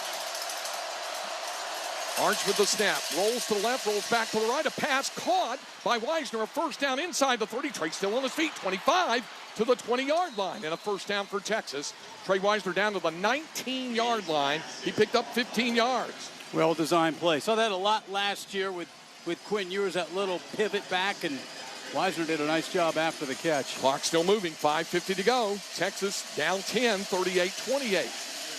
Trying to get to the line of scrimmage to get organized here. Clock still rolling. First down and 10 at the Mississippi State 19-yard line. Manning out of the shotgun. Weisner offset to his right. Arch with the snap. Back to throw. Looks, still looks. Fires for the end zone for Weisner. Too high and overthrew him, incomplete. Trey turned around and was backpedaling. It's going to be a hard enough catch to make as it is. And the pass a little too high.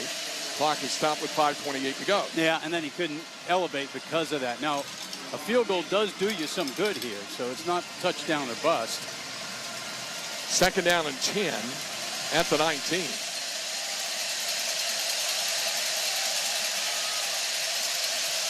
C.J. Baxter back in the backfield for the Longhorns.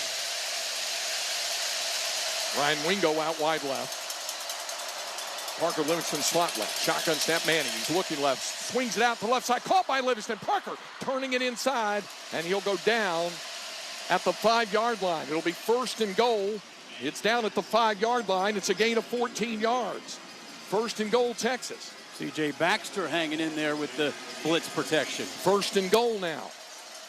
Manning under center to take the snap. Turns, looks left, still looks, fires for the end zone. Juggled, incomplete. Well, he's trying to go to injuries. Isaac Smith was there. It's incomplete. 4:59 on the game clock. Second down and goal to go. Texas trailing by 10, 38-28.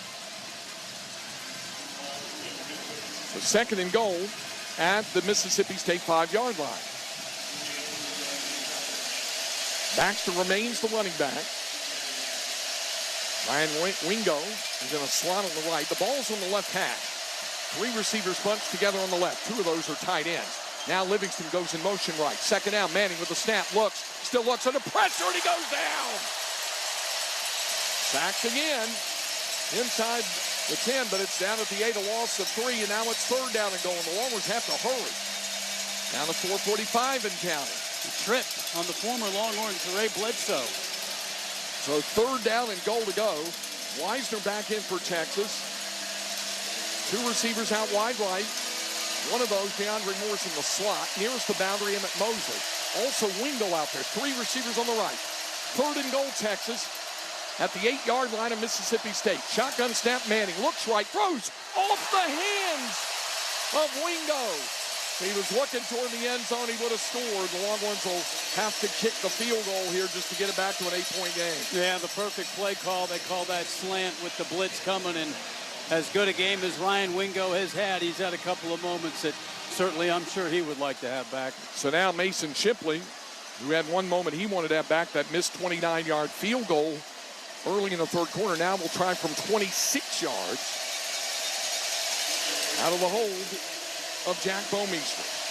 Lance St. Louis to snap it to get this back to a 1-score game. Good snap and hold. The kick is up, and the kick is good. Texas down 8, 4:14 to go. So Texas is within a score at 38-31, but the Longhorns are going to need their defense when we come back. We're going to get a timeout. We'll get you back to Starkville. Our night slate well and truly underway. Don't forget, still to come, number 3, Texas A&M trying to stay perfect. Aggies are on the bayou to face number 20 LSU. We'll also have number 25 Michigan at Michigan State, plus Louisville, Boston College, Miami and Stanford, Wisconsin, Oregon, TCU, West Virginia, all that and more. Blitz will be back in 2 minutes. Hey fans, this is Wayne Cook, co-host of College Sports Now. We're breaking down all the action from around the country every week during the football season. We'll look beyond the box score and keep our finger on the pulse of college football from September all the way to the national championship game in January. Listen all season long on Apple Podcasts, Spotify, or wherever you'd love to get your podcasts. And be sure to follow along on Twitter at CS Now Tweets. Progressive knows there are 2 things RV owners love: to travel and relax. And they like to take both nice and slow. Just like this commercial. And what's more relaxing than the peace of mind knowing their RV is protected by Progressive? Now here comes the fast part. Progressive Casualty Insurance Company and Affiliates.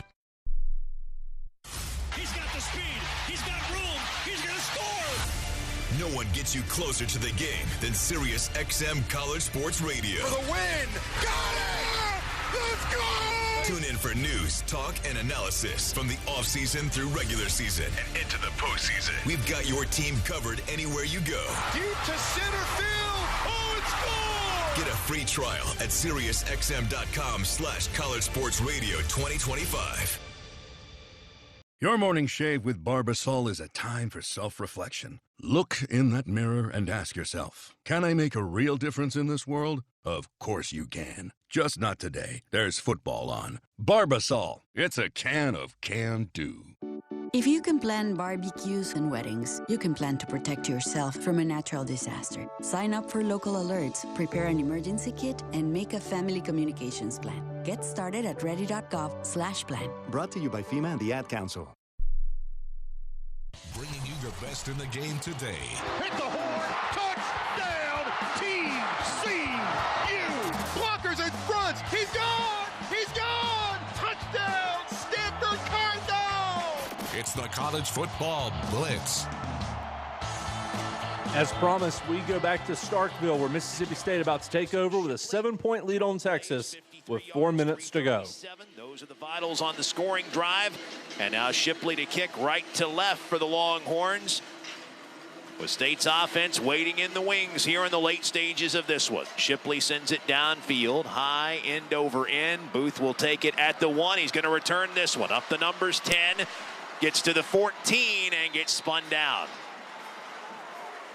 So takes it up to the 13. It has been a little bit erratic with regard to, okay, when the ball is kicked to the 1, State's called for fair catches tonight. We've seen Booth try to return it now 2 times in the game. The Bulldogs have got a long way to go here.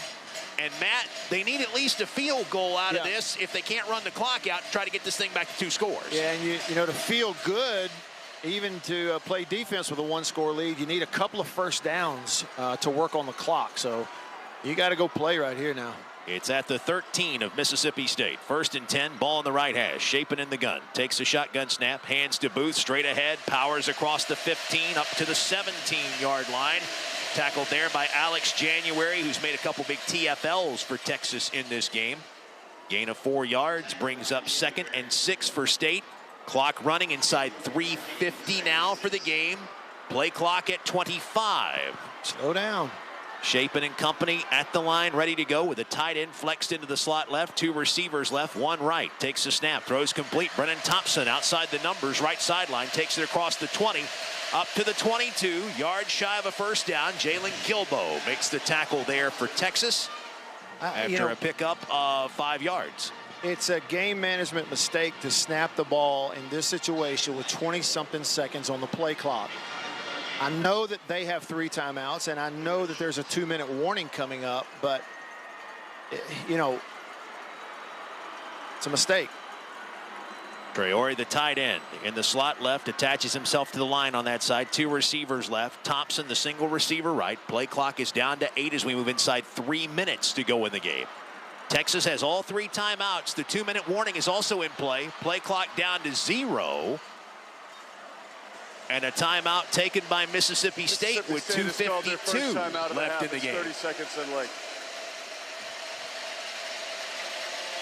So the Bulldogs take a timeout to avoid a delay of game with 2:52 left, leading this one 38-31. Eat like a champion at Bulldog Burger. We'll keep things right here, but 1 quarter in the books in South Florida. And, folks, Stanford leads number 9 Miami 7-0. Cardinals going to be facing a 4th down when we come back to start the 2nd quarter there. But so look around the walls. We got TVs everywhere. They're all in break. The only place to send you is right back to Starkville. 38-31, Mississippi State leading Texas. So we'll go back live to Neil Price as the Bulldogs face 3rd and 1 with 2:52 to go. Aiden Williams, the widest of three men. Oh, excuse me, Kamario Taylor out there. That's right. It's not 11. It's 1. No, Taylor's the quarterback. Williams is out wide. Taylor in at quarterback. Takes the snap. Student body left across the 20, and he's going to get stopped at the 21. State's going to lose a yard. So that's going to put him in 3rd down and 2 with 2:38 left. Excuse me, 4th down and 2. Yeah. And here comes the punt team. Now State is going to have to kick before the 2-minute warning. There's about a 3-second difference between the clocks here. So now Texas is effectively going to have 4 timeouts because we went too fast after that 1st down run. So now it's an important punt here for Pulliam to keep it away from Ryan Niblett, or at least put some hang time on it. Good snap back. Texas sends 2 after it. He gets it out of there. High spiral. Niblett retreating. Makes the grab back near the 20. Angling off to the left to the 25. Gets to the 30. Cuts back. Breaks a tackle. 35, 40. Up the sideline to the 50. Down the sideline 40. 30, 20, 10. Touchdown Ryan Niblett. Pulliam didn't get the hang time under it. He kicked him a line drive, and that is why Ryan Niblett is among the elite punt returners in the SEC. His 2nd punt return touchdown of the season, and Texas is within a point. It is 38-37 with 1:47 left. Yeah, your 2 gunners up the field who were there first were too narrow. They're coming up the hash, you know, so there's nothing to force him to return it inside where you have teammates. He gets to the outside of the sideline, and then it's blocks. So you outkick the coverage a little bit with not enough hang time, and here we are. So here is Mason Shipley to try and tie it with an extra point with 1:47 left. Texas has scored 23 in the 4th quarter. A 24th would make it all even. Snap back, kick away, and it is good. So with 1:47 that play is going to count as the 2-minute timeout because it was snapped with greater than 2 minutes to play. Texas with a 2nd vital punt return touchdown in 3 weeks. Of course, the one at Red River to help put Oklahoma away. This one gets them level with Mississippi State. Bulldogs will try to respond and win the game. Meanwhile, we've got our 7:30 games about to get underway. A lot to get to on the Blitz, but as State and Texas go to a 2-minute timeout, we take one ourselves, and we'll be back shortly. Most people in radio commercials talk really fast. But we made this one for RV owners. Progressive knows they like the slower pace of RV life, like this commercial. And they know Progressive will protect their RV at a fair price with discounts. Now here comes the fast part. Progressive Casualty Insurance Company and affiliates. Discounts not available in all states or situations. Hey y'all, this is Michael Felder, co-host of College Sports Now. We're breaking down all the action from around the country every week during the football season. We'll look beyond the box score and keep our finger on the pulse of college football from September all the way through the national championship game in January. Listen all season long on Apple Podcasts, Spotify, or wherever you love to get your favorite podcast. And be sure to follow along on Twitter at CSNowTweets.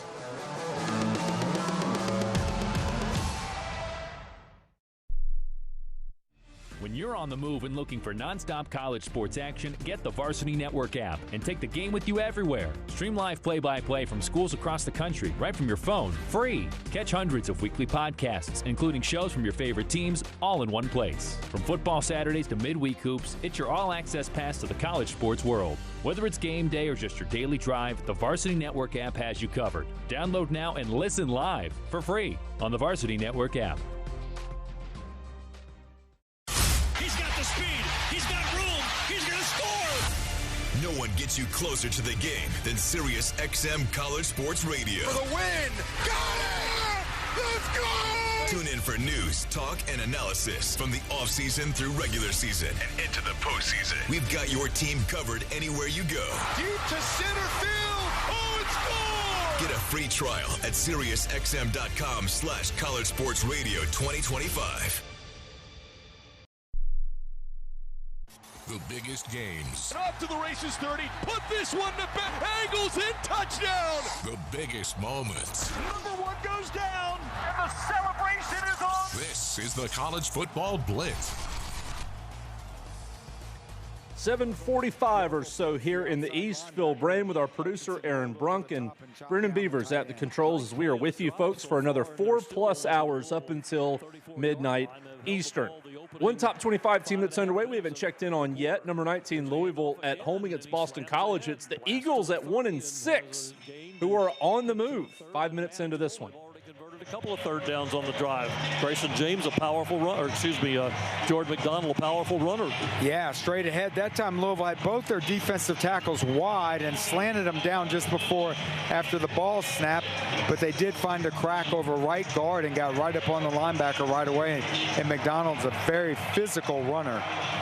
Third down and 3. Receiver motions out to the left. James claps, gets the ball. Hands again to McDonald. He slams ahead, pops through, and has a first down inside the 25-yard line.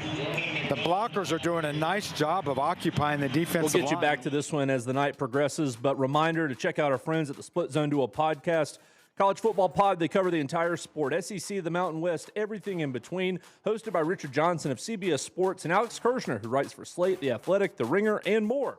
Find Split Zone Duo wherever you find your podcasts. As promised, let's go back to Starkville. A stunned Davis-Wade Stadium after the Texas punt return touchdown has knotted this one up at 38 apiece. Mississippi State, here we go. See what they can do on offense now. Tight end Traore on the right side of the line. 3 receivers in the set. Chapin swings it out left flat. Booth stretching, gets to the 30, to the 31. Knocked out of bounds over there to stop the clock at the 31-yard line after he picks up 3 yards. It'll stop it with 1:20 left. Grayson Littleton pushed him out of bounds for Texas. On third downs in the fourth quarter, State is 0 for 2. If you want to win a game, it just feels like you must convert this one. Third down and 4. Line to gain is the State 35. Ball on the left hash, the Bulldog 31. Tight end and a receiver left, 2 receivers right. Chapin takes the snap, throws. Thompson slides, makes the grab for a first down up at the 39, make it the 40-yard line. Brennan Thompson with a 9-yard catch. Bank first down for Mississippi State. Ball on the right hash. Chapin takes the snap. Pocket collapses. He throws. Complete to Thompson. Spins out of a tackle. Gets to midfield. Down the numbers into Texas territory. Anthony Evans, 3-0. And Evans takes it down to the 46-yard line. A pickup of 15 and a bank first down with 1:05 to go in the game. Ball on the right hash. Chapin takes the snap. Here comes a delayed blitz. Chapin rolls out. Throws incomplete. Evans was in the neighborhood along the right sideline near the Texas 42-yard line, and that'll stop the clock with 57 seconds left. Yeah, 2 deep routes. One from Thompson. He on the right, he got bracketed all the way into the end zone. The other one was Aiden Williams on the left side, the far side on the Texas sideline, but because you got flushed to your right, you couldn't get it back there to him, so just unload it out of bounds. 57 seconds left in a tie game, 38 all. Tight end Traore, one of 2 in the slot left. 2 receivers and a tight end on that side. Single receiver right for State. Chapin takes a shotgun snap. He'll run straight ahead. Gets inside the Texas 45. Down to the Longhorn 42-yard line. Picks up 4. Third down and 6 coming up for Mississippi State as we move inside 40 seconds left in the game. Texas not using its timeouts here, has all 3. State has 2 left. Both teams subbing inside the final half minute now, down to 25 seconds. Play clock at 15. Chapin in the gun. Tight end and a receiver to the left, single receiver right. Blake takes a shotgun snap. Pumps, lost the ball, and he falls on it back across midfield, and now Texas will take a timeout. A costly play there as Blake recovers his own fumble. And let's see where they mark it at. Blake. They're going to put it down at midfield. Blake was a little slow to get up after he ran the ball and just seemed to be, I don't know. Mississippi State has called their second timeout of the half. It's 30 seconds in late. So State takes the timeout, not Texas. So the Bulldogs are down to 1, looking at 4th and 14 after a loss of 8. One would assume that after you allow a team to run a punt back for a touchdown, and now in a crucial spot you're in the same situation, you would punt this thing into the tubas. But we've got both sides of this radio feed from Learfield, so let's go to the Longhorn Radio Network. 13 seconds left. Can Texas somehow pull some more late-game magic, or will the Longhorns have to be on the road in the SEC going to overtime for a second consecutive week? They won in Lexington last week over Kentucky, tied at 38 in Starkville with 13 seconds left. So it's 4th down. Unless they're going to throw a Hail Mary and figure you can eat all the clock. It was the Bulldogs who took the timeout. They have 1 remaining. It is 4th down and 14. Shapen is out there on 4th down. And they're motioning guys all over the field, including Traore. Now they're going to just let the play clock run down. Longhorns are not going to move. And I think Mississippi State will take a delay call and try to perhaps set up a better punt. Well, it'll be a delay of game call. I love Ryan Niblett. Offense. 5-yard penalty. Remains 4th down. But I don't have anybody touch this football. I don't. You know, 95 yards. I mean, maybe you can't afford a fumble. You know what Sark could do? He could decline the penalty. I just have them punt it. Unless it's a line drive right at him. Yeah. Now. Well, here we go. Mississippi State to punt on 4th down. From their own 45. Niblett standing around the 15. Now Sark is going to use a timeout. You want to be sure about this here. On 4th down and 19 coming up to talk about the strategy. Well, you can't. I don't think you can afford to go at him either and risk a roughing kick that would maybe not put him in field goal range. But give While him we have a quick moment, matter of business to conclude, Texas Tech completes the shutout of Oklahoma State. Red Raiders are 7-1 as they win in Lubbock, 42-0. Again, a loaded night slate is on the way. We got to finish regulation and likely have some overtime on the way from Starkville to officially close the book on our mid-afternoon day here on the Blitz.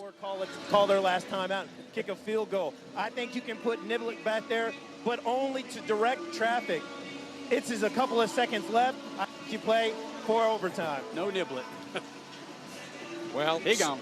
Yeah, so Niblett's come out. So we'll see if the Longhorns go after Ethan Pulliam. They got close a couple of times, or if they just let him kick it and nobody touch it.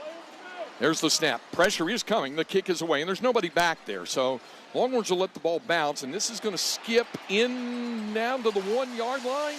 Yeah, down to the 1-yard line with 3 seconds. 54-yard punt. Now you just got to be careful from your own 1-yard line with 3 seconds to go to get this to overtime. Yeah, you got to have an exchange, and Art's got to move forward an inch. So that'll be the case here with 3 seconds remaining, and then we would expect that we'll get it to overtime here. Ball's actually inside the 1. That couldn't have gone better for Mississippi State. So Texas has to be careful.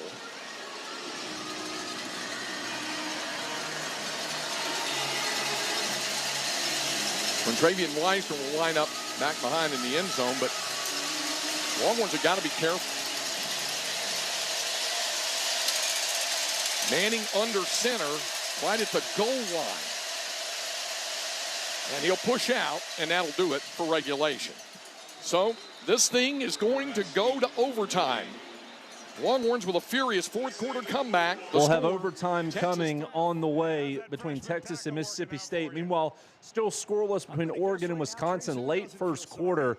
Great start, all things considered, for the Badgers for how bad the last couple of weeks have been for them. Meanwhile, Louisville is on the doorstep of a potential go-ahead score early at home after Boston College grabbed an early 3-0 lead on the road over the Cards. Stanford continues to lead at Miami 7-0. Not much happening there with 10 to go until the break. So let's go to Tiger Stadium in Baton Rouge. They are underway between number 3 Texas A&M and number 20 LSU. And the Fighting Tigers are on offense first. And so far in this first drive, there's some apprehension here. You know, there's a lot of Aggies here, too. There are a lot of Aggies traveling. 12th man towels out, and on the Tigers' first play, there was some noise in Tiger Stadium that wasn't coming from the purple and gold-clad folks. Nope. So a timeout by LSU, our timeout as well. It'll be a 3rd and 19 for LSU. We're just getting started, and this is Aggie football from Learfield. So as they break in Baton Rouge, let's go to Hard Rock, where Stanford, 9 minutes to go first half, leads number 9 Miami 7-0. Get you back out. We got both sides of this one, so we'll go to Troy Clardy here of the Cardinal Sports Network. Into his hands. Flintoff on to punt. Stanford only able to get to its own 34. Malachi Tony waiting back deep, standing in his 20. Snap back to Flintoff, no pressure. Moonshot coming up. It's Tony who lets it bounce along the near sideline. Near for us because we're on the opposite corner from where you might be watching from if you're watching on TV and following us here on the radio. But ball. So Stanford kicks it back to the Canes. We go to Eugene, where late first quarter, Oregon and Wisconsin knotted up at 0. Not getting much positive yardage. In fact, I don't know if they have any positive yards on the ground yet. 3 receivers out to the left, 1 to the right. Dante on 2nd and long. Screen pass set up. It was tipped. Incomplete. Coming hard was Mason Posa. And the screen pass was really set up, but Dante didn't get the ball high enough over the on-rushing Posa. And nice play by Posa. Can't get there, get your hands up. That's exactly what he did. That ball was going out to Whittington. Looked like it had an opportunity as a screenplay, but Posa came free up the middle and got that paw up in the air, outstretched his arm and knocked it down. Out of by his fingertips. 16 rushing yards for Oregon, is that right?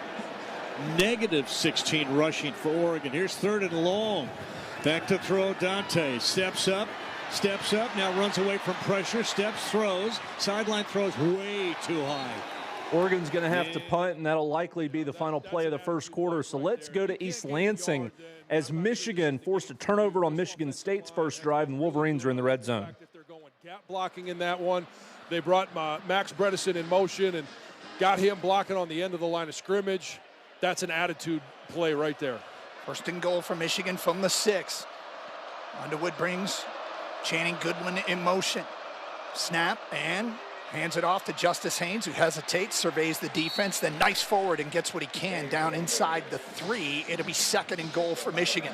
10:46 to go, first quarter, scoreless here in East Lansing. Wolverines trying to capitalize on an early turnover. They're crowding the line of scrimmage. Malcolm Bell, their corner, is right on the end of the line of scrimmage on that play, and that's a read option. Bryce is looking at him, doesn't like what he sees, but they're crashing down early. I think we're going to see Bryce, instead of handing that ball off every time, we may see some quarterback runs today. 2nd and goal from the 3. Snap, looking to his right is Underwood. Now back to his left. Nobody open, rolls out to his right. Throw it away, Bryce. He's in trouble. Back of the end zone, delivers incomplete over the head of Samaj Morgan and lived to play another down. Yeah, that's We're going to stay here, but the TV timeout at the end of regulation is over in Starkville. Mississippi State has won the toss, and so they will go on defense. So Texas to start on offense, but we're going to stay in East Lansing to see how this Michigan drive finishes up first. That was the old tight end fall down, but Marvin Klein couldn't get out. He was delayed a little bit too long. Okay, he was looking to throw back to the left. 3rd and goal from the 3. Underwood takes the snap. Back to pass. Here comes the rush. Going to deliver back of the end zone. Incomplete. Looking for Donovan McCulley. And the Spartans have forced a 4th and 3, and Sherrone Moore is going to choose to take the points. Yeah, I take the points on this one. They just brought an extra guy off the end of the line of scrimmage. Just like we saw earlier, this time it was Dontavius Nash. They're really crowding the line of scrimmage. They are being aggressive defensively. We've seen them bring Malcolm Bell from the corner position, Dontavius Nash from the safety position. This will be a 21-yard field goal for Wolverine kicker Dominic Zavada. Greg Tarr will snap it. Beckham Sunderland will hold it. Snap is good. The ball is placed down. The kick is up, and the kick is good. Michigan on top, 3-0. Michigan football. So Michigan opens the scoring in the battle for the Paul Bunyan Trophy with the field goal. Meanwhile, LSU stalls out. Tigers are going to have to punt it to Texas A&M after the first possession of the game in Baton Rouge. So, as promised, Texas to open overtime on offense in Starkville against Mississippi State. Now the tight end, Jordan Washington, set up on the right. Now Wingo goes to motion right, and on first down, rolling right. Manning looks, still looks. Pressure coming, a run. Here's Arch to the 20. Arch to the 15. And spilled down around the 12-yard line. It'll be a first down. Manning took a big hit. He is getting up. Or is he? And they're going to stop play. Arch is down. He took a huge hit on this run. Yeah, he wanted Trey Wisner on the wheel route, not there. Then he tucked it away, and yeah, he got looked by like the ankle, and then he got driven into the turf as well. He's sitting up right now. Reed Hibbler made the tackle. Manning is sitting up. There's also a accumulation of what he's taken. It will be a first down at the 12-yard line. He's going to have to come out. They don't have a timeout, so regardless, we're going to see Matthew Caldwell. But right now, very slow to get up. He is up. He is walking off the field.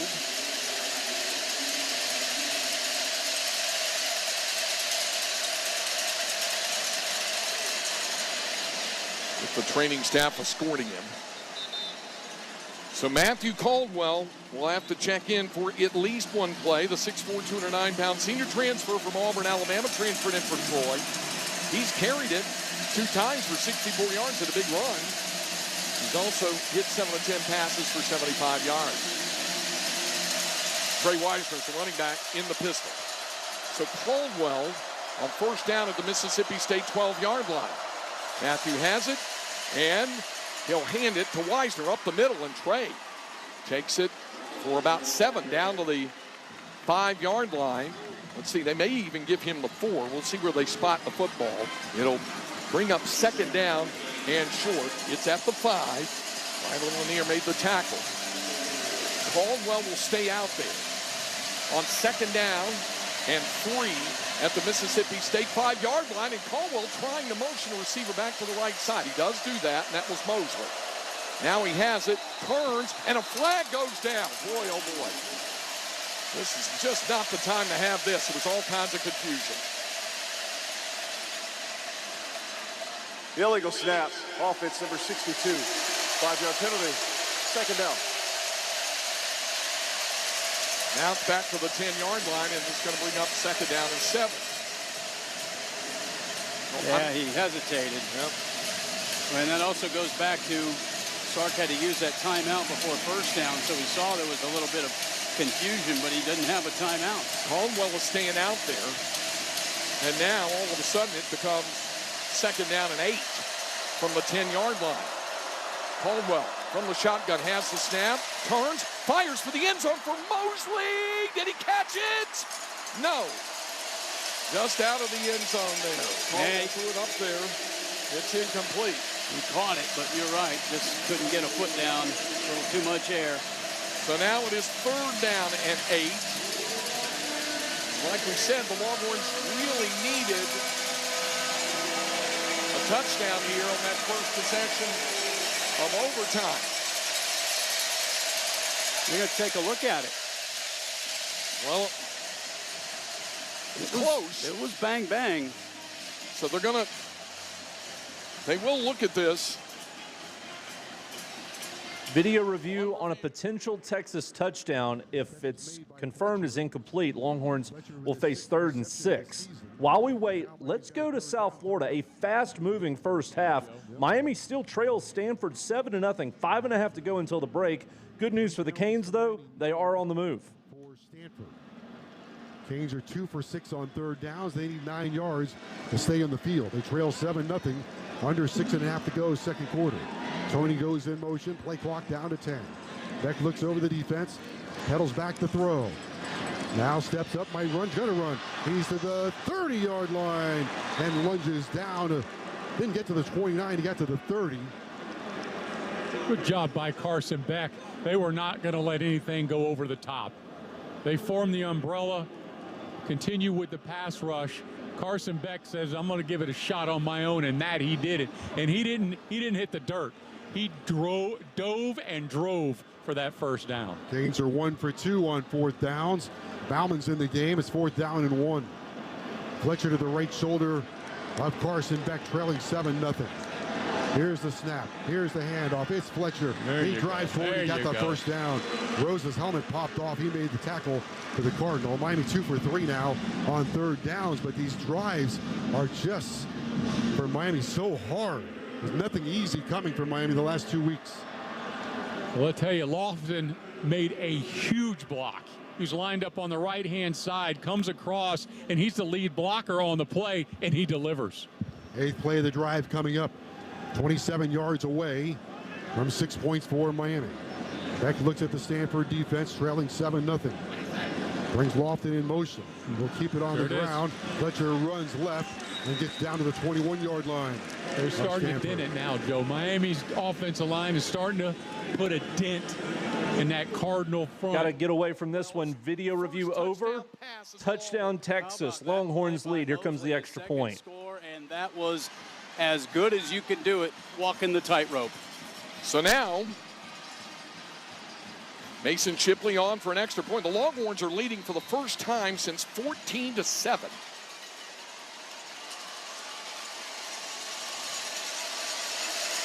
So now the extra point. Shipley out of the hole, good snap and hold. The kick is good.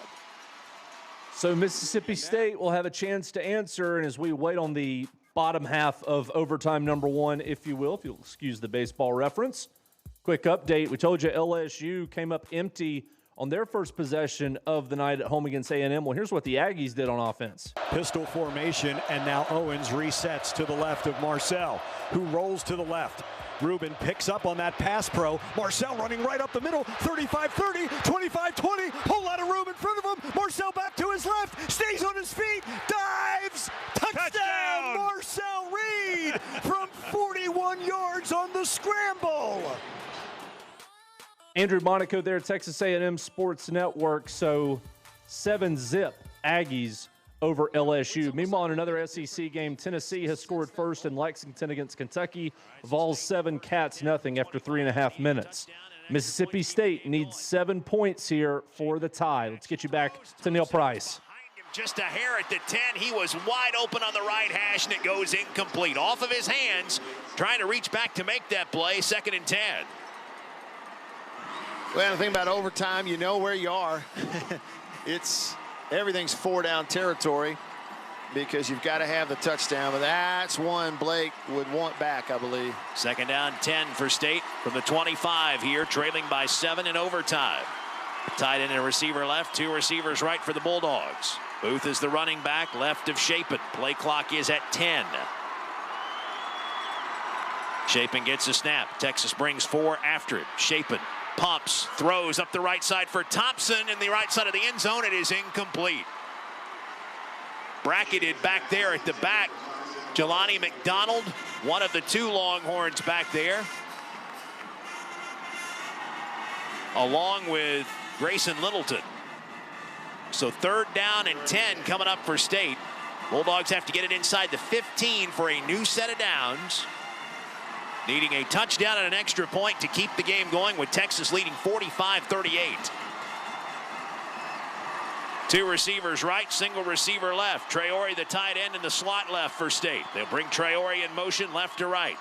Play action, Shapen hit as he threw. It was Simmons who got to him, and it's incomplete. And that'll bring up 4th and 10. Shapen a little bit slow walking around. 4th down. After he took a shot in the left side.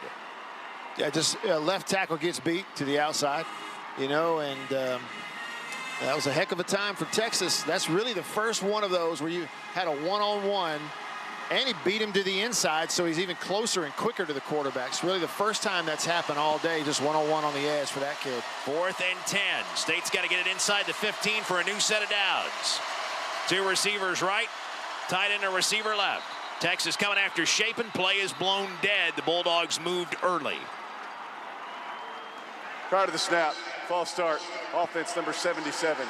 5-yard penalty, remains 4th down. That's Javen James. And James was the one who got beat on the previous play.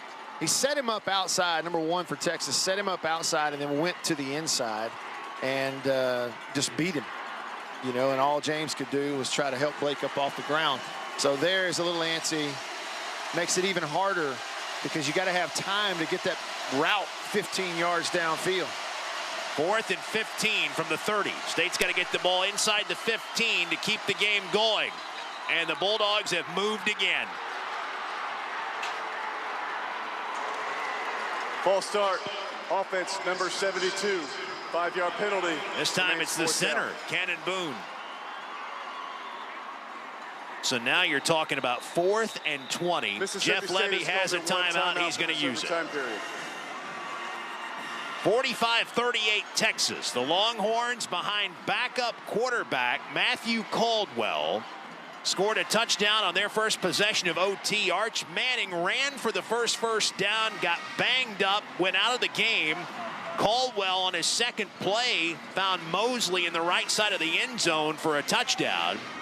And State has had no answer so far, and now down to 4th down, has committed back-to-back false start penalties to put itself in 4th and 20, having to get the ball inside the 15 to keep this thing going. So now both sides are out of timeouts in the overtime. You know, the thing here is the ball has got to be thrown and reach the 15-yard line. And that's really tough to have enough time for everybody to get out there. You got to run 20-yard routes just to get the ball to the 15 and have a chance to convert on 4th down. Thompson and Evans, the 2 receivers right, single receiver left is Aiden Williams for State. Shapen takes the snap. Texas comes after it. He escapes off to the right, looking. He's going to get hit, and he's going to get sacked all the way back past the 50. Ball comes free. Texas dives on it inside the 35, and the Longhorns, with a huge comeback in the 4th quarter and overtime, have beaten Mississippi State by a final score of 45-38. Quite the Houdini job by Texas on the road in the SEC. Again, they win in overtime in back-to-back weeks. Let's go live to Baton Rouge, where LSU has crossed midfield. Aggies of Texas A&M lead on the road over LSU 7-0 midway through the first.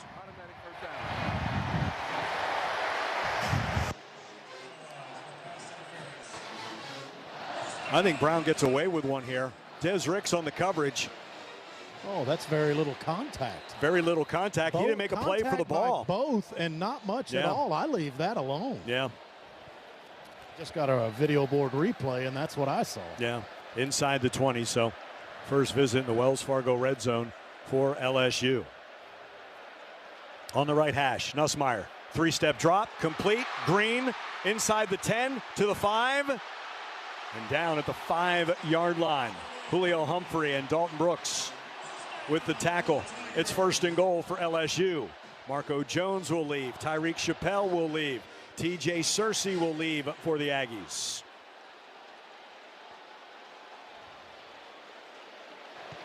A&M defense has allowed touchdowns on 64% of our opponents' red zone drives. Now LSU's an offense that struggled in the red zone. 56% is their TD rate on offense. That ranks 102nd nationally. They put 3 receivers to the right, make it now 4 receivers to the right, 1 left, empty backfield. Nussmeier, one-on-one left side, and it is caught. Wow, by I thought it was a pick. Green. I did too. I thought Will Lee had the pick.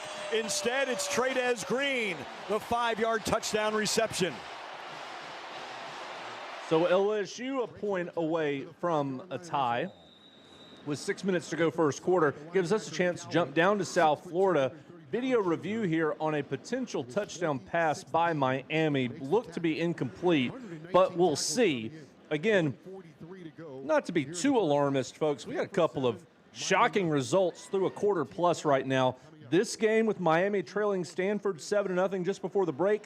By the way, there's still no score in Autzen Stadium. 10 minutes to go until the half. number 6 Oregon, a 4+ touchdown favorite against Wisconsin. They are scoreless in Eugene. Let's go to South Florida, though. Referee says incomplete. Daniels fell down in the back of the end zone. Ruling on the field is an incomplete pass. Will be third down. Ruling on the field is incomplete pass. Daniels thought he caught it. Here's Josh Darrow. Well, I'm standing in the back of the end zone. Now, it could have been a better throw by Beck, but C.J. Daniels, literally, when it was ruled incomplete, you'll see it on the scoreboard. He's saying that's a catch, and he wants the play reviewed, but he was wide open. Wasn't a great ball, but he thinks he caught it. The previous play is under further review. He was wide open. Beck just didn't get it to him. He was under pressure from Matt Rose. He was wide open briefly. I don't know if the ball skipped to him or not. Right back to Josh. No, I'm going to tell you, I'm literally standing in the end zone. Like, see, I could take 2 steps and touch C.J. Daniels. I thought it hit the ground from just my own eyesight, and he was wide open. If that ball is As the video review commences, LSU's point after was good, so the Tigers and number 3 Texas A&M are tied. Meanwhile, Boston College has gone back in front of Louisville 10-7. Eagles lead, and they just forced a 3-and-out. So Boston College will take back over with 14 minutes to go until the break and a chance to build on that 3-point lead. But again, waiting on a video review here. Miami trying to get level with Stanford before halftime. Call stands, and Miami will be looking at a 3rd and goal from the 4. Nice play design. The execution was not all there, but let's see if he made another unbelievable catch. After further review, the ruling on the field is upheld. It is an incomplete pass. Will be third down. Well, now Shannon Dawson needs his best red zone 3rd down play. 14 plays, 66 yards. A field goal would be a win for Stanford. 3rd and goal from the Stanford 4. Stanford 7, Miami nothing. They scored on their opening drive. They have stymied Miami. Stanford allows 27 points a game. 94th in the nation. Miami has not been able to break through. Fletcher and Beck in the backfield. Daniels comes right. He goes against right. Buncher out left. Beck with roaming eyes. Takes, looks, lobs for Daniels. It is caught! Touchdown, Miami! Carson Beck with a touchdown pass. So the Canes don't get the video review on 2nd down, but they cash in and hit pay dirt on 3rd down. Point after away from a tie. We got to sneak in a timeout. We'll be back with more of the Blitz in 2 minutes. Morning, Zoe. Got donuts. Jeff Bridges, why are you still living above our garage? Well, I dig the mattress, and I want to be in a T-Mobile commercial like you. Teach me, Saldana. Oh, no, I'm not really prepared. I couldn't possibly. At T-Mobile, get the new iPhone 17 Pro. On them, it's designed to be the most powerful iPhone yet and has the ultimate pro camera system. Wow, impressive. Let me try. T-Mobile is the best place to get iPhone 17 Pro because they've got the best network. Nice, Jeffrey. You heard them. T-Mobile is the best place to get the new iPhone 17 Pro on us with eligible trade-in in any condition. So, what are we having for lunch? Dude, my work here is done. The 24 monthly bill credits on Experience Beyond for well-qualified customers plus tax and $35 device connection charge. Credits end and balance due if you pay off early or cancel. Finance agreement iPhone 17 Pro 256 gigs $1,099.99 and new line minimum $100 plus a month plan with auto pay plus taxes and fees required. Best mobile network in the U.S. based on analysis by Ookla Speed Test Intelligence data 1H2025. Visit T-Mobile.com. What's up, fans? This is Roddy Jones, co-host of College Sports Now. We're breaking down all the action from around the country weekly during the football season. We'll look beyond the box score and keep our finger on the pulse of college football from September all the way to the national championship game in January, from the East Coast to the West Coast. Listen all season long on Apple Podcasts, Spotify, or wherever you love to get your podcast. And while you're at it, be sure to give us a follow along on Twitter @CSNowTweets. Progressive knows not all rides are smooth. Meet Sarah. She loves her motorcycle. What she doesn't love is when it suddenly rains. As she sits underneath a bridge waiting for it to stop, she grows quite fond of the graffiti on the overpass. She really likes the one with John Hart's Claire and wonders if they're still together. Not every ride is smooth, but Progressive has your back. Get an online quote in as little as 3 minutes and see if you can save with America's #1 motorcycle insurer. Progressive Casualty Insurance Company and Affiliates, not available in D.C. Bringing you the best in the game today. One play, 75 yards, and Alabama regains the lead. The ball is free. Duck's going to pick it up, and here we go. You're listening to the College Football Blitz. With Aaron Brunk, our producer, and Brendan Beavers at the controls, Phil Brain with you here in the studio. But we're going back to East Lansing, where Michigan is in plus territory. 5 to go first quarter. 25th ranked Wolverines have a 3-0 lead over Michigan State. Looking downfield, he's going to throw it away out of the back of the end zone, and we get a flag in there. He held him all the way down the field. Yeah, they could say, I mean, if it's holding, it doesn't matter if Bryce threw it away. From 10 yards into the route all the way down the field, he held him. They're talking about it, whether or not it's holding or PI. If it's PI, they could say it's uncatchable. But if it's holding, and Jason, you said it was holding. Well, that pass it wasn't pass interference in the end zone. That ball was clearly uncatchable. There is no foul for pass interference. Pass is uncatchable. Snodgrass. Yeah, well, Snodgrass missed that one. Well, the officials got together in the end zone. And Jason, you said it was a hold. Yeah, starting maybe 5 yards down the field, the guy was beaten. He just started holding the entire time. And toward the end, he let go, but it was over by then. This is 3rd down and 3 for Michigan. Ball's in the center of the field from the Spartan 27-yard line. Justice Haynes back in there. Wolverines 2 receivers split to the right, 1 to the left. Underwood in a shotgun takes the snap. They're going to roll him out to the right. He's going to throw it back left to Haynes. He's got to make a man miss, and he does. 30, 25, down the far sideline, inside the 15, and run out of bounds at the Spartan 13-yard line. Jordan Hall, the man that got him out of bounds. Great play call there. They rolled out Bryce to the right, threw a screen back to the left. The gain of 14 on 3rd and 3. And I love the analogy that Jason said just a few weeks ago. That was a free throw. He did a nice job of laying that one out there for Justice Haynes to go get it, and then it was all up to the blockers at that point. Yeah, you always have to make one miss, and Justice Haynes did that. That's what you have to do in order to make a successful play. One trip into the red zone produced a field goal. The Wolverines are back there, leading 3-0, 4 minutes to go, first quarter. Snap, and it's going to be Bryce Underwood, quarterback keeper, running to his left. 10-5, Bryce Underwood to the end zone. Touchdown, Wolverines. Bryce Underwood extends the lead to 9-0 here in East Lansing. Point after will be on the way, but we're going back to Baton Rouge and see what Texas A&M does on their second drive of the night. Tied with LSU 7 apiece late first quarter. Bethel Roman comes to the right, 2 receivers left. That's the short side of the field in front of the Aggie sideline. At the LSU 30, in motion left to right, that orbit motion. Give Amari Daniels, Amari around the left side, nothing. Pyburn on that tackle. Trying to get outside and just couldn't do it. There wasn't enough room around there. Too many defenders. Amari had 91 yards in last season's win at Kyle Field against LSU on 12 carries.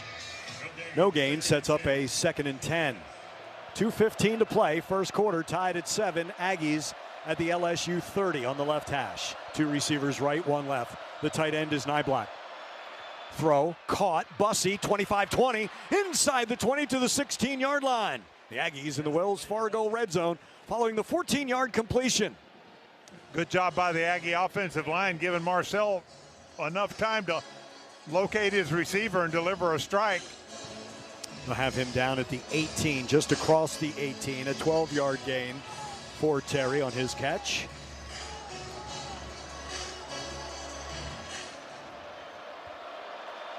Bethel Roman one-on-one on the right. In motion, left to right comes Craver. Now he heads back to the left. Fake the jet sweep to him. A little swing out to Mario, and that's way out in front. He wasn't going to have a lot of room. He would have caught that behind the line of scrimmage. It's incomplete. It sails into the Aggie sideline to the left.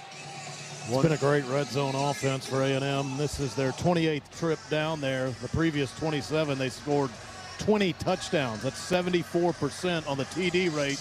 That ranks in the top 20 nationally. 13 rushes, 7 passes of those 20 red zone TDs. 3 receivers right, including Theo Mellon-Orstrom. Single receiver left. That's the short side of the field. Ball's on the left hash at the LSU 18. Marcel, keeper, gets between a couple defenders and down across, just across the 15-yard line. Pyburn, one of the tacklers. So is Jacobian Guillory the second. He's a grad. And the Aggies facing a third down in the red zone at the 15-yard line. 1 for 1 on this drive on third down. Concepcion, then Bussey, then Bethel Roman. All three receivers to the right. Play clock at 10. 3rd and 7 from the LSU 15. Shotgun snap, Marcel. Pressure from the right. Marcel avoids, throws on the run. End zone touchdown. Aggies! KC!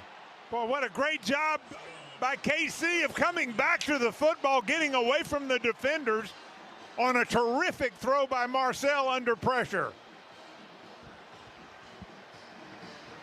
So A&M goes back in front late first quarter in Tiger Stadium. Meanwhile, in the Bluegrass, Tennessee scored first. They also scored second. Balls again show blitz.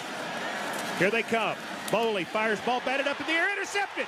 40, 30, 20, 10, 5, end zone. Touchdown, Big Orange. Edris Farouk.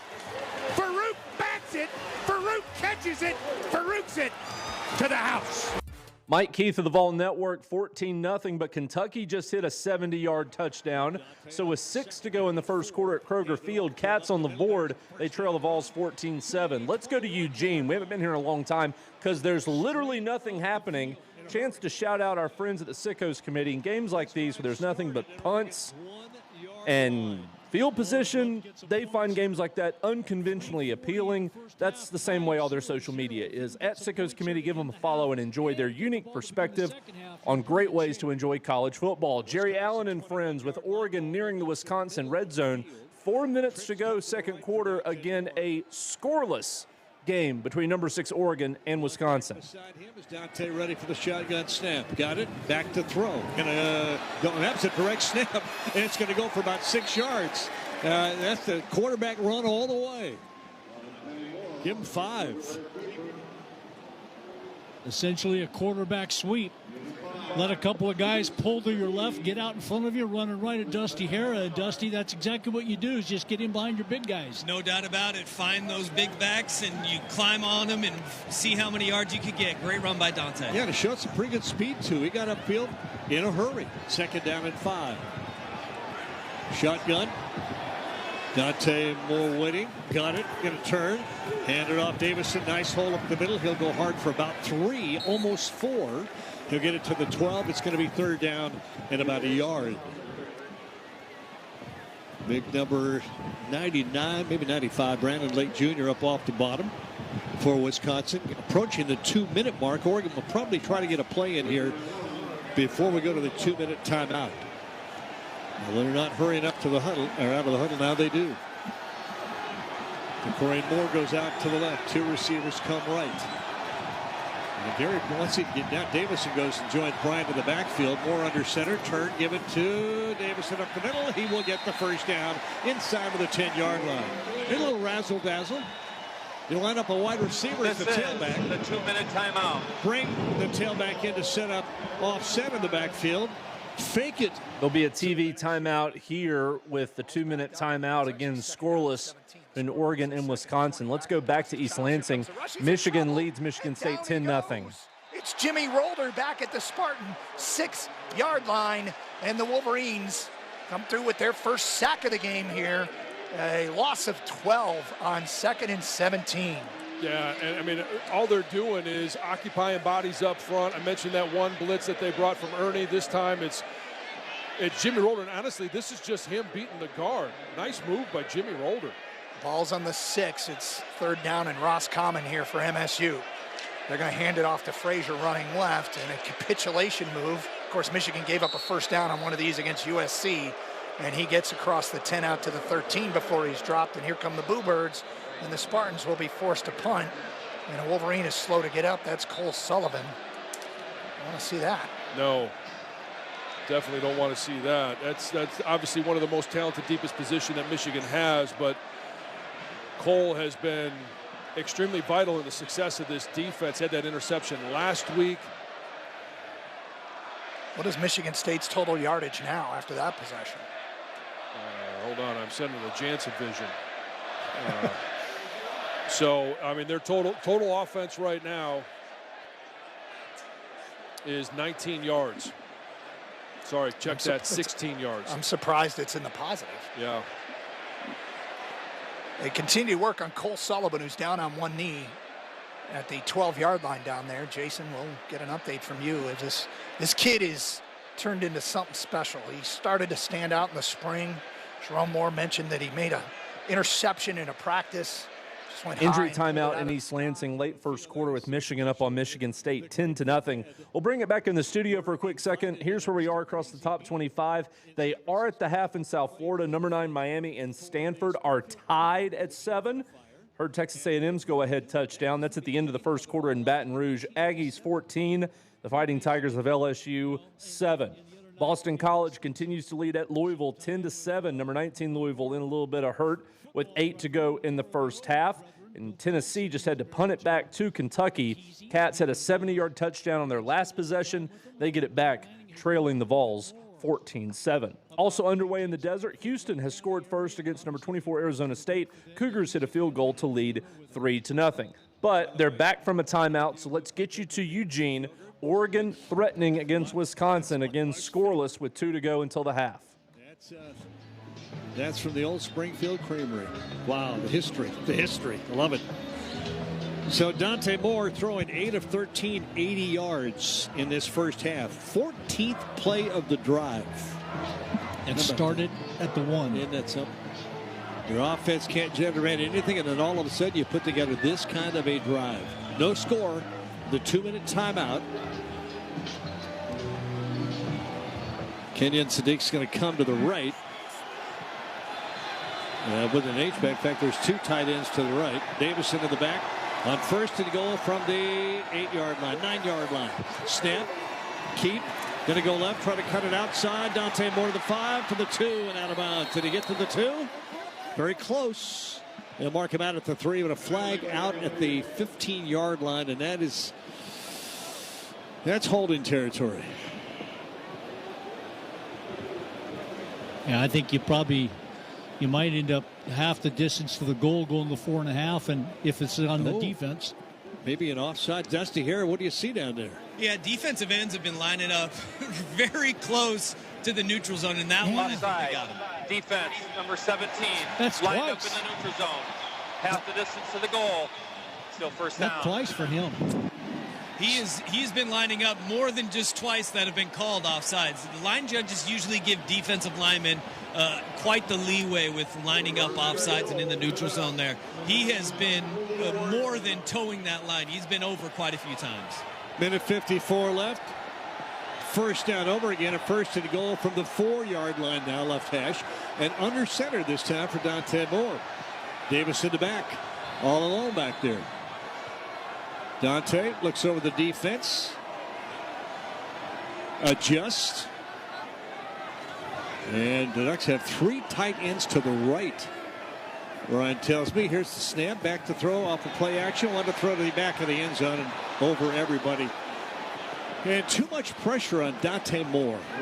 He needed to have a little more protection in that. And he had to launch that ball and hope. Just had to throw it away. Wisconsin with that overloaded right side of Oregon's offensive line with what looked like 3 tight ends, and they were going to try to flood the pattern at the goal line and leak the tailback out into the flat. We're not fooled at all, and then pressure from the backside. Dante Moore had to get rid of it. I'm looking at the lights. Rain on the right is going from east to west. The rain to our left is going west to east. It's crazy here right now. Here's a handoff, and Davison's going to try to get a whistle, and they're going to stop the play before they really get it underway. Flag. Again, another and that might potential have been, false start. That might be a break for Oregon because that play was going to be stuffed. Encroachment. Offense, number 11. Lined up in the neutral zone. 5-yard penalty. Second down. That's a call I haven't heard in forever. I mean, so McClellan was in the neutral zone, I guess. Yeah, he was. Yeah, when you're a wide receiver, you can't be that far offsides. He just lined up a full yard past the ball. Normally, those guys will look out at the official and say, "Am I okay?" He must not have done that, or the official said, "Yeah, you are," and you weren't. Penalty back to the 9. Second down to goal from the 9. It's going to be a little quick screen pass to Sadiq. Go to the right, got some speed. 5-3, 2-yard line and down. Oh, I thought he might get there with his size and speed. I just thought that play was perfectly set up, and once he bounced inside and then back outside, he's going to score. And Wisconsin rallied to make the play and live another down, and that's all you're trying to do defensively down here is force Oregon to have to run another play. 3rd and goal at the 3-yard line for Oregon. Ducks have all 3 timeouts with 1:19 remaining, so the clock is not an issue. Here's that power formation. Zach Grace as an up back in that eye. And turn it, hand it off. Davison going to get the edge and cut it inside for the touchdown. Jordan Davison. And Oregon's got a score on the board. 28.5 minutes of football required at Autzen Stadium before we have points tonight. But Oregon strikes first, 6-0 over Wisconsin. We will get you to the finish there. We'll also go check in on Tennessee and Kentucky. We'll have the second half starting momentarily between Miami and Stanford, and of course LSU and Texas A&M down in Baton Rouge. But we're going to hit a quick timeout. We'll see you with more of the Blitz in 2 minutes. He's got the speed. He's got room. He's going to score. No one gets you closer to the game than Sirius XM College Sports Radio. For the win. Got it. Let's go. Tune in for news, talk, and analysis from the offseason through regular season and into the postseason. We've got your team covered anywhere you go. Deep to center field. Oh, it's gone. Get a free trial at SiriusXM.com/College Sports Radio 2025. Progressive knows not all rides are smooth. Meet Claire. She loves her motorcycle, and she's learned to love the insects she encounters on her rides. She may not know the difference between a gnat and a mosquito at 55 miles per hour, but she does know one thing. It's always gross when one flies into her mouth. But she's so used to it that it's weird when it doesn't happen. Not every ride is smooth, but Progressive has your back with comprehensive and collision coverage from America's #1 motorcycle insurer. Progressive Casualty Insurance Company and affiliates, not available in D.C. A smooth, close Barbasol shave in the morning lifts your confidence. That rich, creamy lather will catapult you to greatness. Nothing can stop you today. Well, except that traffic jam. Barbasol, it's a can of can-do. Snakes, zombies, public speaking. The list of fears is endless. But the real danger is in your hand when you're behind the wheel. Distracted driving is what's really scary and even deadly. Eyes forward, don't drive distracted. Brought to you by NHTSA and the Ad Council. Which schools will take home the prestigious Learfield Directors Cup for the top college athletic programs for the 2025-26 college athletic season? Check out the criteria and follow the year-long standings of your favorite team at L Directors Cup on the X platform or online at thedirectorscup.com. Trophies will be awarded in June 2026 to the winning institutions in all college sports divisions. The Learfield Directors Cup, powered by NACTA, the crowning achievement in college athletics. The biggest moments. At the 5, touchdown Arkansas! What a run! Down to the 15, 5, touchdown Indiana! 84 yards! You're listening to the College Football Blitz. Let's go to the Big 12. 2 one-loss teams in the league doing battle. Houston trying to build on a 3-0 lead at Arizona State late first quarter. Second and goal from inside the 4-yard line. That's a pickup of 3 yards. Cougars doing a little substitution here. Get some fresh legs back out there. Looks like Dean Connors is back out as the running back. And wholesale substitutions on that defensive line for Arizona State.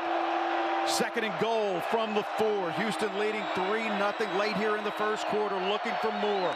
Koziel goes in motion left to right. He's the lead blocker for Wigman. Wigman fighting for the end zone over the right side. He's tackled just short of the goal line. It's going to be 3rd down and goal to go from inside the 1-yard line. Quick snap here, Kevin. And Wigman from under center. Wigman fighting for the end zone. No signal yet, but a flag is down. A flag is down, and now all kinds of flags are coming out. There's no signal as far as a touchdown is concerned, but there's 1, 2, 3 flags down on the play, and I think maybe that ball came loose. Arizona State is saying that it's a fumble. And so the official is saying it's Arizona State football. And the flag is going to be, though, I think Arizona State lined up in the neutral zone. Yep. Yeah, maybe Justin Hotley on the interior of that line. He came away with the football. Number 95 holding the ball, but nobody is celebrating. They know this is going to be half the distance to the goal, which is going to be about a foot. Officials talking it over. It wasn't an emphatic throwing of the flag by the judge on the far side. He just dropped the flag. Well, there's a late flag that was right at the.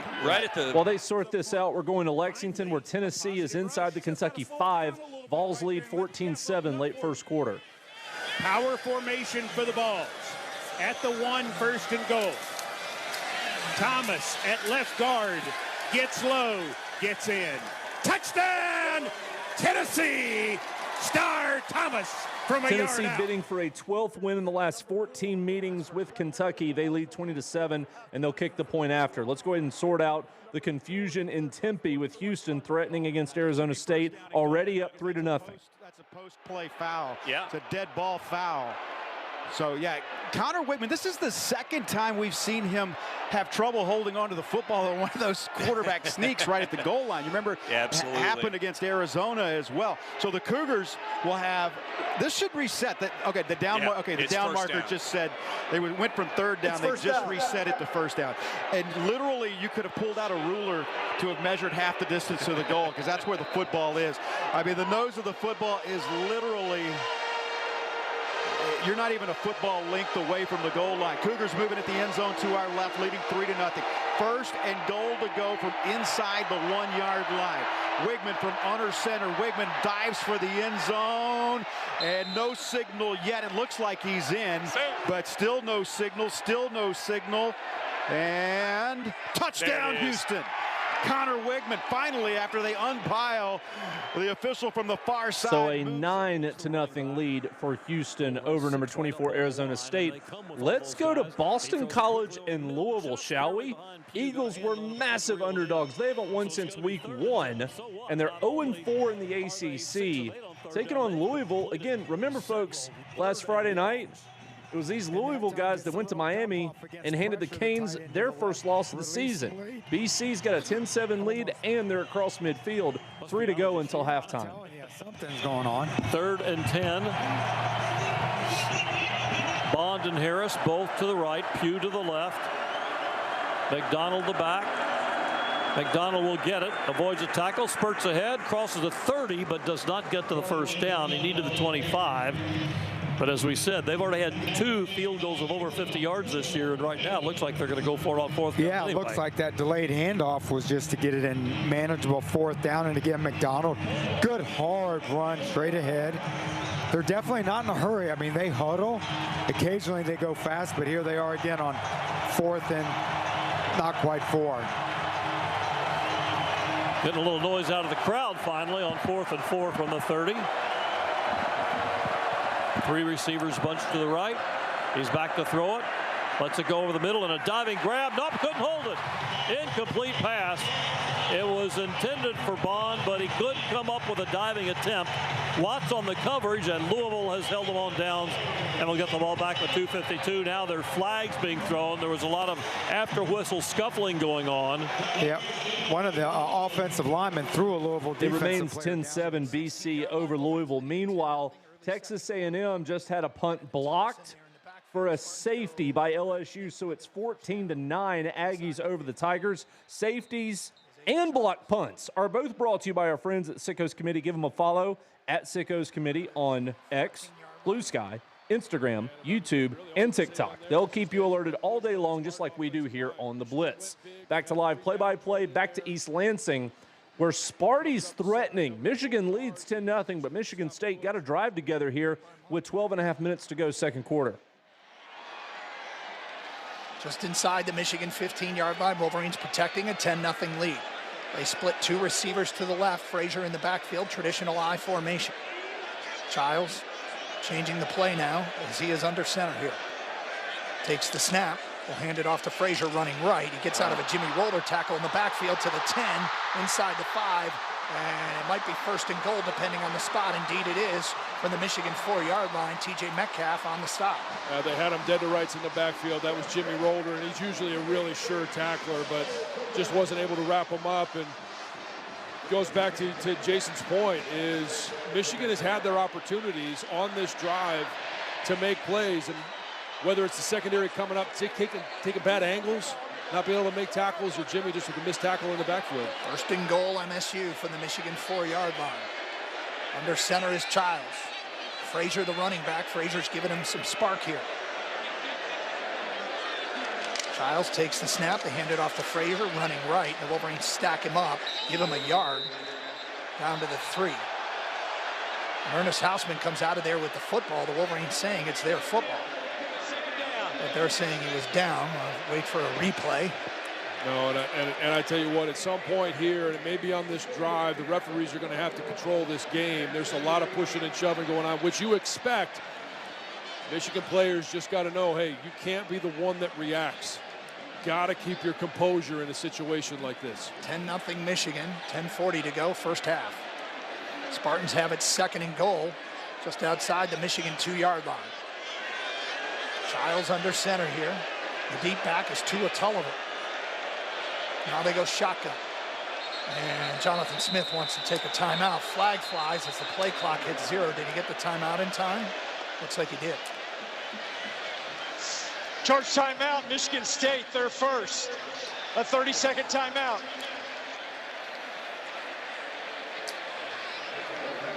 Well, John, the Spartans have gotten off the mat here early. Yeah, and it all goes back to that 49-yard run by Frazier. This has not been a team that has been effectively moving the ball on the ground. They've relied a lot on Aiden Childs. And you allow one of them to bust out there. Now it's on the 2-yard line. It's second down and goal from the 2. You got to find a way to take a stand. It's never too late. And this is where that athletic ability, Aiden Childs, really makes it hard to defend. Yeah, you want to be able to load up against the run here, but you can't just sell out to try and stop the run between the tackles because you got Aiden Childs, just like we saw Bryce Underwood do for Michigan. Second and goal from just outside the Michigan 2 for MSU. They got their first down earlier this drive here in the second quarter. Now they got another one. Tua Tulliver in the backfield. Childs in a shotgun. 2 receivers split wide right. He'll take the snap, and they'll go reverse. And the Wolverines have it smelled out, and they're going to drop it. The wide receiver, Krishan McCray, and now we get a late flag coming in here as Wolverines dropping. Was it Caleb Anderson out there for no gain? Yeah, and I think there was an extra shot taken after the play there. And again, make Michigan State make those mistakes. I don't know which way this one's going to go. I think it's against Michigan State, but a great job by Jair Hill of being disciplined, staying backside, knowing he can't do anything if that ball goes away from him. Great Ron Snodgrass on the call. Big call here. Personal foul, unnecessary roughness, offense, number 4, 15-yard penalty, second down. I just saw it. Tua Tulliver behind the play as it ended, laid out Trey Pierce. And that is after the play. So it's going to be third down and back up the Spartans 15 yards. Yep. Wow. And hey, Doug, what did I say? I thought on this drive there was some pushing and shoving. Yep. The officials they're going to take a stand. They got to get control of this game before it gets out of hand. It's a 6th penalty on the Spartans. Michigan has 1 penalty for 10 yards. Well, they didn't change the down marker yet. Are they saying it's still second down? Was it after the play? Well, if it's second down, it's 2nd and 17. Okay, it is 2nd and 17, not a dead ball foul. Frazier in the backfield. Back to pass is Aiden Childs, looking to his left. Going to float it into the end zone, and we're going to get a flag. T.J. Metcalf got locked up there with McCray in the end zone, and he'll get a pass interference, and the ball will go right back to the 2-yard line where it was 2 plays ago. Yeah, it was first down. That was great coverage. Didn't have to do it at all. Pass interference, defense, number 13, number 7, 15-yard penalty, first down. I was in the end zone, so it's not. Second penalty of the night on Michigan, 6 for Michigan State, and there's still 10 minutes to go until halftime. Didn't really expect anything else, to be honest. Meanwhile, Oregon and Wisconsin are at halftime with the Ducks up 7-0 in a rainy Autzen Stadium as we go back to East Lansing. Another Big Ten battle here. Michigan State, after PI, has first and goal. Take the snap, QB run up the middle, and he battles towards the goal line. And it doesn't look like he got in. They're going to mark him just shy. Spartan quarterback on that first down run. At about the half-yard line. Michigan was bringing a corner blitz on that one, thinking that maybe they were going to throw the ball, see if they could get after Aiden Childs. Inside 10 minutes to go first half. Still 10-0 Michigan for now. Spartans half a yard to get into the end zone. Wolverines bring in the heavy set package, and they got some big boys in there. Oh, yeah. Childs will take a snap from under center. I formation with Tullis deep. Childs will go quarterback sneak. Wolverines stack him up and push him backwards. It depends on the spot. Michigan's saying they held him, and I think they did. That's what the officials are saying. I don't know, from up here, I thought maybe that ball would have crossed the goal line. It'll be third down and short. The official on my sideline has it way short, but the official on Michigan State sideline has it maybe 2 inches. Yeah. While they sort this out, another quick update to tell you they're underway. Third quarter in South Florida. Miami has forced Stanford to go 3 and out. So the Canes, after a lackluster first half, tied as heavy favorites against the Cardinal, will at least go on offense after forcing that 3 and out. Let's get you back for Michigan State trying to get on the scoreboard here. The snap, Wolverines stack him up. Second effort, does he get in? Michigan is saying no. Here come the officials, touchdown. And we're going to get a flag on Michigan State on the celebration. So Michigan State is on the scoreboard. Meanwhile, they are about to come back from a commercial break, and Tennessee will have goal to go here after a Kentucky turnover has the balls in business. Start of the second quarter, Tennessee leads 21-7. Inside the 2. Saunders with a big stop at the line of scrimmage. His penetration, he and 60 from Kentucky absolutely got in the backfield. Gusta, both got in the backfield. Can't allow that in those moments when you know you got to run it. 21-7 Vols. Brazel, Davis, tight to the right. Single receiver Matthews, tight to the left. Now he motions right. Play fake. Aguilar looking. He can run this in. Touchdown! Big Orange. Joey A sees what I see. The end zone. And he scores on the ground for the third time this year. Tennessee now with a 3-score lead on the road at Kentucky. Texas A&M still leads LSU 14-9. Aggies trying to get a drive together. They're still in their own territory. We haven't been to that game in a while, but hasn't been a whole lot happening since that block punt for a safety. Let's go to Miami and Stanford now. The quarterback sends one in motion, leads you to believe that linebacker's going to have to follow, which starts to lighten the box. And then they give it to the big fella. Fletcher 10 carries for 32 yards. Best game of the year was against USF, 120 yards, 16 carries. Most carries was against the Gators, 24.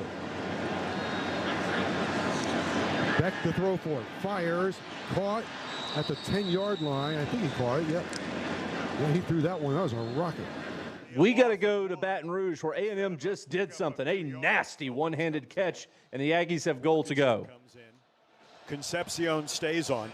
2 tight ends. Theo will be on with Borkacher. It is Craver and Borkacher. Craver slot right, then Nate. Theo, one of 3 receivers to the left, going empty backfield, shotgun formation on a 3rd and goal from the 3, going from right to left. The snap to Marcel.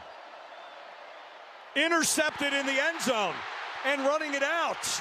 10, 15, knocked down. 26-yard line. The interception by A.J. Halsey. Yeah, Marcel made that tackle. Interception, LSU to keep A&M from extending their lead. Let's get back to South Florida. Goal to go for Miami. Tony, but now he's working Fletcher and Brown into the pass game as well, making it more and more difficult on the Stanford defense to see who the main attraction is in the offense tonight. First and goal from the Stanford 7, going into the east end zone. Handoff goes to Fletcher. He slaloms his way to the 3, 2, 1 yard line.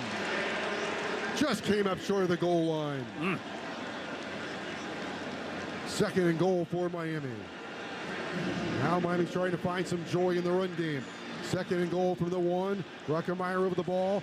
Beck turns, gives. Fletcher walks into the end zone for a touchdown.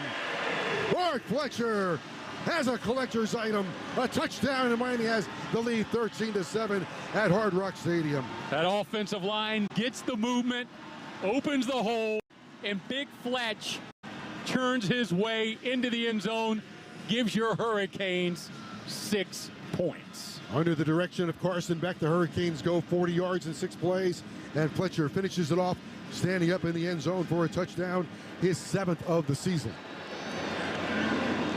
Now the extra point by Davis. Good snap, good hold, he knocks it through, and for the first time in 7 quarters, Miami has a lead in the game. 6-7.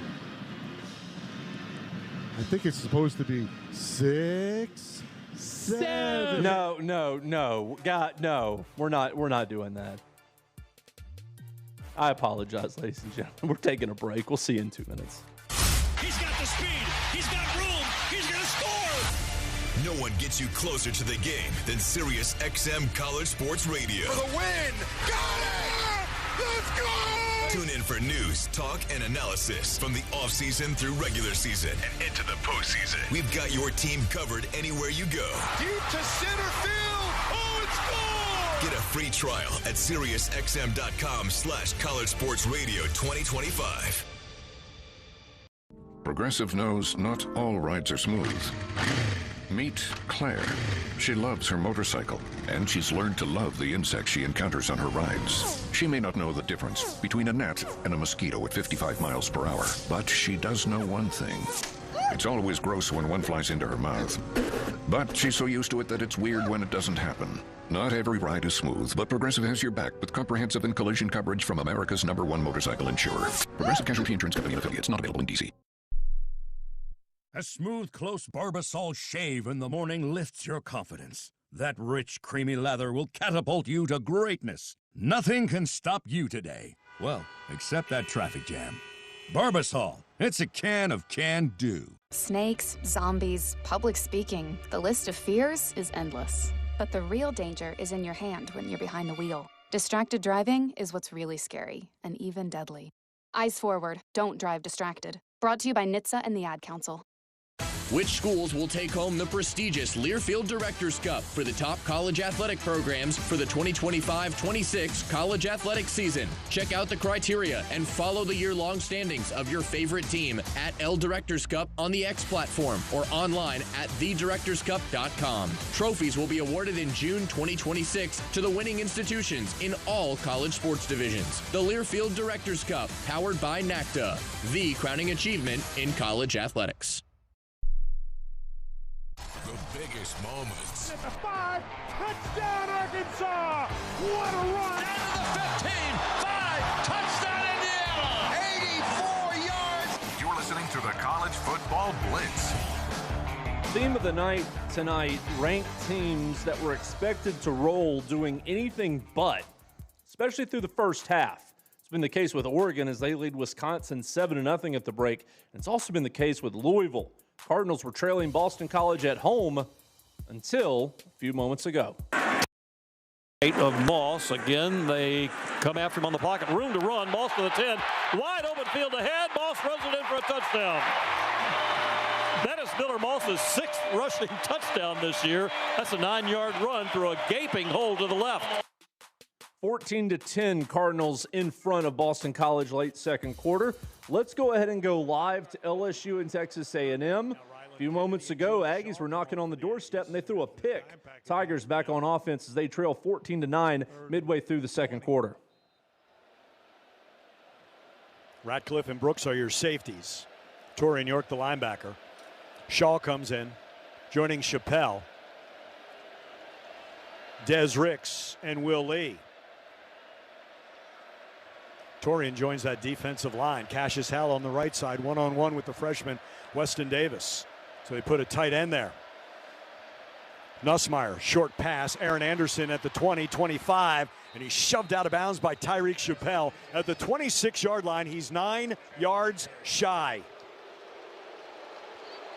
Oh, so the late interception flag just went up in the air after the play. It lay at the 37-yard line. I have no idea what that is. That came way late. Yeah, well after the play. Both teams were running off the field. LSU's offense is coming back on.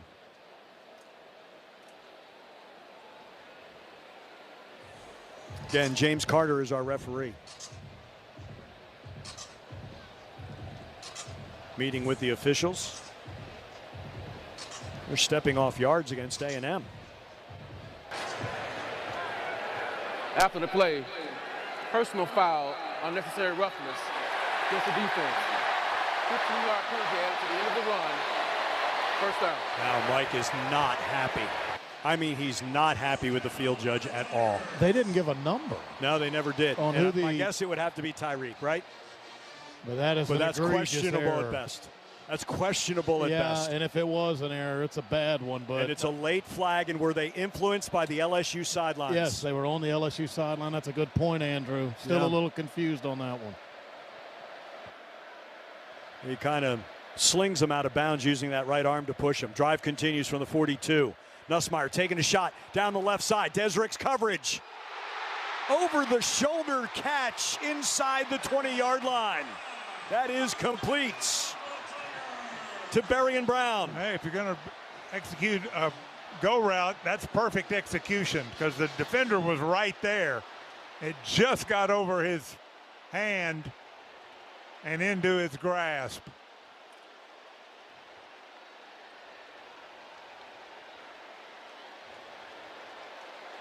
At the 17-yard line. 42-yard completion. Timeout, Texas A&M. First charge, time of the half. Texas A&M. 30 seconds in length. Mike Elko has talked to us about this, that, you know, there are times. Timeout in Baton Rouge. Let's go back to South Florida. Miami trying to put the clamps on Stanford and build on a 14-7 lead. Cardinal in a little bit of trouble here. Gil Branson, he's really limping now. That right tackle was getting taken to school. Holding, offense, and penalties decline. Defense takes the result of the play. It's fourth down. Oh, yeah. You know what? There is no foul at the end of the play.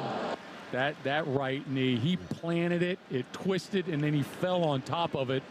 That's the knee with the brace, and that's why they're warming up. Elijah Brown. Mr. Brown. Yep. But Ruben Bain put all the heat on him. He's in an up stance, Joe, and he's going against House, and he just blows the doors off of it. Now raining at Hard Rock Stadium. There's an upset. Rain for a Miami Hurricanes game. Supposed to have fast-moving showers. Well, we got a fast-moving shower here. Here comes the punt. Tony looks up into the rain and feels it at the 28 of Miami. Finds a little seam outside the numbers to the 40. Cuts left. He's got midfield. 45. Tony still going to the 35. Tony to the 30 of Stanford and down to the 29. He just topped the last return. That one goes for 40 yards. Took it in the rain and returns it 40 yards to the Stanford 30-yard line. Malachi Tony, you just make it look too easy. And again, credit the blocking. Miami's return team doing an excellent job of setting these plays up, getting a hat on a hat, making sure great the special teams there for for Miami. Meanwhile, we have a couple of updates to bring you from the Bluegrass. We're going to start with Big Blue at home against Tennessee. Boley from the shotgun. 3 receivers to the left side, 1 back to the near side. Boley with a play fake. He is throwing the fly pattern far side. Got his man. It's DJ Miller across the 10, 5. Yes, sir. Touchdown, Kentucky. The first one for the freshman from St. Louis. Tom Leach there, Kentucky Sports Network. Cats within 2 scores of Tennessee at 28-14 after their second long touchdown of the evening. Meanwhile, elsewhere in the state, number 19 Louisville trying to pad their lead against BC. And Moss will give to Isaac. Bounces outside to the 40, streaks to the 50. He's gone, probably. One man with an angle. No, he doesn't anymore. Touchdown, Isaac Brown. 67 yards. He had an early run of 73 tonight. Paul Rogers there, late first quarter. Louisville now leads Boston College 21-10. Back live we go. Let's go to A&M and LSU, with LSU threatening 4 to go until the break and an Aggie lead of 14-9. So just Nussmeier, 4 receivers to the right. Nussmeier isn't going to run to the right. Now he does run, and bad decision. He's just not quick enough. As that is Noah McHale, the linebacker that Jay Bateman had just talked to Will Johnson about in our Memorial Hermann pregame show. It's a loss of 3 back to the 7. You know, when they went empty, I thought they're going to run the quarterback. And they did. And the Aggies were thinking the same thing because they defended it beautifully. Scooby Williams and Noah McHale are your linebackers here. It's on the right hash, 2nd and goal. But now from the 7, Anderson slot left. Berry outside. Berry, touchdown. He just ran around the left side. Nobody there. Nobody there. No containment. LSU has the lead. It's 15-14.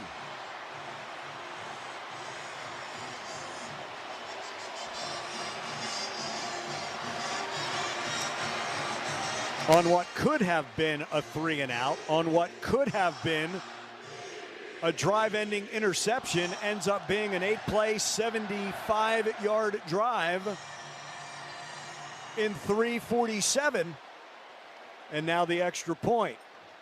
Freshman long snapper Silas Hall to holder Grant Chadwick of LSU for Damian Ramos.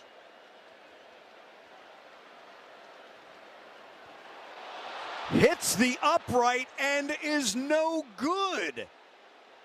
And in the same game where the Aggies had a blocked punt against Notre Dame and a mishandled extra points, this game's had a blocked punt and a PAT that hits an upright. It's 15-14. And Ramos had been 18 of 18. So LSU takes the lead, but then bricks the PAT. Let's go back to Kentucky and Tennessee. Vols football as they lead by 2 scores, 11 minutes until the break. Aguilar with time, fires downfield. He totally missed Brazel. He threw to the outside. Brazel curled in toward the middle, and the Vols are going to have to punt it again. Thought that was a little bit of a miscommunication right there. I saw Brazel's route. Brazel came back in, and I think Joey expected him to stay out right there. He was sitting down in the soft coverage, but the ball wasn't where he wanted it to go. Clearly a misread of coverages. Brazel was 101, and just simply a miscue offensively. The Vols have 28 points in the first 20 minutes of this game, and Jackson Ross will be punting for the 3rd time. Kind of an anomaly. Rugby kick. Macklin going to field it at the 9 with the penalty marker down and will run out of bounds at the 14. Wright will be credited with the tackle. The penalty was thrown while the kick was in the air. 42 yards on the punt. Flag on the play. Waiting on Kyle Olson. During the kick, holding, receiving team, number 21. Half the distance to the goal from the end of the kick. First down. So that should put the ball inside the 5. So Kentucky will start this drive in the shadow of their own goalpost, but they turn Tennessee away. And with 10 minutes to go in the first half, the Cats can get within a score as they trail 28-14. Let's go ahead and go to Miami and Stanford.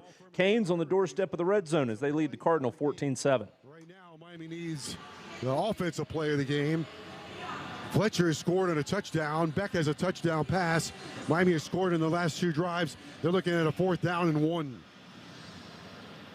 Canes tonight are 2 for 3 on 4th downs. The ball on the left hash mark at the 21. Rain is falling. Mother Nature having her way again. I understand Coach Cristobal's move. I mean, your defense has come out and completely shut them down in the second half here. And you've had success moving the ball both in the run and the pass. Big Jacoby Murray, number 42, in for Stanford. 4th and 1 from the shotgun from the 21 of Stanford. Beck turns, gives. Fletcher running right side. Oh, they're powering. I don't think he got it. Did not get it. I'm with you, Joe. Did not get it. Stanford says they had too much penetration, and Stanford thwarts Miami at their 21-yard line. I just mentioned the big guy Murray they put in there. Big defensive stop there for the Cardinal. Let's go back live to Baton Rouge. 3 minutes until halftime. A&M's going to play from behind for the first time tonight after the LSU touchdown. It made it 15-14. There's a great call on the quick throw because that blitz was coming all out. 2-minute timeout. We'll keep it here. It's a 2-minute timeout. They will keep it there. We won't. We're overdue for a timeout. We'll sneak one in here, and we'll see you in 2 minutes. Your morning shave with Barbasol is a time for self-reflection. Look in that mirror and ask yourself, can I make a real difference in this world? Of course you can. Just not today. There's football on. Barbasol. It's a can of can-do. If you can plan barbecues and weddings, you can plan to protect yourself from a natural disaster. Sign up for local alerts, prepare an emergency kit, and make a family communications plan. Get started at ready.gov/plan. Brought to you by FEMA and the Ad Council. When you're on the move and looking for nonstop college sports action, get the Varsity Network app and take the game with you everywhere. Stream live play-by-play from schools across the country right from your phone, free. Catch hundreds of weekly podcasts, including shows from your favorite teams, all in one place. From football Saturdays to midweek hoops, it's your all-access pass to the college sports world. Whether it's game day or just your daily drive, the Varsity Network app has you covered. Download now and listen live for free on the Varsity Network app. Progressive knows not all rides are smooth. Meet Peter. He loves his motorcycle. What he doesn't love is wind. Which is ironic, because wind is a big part of the whole wind-in-your-face motorcycle cliche. But nobody ever tells you how relentless a strong crosswind is, or the cliche wouldn't exist. Not every ride is smooth, but Progressive has your back. Get a quote to see if you can save with America's #1 motorcycle insurer. Progressive Casualty Insurance Company and Affiliates, not available in D.C. Hey fans, this is Wayne Cook, co-host of College Sports Now. We're breaking down all the action from around the country every week during the football season. We'll look beyond the box score and keep our finger on the pulse of college football from September all the way to the national championship game in January. Listen all season long on Apple Podcasts, Spotify, or wherever you'd love to get your podcasts. And be sure to follow along on Twitter at CSNowTweets.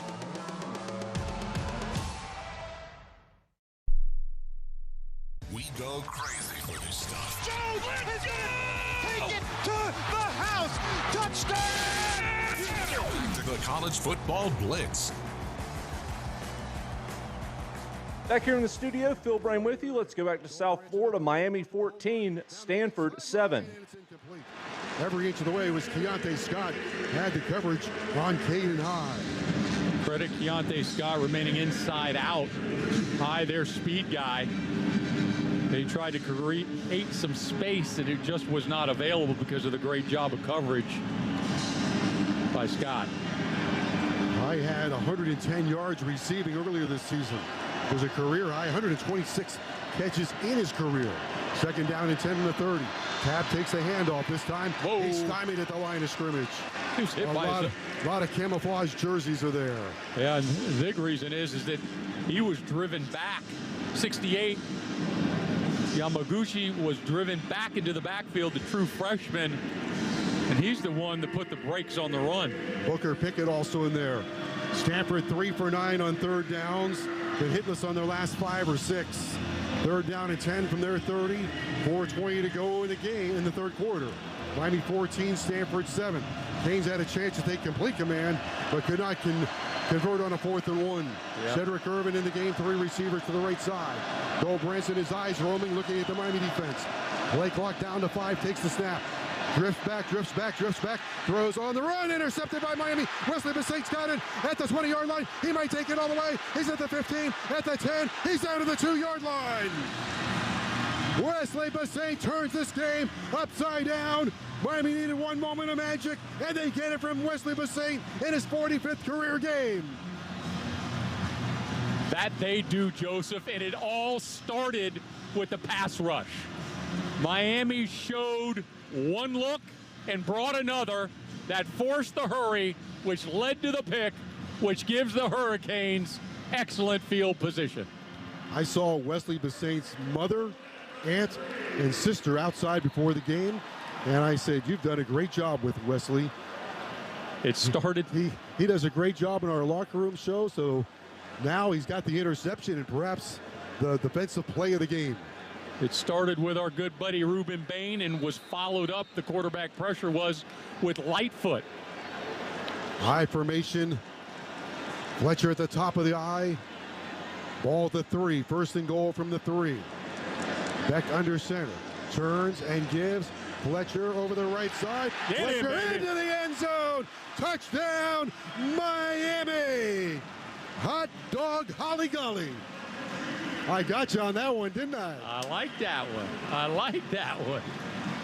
Give that one to Hockman and Crowder. Hot dog Holly Golly.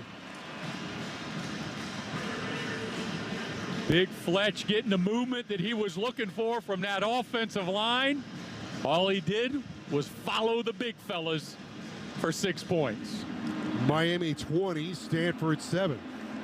You think you're the only one that comes up with a line? No, Joe, we know how creative you are. There's the kick. So Miami cashes in on the interception to set them up.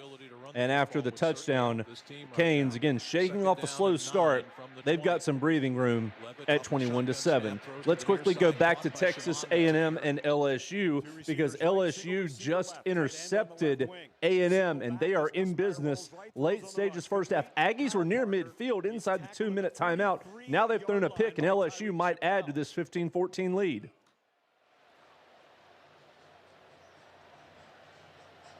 LSU also has 2 timeouts remaining.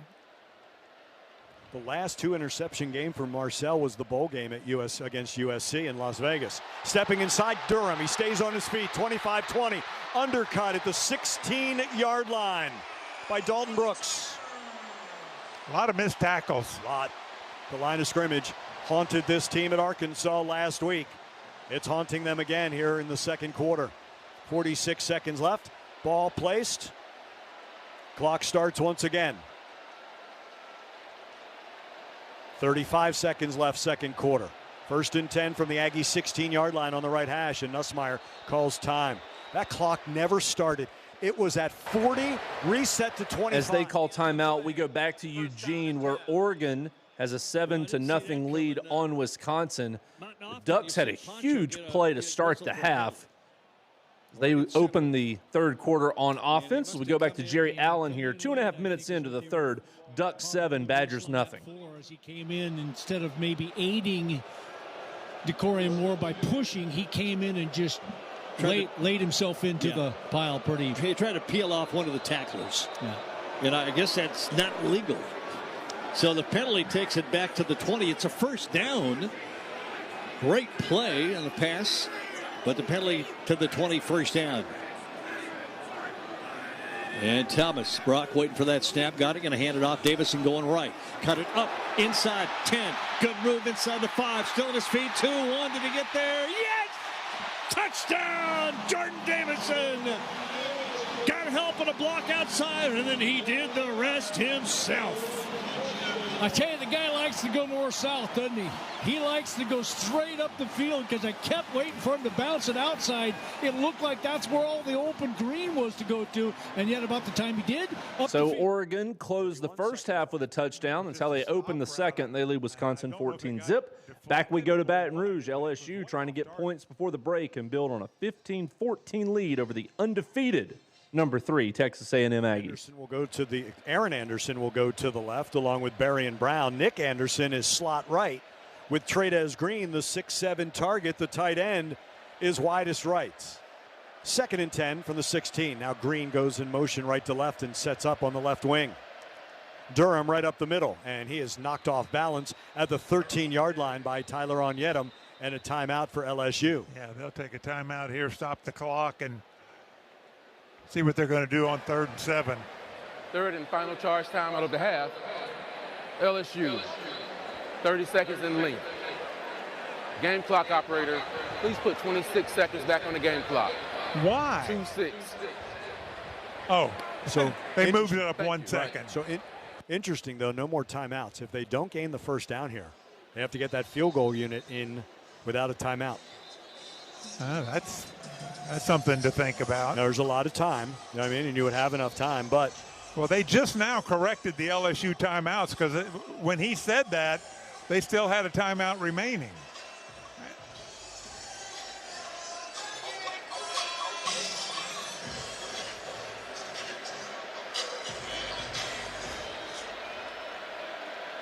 Third and 7 from the LSU 13-yard line on the right hash. Trips left for LSU. Single receiver is the tight end Green on the right. Now joined by Aaron Anderson, who cuts back to the left.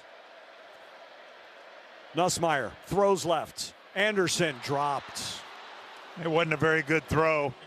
And may have done LSU a favor. It stops the clock, and they can bring the field goal unit in. Yeah, now they don't have to hurry out there. And was not a good throw. That was a terrible throw. It was way behind him. There's 2 passes that were behind his receiver. Of course, we can't assume that the receiver may have run a bad route. So, he was perhaps throwing to a spot. I don't want to speculate on that. 30-yard attempt, right hash for Ramos, 13 of 16 field goals this season. Snap and hold are good, as is the kick. 3 points off the interception. 18-14, LSU extends their lead over Texas A&M right before the half. Let's go back to Tennessee and Kentucky. Cats have converted a 3rd down. They're up near midfield with a 14-point deficit against Tennessee. 28-14, the story at Kroger Field as we rejoin Mike Keith on the Vol Network. 2nd down and 5. Kentucky changing backs, coming with Patterson on 2nd and 5. McMurray is back in the game at the nickel. Law motions right to left. They give it to Patterson, and he is hit and dropped for no gain. Making that tackle is T-Lander. LSU's Harlem Berry 7-yard touchdown run. First half, LSU 15, Texas A&M 14. So LSU trying to get a big win tonight. Tennessee trying to get a road SEC win that would be important before they go home and play Oklahoma next week. 3rd down and 5. Boley takes the snap. Looking, firing short, man is there. It's Patterson, 40, 35, 30, and Patterson is down at the 28. T-Lander makes the tackle, but this is what we saw last week out of Boley. He threw to the tight ends and he threw to the running backs. Tonight, the tight ends, not so much, but the running backs, yes. They are, because, again, they shrunk their offensive set right there as Kentucky just slipped out the running back underneath the second level of the defense and allowed themselves a whole lot of space. Again, you want to be aggressive with this Kentucky team with such a young quarterback, but you got to have good eyes and know where your men are going in your zone.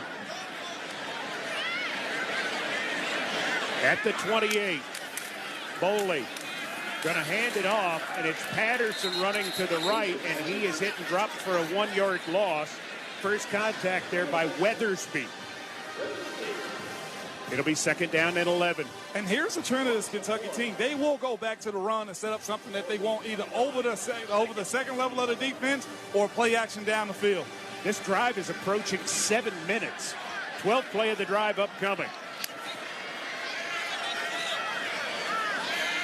On 2nd and 11, Boley with a play fake, has all day, flushed out to his left, now being chased by Weathersby. Flag finally comes down as he throws it away.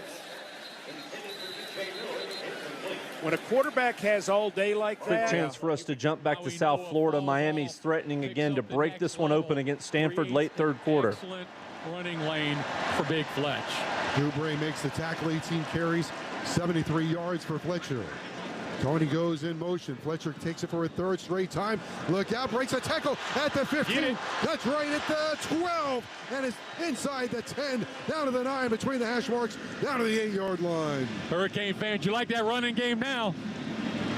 It's working. They bring the tight end around, get him involved on the play side. He stays, Bauman stays with the block, but Fletch is the one that just keeps his legs a-churning. Raining really hard now at Hard Rock Stadium. Getting carpet bombed here by the rain. 21-7, Miami first and goal from the 7-yard line. The snap, the handoff, Fletcher up the middle. He's at the 5, the 4, the 3, the 2, the 1, into the end zone. He's got a hat trick. His third touchdown of the night for Mark Fletcher. Make that 28 unanswered points for Miami, actually 27. They've got the PAT to come. Point being, they have broken this game open after Stanford scored first. The Canes lead by 3 scores. We go back to Lexington, Kentucky in plus territory. Late second quarter as they trail Tennessee 28-14.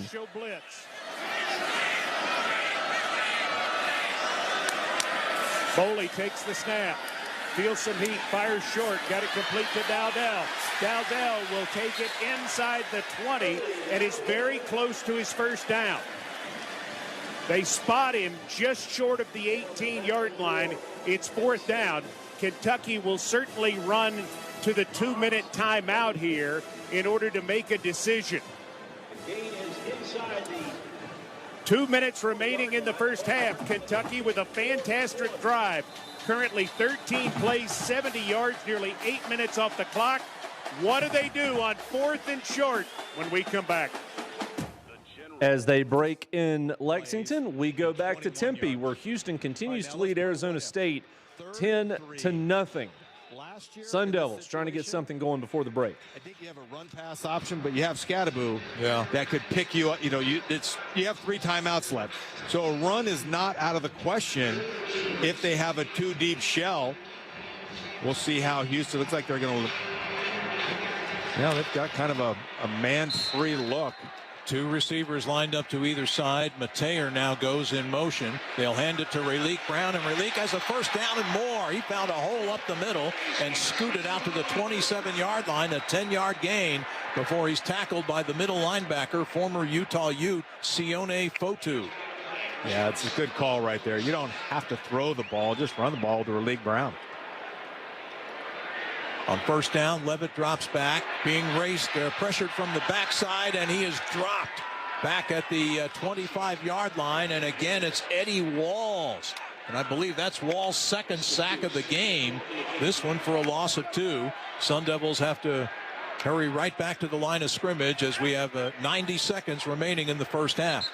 And now a whistle blows, and we're going to get a false start apparently on Arizona State just as the ball was snapped.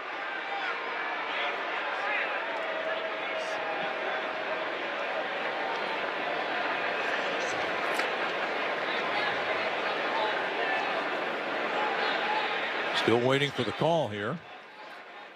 Well, they blew the whistle. Stop this. It's got to be on the offense. False start, offense. Not all 11 players were set prior to the snap. 5-yard penalty, second down. This penalty includes a 10-second runoff. Timer, please reset the game clock to 1:16. Thank you. You know, that's not a bad thing to have the 10-second runoff right there. Yeah. The issue is going in reverse right now. The penalty makes it 2nd down and 17. As Levitt rolling out to his right. Rolling, now fires downfield, and he has it complete to midfield. And into Arizona State territory, Malik McClain with his 3rd reception of the game. A pickup of 33 yards to the Houston 47-yard line. Devils right back to the line of scrimmage. Again, Levitt wants to throw. This pass is dropped by Rayleigh Brown on a shallow cross on the far side of the field at around the 45. Nice pickup It was a twist that time by Houston, and Helton does a nice job. He's playing left guard. They picked it up and gave Sam a chance to throw that crossing route to Relique. Clock stops on the drop pass, the incompletion. 57 seconds remaining in the first half. Devils trail it 10-0. Levitt in the shotgun. Pressure coming. Sam gets the pass off, and it's almost intercepted. The pass incomplete. It was intended for tight end Cameron Harpole, and it was nearly picked off by safety Kentrell Webb. And Levitt, I think he may have taken a hit. He had pressure coming, and that was that guy Eddie Walls again. Eddie Walls is just, our offensive line is on the struggle bus right now. Ihanacore gets caught looking inside, and he turns Walls loose for a free shot right on the quarterback. 3rd and 10 now at the Houston 47-yard line. Relique Brown motions into and out of the backfield. Levitt drops back to pass. The throw, and that pass is incomplete. Boy, it looked like there might have been interference there. No call. Malik McClain, the intended target, and the cornerback Zelmar Vetter was all over the back of McClain. No penalty flag. McClain lines up on the right side, and he comes on the crosser. Sam gets pressure again on the blitz, has to throw it a little bit sooner than he wants. This officiating crew calling everything except when they don't. You can hear the student section giving the refs a what for. Got to skip away from this one and get you back to Lexington, where the Cats picked up the 4th down. They're in the red zone inside the final 2 minutes, trailing by 2 scores. Right there. Clock stopped, 1:52 to go in the half. Boley going to give it. So he's going to keep it, running it on the right side, and Boley is down to the 2. Nice job by Boley on the fake. He pulled it last minute from Dowdell and is able to be tackled by Beasley at the 2-yard line. Tennessee is going to use a timeout, their second, to stop the clock with 1:40 to go.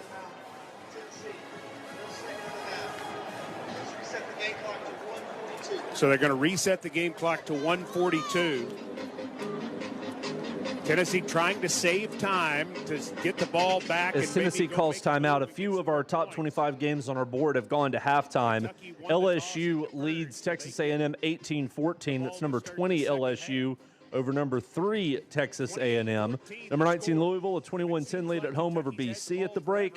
And number 25 Michigan, close game at Michigan State. Wolverines 10, Spartans 7 at halftime.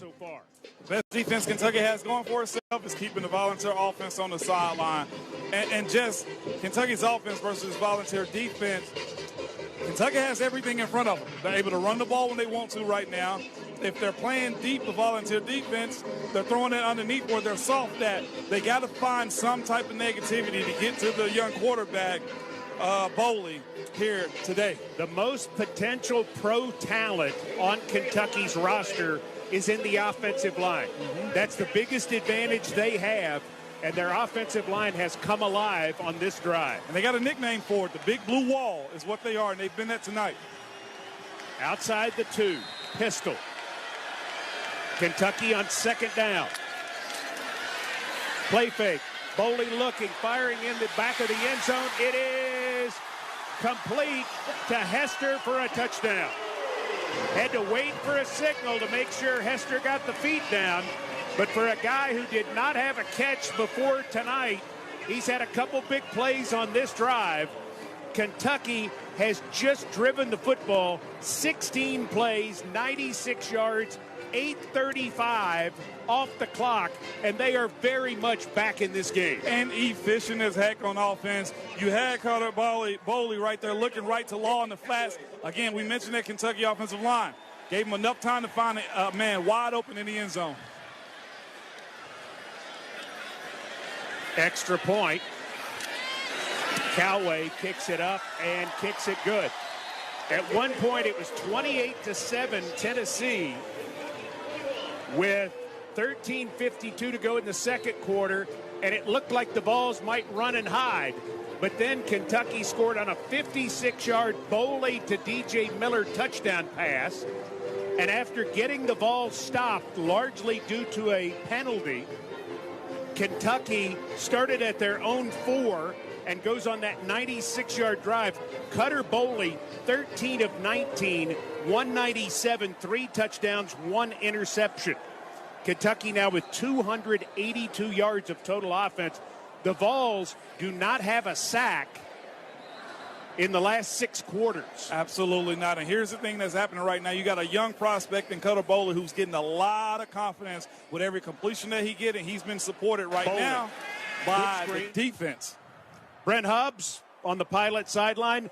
Boley was a highly recruited player, maybe the most highly recruited quarterback since Tim Couch here. Yeah, and visited Tennessee multiple times. He actually reclassified, graduated early to come to Kentucky. Kentucky's been excited about him. They wanted to bring him along slowly, so they brought in a transfer to start in front of him and kind of bring him on, but he's just taken over this job, and as Ramon said, he's getting better every week.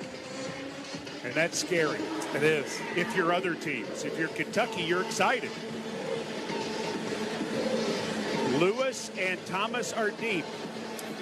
LaRosse hits it downfield. It'll go into the end zone for a touchback.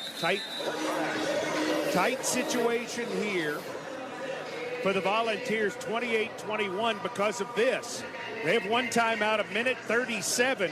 Kentucky has all 3 timeouts, and their kicker, Coway, has 60-yard range.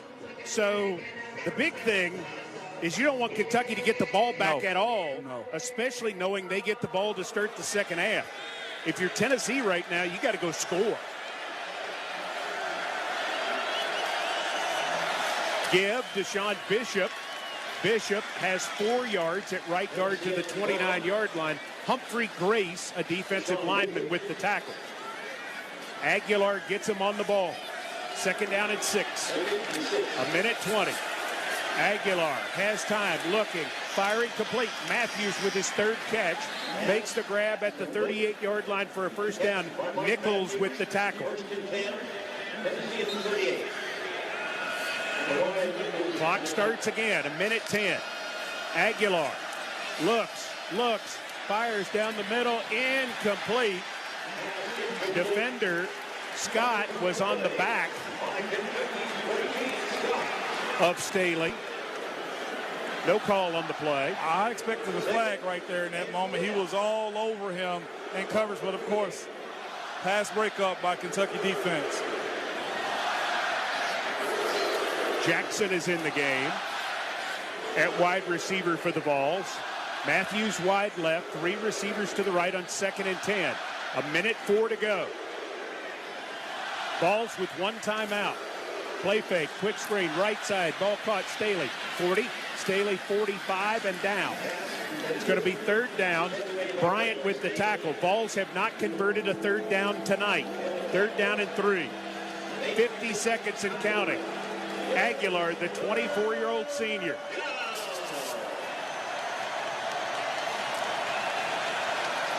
Going to hand it off Bishop. Rambling forward, finally converts a 3rd down to the Vols out to the 49-yard line, momentarily stopping the clock with 36 seconds to go. Clock is wound. Ball still not near field goal range. Aguilar to throw it.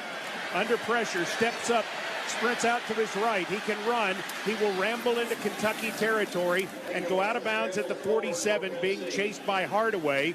Clock stop, 23 seconds to go. A little bit of pressure right there off the right side of the Vols offense. Joey looked as if his eyes were still downfield, but Kentucky had good coverage down the field as he ran out of bounds right there. Smart play by stopping the clock. Kentucky does have a sack tonight for -11.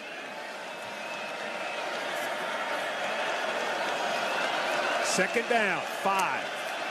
Aguilar looks, swings it out. Bishop can't catch it. It's 3rd down. Bounce between drives because Miami is threatening to break this one open and really put it to bed against Stanford. 28-7 Miami. Here's Beck again, sets up a screen for Malachi. Tony got a block, and here we go. Tony to the 20, Tony to the 15, and pushed out of bounds on the near sideline by Scotty Edwards. Edwards in his 32nd career game knocks Tony out of bounds on the Stanford sideline. You know what's nice, Joe, about Malachi Tony? There's not anything he can't do that we've seen.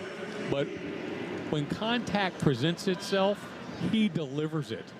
He's not the guy that absorbs. He delivers contact immediately. He'll lower his shoulder and accelerate. 14 more yards. Beck now 21 of 29. Looking more and more like the Carson Beck handoff. Coming right side at the 10, at the 5, into the end zone. Touchdown, Jordan Lyle. Lyle gets loose for the touchdown. Now a 4-score game as Miami leads 34-7 over Stanford. Let's get back to Lexington. Tennessee just picked up a first down, 15 seconds left in the half. Right now we're used to this volunteer offense always having their foot in the gas, and it just doesn't feel like this in this first half for this volunteer offense again. You got to get the ball to your playmakers, and Kentucky's doing a real good job by applying pressure and playing too high by keeping everything in front of them. They're doubling the guys that got to get the ball, and it's just not Joey Aguilar's point to throw downfield right now. Aguilar, 12 of 16, 173, a touchdown, no interceptions. Vols have rushed it 16 times for just 29 yards. And not all of that is sack yardage. They have not run very efficiently. Outside of a 17-yard run by Star Thomas, which set up a touchdown, Vols have not run it very well. It's funny how running the football sets up other things, but Kentucky's straight up just winning at the line of scrimmage more than I thought they would defensively. Tell you, a field goal here would feel awfully good for Tennessee. That's something you don't normally say, but to go in up 10 with how that last drive went for the Cats, that's a big deal. 15 seconds. First down and 10 at the Kentucky 37. Aguilar looks left, comes back to the middle. In trouble, fires deep downfield. Man is there. It's caught by Staley, and he's out of bounds inside the 15 at the 12. Lovett is the man who was defending. They're going to put it down at the 13 with 10 seconds to go. Vols want to get on the ball. Tennessee does have a timeout left. Gain of 24. And Kentucky will again use a timeout. Really nice throw by Aguilar. Yes, it was. He had a hand in his face. I felt like it hit him on his shoulder. Kentucky calls time. Get you an update elsewhere in the state. Boston College has opened the third quarter with a quick strike as the Eagles have pulled within 4 of Louisville. Cardinal lead has been trimmed to 21-17 as we take it back to Lexington. Ball's got to come out reasonably fast here, but you do have time to let a set of routes develop. What do you like here, Ramon? I like something that everything I want is towards the sideline. Either you take a strike down the middle of the goalpost if they're playing too high, you can hit the seam, or give me something towards the sideline and continually work this thing downfield. As you said a second ago, 4 seconds on one completion that they had, it saves the clock, and you don't want to burn this time out before you have an opportunity to kick a field goal if you don't score. Staley, 4 catches, 43 yards. Brazel, 3 for 88 and a touchdown. Matthews, 3 for 33. Radarius Jackson, 1 for 19. Davis, 1 for 10. Kitzelman, 1 for 4. 10 seconds, 1 timeout. Ball resting on the right hash inside the 14. One thing I've noticed in this series for Kentucky's defense, they're running a lot of stunts up front, so it'll be interesting to see how the Vols pick this up right now with no blitzing. Kentucky set to rush 4. Aguilar takes the snap, looks, throws into the end zone. Touchdown, Big Orange! Ethan Davis right down the middle.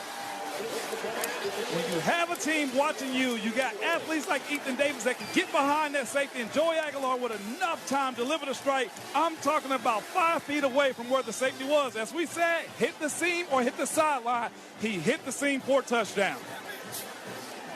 Ethan Davis, fantastic moment for him coming back for the first time since the Georgia game catching 2 big passes on that drive. The second one good for a 13-yard touchdown. Here's Gilbert for point. His kick is up, and his kick is good with 5 seconds left in the half.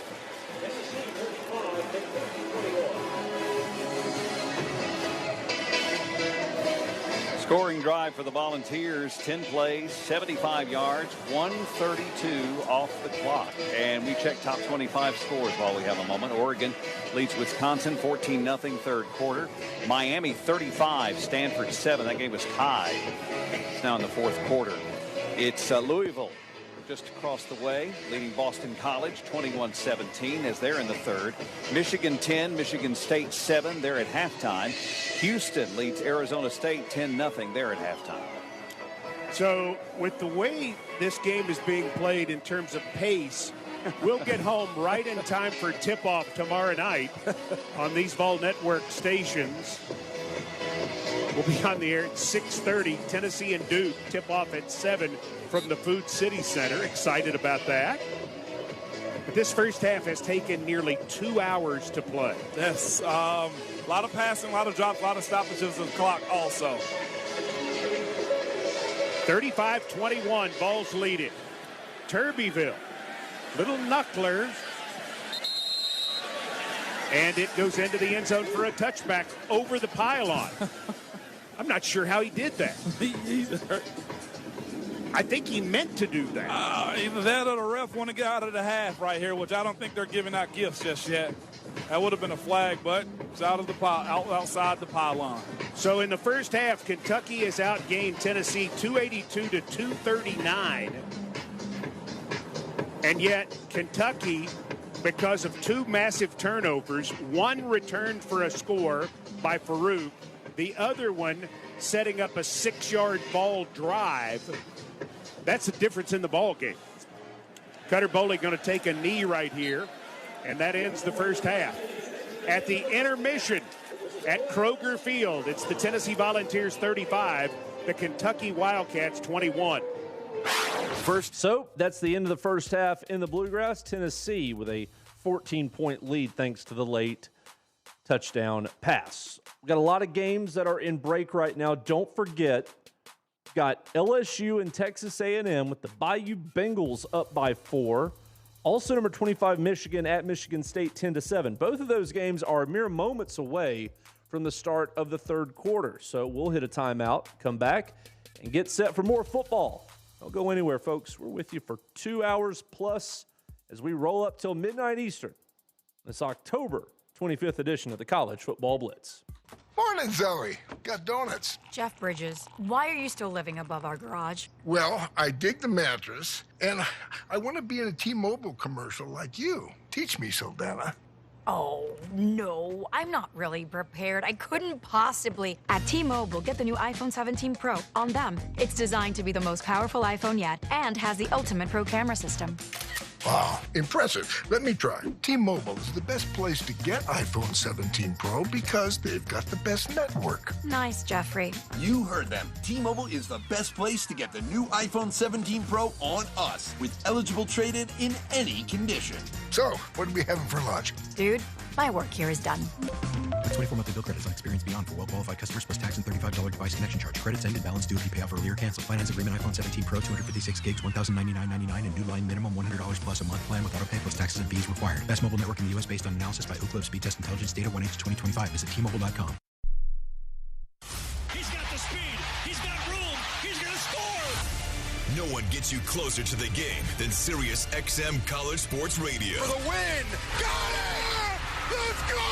Tune in for news, talk, and analysis from the offseason through regular season and into the postseason. We've got your team covered anywhere you go. Deep to center field. Oh, it's gone. Get a free trial at SiriusXM.com/College Sports Radio 2025. As America's #1 motorcycle insurer, Progressive has your back. Oh, like replacing my bike in case of an accident? Progressive's total loss coverage can help with that. Great. And you also agree with me that my riding club should ride to the aquarium instead of cruising around a mountain, right? Actually, we just do insurance. We don't vote in riding clubs. Nice. 2 votes for the turtle exhibit. To be clear, Progressive has your back for insurance only. So get a quote and see if you can save. What are you, some kind of turtle hater? Progressive Casualty Insurance Company and affiliates. Covered subject to policy terms, limits, and conditions. All the best plays from coast to coast. Off to the races to the 30. Down the sideline and scores. The Rutgers touchdown. Left for the end zone. Touchdown, Nevada. The Wolfpack wins. This is the College Football Blitz. As promised, we're going to take you back to Baton Rouge, where we're off and running in the third quarter. Texas A&M gets the ball to start the half. They've wasted no time. Took all of 2 plays to get into plus territory as they trail LSU 18-14. Bring up a makeable first down with just 3rd and 1. Aggies were 3 for 5 in the first half. 3rd and 1 from the 33. 2 runs for Marcel, 14 and 9 yards. Well, and at the 33-yard line, they're in 4-down territory if they need to. Nebu, the center. Owens to the right of Reed. In motion goes Craver. Rubin right up the middle. First down, and he spins ahead to the 30-yard line. They don't need to. Nope. Good job by that offensive line, giving him plenty of room to pick up that first down. He needed 1, pick up 3. 1, 2, and 3 are out there as wide receivers. Craver, Bussey, and Bethel Roman.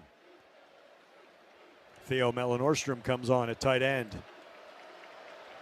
To the right of Demetrius Crownover at right tackle. Owens to the left of Reed. 2 receivers right. Craver goes outside Bussey. Rubin cuts back up the middle. Rubin behind a convoy ahead near the 20-yard line. Make it the 20 and a half. Rubin just shy of the first down. Inches shy, it looks like. He's so good between the tackles. Yes, Reuben he is. Owens. Yes, he is. Wow, this is. Are they not going to measure this? It looks like it's about there. I guess. I think he's just shy. They can see it better than I can. Yeah. Theo's on the left wing.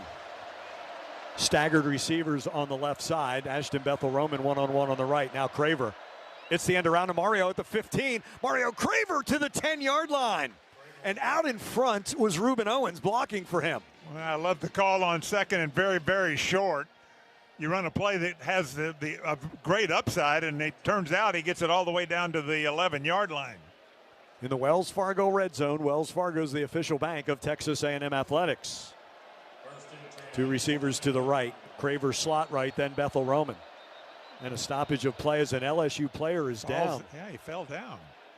Is that a penalty? Aggies got a penalty for this and got fined by the SEC. $50,000. It's the Aggies' 3rd trip into the red zone the ball tonight. Was spotted and made ready for play. Number 4 presented as being injured. By rule, LSU will be charged the first time out of the half.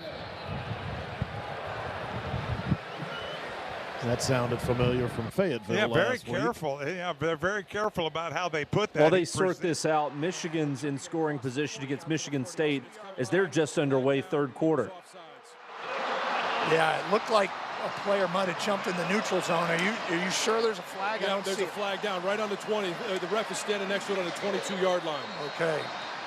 Yeah, the blitzing corner was Malcolm Bell, and he was trying to anticipate the snap. Otherwise, it'd be Spartan football on their own 42-yard line as Underwood got hit as he threw. He kind of threw that one in secret. I mean, I could tell that he was offsides at the snap of the ball, and you'd wish he'd throw it up in the air so everybody could see it. Yeah, I just saw the replay. Offside. He was offside. Defense, number 14, 5-yard penalty, 3rd down. Wow, now it's a 3rd and 3.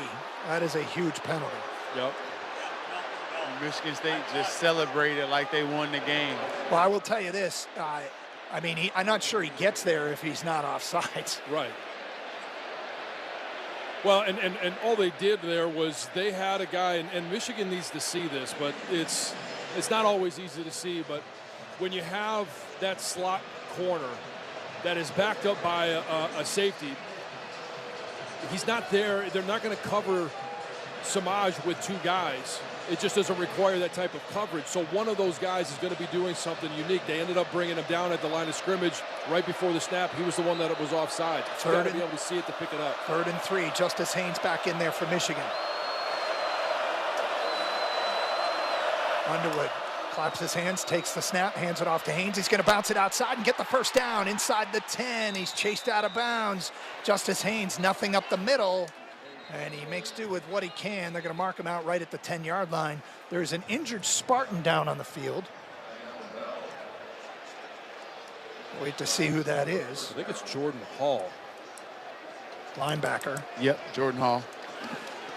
On the field. Wolverines have taken this opening drive in the second half and have it 1st and goal at the Spartan 10-yard line as they work on the injured Spartan. 12:32 to go, 3rd quarter. It's 10-7 Michigan. This is Michigan football from Learfield. So as they break in East Lansing, we'll try to keep the live play-by-play rolling here. Let's go ahead and go to Louisville and BC. Midway through the 3rd quarter, Cardinals have the football. A 21-17 lead. As you'll remember, BC scored in the first minute of this 3rd quarter to draw within 4. More wide than high, either way. Catch could not be made. Here comes a punt. Short, wobbly, end over end, bounces sideways and out of bounds. Louisville's not getting much out of their punters tonight. No, that was Chapeau again. Little crowd getting a little restless here. Want to see some positive things out of the Cards. It's been a dreadful 3rd quarter for Louisville offensively. That was just a 24-yard punt then, so Cards have to kick it back. Meanwhile, TV timeout in Baton Rouge has wrapped, so we'll go ahead and rejoin the action there with Texas A&M in the red zone. First drive, 3rd quarter, as they trail by 4. Very good red zone offense, top 20 in the nation coming into tonight with our TD percentage from the red zone. Mansour Delane is the one who leaves. LSU hustles P.J. Woodland on. So is Devon Keys, a linebacker. 1st and 10 from the LSU 11 on the right hash. 2 receivers right. Slot right, Craver in motion from right to left. It's a jet sweep. The end around left side. Craver hunting end zone by the pylon, knocked out of bounds at the 3 inside the 3-yard line. Yeah, brought him in motion and just motioned him right across the formation, handed him the ball, and with the sweep, he'll get about 7 yards all the way down inside the 3. Amari Daniels leaves. He was one of the blockers. He came in to block, and now Reuben Owens comes on for the Aggies. Actually looks more like 8, 2nd and 2.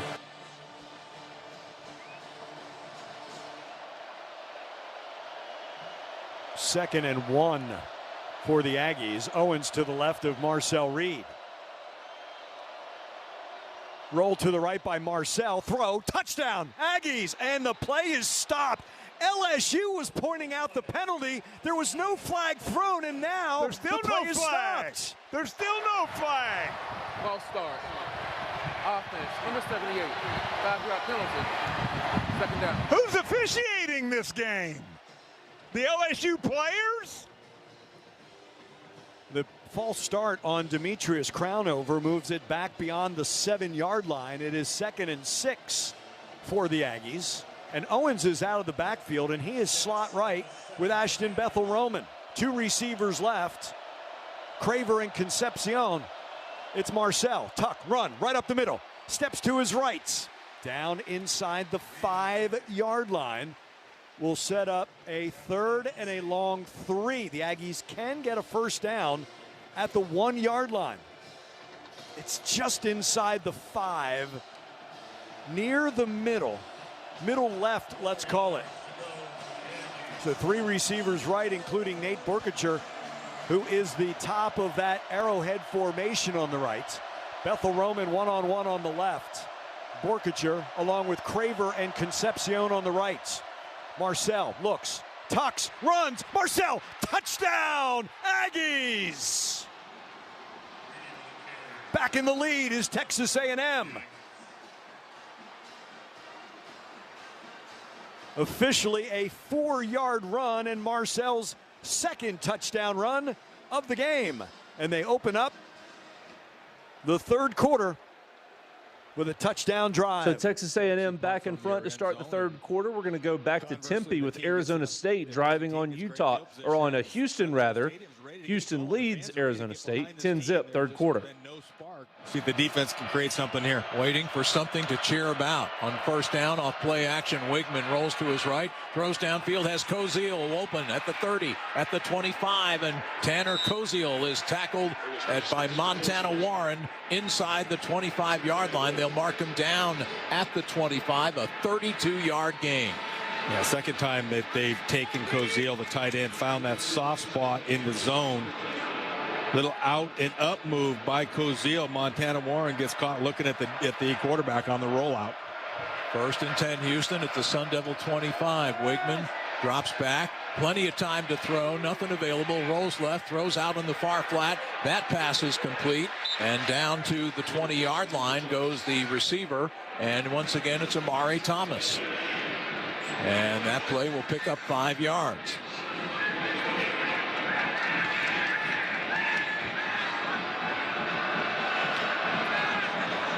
Along that defensive interior, Sun Devils really need to get some pressure, whether it's Kingaika or Lona Wong or CJ Fight.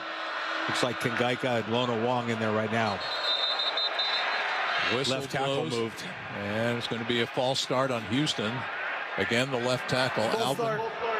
Offense, number 79, 5-yard penalty, second down. That's the second penalty on the night, charge to left tackle Alvin Abasale. This is actually Houston driving on Arizona State, trying to build on their 10-zip lead. But we've got points to tell you about in Eugene. Zach Grace at the I-back front position, that fullback blocking spot in the I. Under center, Thomas turn, keeps it, going to go back to throw, wide open. Catch! Touchdown, Oregon. How often does a lineman ever get to celebrate with a little dance in the end zone? Oh, we love a good big fella dance. Ducks 21, Badgers nothing. Wisconsin on the verge of being shut out for a third consecutive game. As we rejoin Houston, Arizona State, Cougs lead 10-zip, looking for more. With the snap, Wigman, time, looks into the end zone. Touchdown, Koziel! A two-handed catch on the back line of the end zone, and the Cougars lead it 16-0 with 10:10 to play in the third quarter. I honestly don't see how Connor Wigman makes a pass like that, Kevin. He throws it to where only Tanner Koziel can catch the ball. It's super high. That's probably a pass that's in the, 7.5-foot range, maybe 8 feet high. Only Koziel can make that catch, and he brings it in for the touchdown. What a huge drive. Not only this drive by Houston, but remember, Arizona State got the ball to start the second half, trailing 10-0, but the Cougars stop them, now get the ball back, march right down the field, take it in for a touchdown, and with 10:10 to play, the point after is up and good. 17-0. Houston on the road in the Big 12. A couple of one-loss teams in that league trying to avoid a second conference setback. Houston looking good early in the third quarter over the Sun Devils. Let's get you back to Louisville and Boston College. Louisville with the ball on a 21-17 lead in the third. 6 yards by Lacey on that little swing pass. They line him up as a running back. He plays all over the field. Running back, wide receiver, quarterback in the direct shotgun snap, wildcat. So 6-yard gain on first down. 2nd and 5 for the Cardinals from the 22. Isaac Brown to the left of Miller Moss. Bell motions toward the formation from the right. Moss retreats, throws it down the middle of the field. Good throw. Caught. Yes, did he hold it? Yes, I think he did. Lacey, touchdown. Yes, it is. Great throw under pressure by Miller Moss. He was retreating. He let the ball go just before he got hit right down the chute. And there's Colin Lacey. I believe that's Colin's first touchdown reception of the year. It is. You're exactly right. For all he's done, that's his first touchdown grab. So the Cards strike quickly after being robbed of a fumble return touchdown. They just throw a good old-fashioned touchdown pass. Two-score lead for number 19 Louisville over Boston College as the Cardinals, again, like a lot of ranked teams tonight, very slow start, but midway through the third quarter, they are starting to move through the gears. Another ranked team, same situation, uneven start, maybe looking a little better in the third quarter. That's Michigan. Three wide to the right. Haynes in the backfield. Underwood takes the snap and hands it off to Haynes, who bounces it outside and will walk into the end zone for a Michigan touchdown. John Jansen, just what the doctor ordered, and Michigan extends its lead to 16-7. Doug Karsh, John Jansen, Michigan Sports Network, and that call is presented by T-Mobile. Visit your local store to start saving. T-Mobile, it's better over here. 17-7 Wolverines in East Lansing over the Spartans of Michigan State. First drive in the books in the third quarter. Let's go ahead and rejoin the action in Baton Rouge live, where Texas A&M just forced an LSU punt as the Aggies lead 21-18. They have worked on that kick return in the spring and in the fall, and it has been spectacular. And the Aggies strike twice here in the third quarter and are up 28-18 on the LSU Tigers. The 79-yard. We caught the tail end of a Casey Concepcion 79-yard punt return touchdown, as all of a sudden Texas A&M has opened a 2-score lead over the Bayou Bengals. We are going to sneak in a timeout of our own. 2 more hours to go on this edition of the Blitz. We'll see you on the other side. Morning, Zoe. Got donuts. Jeff Bridges, why are you still living above our garage? Well, I dig the mattress, and I want to be in a T-Mobile commercial like you. Teach me, Saldana. Oh, no, I'm not really prepared. I couldn't possibly. At T-Mobile, get the new iPhone 17 Pro. On them, it's designed to be the most powerful iPhone yet and has the ultimate pro camera system. Wow, impressive. Let me try. T-Mobile is the best place to get iPhone 17 Pro because they've got the best network. Nice, Jeffrey. You heard them. T-Mobile is the best place to get the new iPhone 17 Pro on us with eligible trade-in in any condition. So, what are we having for lunch? Dude, my work here is done. The 24 monthly bill credits on experience beyond for well-qualified customers plus tax and $35 device connection charge. Credits end and balance due if you pay off earlier. Cancel. Finance agreement iPhone 17 Pro 256 gigs $1,099.99 and new line minimum $100 plus a month plan with auto pay plus taxes and fees required. Best mobile network in the U.S. based on analysis by Oak Cliff Speed Test Intelligence data 1H2025. Visit T-Mobile.com. Hey y'all, this is Michael Felder, co-host of College Sports Now. We're breaking down all the action from around the country every week during the football season. We'll look beyond the box score and keep our finger on the pulse of college football from September all the way through the national championship game in January. Listen all season long on Apple Podcasts, Spotify, or wherever you love to get your favorite podcast. And be sure to follow along on Twitter at CSNowTweets.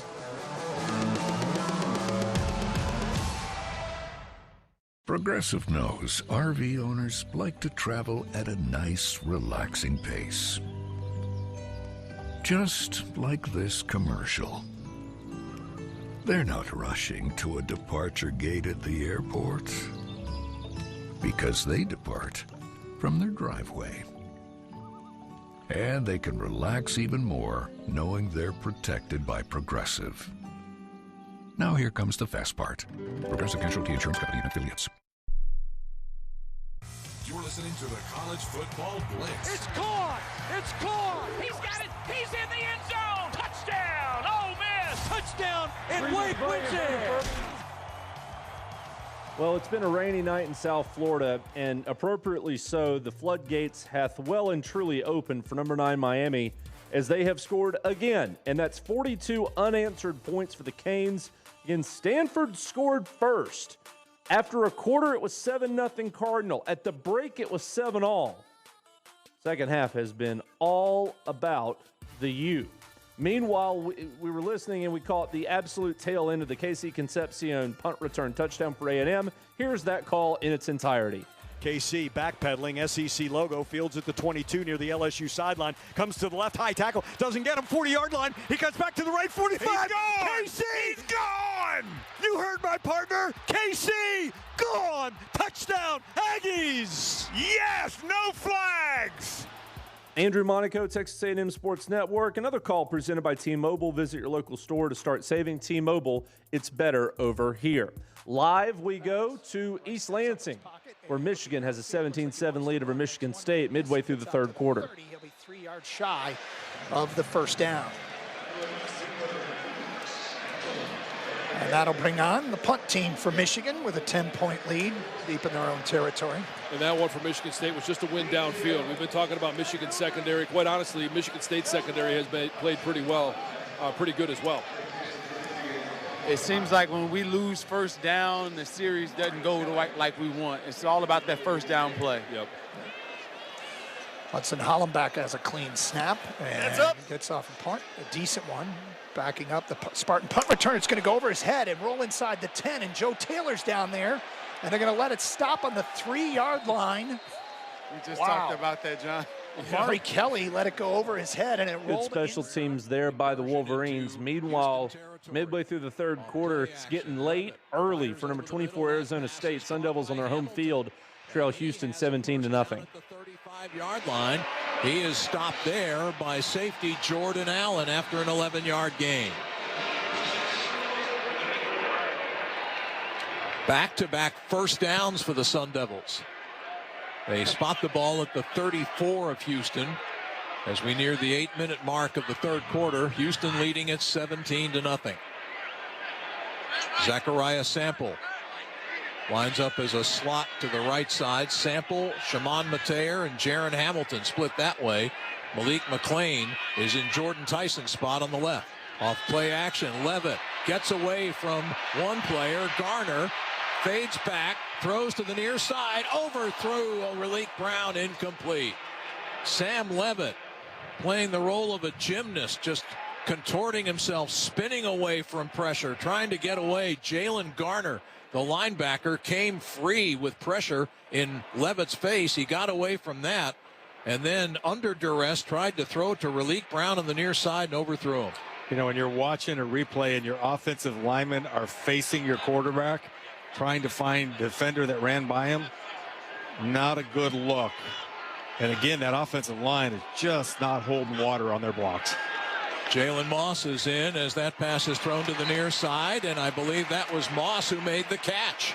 Jalen Moss out of bounds into the ASU bench at the 27-yard line. It's a pickup of 7. It'll be third. Actually, they spot it just shy of the 26, call it 3rd and 2. And the Devils right back to the line of scrimmage.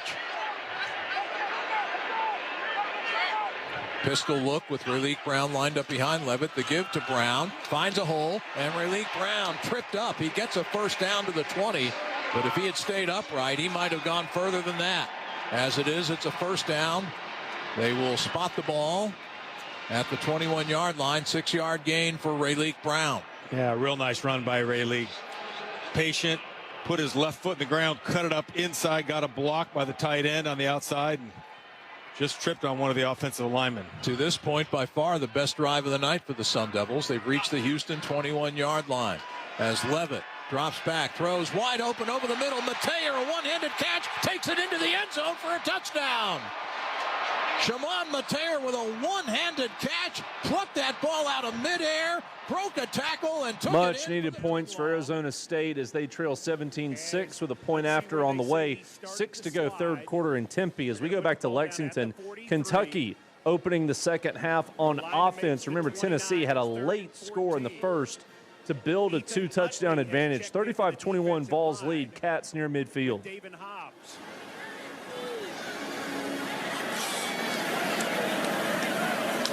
Bowling, dropping. Going to screen it right side. Balls pursue. Balls get him. It's Utley. The Nashvilleian goes to take him down for a loss back to the 49-yard line of the Wildcats.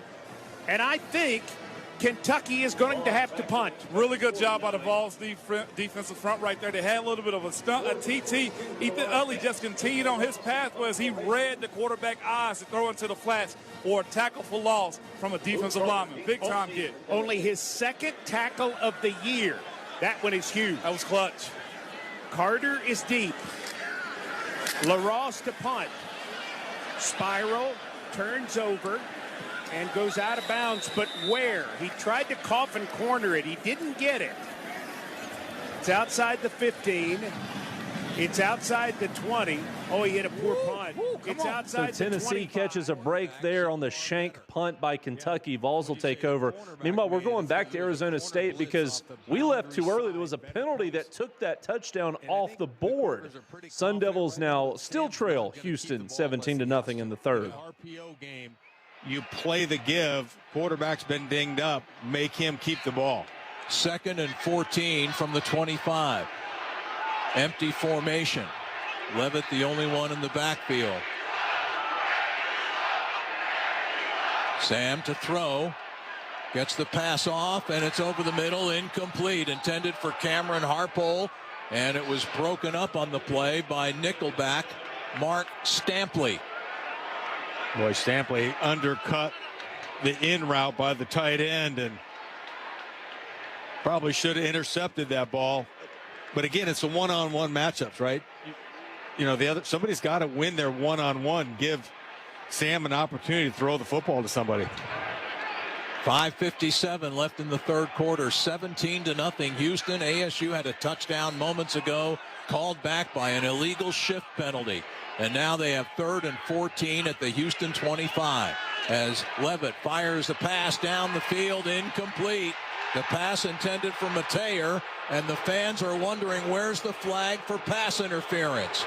No penalty markers down on that one.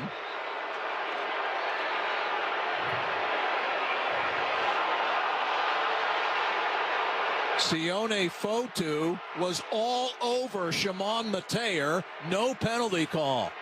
Fotu had his back to the quarterback. That's didn't horrible. See the ball. That's horrible. My goodness. So now Gomez will try a 42-yard field goal to get the first points of the night for Arizona State. The kick is airborne. It's up, and it is no good. Wide to the left. A nightmarish night unfolding for Arizona State football. Timeout on the touchdown taken off the board, and then they miss the field goal, and Houston keeps the 17-0 lead in the desert. Meanwhile, LSU came up empty offensively. They just had to kick it back to Texas A&M. Bit of a scramble on the punt return, but it looks like Texas A&M has kept it. We'll let you know. But we're going to go to Louisville and Boston College. Cardinals moving again as they now lead 28-17 and looking for more. 2 interceptions last year in 5 pass breakups. He's their leading tackler this season and just came up with the interception. First interception of the night thrown by either team. Running the slant pattern up to the right-hand side, and the safety kind of snuck underneath it. It was a little bit late for a slant throw, and first mistake of the night for Miller Moss. So BC just won't give it up. They get the ball back at the 32-yard line. 2:28 to go in the third quarter. 28-17, the Cardinals lead. But the defense seems to have kind of figured things out. They've pretty much bottled up BC lately. See if that can continue. James motions the receiver. Starts right, looking downfield, now drifting left. And he's just going to have to run out of bounds just for about a couple of yard gain over on the far sideline to about the 33. BC going for the throwback to the guy they faked it to. They faked it to the running back, and then he went out on the wheel route. Remember, that was the play last year. Louisville had so much trouble stopping. They ran it 2 or 3 times against Louisville in the first half, and you would say, Craig, what's a wheel route? We just can't stop it. Well, they figured out how to stop it. Well, they stopped it because he got Clev Lubin. It was actually Lubin who was covered him downfield on that. 2nd down and 8. Lubin, defensive end. Here's the snap, and they throw a pass that's batted in the air and caught and intercepted by the Cardinals. What a catch! Garrod came up with a ball that I believe was deflected by Lubin. And so we're back even in the turnover game again, and Louisville right back in business. Boy, you don't see that much. A defensive end, Lubin deflected it with his left arm. The other, Garrard, was falling backwards to catch it. That's for a defensive lineman. That's a heck of a catch. You love to see the big smile of a defensive lineman when he comes up with a football. What brings to mind one of the all-time uncanny things that happened last year was Ramon Purrier, a defensive lineman, scoring 3 touchdowns for the Cardinals. And a couple of those replays, it almost looked like that interception might have been deflected on the line. Miller Moss's. All right, 1st and 10 after the turnover for Louisville from the 34-yard line. Isaac Brown back in as a running back. He gets it, darts out to the right, cuts back to the left. Oh, just tripped up at the 25-yard line. One more step, and he might have gone, but it might not have counted anyway because there's a flag in the Louisville backfield. Offense number 85, 10-yard penalty, first down. Kariski gets caught with a hold. Cardinals get the INT to answer the Boston College interception. As we're going to go live to Eugene, where Wisconsin just hit a big chunk play. Badgers trying to get on the scoreboard as they trail the Ducks 21-0. The tailback. Straight I formation. Simmons under center. Lance Mason, wing on the left side. Simmons bobbled the snap. It's loose.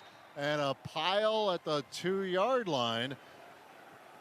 And again, with these rainy conditions and all that, but there have been multiple exchange issues. And it's 2nd down and goal.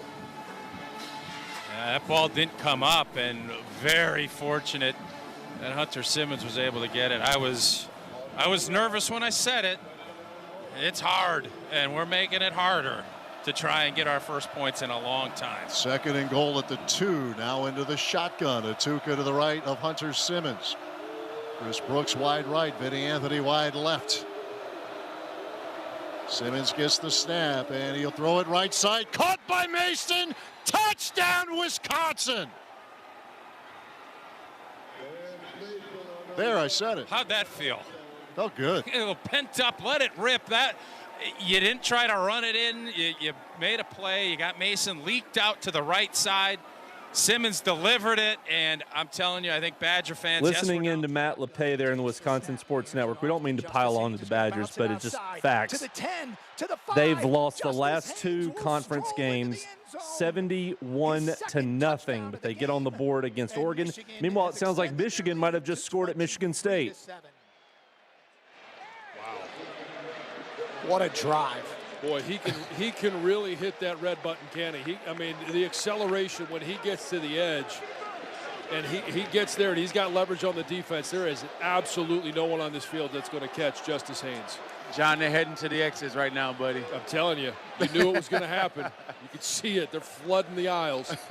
5 plays, 52 yards, over 2 minutes and 38 seconds. The extra point attempt from Dominic Zavada is up, and it is good. That was a Justice Haynes touchdown run for Michigan as the Wolverines tack on 7 more, and they lead in East Lansing late in the 3rd quarter now, 24-7. Over Michigan State. Back to live play-by-play we go. Back to the SEC, where Texas A&M takes over with a 28-18 lead over LSU. Late 3rd quarter action at Tiger Stadium. 4:10 remaining 3rd quarter, 28-18 A&M. Marcel Reed, pocket, pressure coming, throws right side, Jamarian Morrow at the 20, at the 15, 10, 5, sprints, touchdown, right side, Jamarian Morrow, 2nd touchdown as an Aggie. They've both been on a catch and run, and the Aggies have scored 3 times here in the 3rd quarter. Beautiful execution of the screen. I mean, just beautiful. Jamarian Morrow got behind those guys out there in the screen and ran right up the sideline, and nobody touched him. Yeah, that young man is exciting. Isn't he something? 4 plays, 50 yards in a minute 40. And the Aggies are up 34-18. And again, it was the blocking out in front for Jamarian. Randy Bond, the extra point from the Graham snap and white hold. Aggies have scored 21 here in the 3rd quarter and have a 35-18 lead on LSU. So A&M leads big on the Bayou. Has not been a great year in light of preseason expectations for Brian Kelly and company. Might be in for a rough finish to this one at the rate that A&M is seemingly working through the gears on offense. Great touchdown pass there as A&M now leads by 3 scores. Say another team that leads by 3 scores, it's Tennessee. Aguilar under pressure, going to go deep downfield, going for Matthews, who's under it at the 10, at the 5, in the end zone. Touchdown! Big Orange. Michael Matthews catches 1 for 8, and then 1 for 62, which counts 6. Third passing touchdown of the night for Joey Aguilar, and it's 42-21 Vols over the Cats in Lexington. Let's go live to Houston and Arizona State. Cougars threatening again late in the third. They lead 17-0. There is no foul for pass interference. Second down. Ooh, they're trying to say uncatchable ball. Uncatchable ball. Yep. I just, to me, again, Tanner Koziel's not a normal receiver. Correction. It's third down. Third down. He's not a normal receiver. That ball is probably caught by him if they're not hanging all over him. Is it over a normal-sized person's head? Yes. Not for Tanner. Not for Tanner Koziel. Well, he's 6'7", 240 pounds, and can jump out of the gym. Third down and 5 for Houston from the 10-yard line. Quick throw near side into the end zone, fighting for it, incomplete, but a flag comes down, and now you got pass interference coming up this time as Harvey Broussard was the intended receiver on the near side. Keith Abney, the junior from Waxahachie, is going to get ticketed for the pass interference. Broussard can't even go up and make a play. Pass interference. Defense, number 1. That foul occurred in the end zone. The ball was placed at the 2-yard line. Automatic first down. Jeremy, what do you got? Yeah, thank you, Ash. The student section is towards behind the end zone that the Cougars are trying to get into, and they're throwing objects onto the field right now. The support staff is doing everything they can to get them to stop. Yeah, a water bottle. Yeah, this should be. I mean, water bottles are coming in from the stands. Oh man. Hey, this is a big time penalty here. They'll get a. I mean, the referee came over. They're telling Coach Dillingham he needs to get them to stop. Yeah, to Kenny Dillingham. I mean, that's dangerous. You got, I mean, I know that absolutely water bottles coming in from that height like that. That's going to be 9 penalties for 57 yards against Arizona State here today. I think the referee's got to make an announcement about this. Yeah, there's no doubt. Do you even get a warning? I mean, after they told him, after the players, Arizona State players turned in the end zone to the student section and said, stop. Cut it out, yeah, stop. They were saying stop. The refs are meeting in the middle right now. This is not a joke. Again, I mean, these were the big water bottles that were coming in. But let's remember, Red Raiders fans aren't allowed to throw tortillas anymore. So, you're not allowed to throw. This all started a couple years ago when Texas fans lost their mind and threw water bottles on the field. They're going to come down on this hard. They try to sort this out in Tempe. Field goal for Kentucky, no good. So it remains 42-21 Tennessee in Lexington. They really are. And they're still pulling stuff off the field. Another water bottle just pulled another water bottle out. Yep.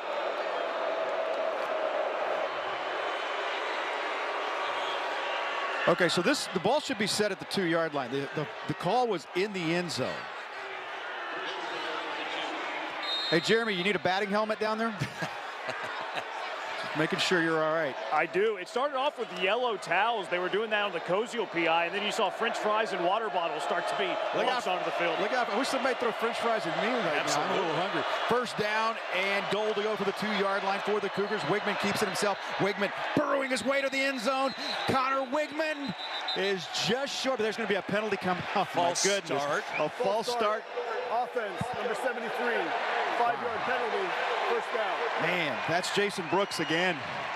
Well, it's loud. Yeah, and that part of the field. As Houston backs themselves up, we can tell you that it is over in South Florida as Miami scores 42 unanswered points to beat Stanford 42-7 at Hard Rock. Up to the 7-yard line. First down still. Yeah, first and goal from the 7, but I like the sound of first and goal from the 2 a lot better. Yeah, absolutely. And Cougars down to 97 seconds to play here in the third quarter. First and goal for Houston from the 7-yard line. They work from the right hash mark at the end zone to our right. 3 receivers to the left, Amari Thomas and Josh Young here. Then here's the running play. Up the middle they go. Tanner Koziel had the bleed block, and did he get in? He did. Touchdown, Houston. Connor Wigman kept it himself. He ran right behind the big tight end, Tanner Koziel. Make it 23-0. Houston over Arizona State. Point after on the way. We go back to Baton Rouge, where Casey Concepcion just ripped off another big punt return. A&M in a golden opportunity to absolutely put a hurting on the Bayou Bengals. It's 35-18, and they're just outside the red zone. Complete nice catch. He comes back to his Mario Craver thrown behind him, and he gets ahead to the 20-yard line as he comes across left to right. And he picks up the first down. 1:40 remaining in the third quarter. 35-18 Texas A&M. 21 unanswered. They were down 18-14 at the half. 2 receivers left, 1 right. Cravers in the slot, then Bussey wide of him. Ashton Bethel-Roman one-on-one on the right in front of the Aggie sideline. From the 20-yard line, a 1st and 10. Marcel. It's a give. And cutting to his left is Amari Daniels with a 5-yard gain with a minute remaining in the third quarter.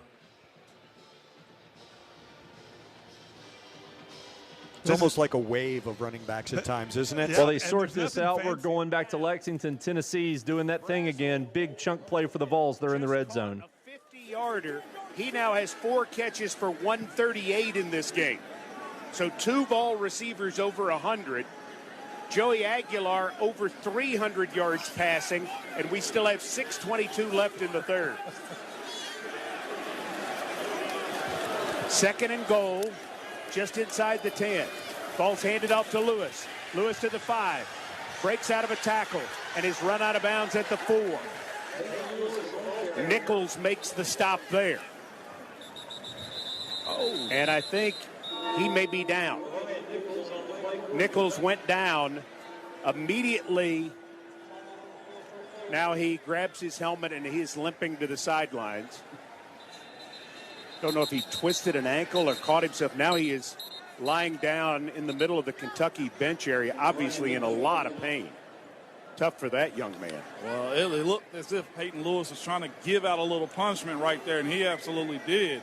He lowered his shoulder and made a statement at the end of that run. I guess if you're a little frustrated like that, you'll deliver it too when the run game ain't been working the way you want it to.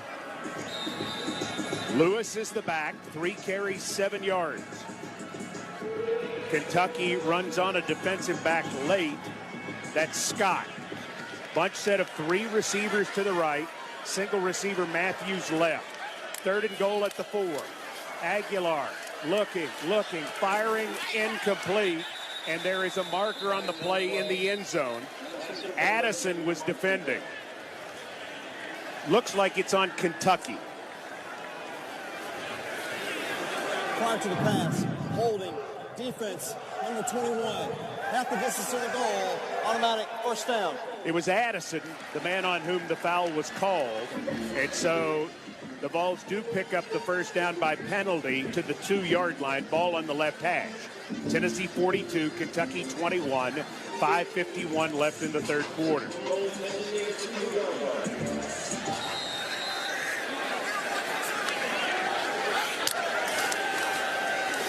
At left guard, Lewis takes the handoff, and the Vols push everyone forward, including Lewis. Touchdown, Tennessee! Peyton Lewis to pay dirt. Gotta love when you can pay off complimentary football. Defense get a stop, you get an opportunity, take a strike down the field, and your bigs up front lead the way. There was no work that Peyton Lewis had to do. He simply, as you said, rolled the back of his offensive lineman into the end zone. That's dominance that you're looking for. 21 points. I should say 20, waiting on the extra point. Don't want to assume. As here's Gilbert. Snap, set. Gilbert's PAT is up, and his kick is good. 21 straight points for the Vols.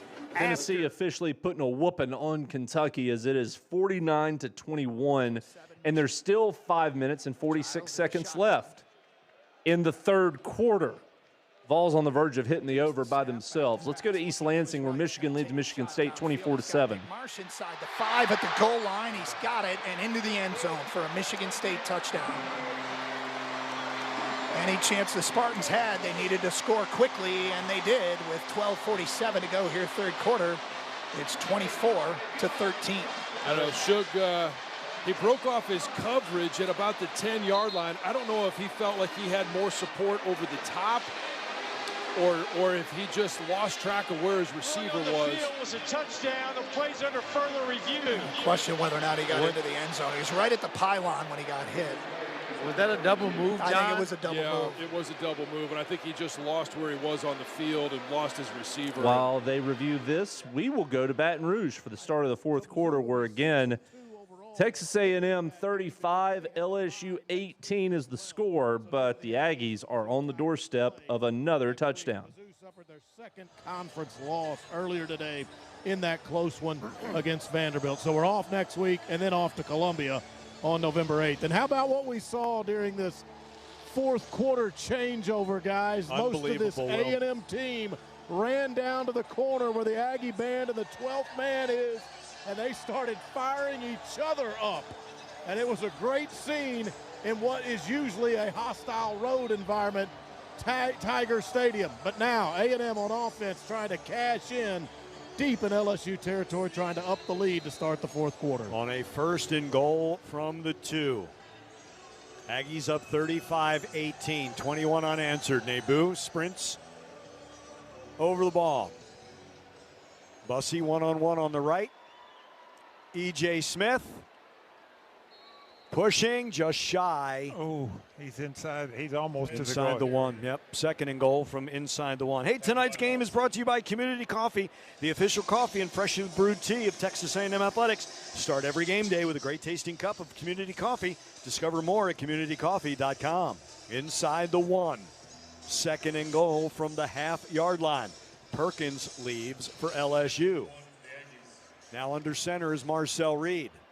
The deep back is E.J. Smith. Now Theo. Borkacher lines up.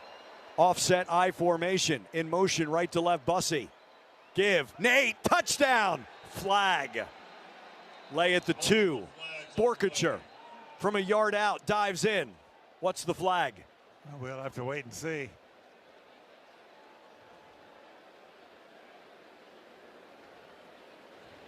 Our referee, James Carter. It's on them. Offside. There are 2 fouls on the defense. Both will be declined. Outside, number 88 defense. Illegal substitution, 12 players in the formation against the defense. Both of those fouls are declined. The result of the play is a touchdown. Can we try that again? Give. Borkacher. Touchdown. Yeah, buddy. Oh, Nate. And they had 12 men on the field. Yeah. Yeah.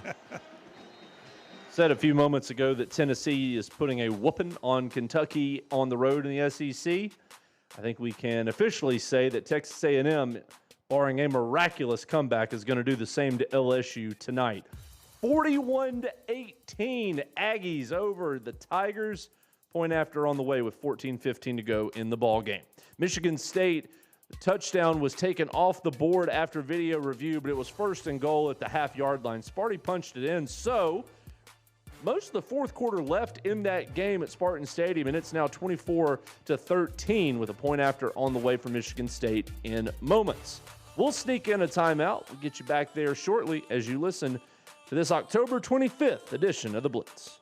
A smooth, close Barbasol shave in the morning lifts your confidence. That rich, creamy lather will catapult you to greatness. Nothing can stop you today. Well, except that traffic jam.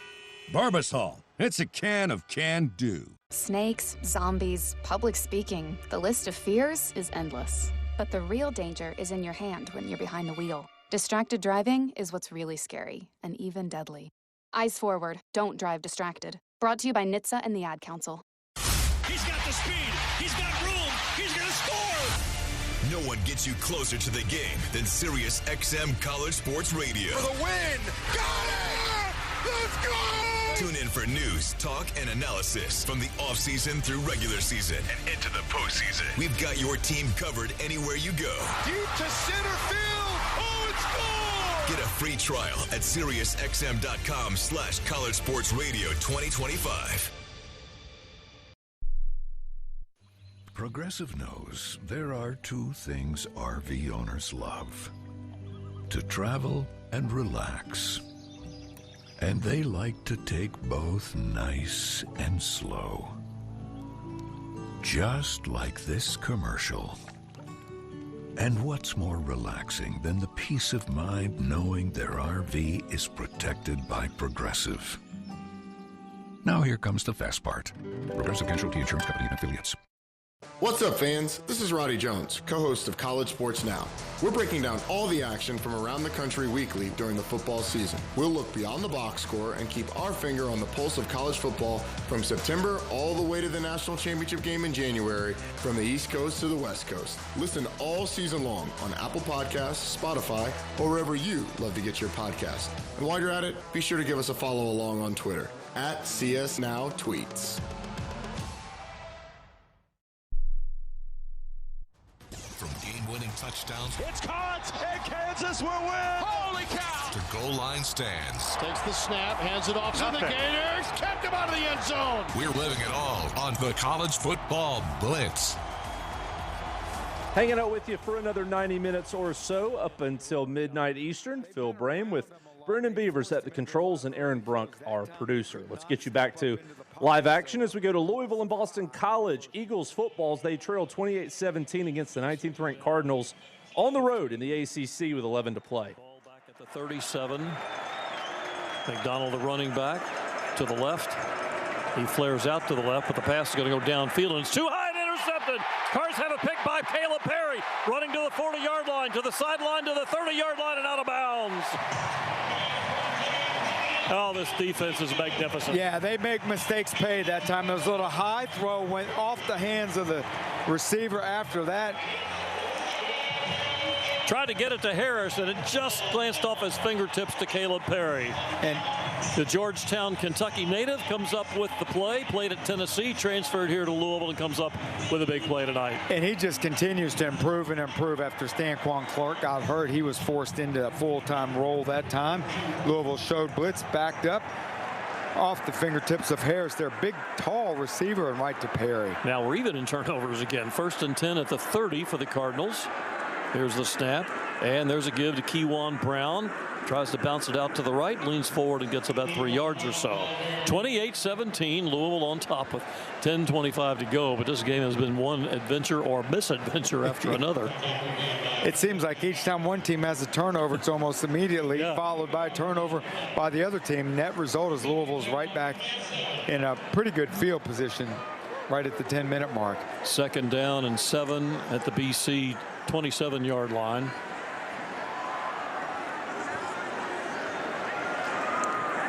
Bell motions out to the right. Keywan Brown lined up behind Moss. 2 receivers to the left side.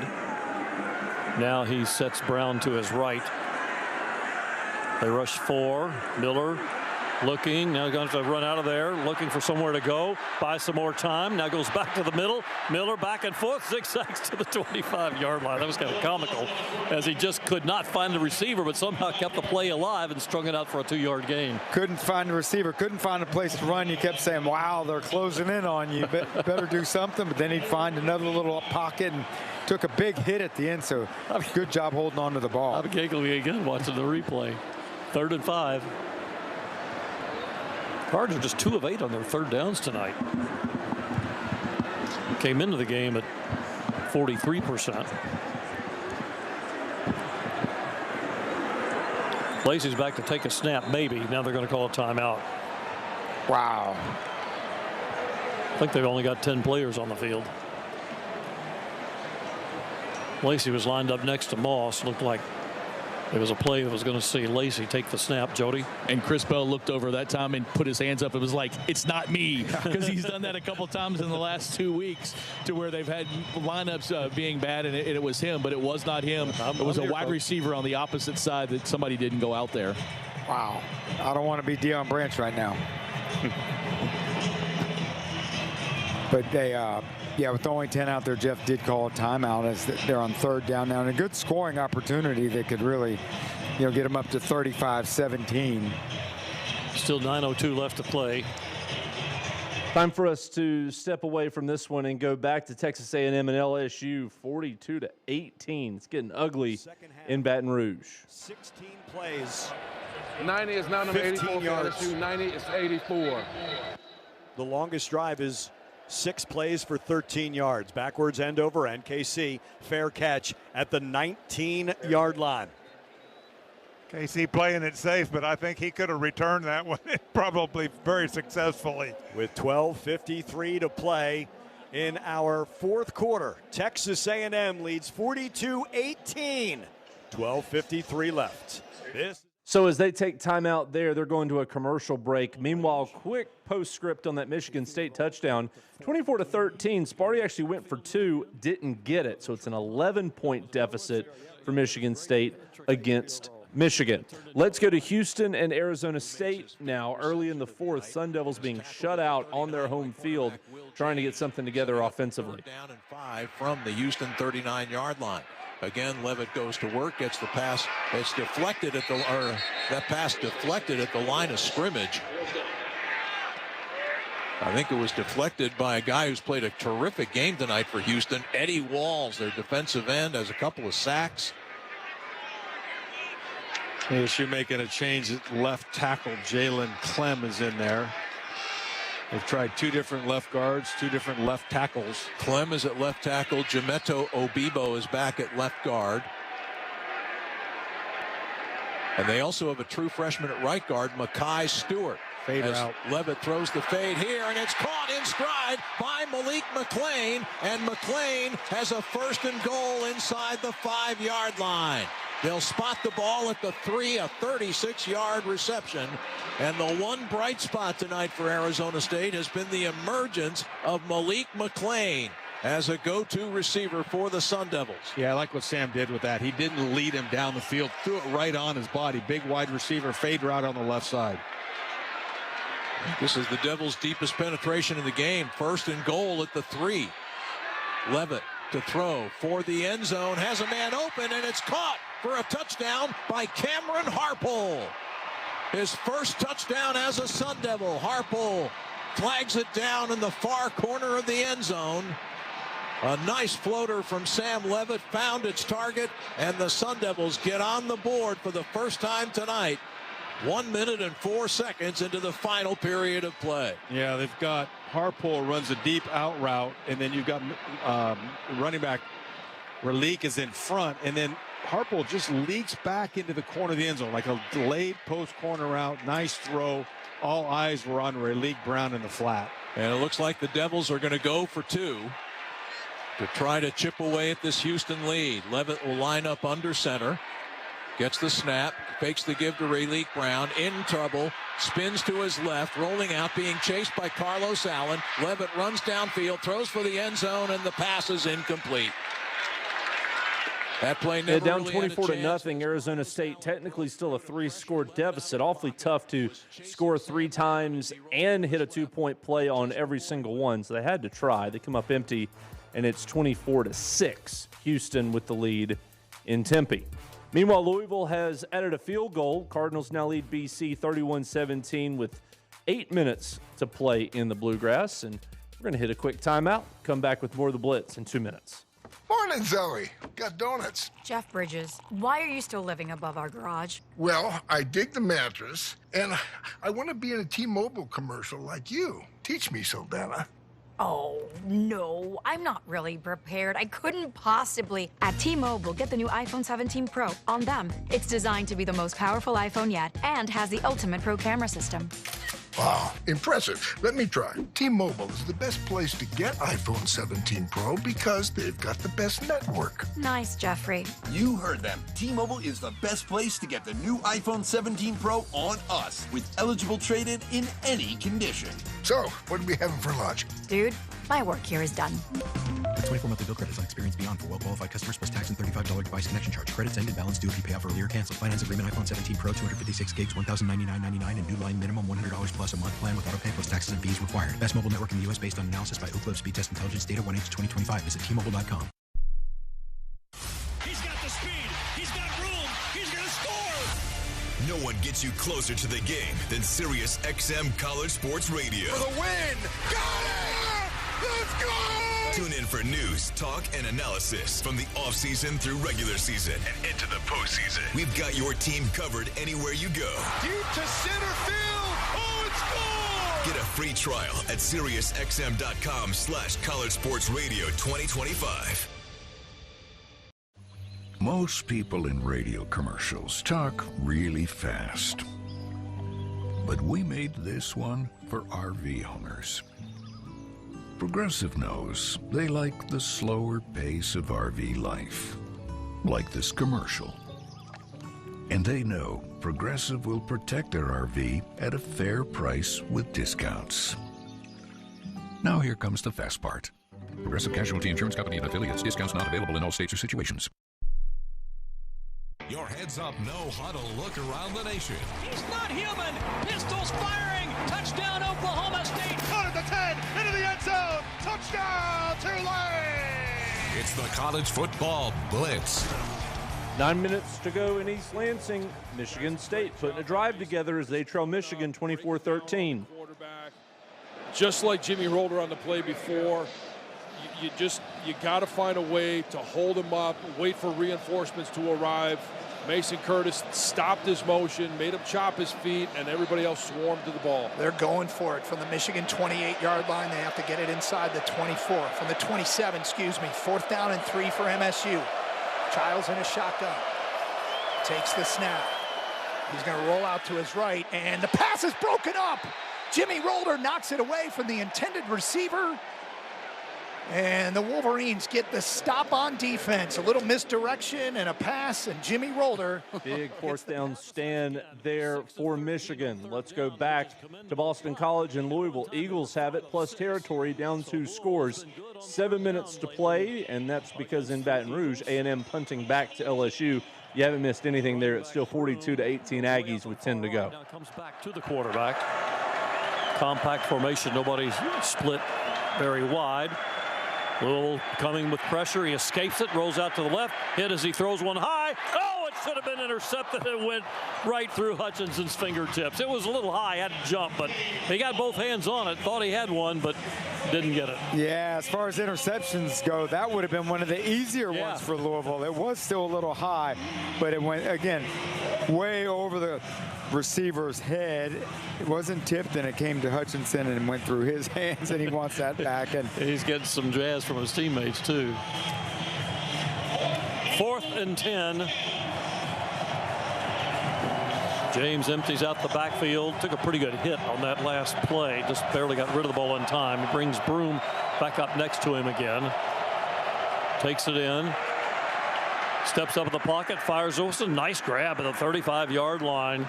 That one went to Jeremiah Franklin, and they pick up the 1st down. Oh, wow. Nice play by Franklin. Not only did he catch it, he was a bit short. He kind of squeezed through 2 defenders, fell forward for the 1st down. Pretty good throw again as he stepped up in the pocket to get rid of it. Takes this snap, hands it off. Nope, doesn't. Rolls right, throws, has a short completion at the 30-yard line to Harris, and tackled at the 20-yard line. Tackle made by Holloway, and all of a sudden they're on the move. Yep. Going hurry. That time a nice adjustment by Harris. He was running an underneath pattern to the right, found an open area and just kind of settled down. And James found him. 1st and 10 at the 21. Louisville leading 31-17 in the 4th quarter. And this throw downfield, open man, caught for a touchdown, caught at the 5 and stepped right in. That looked awfully easy. Jeremiah Franklin with another grab by a tight end. Quinn, the inside linebacker, let him go. He kind of ran under the slant and then stopped as if he would have help on top, but there was nobody on top to help right away, so there was just an empty void. Not sure if the safety was supposed to come up sooner or Quinn was supposed to carry him further back, but after converting on 4th down, pretty quick score. Yeah, James is now 21 of 39, 229 yards and 3 touchdowns. Did throw the 2 interceptions and nearly threw a third a moment ago. Snap was a little low, but he got it down, and the extra point is good, and it's a 1-score game. It's 31-24. Louisville leading with 6 of 17. All right, so the issue not decided yet with Boston College back within a touchdown. Let's go ahead and get you a quick update from the Bluegrass, shall we? Kentucky trying to get back in it with Tennessee.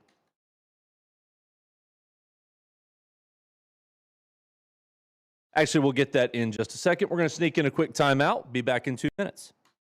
Hey fans, this is Wayne Cook, co-host of College Sports Now. We're breaking down all the action from around the country every week during the football season. We'll look beyond the box score and keep our finger on the pulse of college football from September all the way to the national championship game in January. Listen all season long on Apple Podcasts, Spotify, or wherever you'd love to get your podcasts. And be sure to follow along on Twitter at CSNowTweets.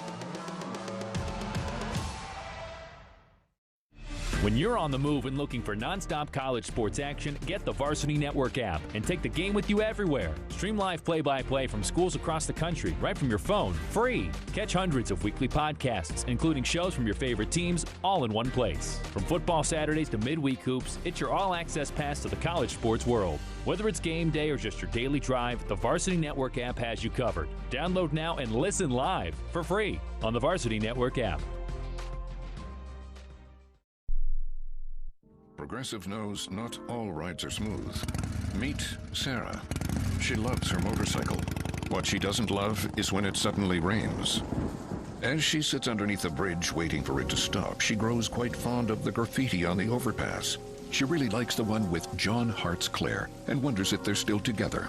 Not every ride is smooth, but Progressive has your back. Get an online quote in as little as 3 minutes and see if you can save with America's #1 motorcycle insurer. Progressive Casualty Insurance Company and Affiliates, not available in D.C. He's got the speed. He's got room. He's going to score. No one gets you closer to the game than Sirius XM College Sports Radio. For the win. Got it. Let's go. Tune in for news, talk, and analysis from the offseason through regular season and into the postseason. We've got your team covered anywhere you go. Deep to center field. Oh, it's gone. Get a free trial at SiriusXM.com/College Sports Radio 2025. All the best plays from coast to coast. Touchdown Carolina. Shoot and score. Pass is picked off on the right sideline. 15-10-5. Touchdown Beavers. This is the College Football Blitz. Let's get you back to Tempe, shall we? Arizona State trying to mount a furious fourth quarter rally as they're in position.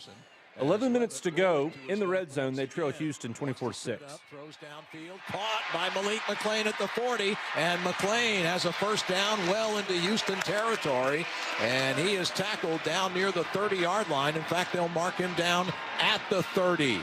A gain of 36 yards for Malik McClain.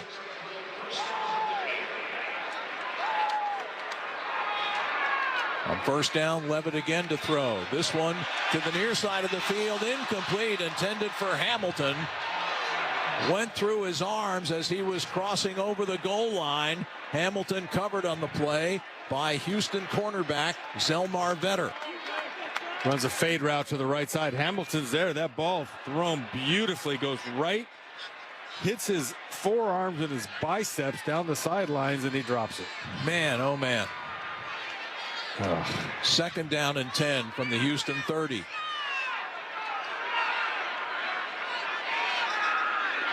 Levitt again spins and rolls to his left, but he's pursued by two defenders and has to throw it away. Actually, it looked like three defenders were chasing him, including Jalen Garner, the linebacker, and safety Jordan Allen. Keep in mind, Sam's got a bad right foot. It looks like he's limping, and they keep sliding, and ASU is doing a good job of trying to slide the pocket to the left side to buy Sam time, and it's working. But when there's nobody open, now you got a right-handed quarterback running the wrong way to the left side. Sam playing on sheer guts tonight. Remember, he got shaken up. He's been dealing with an injury in that right foot area and then was shaken up and had to leave the game briefly in the first quarter tonight. On second down, the throw to the far side of the field, incomplete. Thrown a little too tall for Shimon Mateer. Yeah, but Sam got just crushed on that play. Glass, the linebacker, comes right up the middle and hits him.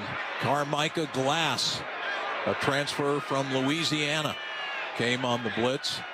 And now on 4th and 10 from the 30, Kenny Dillingham will send in the field goal unit. Jesus Gomez is 0 for 2 tonight. This will be a 47-yard attempt from the far hash. Even if he makes it, the Sun Devils will still need 3 scores to win, as the kick is on the way. And that one is good. So Gomez nails it from 47 yards out. It's now a 24-9 game. Two-possession game. With 11:26 remaining. You're right. A 15-point game there. Meanwhile, we've had an exchange of touchdowns in Lexington. Kentucky scored first, and then Tennessee answered. So it's now 56-27, Vols in front. Let's go live now to Michigan and Michigan State. Wolverines with a 24-13 lead, and the football just trying to run this one out with 6 minutes to go. Because Michigan State made it close, I think it was a surprise to him. So I don't know if he's mentally in that position in order to be in there in that moment. You got to stay ready. Yeah, if that's the case. Wayne Matthews on the stop. Did he get the recovery? No, David Santiago did. So Michigan State takes over on their own 46-yard line, down 11 with 5:51 to go. They just can't bury him. Nope. And now we've got a stadium that might have more Michigan fans than State fans. As the Wolverines got to keep playing. This one's not over. Childs in a shotgun. Takes the snap, back to pass. Bounces out to his right, delivers to Nick Marsh, who's got it at the Michigan 39-yard line. He goes to the ground right there. First down. Should went to the flat a little bit too fast. Only thing that can beat you is stuff behind you, so you have to sink underneath the deep route, rally to the underneath throw. Childs back to pass, going to roll out to his right, looking downfield, delivers, and it's batted away. Great defensive play by Zeke Berry in coverage on Amari Kelly. Incomplete, second down. Nice job by Zeke. Yeah, it was a great job by Zeke, and I wouldn't be surprised if that's what becomes of this Michigan State offense, is rolling Aiden Childs out, allowing him to see downfield, trying to roll away from some of the blitzes that Michigan is putting on. They bring in a lot of those blitzes from the boundary. That stops the clock with 5:26 to go from the Michigan 38-yard line, second down and 10. Childs takes the snap. They're going to run it. And there's some room there to the 35, and down to the 32-yard line is Tua Tulliver, a gain of 6. Ernest Hausman on the stop. It's third down, and 4 for Michigan State. These are all 4-down situations. Yep. And this is a must-score situation for them now. Childs, the Spartans now in a pistol formation. Takes the snap, hands it off to Tulliver, running right, and he's close to the first down, and I think they're going to put him short at the Michigan 29-yard line, about half a yard short with 4:51 to go. Spartans have used one timeout, clock running. Michigan State quickly to the line of scrimmage. The Wolverines line up quickly. They go QB sneak, and Childs is not going to get there. The Wolverines get the stop on 4th and 1, and I believe he's going to be short, and Michigan's going to take over. Wow. Wow. They Spartans went quickly. Michigan barely looked ready. And who got in there to make the stop? Michigan with the stop on 4th and short. Let's go back to the Bayou, where the party is well and truly on for Texas A&M as they lead LSU 42-18, and the Aggies are back in the red zone. In the second half, 130 rush yards.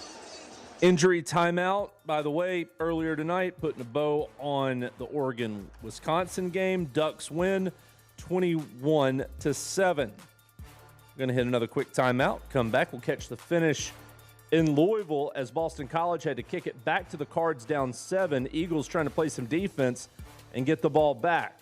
We'll see you in 2 minutes. He's got the speed. He's got room. He's going to score.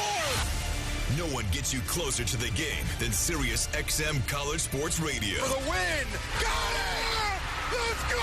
Tune in for news, talk, and analysis from the offseason through regular season and into the postseason. We've got your team covered anywhere you go. Deep to center field. Oh, it's gone! Get a free trial at SiriusXM.com/College Sports Radio 2025. Hey y'all, this is Michael Felder, co-host of College Sports Now. We're breaking down all the action from around the country every week during the football season. We'll look beyond the box score and keep our finger on the pulse of college football from September all the way through the national championship game in January. Listen all season long on Apple Podcasts, Spotify, or wherever you love to get your favorite podcast. And be sure to follow along on Twitter at CSNowTweets.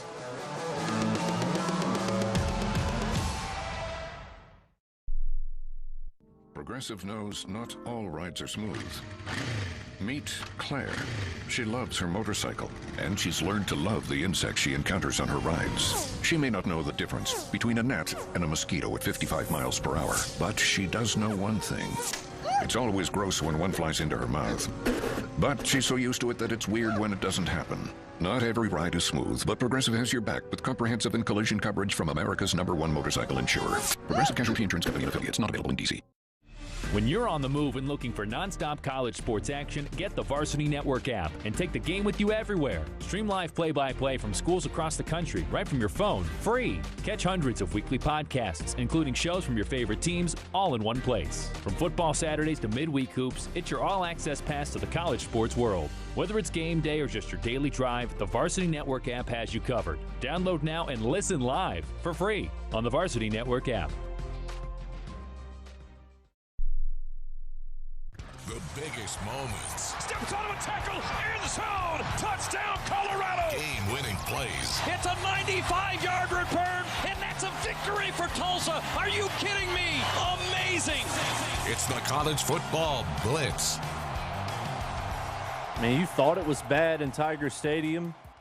Whew, let's get you what just happened in Baton Rouge. 6:20 and counting. This is Morrow, cuts back inside. Jamarian Morrow spins, touchdown! What a run. Second of the game, his first rushing touchdown as an Aggie.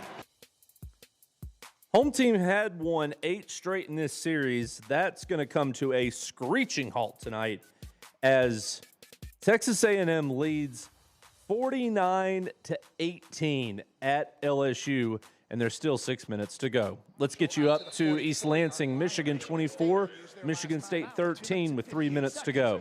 You talked about Big 77. His mom, Kim, wants him to be, preferred he was a swimmer. He told you that this week out in the trenches.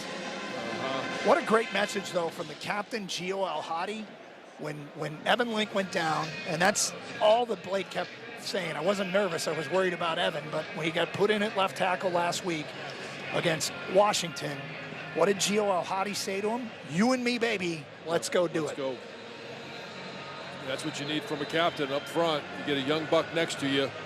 There'll be a lot of things going on. They're obviously very excited to be in there. You got to calm them down at times. Got to walk them through the process just a little bit, the highs and lows of those first couple of reps. And Gio did that for Blake, and I think Blake has stepped in today. It hasn't been perfect, but he has done a really nice job. That offensive line in general has done a really nice job tonight. Spartans are now out of timeouts. They trail by 11 with 2:58 to go. And the Wolverines looking at a 2nd down and 7. Full house backfield with Bredesen back there, along with Justice Haynes. Check that Jordan Marshall, who breaks a tackle across the 50 to the 40. Oh, look at this, down the far sideline, Jordan Marshall to the house. Touchdown, Wolverines. Jordan Marshall goes 56 yards, and Michigan makes it 30-13. Absolutely beautiful.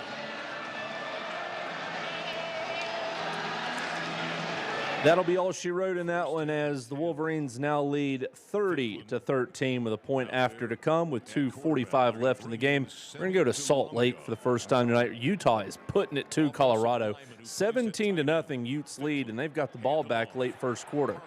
Left side, steps out of a tackle, outside the numbers. He's got the first down, inside the 40, down to the 38-yard line. That's a gain of 12 yards. Ben Finisep, young man out of Durango, Colorado, making the tackle. Yeah, that was a heavy, unbalanced formation to the boundary mark.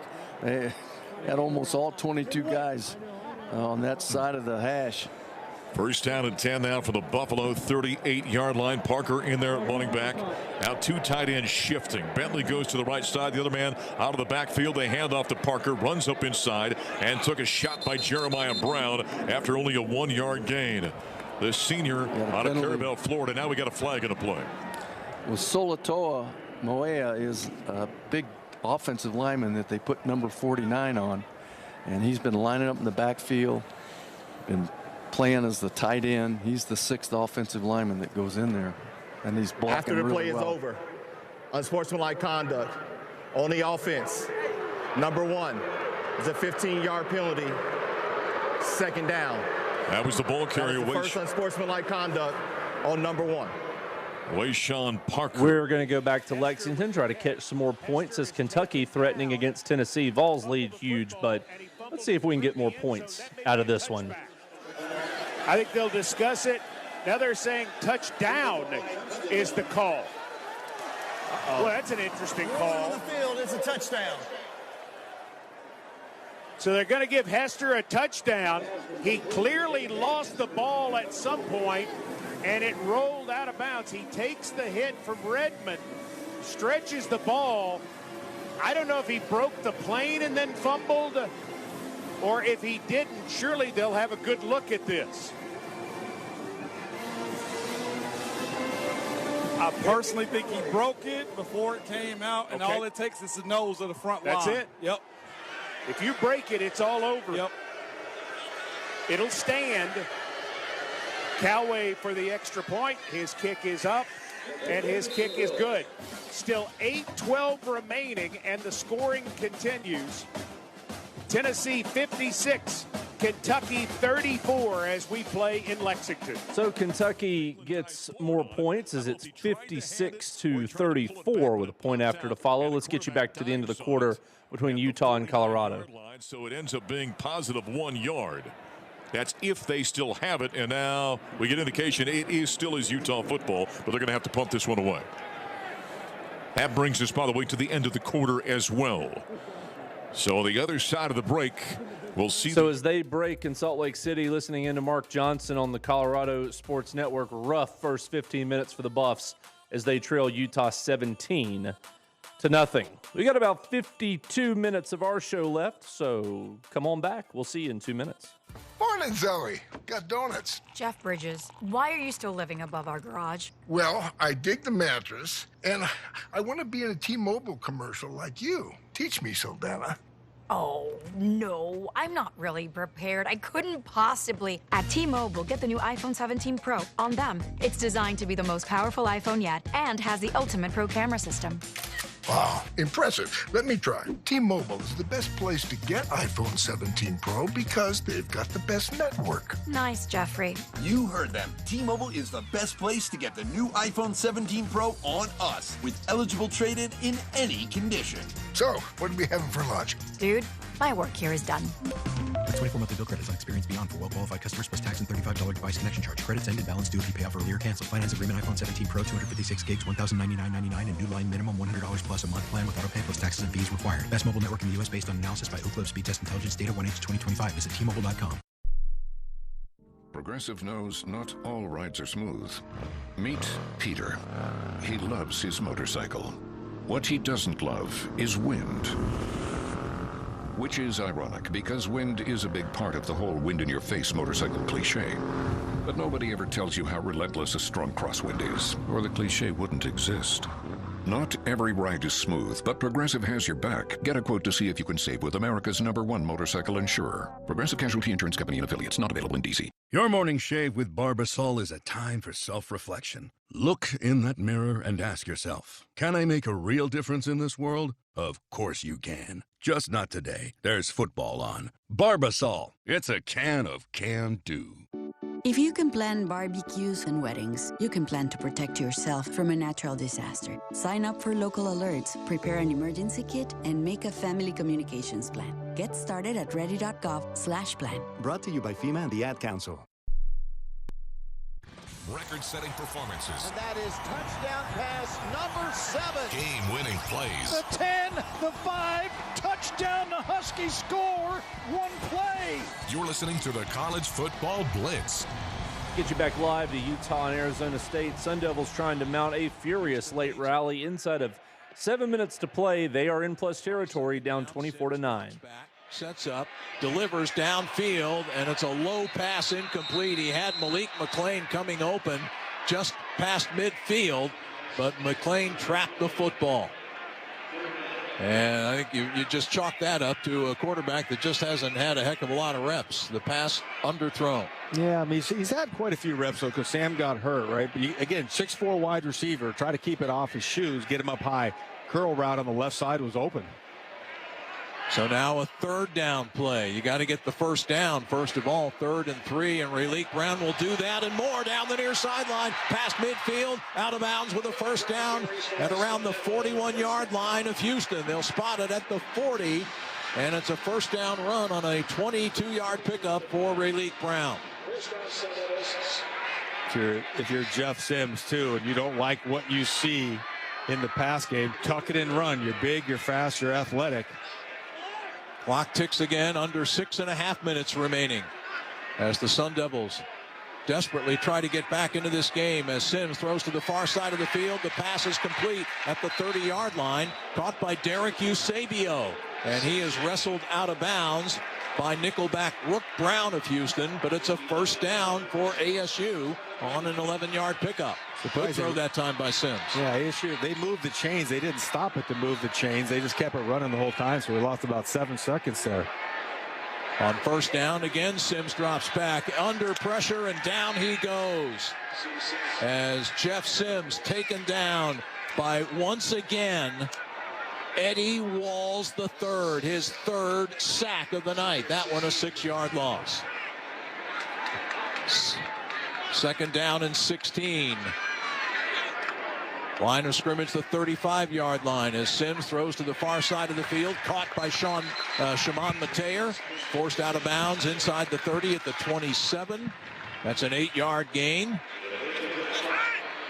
And it will set up a 3rd down play. 3rd and 8 at the Houston 27-yard line. ASU did a nice job of not substituting personnel, not letting Houston substitute people and run the clock off. 5.5 to go. Sims drops back, throws downfield, caught at the 10-yard line, caught and in for a touchdown.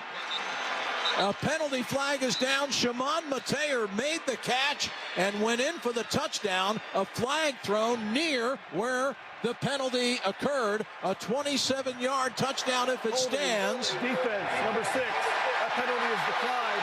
Result of the play is a touchdown. And it will stand. The penalties on Houston.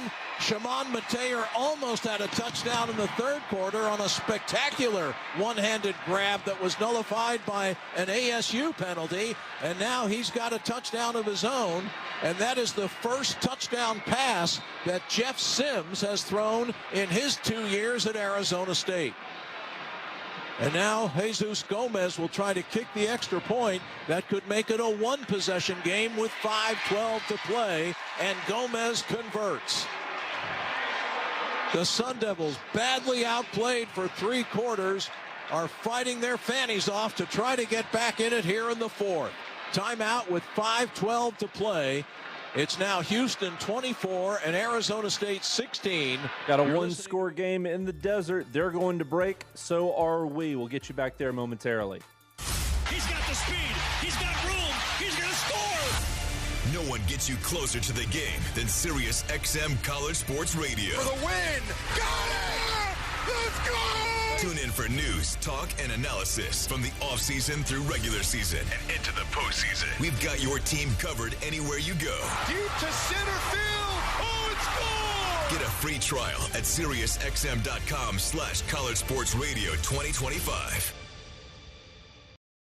When you're on the move and looking for nonstop college sports action, get the Varsity Network app and take the game with you everywhere. Stream live play-by-play from schools across the country right from your phone, free. Catch hundreds of weekly podcasts, including shows from your favorite teams, all in one place. From football Saturdays to midweek hoops, it's your all-access pass to the college sports world. Whether it's game day or just your daily drive, the Varsity Network app has you covered. Download now and listen live for free on the Varsity Network app.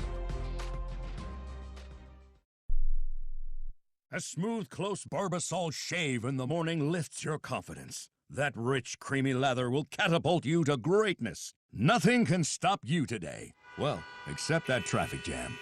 Barbasol, it's a can of can-do. Snakes, zombies, public speaking. The list of fears is endless. But the real danger is in your hand when you're behind the wheel. Distracted driving is what's really scary and even deadly.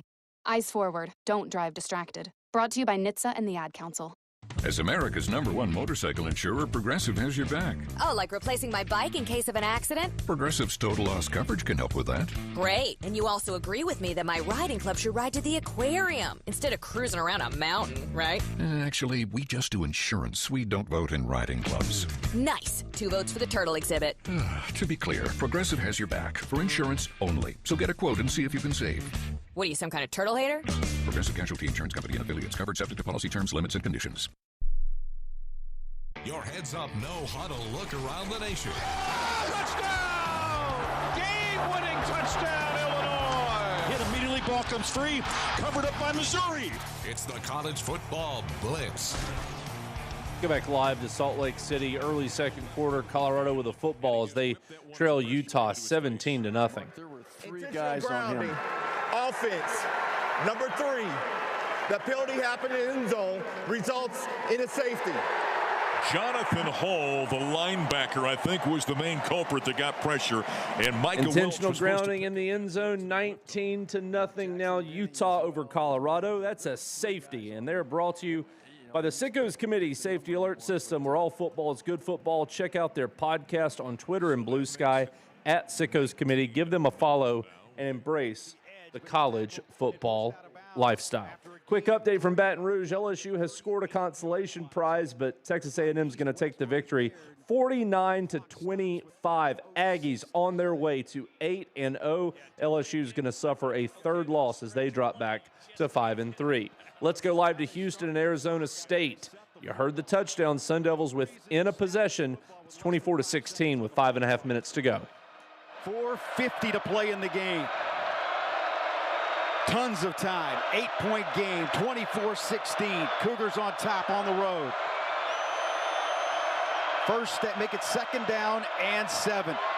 Keeps it himself. Wigman fighting his way ahead. Wigman up near the 44-yard line and knocked down there. He's going to be short of the line to make. You talk about huge 3rd downs. This will be 3rd down and 2 coming up for the Cougars. 3rd and 2 for Houston.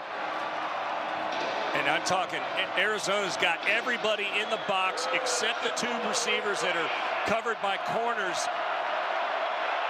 Great run by Connor Wigman, even with a packed full box. From the 43-yard line, the Cougars need to get to their own 45.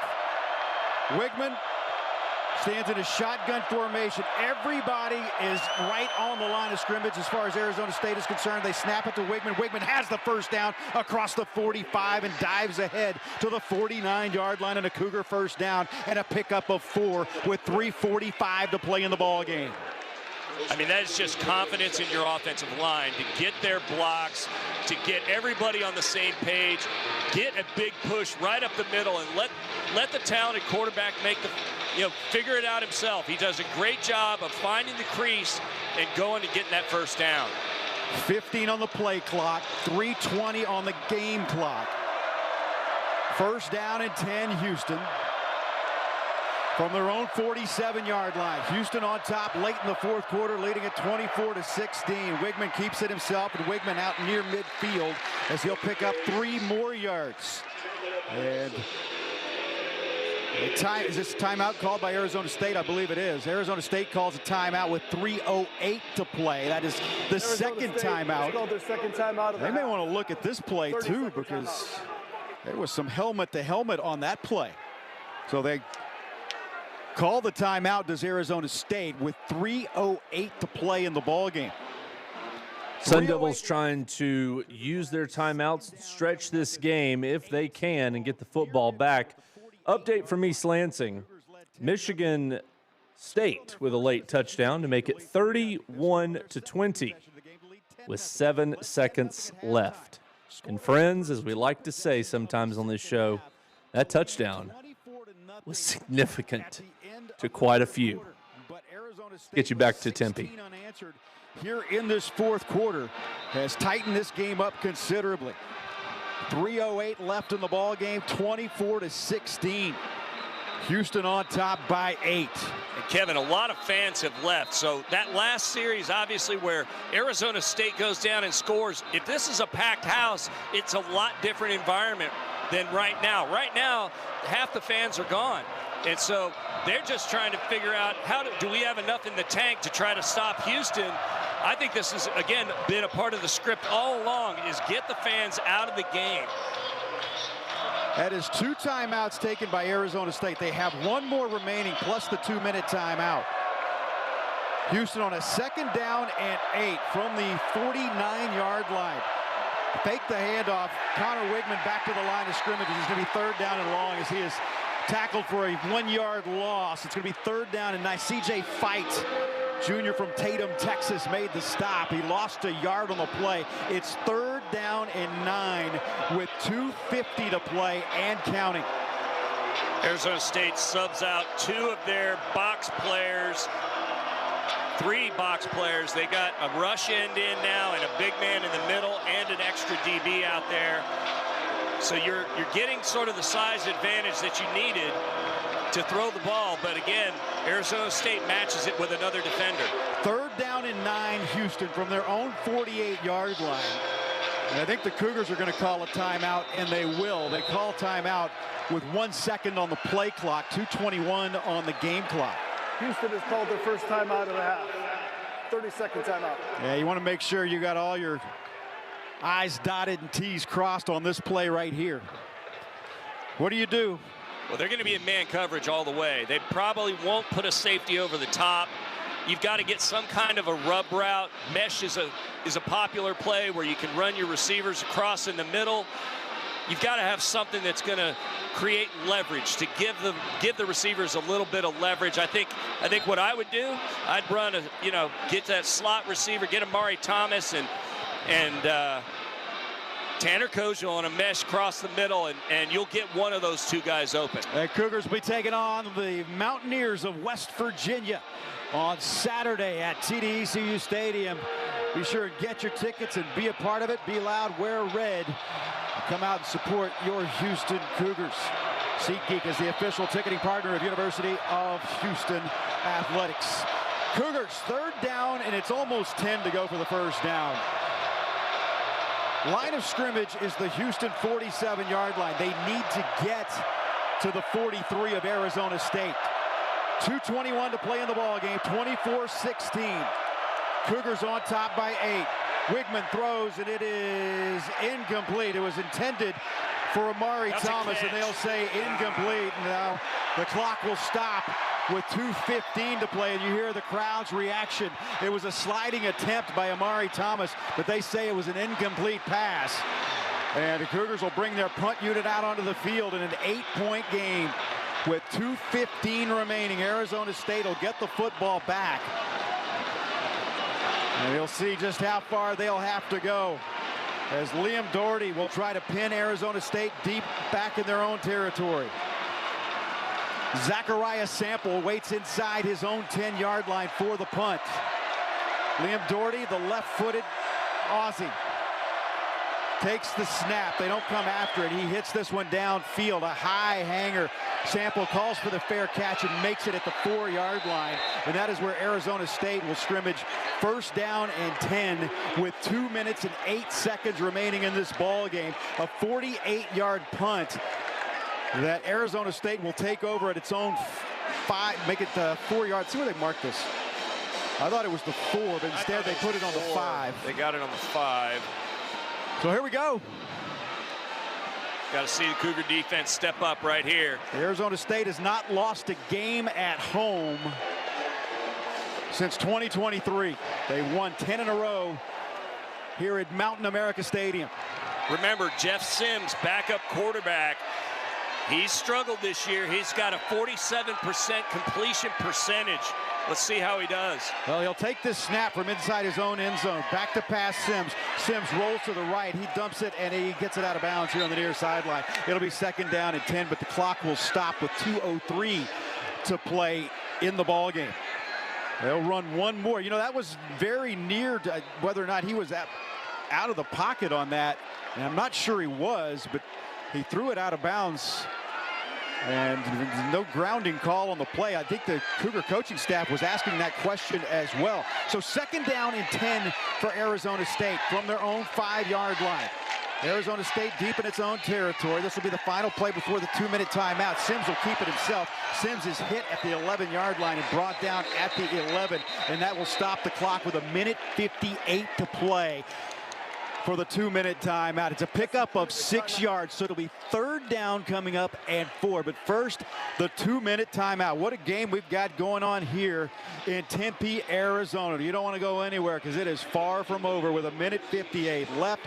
Our score. That's exactly right, with Houston clinging to a 24-16 lead over Arizona State. It'll be Sun Devil football. As you heard, they'll have 3rd down coming out of this 2-minute timeout. Putting a bow on some of our night slate games that have gone final. Tennessee 56-34 over Kentucky. 17th ranked Vols will have a monster game with Oklahoma coming up next Saturday night in Knoxville.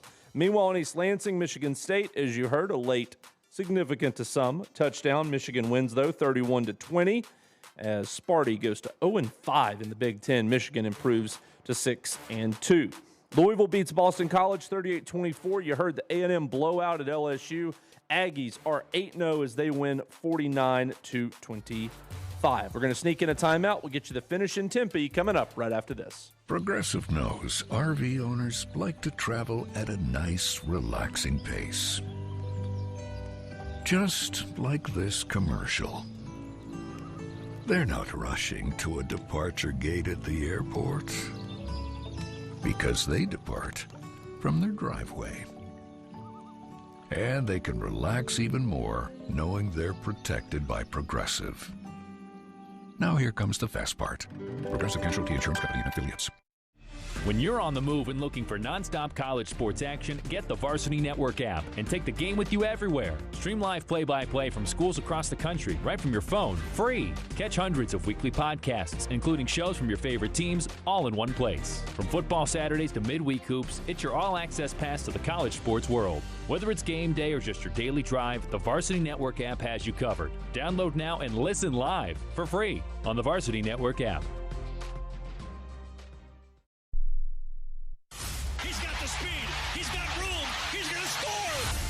No one gets you closer to the game than Sirius XM College Sports Radio. For the win! Got it! Let's go! Tune in for news, talk, and analysis from the offseason through regular season and into the postseason. We've got your team covered anywhere you go. Deep to center field! Oh, it's gone! Get a free trial at SiriusXM.com/College Sports Radio 2025.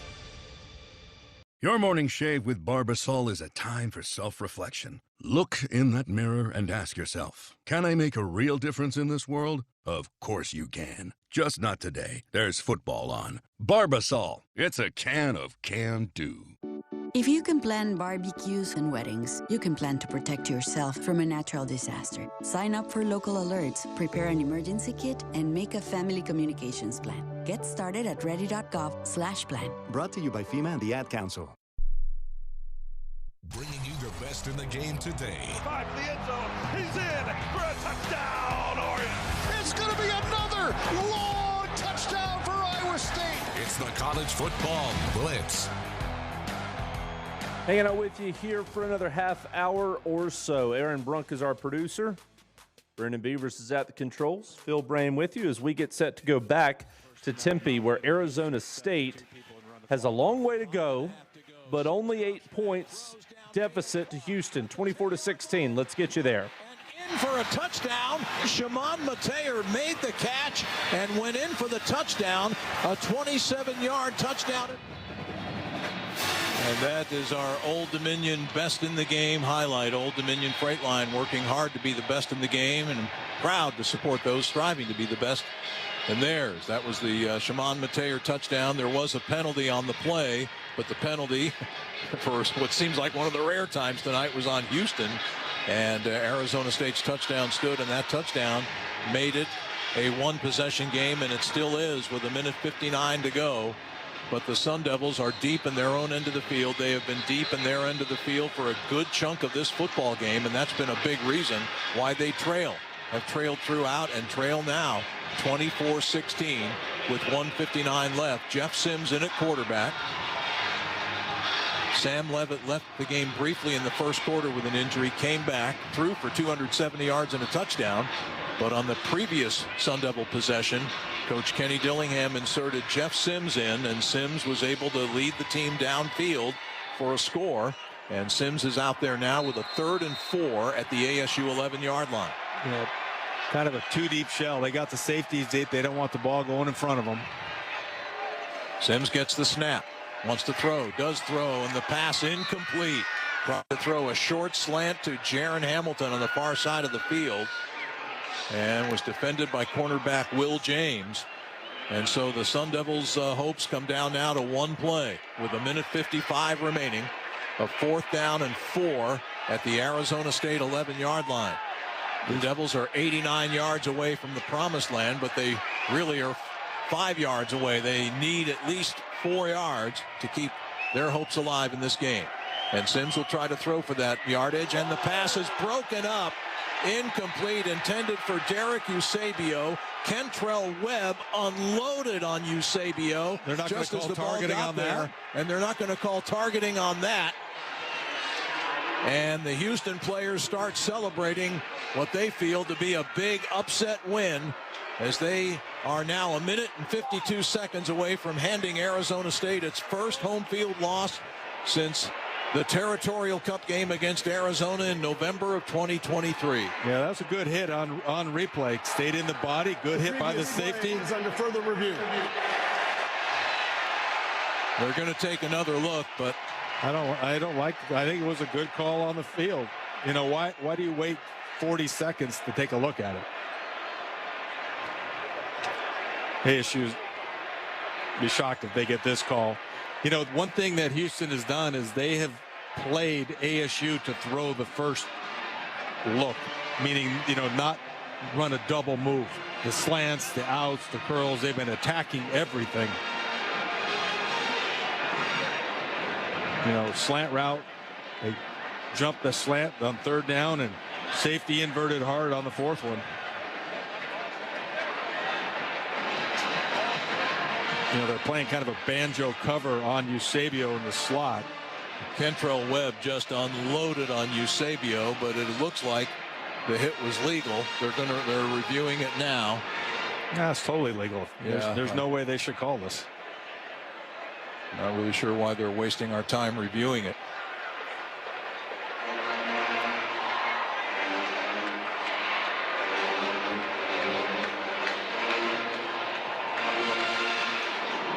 You can see the difference when Jordan Tyson's not on the field. The defensive backs are attacking everything, making the wide receivers try to beat you deep.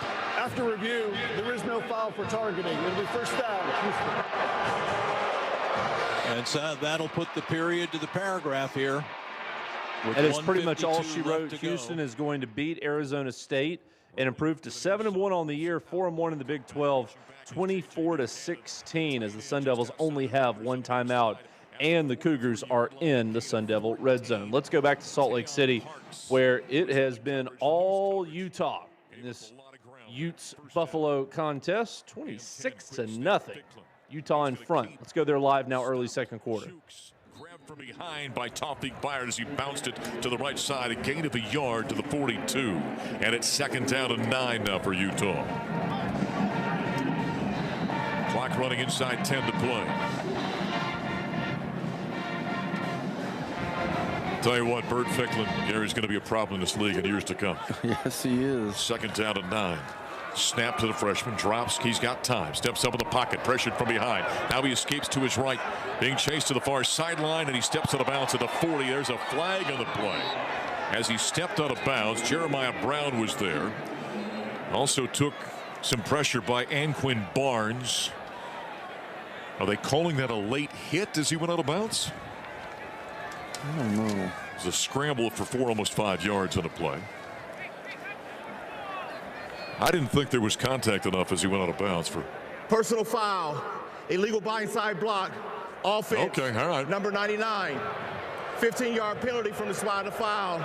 Sammy Talunga, he is one of the extra offensive linemen they bring out as a tight end. He's actually a defensive lineman, Mark. That's right. 99, that they've played the last 2 snaps at the tight end spot. But he's a defensive lineman by trade. Whoa. Well, that helps out the Buffaloes a little bit. Yeah, it was a blindside block. Defensive tackles love a chance to knock you over. Second down and 21. Snap taken by Ficklin. Quarterback draw, runs straight ahead, cuts off to his left, running at the 40-yard line along the hash, and he finally slides down right in front of Tion Parks.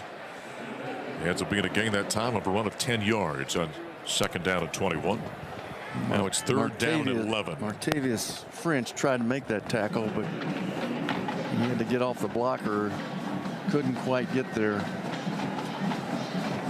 Arden Walker goes out. In comes Keaton Wade, defensive end for the Buffaloes. Third down and 11. Ball at the plus 44-yard line. 6 offensive linemen out there once again for Utah. Slot to the right, ball left hash mark. Ficklin with an empty backfield. Takes a snap, drops, scans. All kinds of time. Now flushed out to his right. There he goes, running at the 40. Steps over fallen defender. Running inside the 35. Between the hashes, he slides down after picking up the first down. 14 yards on the scramble. Keaton Wade eventually made the tackle. But they were at second down and 21, and all that yardage picked up because of the legs of the quarterback, Bird Ficklin. First and 10. Clock running. Coming up at the 8-minute mark of quarter number 2. 306 yards of offense in a quarter and not quite a half. Holy cow. First and 10 for the Buffaloes' 37-yard line. Make it the 32, I beg your pardon. There's a snap. Running to the near side is Bray. Holy cow. Direct snap on a Wildcat. Steps inside a tackle out of bounds. And a late flag is thrown. Ben Finisteth escorted him out of bounds. But Daniel Bray, the freshman out of Fort Worth, picks up 12 yards at a first down, pending the flag. Well, they motioned big tight end Dalen Bentley inside, and he just pinned our outside linebacker, Arden Walker. And they just had a big seam on the outside. Clock stopped to the penalty. 7:42 to play in a second. 26-0 Utah. Our referee in a long conference down there with one of his fellow officials, Cravon Barrett. Here he comes. After the play is over, unsportsmanlike conduct, offense, number 71. That'll be a 15-yard penalty. It'll be first and 10 for Utah. Caleb Lomu. First unsportsmanlike conduct foul for number 71. I got you. 71. There you go. You're welcome. All right, 15-yard penalty. 7:42 to play in quarter number 2. Moving back now. First down and 10 from just inside the 35-yard line. Bray out there, running back. Ficklin stands out of the shotgun. Now he communicates with the offensive line. The freshman steps on up. Oklahoma young man. Then he comes back set. Play clock is at 12. Got plenty of time. Moving right to left. Ball left hash mark. Now Bray shifts off his right hip. Ficklin, the snap. Sticks in a cut of Bray, and the Buffs do a great job that time. Great penetration. Came Arden Walker and made a tackle for a loss. As the handoff to Bray, that's a loss of 6 yards. Outstanding job by the junior, the former Missouri Tiger. Former Missouri Tiger. That's right. You know, it's interesting. They have a lot of transfers, but all of their entire offensive line starters are all high school kids. 4 of the 5 are from Utah. That's right. Second down at 16. Ficklin, the snap. Quarterback design run. Runs off to his right. Nearly had his feet taken up from under him. Steps out of that tackle. Angles off to his right, though, and Tawfiq Byard, the safety, comes up with the far hash and makes the tackle. Tawfiq Thomas nearly had the tackle. Yep. Tawfiq Byard. You got to make sure you differentiate your Tawfiqs. That's a gain of 4. 10th play of the drive right here with 6:28 to play in the second quarter. And the Utes dominating 26-0. Third down and 12. Now for the Buffaloes. 36-yard line. Empty backfield for Ficklin. Got 1 wide receiver left, 6 offensive linemen out there. Snap. Quarterback drops, scans, looks, throws down the right side. Leaping grab is made. Up and out of bounds. And it's a catch that time by Larry Simmons. He's a transfer from Southern Miss. Preston Hodge was on the tackle, a gain of 19. And it's a first down. It's a heck of a throw. That was a nice little throw in the hole between the corner, who's rolled up and taken the flat, and the deep half safety, and he got it right in that seam. First and 10 for the Buffaloes, 18-yard line. Colorado trailing 26-0. Twins on a stack off to his left. That's the open side of the formation. Ficklin out of the shotgun. Bray comes in, fakes the handoff to him, throws it down to seam, and it is deflected. And it was nearly intercepted in the end zone. DJ McKinney was there. They were trying to hit the tight end down the seam. Incomplete. I didn't catch who made that deflection. Mark, I don't know if you could tell. I think it was Tawfiq Byard got there and got a fingertip on it, Gary. He's got a little knack for that. Yes, he does. 2nd down and 10. Empty backfield. Ficklin running off to his right. Jukes a man.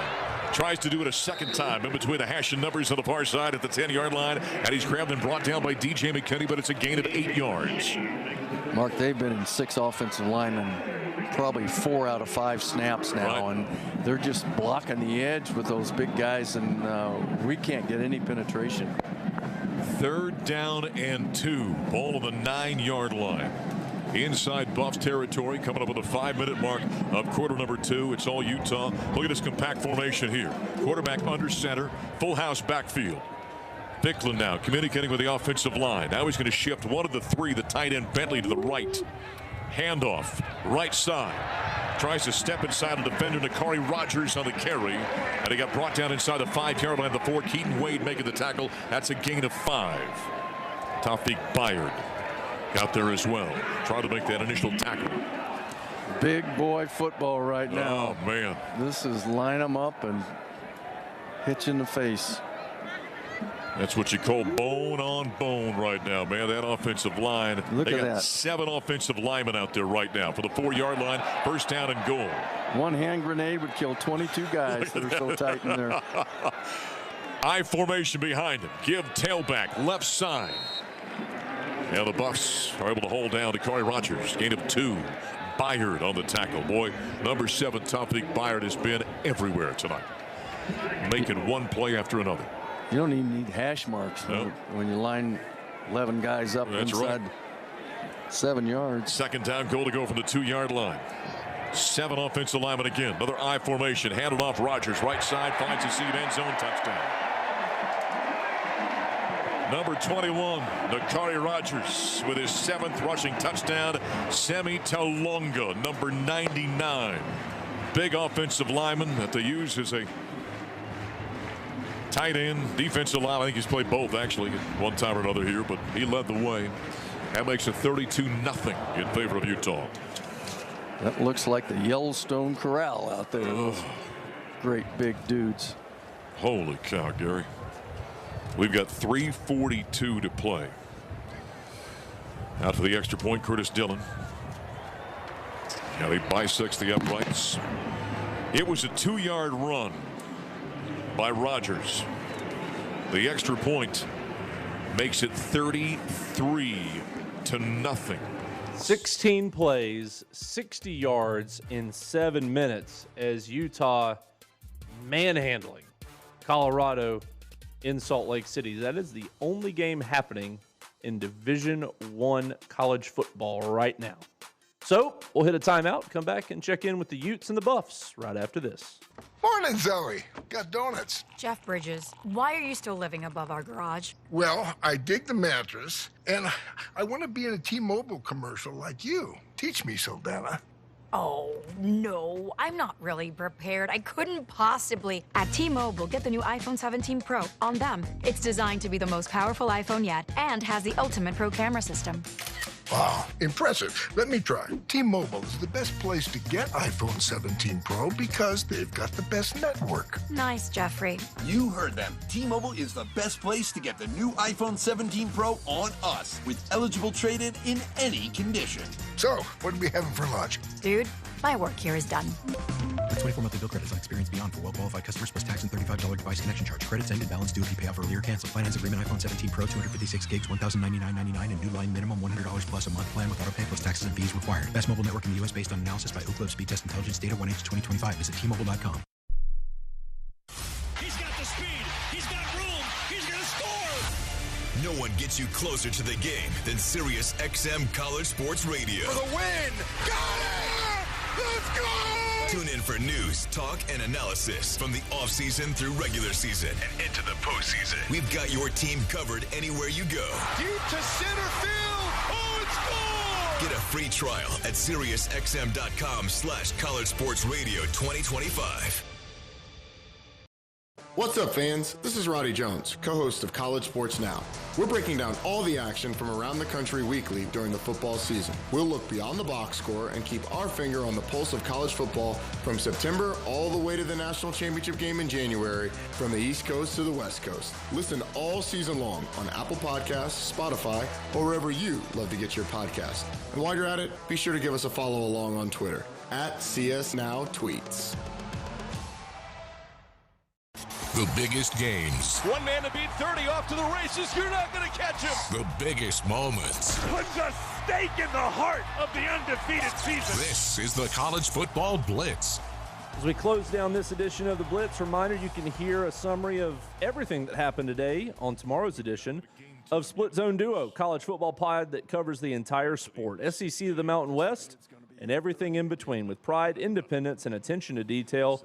Hosted by Richard Johnson, works for CBS Sports, and Alex Kirshner, who writes for Slate, The Athletic, The Ringer, and more. Find Split Zone Duo wherever you find your podcasts. Last game of the night in Division I, Utah 33, Colorado zip. Utes outgaining the Buffaloes by a 365-10 margin. Let's see if Colorado can do anything offensively here. 3:42 to go until halftime. Touchback, and so now Caden Salter and company will come out. You know, this is the kind of thing where, you know, we're talking about Caden being consistent. Gary, he has been. This is not Caden's fault. It's not Caden. I was going to say he has got bullets coming at him from every direction out there. Yeah, we have not solved their defensive scheme in any way. Nope. This kid has had no chance. Nope. Right now he's 4 of 12 passing for 23 yards and a pick. Dallin Hayden is out there at running back right now. We have a tight end in the game. 1st and 10. Snap to Salter. Quick throw, a little bubble screen to Quentin Gibson. Doesn't have anybody blocking in front of him. Gets surrounded. Somehow he sneaks out of there and reverses back to the left-hand side. Cuts inside a defender. Second wave comes in and cuts his legs out at the 25. Ran 70 yards and gained 0. Levani Demooney was there on the tackle. This is a good tackling team we're playing right now. Yes, they are. I don't know how Quentin escaped that. Little bubble screen. He was surrounded out there. 2nd down at 10. 3:10 remaining, second quarter. 32-0 Utah. Salter out of the shotgun. Ball left hash mark. Snap. Drops. Scans. Rolls out to his right. He left early. There was no pressure there. To the near sideline. Fires it down to sideline and whipped it out of bounds. Nearest receiver out there was Cam Michael, number 18. Blake Cotton was on the coverage.